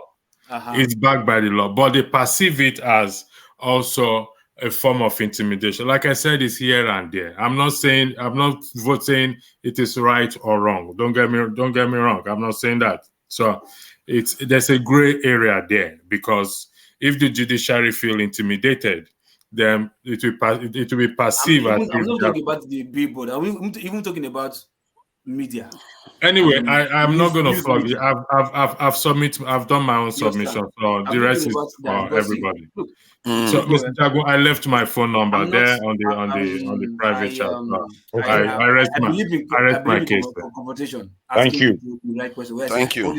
Thank you. Electricity. Having conversation with them to hey, asking them the right questions, but saying that you want to maybe media or stuff like that, something that's backed by law. You understand? These people have several times they have the wherewithal to not obey the law. But what Father said is they are not eternal. We cannot. Doesn't mean we cannot overcome them. Exactly. But how do you overcome somebody? Like I said, I've done my submission. I'm not going to flog this face to face. How do you overcome somebody that you're not standing face to face? Look, you're missing this. You're missing the whole point. What I'm saying is, excuse me. Sorry, I think Igbo Basic wanted to say something. I'm getting on the road. Electricity. You understand? Last time we had a conversation. Yeah, I understand, sir. Yeah. It's not everything that we have a conversation here. Yeah. I'm going to get on the road and I'll join All back right. when I get there. All Let right, sir. all of Thank you. us know, please. Okay. Thank Yeah. Local Thank P. you. What I'm Get back on the road. So I know I can't talk while I'm driving, but Yeah. I will join back when I get there. Thank you. Thank you. Okay. Local P. What we need to realize that these people we know one basic thing. These people have no conscience. They will ignore you. We will expect, obviously we will expect some kind of resistance. And that's why we want to put we don't put them under pressure. Because if we say that because they're going to do this, then we're not going to even ever do anything. All we doing, the best we'll be doing is That's why I said confrontation. That's why I chose confrontation. Let me ask something about Confrontation. what you said. Tone, let me just ask something about what you said and what this thing Loco is saying. Loco is saying confrontation. You are saying they may ignore you. I hope they ignore us, because the idea is to change the people. Because when you change the people, they can't do anything anymore. Then if they ignore you, then they will be in trouble. You see what I mean? So in terms of confrontation, you don't have to go head on with them because you want to change the people. And when you change the people, they will fall. And nobody will subscribe to the nonsense. Because if you look at this war, if Tinubu had gone into Niger right now, you don't need to convince people. Most of the people in Nigeria will turn on him. You see what I mean? Because the people, their mindsets they are already arrived to that position whereby they cannot take a war in Niger. That's the same way you can get them to a point whereby they cannot take corruption, or they cannot take leaders that are compromising our security. Those sort of things. If you get them to that position, the leaders are done. They're done. The people, because you can't swim in water that you cannot survive in. The people, if the people change, the leaders have to change. If they don't change, then they will perish. They're done for. Let me give you a quick example to buttress that point. When there's crisis in Nigeria, what happens to our family here in London or in the States where we are spread is that we just start collecting phone calls from Nigeria for assistance. That which is telling us that the people, well, in my family, I'm sure it happens with every other family, the people cannot stand the pressure that the government are putting them under.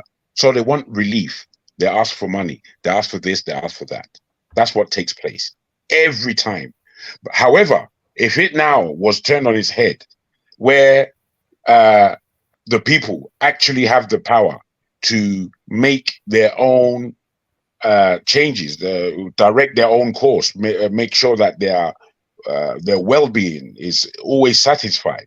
This energy will come from them on the ground, for which there has to be a government of some level of acute mind to stay on top of.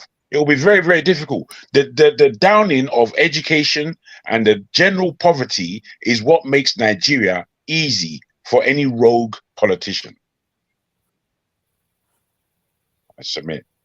Okay, can I make a submission? Yeah. Please go ahead before Chin. Yeah.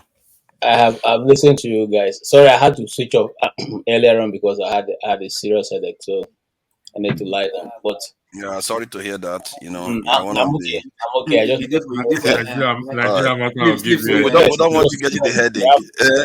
All right. You sure it's not the time? Are you sure it's not the time you had on that made you to have headache?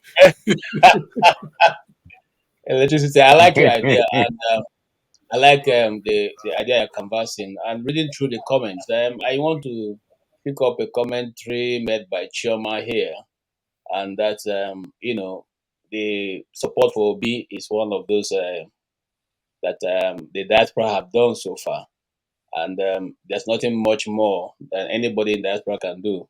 And I want to agree with that. I want to say also that the Obi saga is going to be a test whether what we have been saying since is going to happen. Because the thing is not because diaspora have not introduced ideas. The diaspora has introduced so many ideas, both in Nigeria in governance and in their communities. Not all of them have yet the needed fruit. Remember the Igbo guy who built a hospital in somewhere in Newi or so? I mean, developed a whole town by himself and all that. and I guess he wanted to run for governorship or so, and he lost woefully, irrespective of Exactly. what he had done. Which Nigerians? There, he wasn't supported.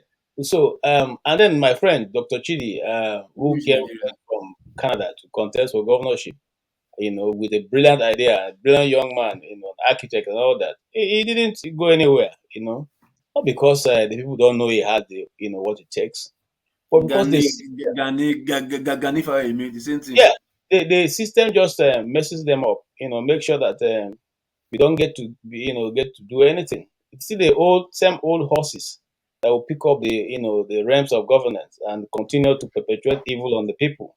So the question is be, can you free a slave who has refused to let his master go? That is the question, because like I said after the election here, I was so worried, that I said, how could it be that it's the same people we are here every night commenting about that are the same people who went to steal the election ballot boxes, mutilate the results, change the figures, okay, and indeed, beat people and scatter the places where people who are supposed to be positive change had support. This is the Nigeria we're dealing with, in a country where it's the professors that help to cheat in election. Professors, imagine it. Okay, it's not the ordinary man. It's not so even the lower the higher cadre and the lower cadre all have this rots. I remember a professor friend of mine who refused to take any of those election listings because he doesn't want to be part of that nonsense. All right. So this is the people we are dealing with. So if we are making there must be a platform. Every computer has a motherboard upon which your softwares run. In Nigeria right now, our motherboard that's supposed to run the system is such in a mess that you don't even know, even if you put the smallest pension 1 or pension 4 they used to call those days, whether it can even run on that. So this is where we need more strategy. And I agree, I like to say that none of us here on this platform want to see anything other than good come to Nigeria because it will free you, free your resources, and even give you more, peace of mind in whichever part of the nation you are. And if you get tired, you can just go to your village. Like me here, I like the breeze in my village and the trees and the coconut and I can sit in my house and have all the fresh fruits from a ground that I know where it's coming from. Not the Walmart kind. You understand what I'm saying? And it just bask in the glory of God. But here we are.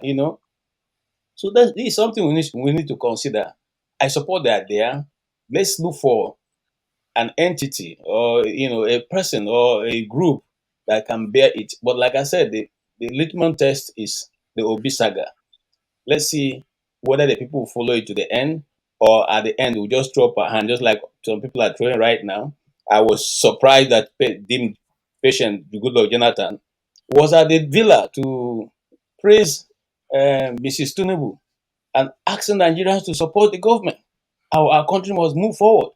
This forward have been trying to move since 1960. We have not been able to move it. Okay, after how many, almost 60 something years, we have not been able to move forward. But each government that comes, they tell us, oh, let us support this government and let's move forward. So, forward and not moving. We're rather going backwards. So, what do we do? Thank you. Yeah, thank you, Chim. Please go ahead. Thank you for that. This is moving forward in slow motion. Please, Chim, go ahead. Yeah, I think listen. All right, listening to everybody. Loco said was Loco is a bit skeptical, if I get it, about the impact or effect of the billboard. But to take your word, no, I'm not saying that. I'm just summarizing. So, but if you look at it, either way you look at it, the billboard is also a confrontation on government. It's a confrontation on the politicians we're trying to fight and get them to. So for the fact that they paid attention to it means that the billboard worked. But again, there are many other means. Like I rightly said before I left the first time, continue to advocate. I'm not sure how strong our civil society organizations are anymore. It used to be that the CLOs of this world they were doing a fantastic job in the past. I don't know to what extent they are doing those jobs. And then dwelling a little bit more on that billboard, for the fact that they pulled down that billboard is even something to go and litigate. Take it to the courts to say we're entitled to put up a billboard. We didn't mention anybody's name. It's a communication. We paid the right fees. We sought the right approvals. And then we're being told we're doing the wrong thing. I have seen today, it may not be on major social media, but I have seen a Facebook post of market women wearing the t-shirts, all eyes on the judiciary. And not just one person, 2, 3, 4, more than 100 people in different locations. They are giving these t-shirts to women. So, it is those things are working. My concern with us as Nigerians, I was speaking to a family friend the other day, and please, I am guilty of this to an extent because I'm in diaspora. My view is that Nigeria is where it is today because those of us most of us as Nigerians have an option. We have an option, the Japa syndrome. And I'm not saying anybody who has opportunity to Japa should not Japa, no. But the truth has to be told. Because when I get tired of Nigeria, I can easily get a Japa PR or green card and go somewhere. Once I move to the next location, I just throw my hands and focus my life in Canada or US or UK. Life moves on. And I have come to this conclusion. I've taken time. All the nations I know, Nigeria, Lebanon, India before now, Somalia, Sudan, where their citizens have always had this option of going somewhere else, those nations are in shambles. Go and look at it. Go and look at it. But when I mean, I'm not talking about us just generally, but even our political elites, they are very guilty. Tinubu has maybe, I don't know, maybe he has a UK passport. Ekweremadu has one. David Mark has Belize and all those things. So those things are all contributing to what is happening or making Nigeria not to move forward. But the way to sustain this thing, in my own little view, to sustain this battle is those of us who are in diaspora, whatever support we find an arrowhead or anchorhead, there are media-friendly organizations, and those media organizations don't necessarily have to be, consistently friendly all the time. But right now, there's this saying that the enemy of my enemy is my friend. The Tinubus of this world and co, the days they were fighting Nadeko, anybody that could support and assist them was their friend. I've said it. If you find one person today that is in support of some of the changes you want to make, even if he was not originally part of your value perspective, as long as right now he can give you support, that person, use him. When we cross that Rubicon, you can come back and say, okay, going forward, we can't push these kind of people forward. But the whole idea of thinking that it's not going to be angels that are going to fall from heaven to solve Nigeria. I've said it. I keep saying it. Sometimes we're looking for extremely... Angels are gone.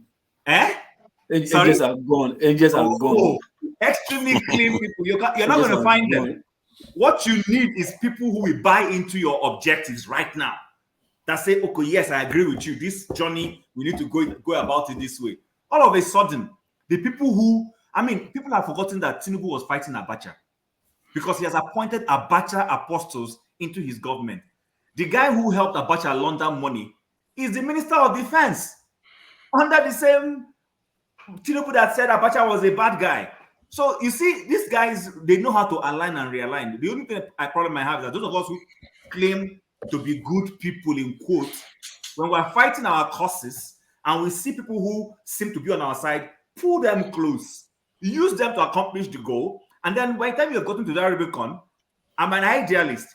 If the overriding goal, this person does not buy it, then you can push him aside. You accomplish your goal. At that point, you know that it's like Donyo Okukwe today is almost leaning towards Tinubu, but this is the same Donyo Okukwe that was a campaign for Peter Obi. So I think there's no strategy that is wrong. The billboard is working. It's still working. I just noticed. When I left here, I watched TV and I saw that the guys who wanted to demonstrate in Abuja were being stopped. But some people have already started putting up counter narrative. They are showing when Dokubo went to Abuja to rally for Tinubu, and the police didn't stop him. They are showing. So what I expect is I'm looking for a lawyer that will pick up this matter, go to the court to say, why are you stopping these young Nigerians from demonstrating when you didn't stop Asari? You didn't stop all the people who were campaigning for Tinubu. Why is it these ones? What have they broken? They haven't done anything. So I think it's all, any instrument you can use to fight a battle is a warfare. Even sometimes guerrilla warfare, it works. Throw in everything until you accomplish your objectives. That's the way I see it. So, guerrilla warfare. Get them, man, face to face. Thank you. Alaba Ferreira. I think I've seen your face before. Thank you for coming in. Yeah. And what do you think about the discussion so far? Well, you've seen my face before. Me and you have gotten into it on some other medium. I said that meeting cannot be friendly. Never. How do you know that? Never. I actually just came in. I didn't know what topic specifically you are talking about, but I have a few pointer things I wanted to just mention about the Nigerian dilemma. Is that first, we all know the problem, so no point wasting time on that, but a little apportioning of blame here. I cannot believe that the educated people, including all of you here talking on this medium, including myself. Indeed. When I mean educated, I call them the elites. If you have a secondary school education, I will put you in that group. I think from 1960 till now, we have failed that nation. And I'll tell you how and why we have failed that nation. I can cite 1,000 examples.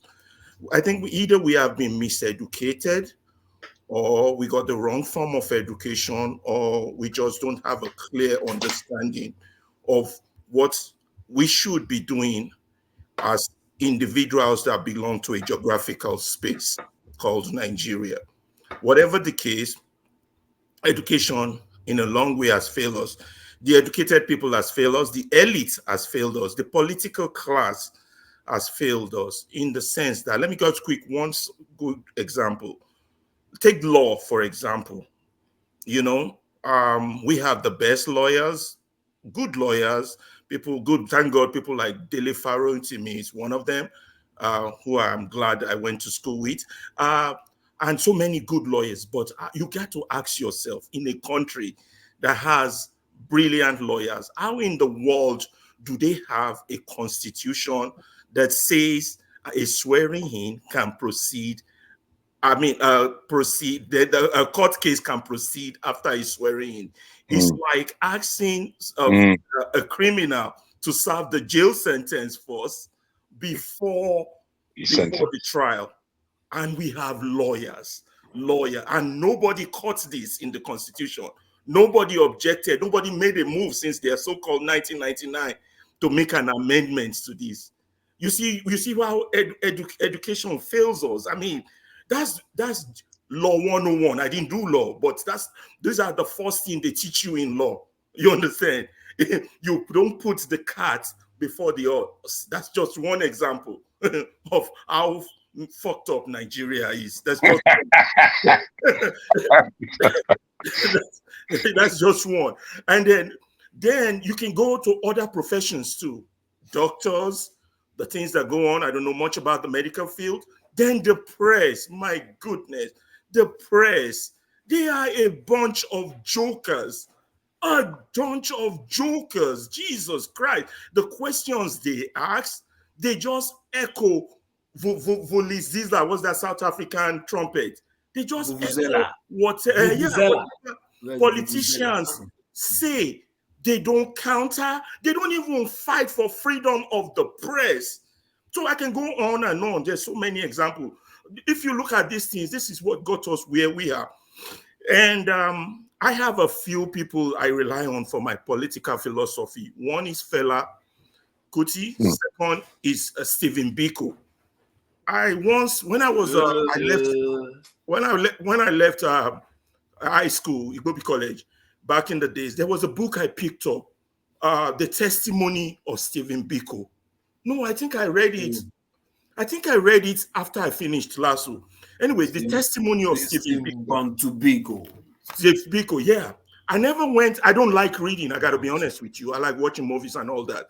Yeah, but I read this book to page 7 and I stopped. I couldn't go further. But everything stuck with me till tomorrow about that book. It's the philosophy with which Stephen Biko came to start Black consciousness. It was deep. You can see that this guy has brain. And we have people who match him also in Nigeria. People like Gani Fahimi, people like Fela, who have brain, who are not just thinking of now, they're thinking 50, 100 years now. Stephen Biko was a medical student, final year medical student. When he said, look, I'm leaving medical school. I cannot become a doctor in South Africa and be a second-class citizen. This is deep.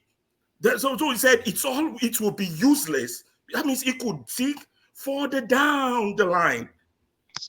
So he started the Black consciousness while the like of Mandela were in prison. You understand? Although eventually they killed him also in prison. But the point of this is that when we were busy praying for Nigeria, I remember that nasty, not, God forgive me, not nasty prayer, good prayer we used to say in Catholic Church back in those days. The prayer for Nigeria in distress. That's about 30 years ago. And the likes of Fahimi started national consciousness. I thought that national consciousness was going to be aligned with the Black consciousness movement, but it never went far because it turned it into a party. But anyway, the point is that we Nigerians, particularly those of us who went to school, we are doing a horrible analysis of our problem and the factors involved in our problem. And that's why we're not greasing the wheel. That's why we're going round in circles. We're not making progress. For example, in the 60s, 70s, if the likes of Fela, Gani, and all the activists of those days had come together or seek the brains among them and put them together, they would have been a formidable force against the so-called 66 sets that I like to call them, because those are the people that really fucked Nigeria up. The 66 sets. I'm talking about from the 66 coup, January. The coup and all that, yeah. They're still the ones in power. And then those of us who went to school, they will come to us and tell us, oh, we're moving to democracy. I'm talking 1999. People, if this thing is white, let's call it white. If it is black, let's call it black. That is what I hate about those of us who went to school. That's what Fela talks about. He talk Oyibo passing English, man. The kind of Oyibo they talk, even market woman no go understand. We always think that because we speak good English, that's a mark of understanding our environment. We've got to study our environment. I was surprised, for me, when they did that 1919, my conclusion was that was not democracy. That's a permanent coup d'etat by the ruling class against the masses. That was my conclusion. I don't know where I got that conclusion from. And time has not proven me wrong. 24 years into it, it's a shamble. Elections are selected. In fact, my uncle wrote a book. He's so much deep in their politics. He wrote a book, Savagery in Politics. Savagery, whereby when he went into politics, his name is Dr. Ferreira. When he went into politics, he saw that to get any position, you got to bribe people. You got to give money. You got to, that's what he came out with. I never read his book anyway, but I don't read books. But savagery in politics. So now when we talk, I like your electricity. I've been observing you've been hammering on this thing. Recall. Good idea. But that environment, I still have question if anything would work. You understand? We keep suggesting panacea solution for normal environment, for an environment that is abnormal. We have to understand our environment as abnormal. What solution do I bring to the table? Too much talk. I think I kind of hit a few things where you have an idea where I'm coming from. Solutions will be these. Forums like this to be a recruitment medium for who are the smart minds among you. You want to get their email. You want to get their phone number. You want to coordinate with people with brain. who can see beyond today, although it doesn't mean they won't be compromised. But that's not the issue now. People who can actually analyze the real problem. Mediums like this, we need to have thousands of mediums like this. Mediums like Niger Watch, mediums like Mayegun, mediums that are throwing it out there, not the likes of Arise and Abati and that disgusting channel, whatever they have, they call press. We need to work on that. You understand? We need to donate. That is if we hope to save. But on the current state we're in, thank God for OB. Yeah, electricity, you want to interject?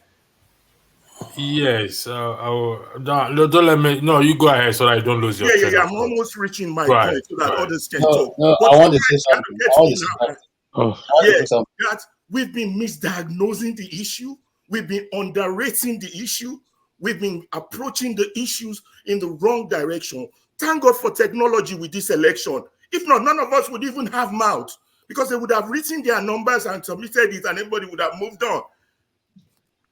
That's all I have to say for now. I can Yeah. Mr. Alaba, I want to push back seriously on the Nigerian press because I was part of that system. Okay. And what you just said, so I'm listening to you, make it look as if the Nigerian press have been lying down all the while, letting all these people run all rough shoulders over us. No, But it's true now. I'm coming, sir.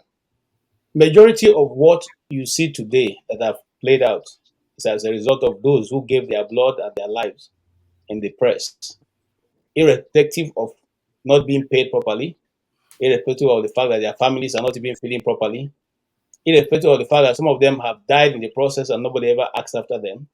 Some of them are still in jail today and nobody's even making, to ask after them. I can call names of journalists who do good stories who have disappeared. The last one that was, of course, all of them, not both the Navy, the politicians and all, they arrest journalists and throw them in jail and even take them to court and insist they remain in prison without court cases. So if you ask me, okay, I will say that the Nigerian press, listen, some when we sometimes condemn this guy, we should know that when you're not majority of the people who work in the media in Nigeria are not paid. They give you the employment, they give you ID card, they say this is your meal ticket. You go look for your money.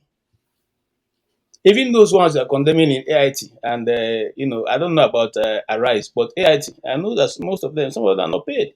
They look for their money. As big as some of them are, I don't want to call their names here because I work closely with some of them. So they make their money by who they interview. What do we do with that now? So if they are doing their job now and they don't do their job properly, we should applaud them because they're not being paid. Listen to me, local. Even in this difficult position, Yeah. most of what we have seen that have come to the fore are the same people who brought it out. The same people. Okay, Mr. KJ, can I quickly respond to what you just said? No, I've not finished. Oh, you're not finished. Okay. Now, in this recent time, majority of what we even see as some form of freedom or some form of in-depth, secret coming out, we are being brought out by Nigerian press. The press, it is still the same press. Okay, so if we just come out and say, okay, we have failed. Okay, how have we failed? Some of us are giving our all and we're trying to step back and let other people. The reason why he may be saying that is that like me, when I observe the Nigerian press from outside, you feel like the discourse tend to be about mundane things and not just let's say some of them are even serious subjects they talk about in terms of revealing some secrets and all that, but there's no follow-up. Like when they say they have list of funders of terrorists, where are they? Who all the people that are catching for this thing, why are they not making an issue that who is stealing our oil? They caught the ship, but we don't know who. They don't pursue that. No, let me just finish the point I'm making. I think there's one other thing I think I want to add to it. Then when it comes to the geopolitical space, they are almost absent in relation to where Nigeria's place is in the world. They are completely almost absent on that. They don't tell Nigerians about the geopolitical space or what is going on within the world, and in terms of the Nigeria's relationship with it. And maybe it's not their fault, because they too grew up in Nigeria. They educated like most Nigerians. They are also conditioned to see everything in just in the Nigerian space, not thinking about the other aspects of our national identity or entity. So please go ahead. Anyone that wants to Listen. Can I just quickly say this? I beg everybody's pardon. I beg everybody's pardon. If can the Nigerian press excuse me, it's not an independent press. It's not independent. It is personally owned. It's private limited companies. Okay? And the people who employ you dictate the story that you put forward. I've said this. Why are you talking about this? I don't understand. Please, guys, please. Forefather, if I may just speak. I've been listening. Oh, come on. I've been listening. I just want to say something. I just want to say something. Mr. Please. No, you will talk, Mr. Jago. I promise you. Ejo, I just want to say something small. No, you will. I promise you. You will. Okay, you know what? I'm going to start timing it so that we can be more organized about this. Okay, 2 minutes. 2 minutes. This is then 2 minutes each. Okay, go ahead. Okay, let me say this. What is now the solution now? Because the idea that Jagun floated is, what are we agreeing on? Because we seems to still be going in circles. So what exactly, if we cannot reach a consensus, let's say we cannot reach a consensus, there's no shame in it. Our forefathers and whatever must have failed us. Should we fail ourselves and fail the generation to come? So what exactly is the solution? If we cannot agree on one, let's call it a night. I yield the floor. Thank you. I just want to say, if I may, for my own 2 minutes. Yeah. And I believe that our discussions have been going well, or we haven't even been having to time ourselves. But what is familiar with us, we just want to push back for the sake of our knowledge, pushback sake. What Alaba said was clear. We have failed ourselves. What's the point of pushing back? Push back for what? Are we not a failure? The country's a failure. What are you pushing back for? Just to be pedantic, so we can continue going round and round. We failed, for God's sake. For goodness sake. What's the matter? Why should we be thinking about, this, that, rubbish? It's just rubbish and wasting of our time. Please, we have failed. Let us accept that as a basis of how we're going to start communicating. Because there's nothing, you can't tell us that the journalistic factor in Nigeria is brilliant, because it's not. We're all here. We have ears, we have eyes, we have been educated to read. It's plain. I don't know why you should push back.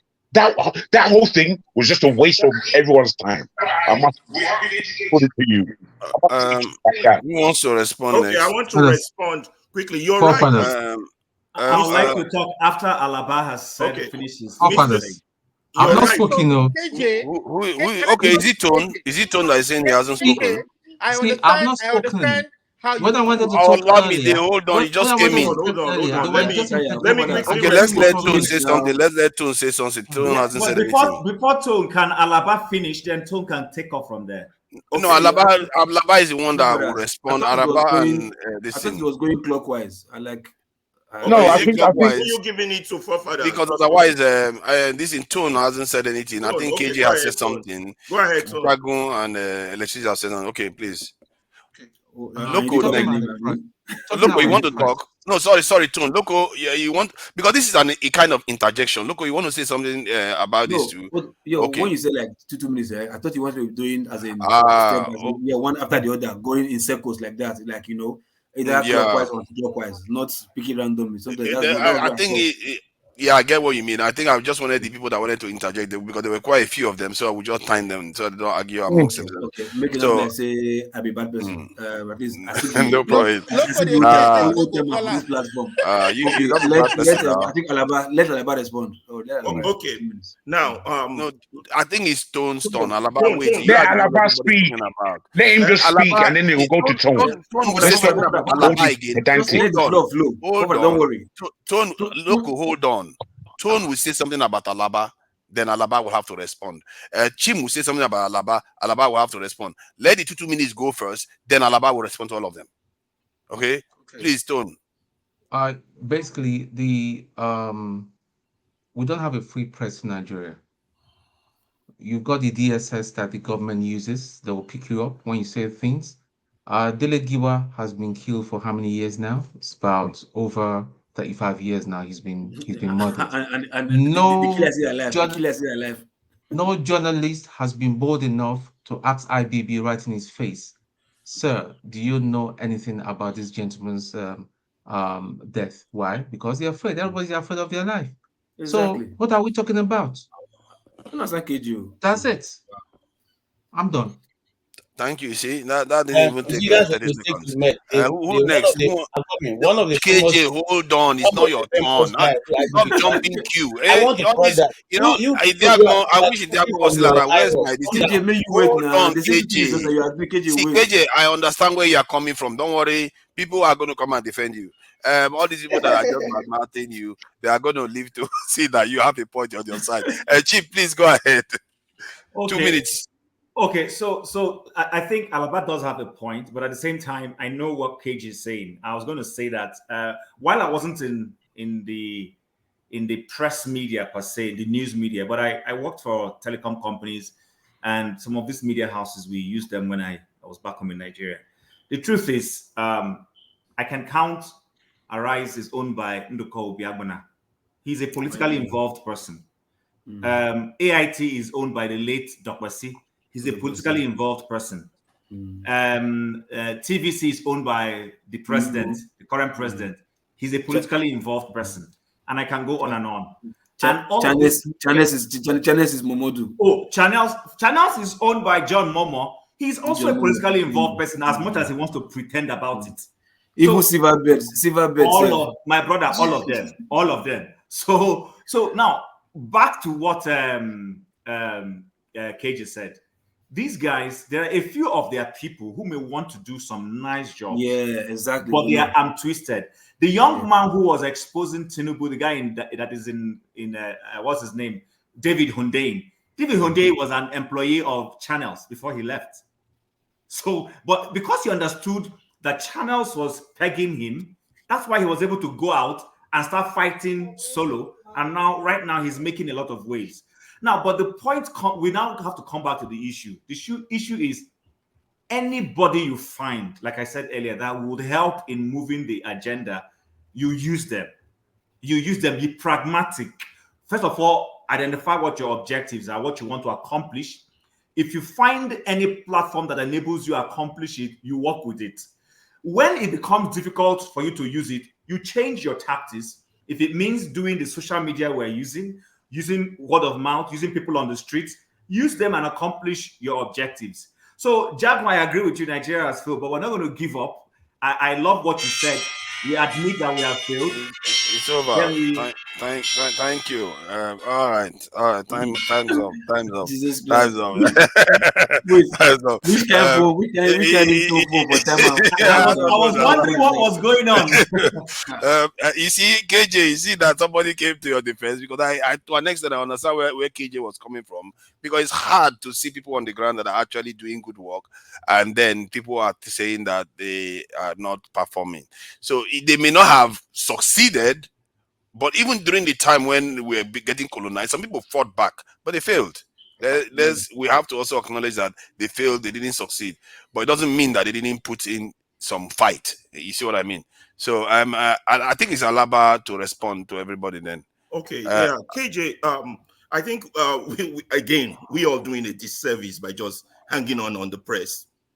When I started, I said the press, the medical team, body, The lawyers, have we brought a lawyer on this stage to come and explain to us why they worked for 10 years and know that that kind of rubbish was in our constitution and nobody saw something wrong with it, of swearing in somebody before the trial, before the case? Anyway, so it's not just the press. Now, I acknowledge efforts of the press under that hard condition. I'm not blind to their reality or non-sympathetic, but I want to see. What is your boy doing behind you?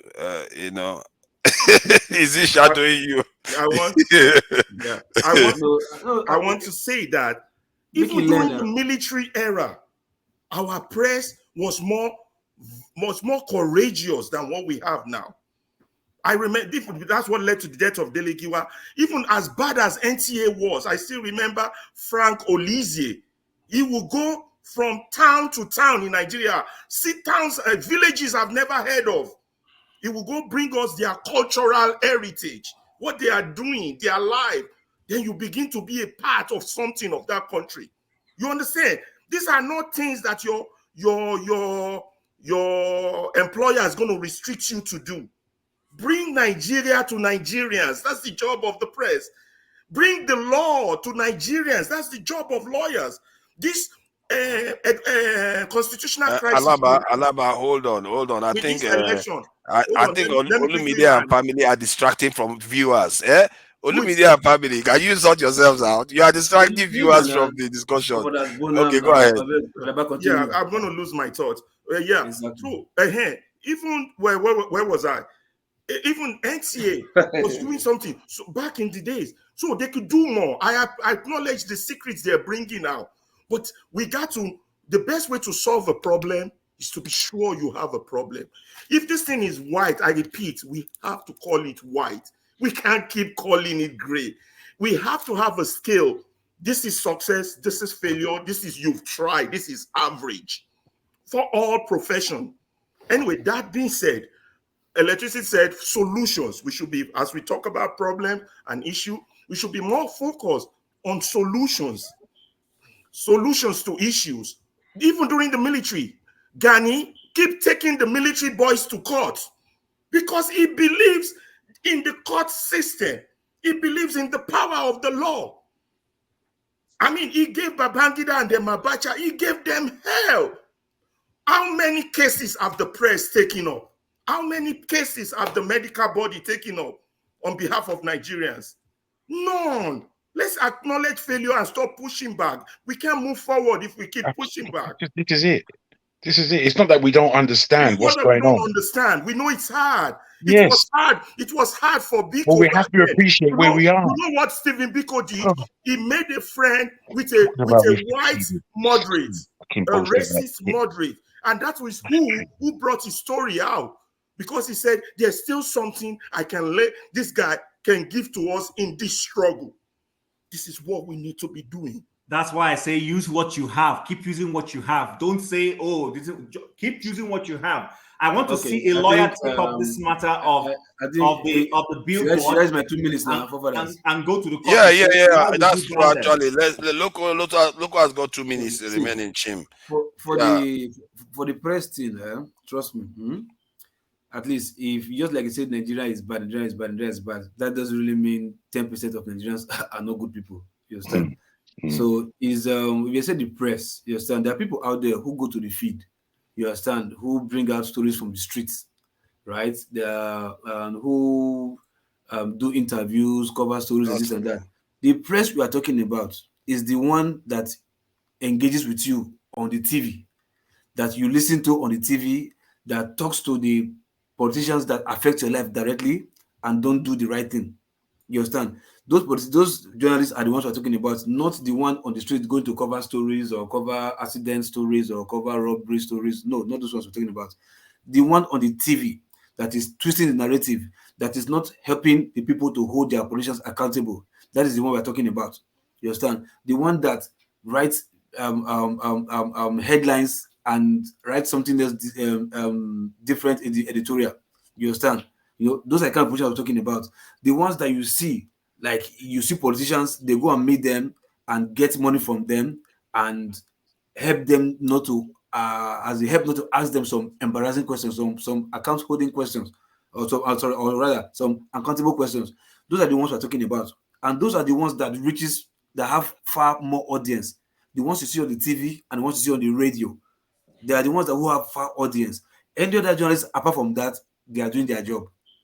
You get my point? So, but the ones that reaches audiences either on air, TV, or radio, those are the ones that are not doing their job. Because on a very good day, I see no reason why is a case that has not been resolved in Nigeria can even if Nigerians have forgotten about it or the judiciary have forgotten about it. I see no reason why a journalist cannot bring it back again to like, hey, so and so time ago, this is 5 years, and we're still waiting for the report. This has not come out, this and that, and make it even as a jingle in their daily TV, whatever. But they won't do that because the government controls the BON, Broadcasting Organization of Are you Nigeria. hearing the sound? Yeah. Organization of Nigeria. And before you say that, they send the law and they come out and they find you. They find you 5 Time years. is up, Loco. Come on. You understand? Thank you, Loco. Thank you, Loco. See, is it stopwatch? It's too fast. Yeah. It's not fast, bro. It's actually slow.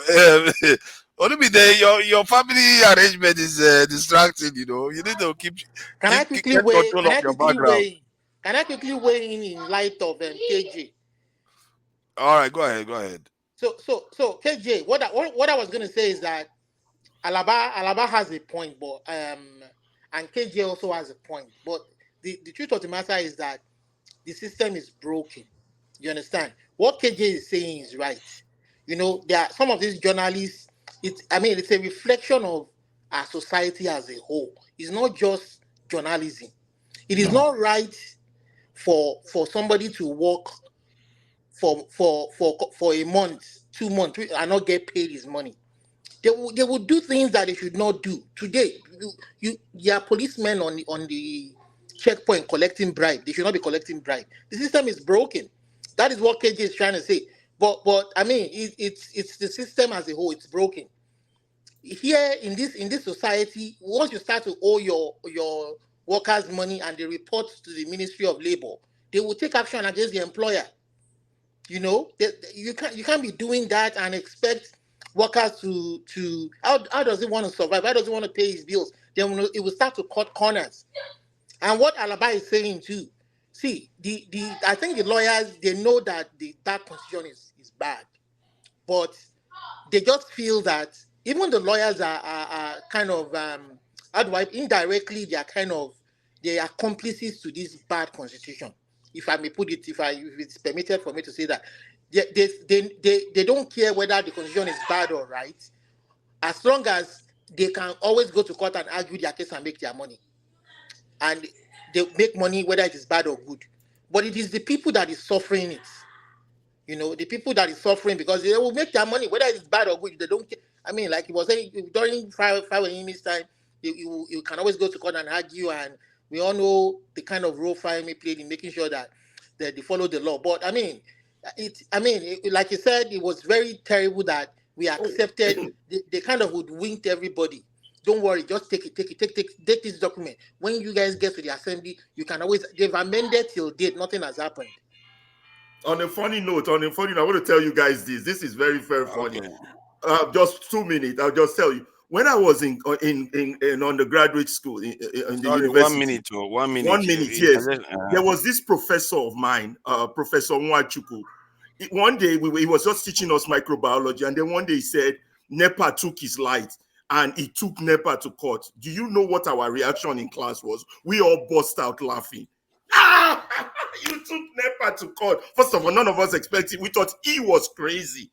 And we were undergraduate student and Luther student. We thought Dr. Nwachukwu was crazy. He said, you took NEPA to court. Then, I took them to court. Then they came and cut my light again. I took them to court. Then we were all interested. Did you win? And he said, no, he never won, but he took them to court. But Dr. Nwachukwu was making a point about how bad the system is. You have to still use it within, which is why I always agree with electricity when he's talking about the issue of recall, but I don't know if it can work. But, I just wanted to throw that in. I still remember that incident in class way back. That was very funny. We all reacted. You must be a fool taking NEPA to court and you think you can win. But like somebody would say, in that country, they have Hold on. weaponized poverty. Okay, let's hold on for a second. I wanted to Poverty has share. been weaponized and it is very real. Olumide, we know, yeah, we've heard that phrase quite a bit. So I think what I wanted to add to it was, you see, this is why I say in our own context, they don't talk too much about what is going on around. This is the South African president talking about what's going on in the BRICS nations. And if you look at some of the things he said here, he says, we have resisted pressure to align ourselves with any one of the global powers or with influential blocks of nations. During the Cold War, the stability and sovereignty of many African countries were undermined because of their alignment with major powers. This experience has convinced us of the need to seek strategic partnerships with other countries rather than be dominated by any one country. So you look at the way he talks.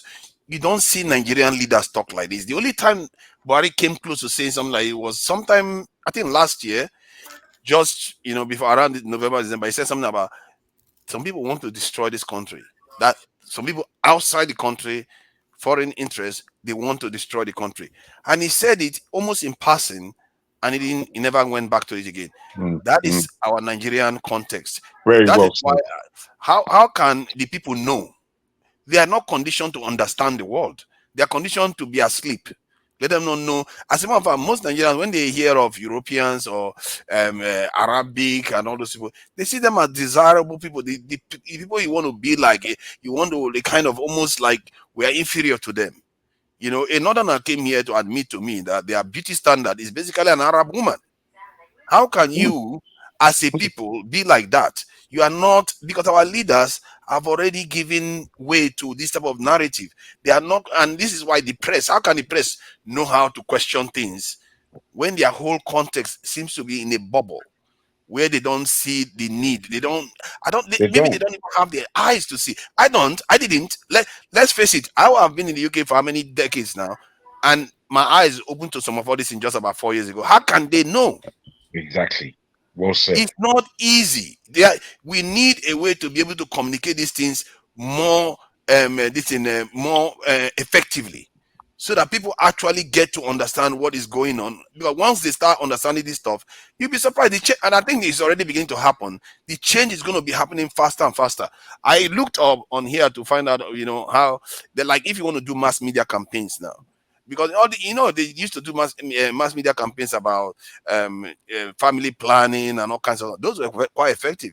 You can also do the opposite of sensitizing people to like some of the ambitions of electricity or some other agenda where you sensitize people, but you will need the resources to do mass campaigning. Because remember, almost 80 or so 70% of Nigerian youths have phones on their hands, smartphones, and they have access to like YouTube and all this stuff. You can advertise to them on those things. You can sensitize them through all those platforms, and the vehicle is already there. Right now, those vehicles are being used to brainwash them to admire everything foreign. Let's be truthful. Bro, I really appreciate what you just said, and indeed, the what you read from the South African Prime Minister or President. What we find, I don't know how everybody's looking at this. What I find is when I find strong people from outside of Nigeria, I try to see where the counterpart is in Nigeria. And they're very difficult to find. They're very, very difficult to find. What Nigerian polity speaks of is almost erroneous to what's going on. It's like they're talking about something else completely different. And somehow the whole country is following them down this horrible road of non-entity, of nothingness. There is what I've forgotten, Ramaphosa has just broken down. There isn't a Nigerian counterpart for this kind of script. And there are too many of these examples whereby there are strong leaders from outside, and you just try to see who in Nigeria is performing like this. Not even Peter Obi, who we are all vying for to have won the election, but not even him really speaks as a statesman of not just the nation, but of a people, of the integrity of who we are. Yeah, of but the fact Jago, sorry to cut in. Ramaphosa is only just speaking, one, because first of all, he has a platform as president, and then secondly, he's part of BRICS. But Ramaphosa, in actuality, if you go in and look, is one of those who's putting Africa backwards. I won't argue with that. I won't even argue with that. I'm just talking. I'm just speaking as to these examples of where it's at least palatable. It seems as though somebody is speaking for us. Somebody is speaking to the right side of history. Because what we find in Nigeria is that we're just not on the right side of history. If we go back, there are few of us. We have to go back to the founding fathers before we even have a semblance of who's on the right side of history. We make too many errors, and all these errors we applaud them as though they're something. They're not something. So recently, no, hold on, Chim, hold on. You said you made a specific statement about Ramaphosa. Yes. What did he specifically do? You have 1 minute to highlight this on. So you see, I'm privileged. I'm privileged to have someone who was a medical doctor, legal residents of South Africa, practicing medicine, who was in South Africa when Mandela was brought out, and understands all that politics. Remember, there was from Mandela they moved to Mbeki. Yes, it wasn't originally supposed to be Mbeki that would have taken over from Mandela. It was supposed to be this Ramaphosa that was supposed to take over, but they bypassed him, which was wrong then, and gave it to Mbeki to placate the fact that Mbeki's father was in the middle of the cause for the dismantling of apartheid, but did not live to see that South Africa had dismantled apartheid. So they handed over to Mbeki. Well, how is it a problem too? No, but hold on. But Ramaphosa, you see, maybe history has a way of, I don't know, sometimes history has a way of saying maybe this is why this person shouldn't have been there in the first place. So within that period, Ramaphosa was not given presidency. He was placated with economic benefit. That's why Ramaphosa is one of the wealthiest Black South Africans. A lot of wealth, all those Debois Gold and Co. Some of those companies are run by people like Ramaphosa. And that's why people like, what's his name? The guy who is in the other party, what's his name? The young man. This is Malema. Malema has been on his neck. So you see, there's a lot of things we don't understand. I know exactly what you're saying. I need to get the ball. Are you saying that Ramaphosa? Can I round up here? Can I ask a specific question so that you can answer it? Are you saying that Ramaphosa is extremely rich? That's what I want to clarify. He is extremely rich. Ramaphosa, you need to go and read up about him. Extremely rich. But the person who fits what Jago is trying to paint is actually the guy in Rwanda. Is Kagame in Rwanda. That's the guy who's really standing up. He's the one who's not attending those meetings. You see, my brother, just as you said before, I've heard you say this before, Chim, that nobody who is in power is unscathed or comes up with. I agree. Yeah. I agree. Now, if we're talking about Kagame, Kagame's history is not good. It's quite disgusting, especially when you're talking about Congo today and when you're speaking about Uganda yesterday. So, he is not an example, really. However, if I may, we don't have this climate in Nigeria of politicians who are really speaking hard stuff that we can be attracted to. Jago, I agree with you. They're speaking flim-flam. There is nobody like Malema in Nigeria. Not one. Yet we're African. No one. And then it's true. And see, regarding Ramaphosa, I just checked. He is quite rich. However, his action that I've seen in the last 3 years or so after the COVID-19, I don't know whether that for him that is an awakening. He seems to be a little bit more strident against what the Western people have been doing to this continent. Regarding vaccination, when they were trying to get the ability to manufacture vaccines, he's one of the people that championed it, that Africa now is able, many African countries are able to manufacture their own vaccines. And secondly, in terms of this new colonial control using the dollars, he's one of those people on the continent, him and the Kenyan president, And yeah, they are basically the only two, and maybe Eritrean president too, and that of Ethiopia. They are the ones championing But can I say shifting something from the about dollar. Kagema? Can I say something about Kagema? See, you see, Kagame is a weird one. It's not very straight. Let me just say something. You see, I agree, Jago. I agree with you. You're spot on. I mean, I can't fault anything you said. Remember that Kagema is where his history, where he's coming from. Remember all the battles, the Tutsi, Hutu thing. Yep. And you need to see how he has resolved that within the nation. Now, the only problem I have with him is if this man dies in office, what happens? Are they going to regress? Because you see, it's good for us that when we're leaders and taking up these changes, when the right time is time, know when to leave and groom someone to take over, which is what the Singaporeans have done. And that is why Gaddafi failed with all that he did. Yeah, he didn't leave. You understand? He didn't know when to leave. So that's probably the only place you can fault Kagema now. But the only person standing boldly to say, when you call for meeting in London, I'm not going to hop into a bus and go there to go and answer to you guys. It's Kagema actually. Kagame talks almost like that of the president of Ghana. They make all the right noise, but in terms of real movement on the ground, is the South African president that has made some moves. Even the Kenyan president that came on recently, Ruto, is looking to send 1,000 troops to Haiti. We as black people, we've not even helped our diaspora brothers before to try to help them stabilize. Haiti has been decimated. Their president was assassinated in his own home because they have so many non-state actors in their country that even none of his security guards was touched. An American said they were going to investigate it. Nothing came of it. And now the gangs are ruling the country. So there are so many problems that we're having in our community. Hold on, I'm coming. There are so many problems we're having in our community. It's only some of few leaders that are actually making moves. And in the context of Nigeria, that is very, very important to the continent. Many of our leaders are not doing what they are supposed to be doing. If anything, they are putting our people to sleep, telling them, you know what, we are making plans to improve your life, but nothing is really changing. I was away from the screen for a while. So, like what Chim said, people don't know when to leave. Leaders don't know when to leave or to say goodbye. So, I would like to know if did people reach an agreement on the solution in my absence, or no agreement was reached? Well, let me say this, if I may, based on that. You see, what I put up was for thought. I wasn't necessarily, if we are ready and we can say what it is foundationally that we agree upon now, it will be great. But I just put it down for thought.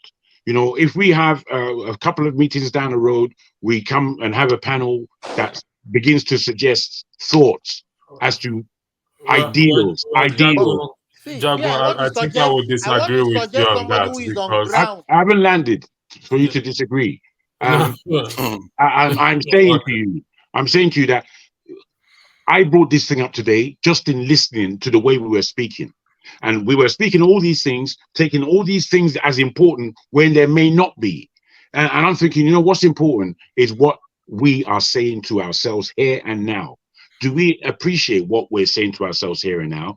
Alaba came on again and kind of reiterated kind of what I was saying in a different way, saying that, look, we're in a failed state. Right now, we're a failure. But instead of us accepting that position, we wanted to fight back. This is not a discussion. I don't believe that we're here to discuss how we can flim-flam all day long. We're here to see if there's any progress in our discussion. Now, if we're having the same discussion yesterday as we had the day before, as we have the day before, as we have tomorrow, then I'm afraid we are going to be wasting our time. Well, Jago, with due respect, you did state, if we roll the tape backwards, you did state that we've been talking a lot on the same issue over time for hours and hours and hours. And you did ask what was the objective. Have we reached a conclusion on what to do? I don't think we have. But I'm saying... Jago, 1 second. With due respect, I mean, I'm not here to overflog unnecessary issues. I'm not here to overflog. I won't overflog issues. So I recollect, if we roll the tape back, you did what you said. So, but it's not for me to to start an argument on that. No. I love discussing. Can I add something to this? I Electricity. love discussing. I love chatting. With due respect, Olumide, please, come on. Be respectful for crying out loud. I don't know, man. I think another pastor is out here right now. It's. I mean, you said the four of us are here now. Yes. Jagu, if you don't buy. Please see. Regarding the point you are making, I think we have to go through a specific phases. No, it's okay. I mean, you can go through whatever phase you want to go through. I yield the floor. I don't have. You can argue as much as you want to. It's not about argument. The idea is that you have to go through a few phases. You have to formulate. Listen, with due respect, forefathers, with due respect, we've gone through a lot of phases in our life in that country. There's nobody who can deny that we've not gone through. You are not letting me finish. That's not what I was talking about. The country. You told me to allow you to finish. Allow me to finish, please. You told me to allow you to finish. Allow you to finish. So one thing I don't like is when we try to insult each other as intelligent. I'm not going to insult anybody as intelligent, and I will appreciate if also we're doing so. We've gone through a lot of phases in that country, or phases in that country. Failure of forefathers, of ourselves, of this. So for we to say, oh, we're going through phases and this and that, for crying out loud, we went through phases when some of us left the shore of Nigeria to find a solution to our lives. We didn't say, oh, let's sit down in Nigeria and we're going through phases and this and that. So what other phases do you want to? You're not listening now. If you had listened, then I'm listening to you. Okay, when you're talking, you said can I say something now? Can I just say something? See, when I said phases, I'm not talking about something that takes 2, 3, 4 months to do. I'm talking about like when we are having discussions now. We have to have objectives of formulating an idea of the way you need to move How forward. long are we going to formulate? Can you hold on? Let him finish. You formulate, because like your idea now about this thing, recalling National Assembly members. To do that, you have to have a structure in place. You have to you have to formulate that structure. You have to look at how the challenges you are going to face. If you do that, then you go to the phase of, okay, assembling the people that are going to put the structure together. After you put the structure, because this thing needs vehicles. You can't just say, oh, we want to this is, and they just go and do it. That's not how it works. You have to have the vehicles to enable that to happen. And that is something I'm looking to. I said it before. I'm looking to put that kind of vehicle together to allow that to happen. And it's not only going to be for just your project. It's going to be for different other projects that other people want to do, different other things other people need to do. If you don't have a vehicle for doing it, there is no point even starting, because what you're going to get is anarchy. I've seen it happen in many other communities. You have a situation where people will come together. Can I finish? People will come together and say, okay, we want to do something together. What you're going to have is that before you know, you have arguments come across. I've seen those type of things happen. Some people actually go on to scam people. So what I've discovered is that you have to have a robust vehicle to getting that done. This is why I talked about highly transparent system, highly democratized system that allows that to happen. And if we come together, start discussing this thing, putting it together, you find that when you move, then you are more sure-footed, you are more resilient in time. Have you finished? Yeah. I have floated the idea I have to everyone who is interested. Forefather, with due respect again, you can build whatever vehicle you want to build. You can build whatever system you want to build. However, there are systems already in place, and you want to build a system that is impenetrable. Let me tell you what happened in Ireland a few days ago. There was a glitch in the banking system, Bank of Ireland, that people were withdrawing money. The system just failed, and people were withdrawing money that they do not even have from ATM. What am I trying to say? Every organization tried their possible best to put a system in place that is impenetrable. However, whatever system, man-made system, will be penetrated whether you like it or not. So that system you are trying to build, I wish you the best of luck in it. I have started something by the special grace of God.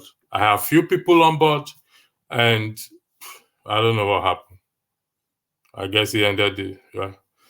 So I'm not here to argue or impose anything. So we can only wish each other the best of luck. It's our country, and whatever befalls it in diaspora, it befalls us because we are here because we are concerned about the country. If we are not, this is almost 3, almost half 2. I have a flight to catch at 6 o'clock. By 3 o'clock, I'll be heading to the airport. I've not slept. Okay, no, let me ask him critical questions. Hold on. Since you say you have a system in place, so I have the idea that you plan to put in place. So how do you intend to implement it? Now you have the idea. How do you implement it? Okay, thank you very much. I think I've said this over. You've asked me this. This is the 10th time you asked me. Just answer it. We have to concise here. This is no long now. No. I want to be asking one at a time. Look, let me ask you. See, I don't see. My brother, if I may just suggest, if I may just suggest, please, so that you answer it together. Yes, no, it's one at a time. Please, if I may just go to the next question. Your question. Okay. Let me just quickly suggest. People have ideas that we don't know anything about. There are many people who would have ideas. There are people who have never entered the platform who have ideas. What it should be, because we're not going to solve this in one day, I'm afraid.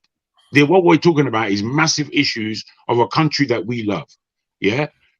If there's a time that we can afford in the near future where people actually want to present their ideas, because what it is, a lot of ideas haven't even yet been presented. We don't even know if we have partners within the ideas that we have. I personally have a lot of ideas, but they're not necessarily for this platform.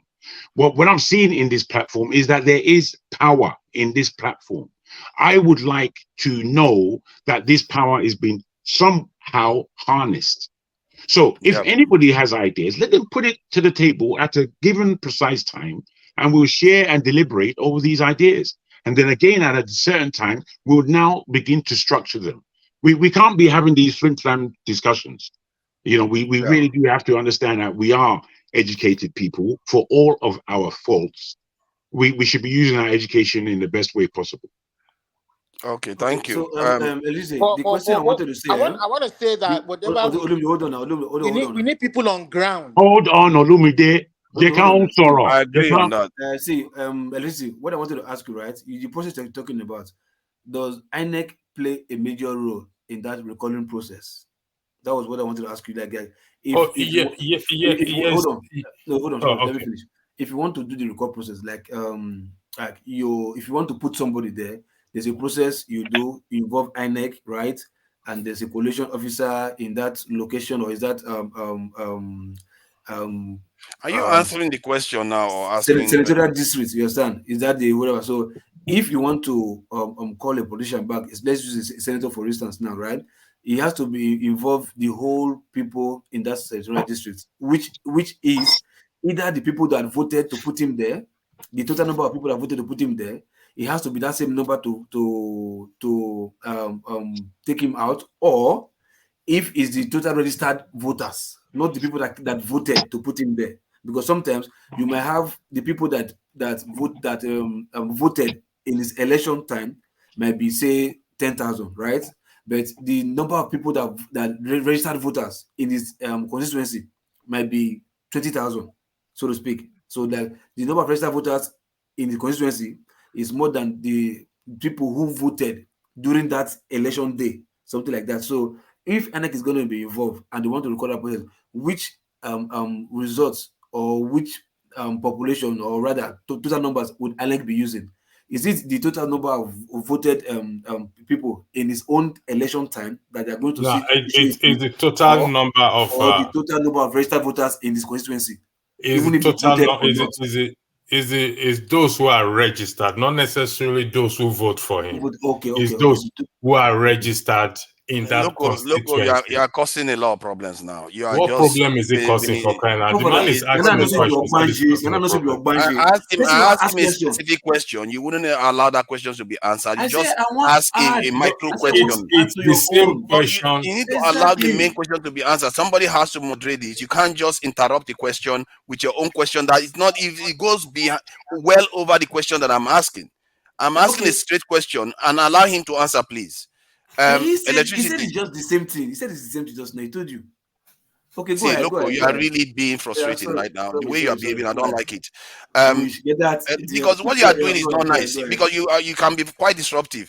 The question I asked was because he came. What he said was that when I said we needed processes to come together and put some of the structures in place, and he said, "Oh no, we should just go ahead and get the stuff done." Then I asked him, "What is the structure we need to put in place? How does he intend to implement it?" And he started going into the minutia of the actual process. No problem. Let him just answer the original question.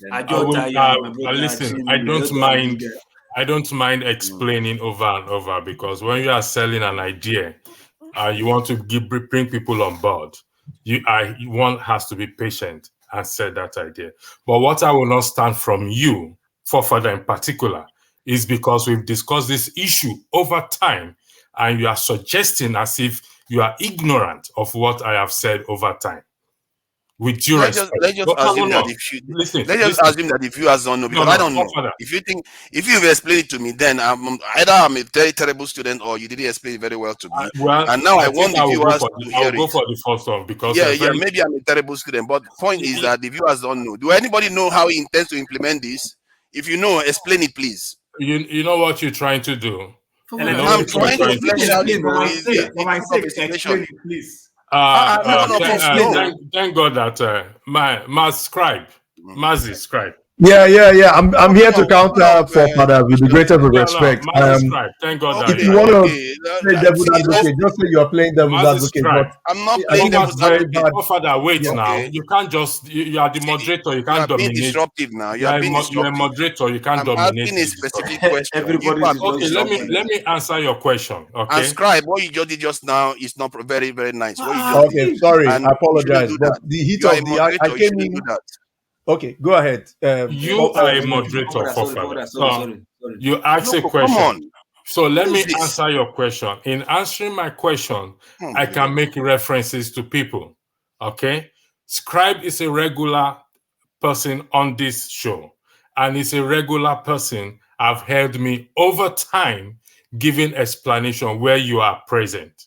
Scribe, am I correct in that? 100%. Okay, then if Scribe knows the answer, let him answer it. No. I know the answer, but I have a very good idea. Do you not want him to answer the question or not? What are we here to waste time? Listen, I am going to answer your question. Okay? What I am trying to say to you is this, Forefather. I am addressing you in particular in attempt to answer the question for the rest of those on the panel. You live in denial that I have not explained this to you. I'm specifically saying to you. Okay, good. Please explain it to all of us. When I'm providing my explanation, I know Forefather is on this panel, but I am excluding him because he's living in denial. In respect to section 68, 69, and 110, I have said it over time as the Constitution prescribes it. First, it's going to be a case of educational awareness through all necessary social media.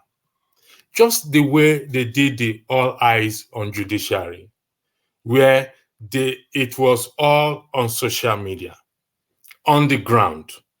And I think Tone highlighted the issue of data issue and electricity, this and that, which we also include ground work, on foot work, and going as much as possible. I think I've said this over time that what we can do in diaspora is education, and to carry out an educational awareness through every means, necessary means, social media, churches, mosques, every necessary means that we can put this message out to get people, change people's mind, reorient people's mind. Now, the issue of finance was involved. In my study, it is not something that you will practically hand over money to a particular person whereby we will be defrauded. Remember, it is social media. It is printing newsletters, handing newsletters to people on the ground in every necessary means. So this, your idea that you want to build a fortified system that even the angels cannot penetrate through it, to me, honestly speaking, it's your idea. I am not going to dismiss it, because by dismissing it, I am disrespecting you. But what I will tell you for the last time on this platform, don't ask me that question again, you in particular, because millions of times you have asked me that question. I have answered that question, and you just want to prove unnecessarily difficult. Loco is asking a very valid question. She's not interrupting. He's not interrupting, nor is he trying to be difficult. He asks a very valid interaction. Okay, thank So you. please, Thank with you. due Thank you for respect, your answer. Make it finish now. Make it finish. the last time. You are the Okay, moderator, so the look, floor I'm is going to yours. watch you for what you are doing today. Don't worry. Go ahead. Because what you did today, No, you no, have been no. very disruptive. This is what you did the first time you came on the I'm panel. done. But that's I'm done with okay. you, Now Fofana. let me go. Let me ask a follow-up question. What you said, you see, what people don't understand is that you don't know how to ask specifics, and this is the problem. When we keep asking questions, we just listen to answers and we don't necessarily ask for specific. What he just said just now was, we are going to do this, we are going to do that, we are going to do this. There's no specific vehicle, and the person that talked about specifics, he's attacking that person. How do you know? Hold on, please, before we interrupt. Tell us how you actually intend to organize the funds. I gave, you see, this is where I said, if I may please interject. Jagunduro now. This is where Let me hear. Maybe I'm there for something. I don't know. No, I didn't hear this is where I said, you are actually at this point, I take it personal. You are insulting my intelligence. That's how I feel that things are coming across. No, I take it personal. The reason why I said I take it personal is when the issue of fund was mentioned, raising fund was mentioned some few weeks back, you said you want to build a system whereby it is transparent, void of human beings. Am I correct? Yes, I was there. I remember. It's as transparent as possible. So this is why I said you are insulting my intelligence. I remember. I said I wanted to put that, but you disagreed with it. But you even disagreed with it here. But when I asked you how you intend to do it, so indirectly you just acknowledge that we have discussed this before. You just acknowledge I that. never said we never discussed it before. Look at what he said. Okay, guys. If I may, before anyone else comes in, if I may, both of you as my good friends. Gentlemen, both of you are my good friends, and I feel very bad listening to this conversation because, and I'm very, very, I feel like we should move on from this conversation. Fathers, what you're doing is unfair. And that's why I actually came in. I was listening in the background. I think, all of us know electricity's position on this, and I value both of you very much, and so I just feel like maybe there's some other explanation for this. But tell me what is unfair about asking this. Yes, it's unfair because this gentleman here has been for months, if not even years, has been on this crusade trying to drive home this point. If you were saying that you were playing devil's advocate, maybe that would be a caveat that would be understandable. But the gentleman here is, he's trying to convince people, and what you're doing, in my humble opinion, is deviating or trying to really demean before you say that, and that's all I'm going to say, because both of you are my friends, and we're here. How does asking somebody how they intend to actually implement something is being facetious? Might have another reality here. How does asking somebody how they actually intend to implement something being facetious? forefathers? If I may It's the quickly tone answer. and way. If I may quickly answer, in order to create Tone and some way you peace. were asking No, it. no, no. In order to create peace in this dialogue, because this can go on for too long. There's more than two people here. There are many of us here on this panel. If there are personal issues, you should take them off the panel. No, Because no, it's coming- Wait, let me land. Let me land. Please, let me land. All I'm saying is that I don't know what's been said before. I asked a question today to which electricity found was intriguing and found that he had a position on this. And I asked it specifically of electricity and forefather at the time. Both of you, I won't say you were vague. All you did was create an understanding that gave me an answer to the question I asked, which was, is there an objective here on this platform? Both of you agree that there is an objective, and this is the objective that A has. This is the objective that B has. Now, what's happened before, I don't know. You know, I'm not. I've been. This. I think this is my third time being live on this thing. I find this platform most intriguing for me. I just want to know that what I'm investing my time in is going somewhere. That's all.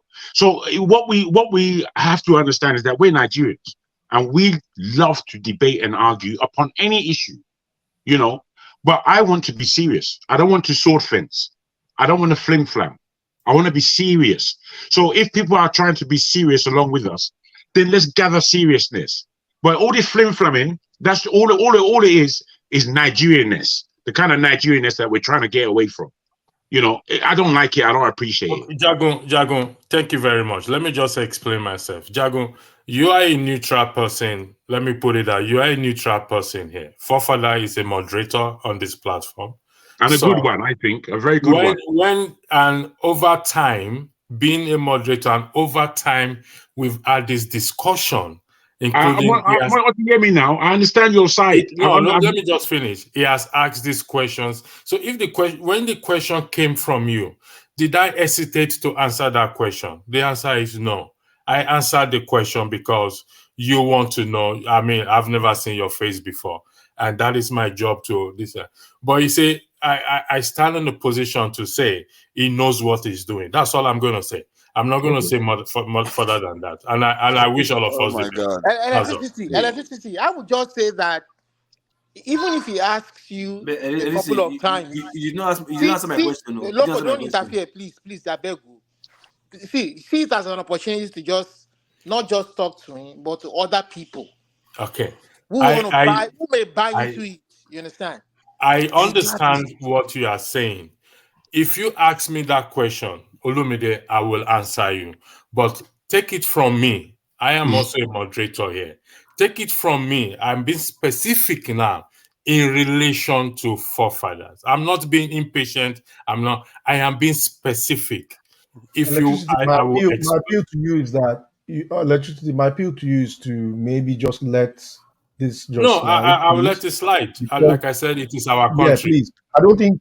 I know forefathers to an extent. I think what he was missing was maybe he wanted to play devil's advocate and push you a little bit to the boundary so that he can understand your position and I don't think last time we had this discussion. I think, Scribe, I'm here to speak for myself. I don't understand. No, I'm giving my opinion on what I think you were trying to do. So I'm not trying to Can I be able to speak for myself? You know, everybody seems to speak for me. See, it's not even close to being personal. This is a simple question. This is a simple question about whether this thing, how he's going to implement it. The reason why I asked that question specifically, because I was trying to talk about the vehicle that we need to put together to allow us to be able to actually do these things. And he was criticizing, saying, oh, we're wasting time and all that. Even when then I went on to explain the process, and he still criticized, which is fine. He has the right to his own opinion. Then I said, okay, if that what I'm talking about is irrelevant, now explain to us how you actually intend to do these things. Then if Tabini explained it to me, like he went on to explain, I went on to say, okay, now you find that you need that vehicle to be able to implement some of all these things. Otherwise, you're going to run into problems like many other communities have done. That is what I was trying to get to, but it turned into something personal. Yeah. Okay, it for did. forefather. No, No, Jagun. Angel, In we're the gonna let last this pass. discussion, Hey, guys, honestly, we can't be defending ourselves like this, please. We can't, because now we're taking this in itself is taking over the whole thing. I would like, maybe forefather should have presented his question differently. Maybe he should have said, in terms of getting down to details, would you like to re-present your position on things on Thursday, whichever date we want to give? And then you can do it, and we can all fill in and put our questions forward. This is we can do things in decent ways, as opposed to sword fencing. I agree with you, Jago. I agree with you, Jago. Can you help me? How For does example, that deal with the disagreement we just had regarding the need for the Can you please vehicle? answer my question, please? Can we make a commission? Do we call it good night? Because it seems. Some people can call it good night, really. Loco, I am sorry. But honestly, if you guys are we're looking for definitely somebody on Nigerians ground, here. No, Bako, Showore Believe me, is I'm not playing that Nigerian game. I'm not interested. I'm Showore is interested on ground. in the Showore goal. is All this stuff is just a bit of what irritated me was the way Loco was just preventing me from talking. And when I'm trying to shed light, hold on now. No, You see, he started doing it you again. can't lie. No, Hold you on can't lie. now. You can't lie. Yeah. I want to You let you know completely what asked your irritates me. question. See, He wanted to answer. see, And he's I just just doing it added to again. it. I didn't know, Papa, you're lying. You completely ask your question, right? He wanted to answer. And I said, Elise, wait, please, let me add this to it. Elise, you are here. Did I lie? You finish asking your question. I wanted to add to it. That's why I said, in line with what you ask, let me just add to it so you can answer them together. Now you said I'm asking something different. He himself got the question I asked, and he said he told you it was the same question in line with what you were asking. It's the same question. Now you are telling me that I didn't allow you to finish. It's the same. Just like on Loco is okay. Loco, It's not. No problem. Let's give KJ. He's going to say Answer that my question, please. electricity Can has you its answer my own way question? of going Answer my about question, stuff. please.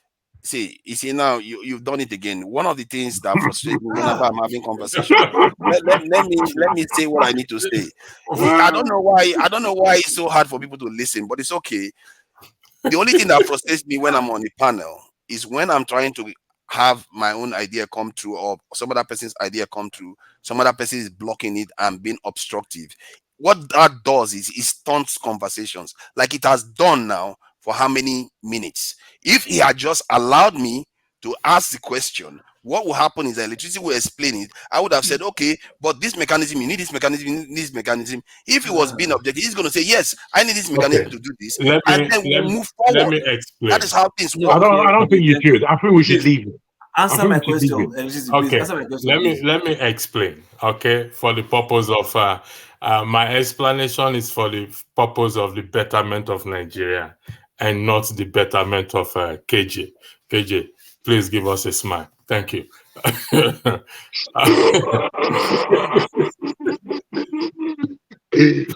Listen, in every in our last show on this issue, this same question was asked, and I will repeat the answer again. Section 60. Okay, I will include the local. Section 68, Section 110 is about the people recalling their elected officers. If he or she fall below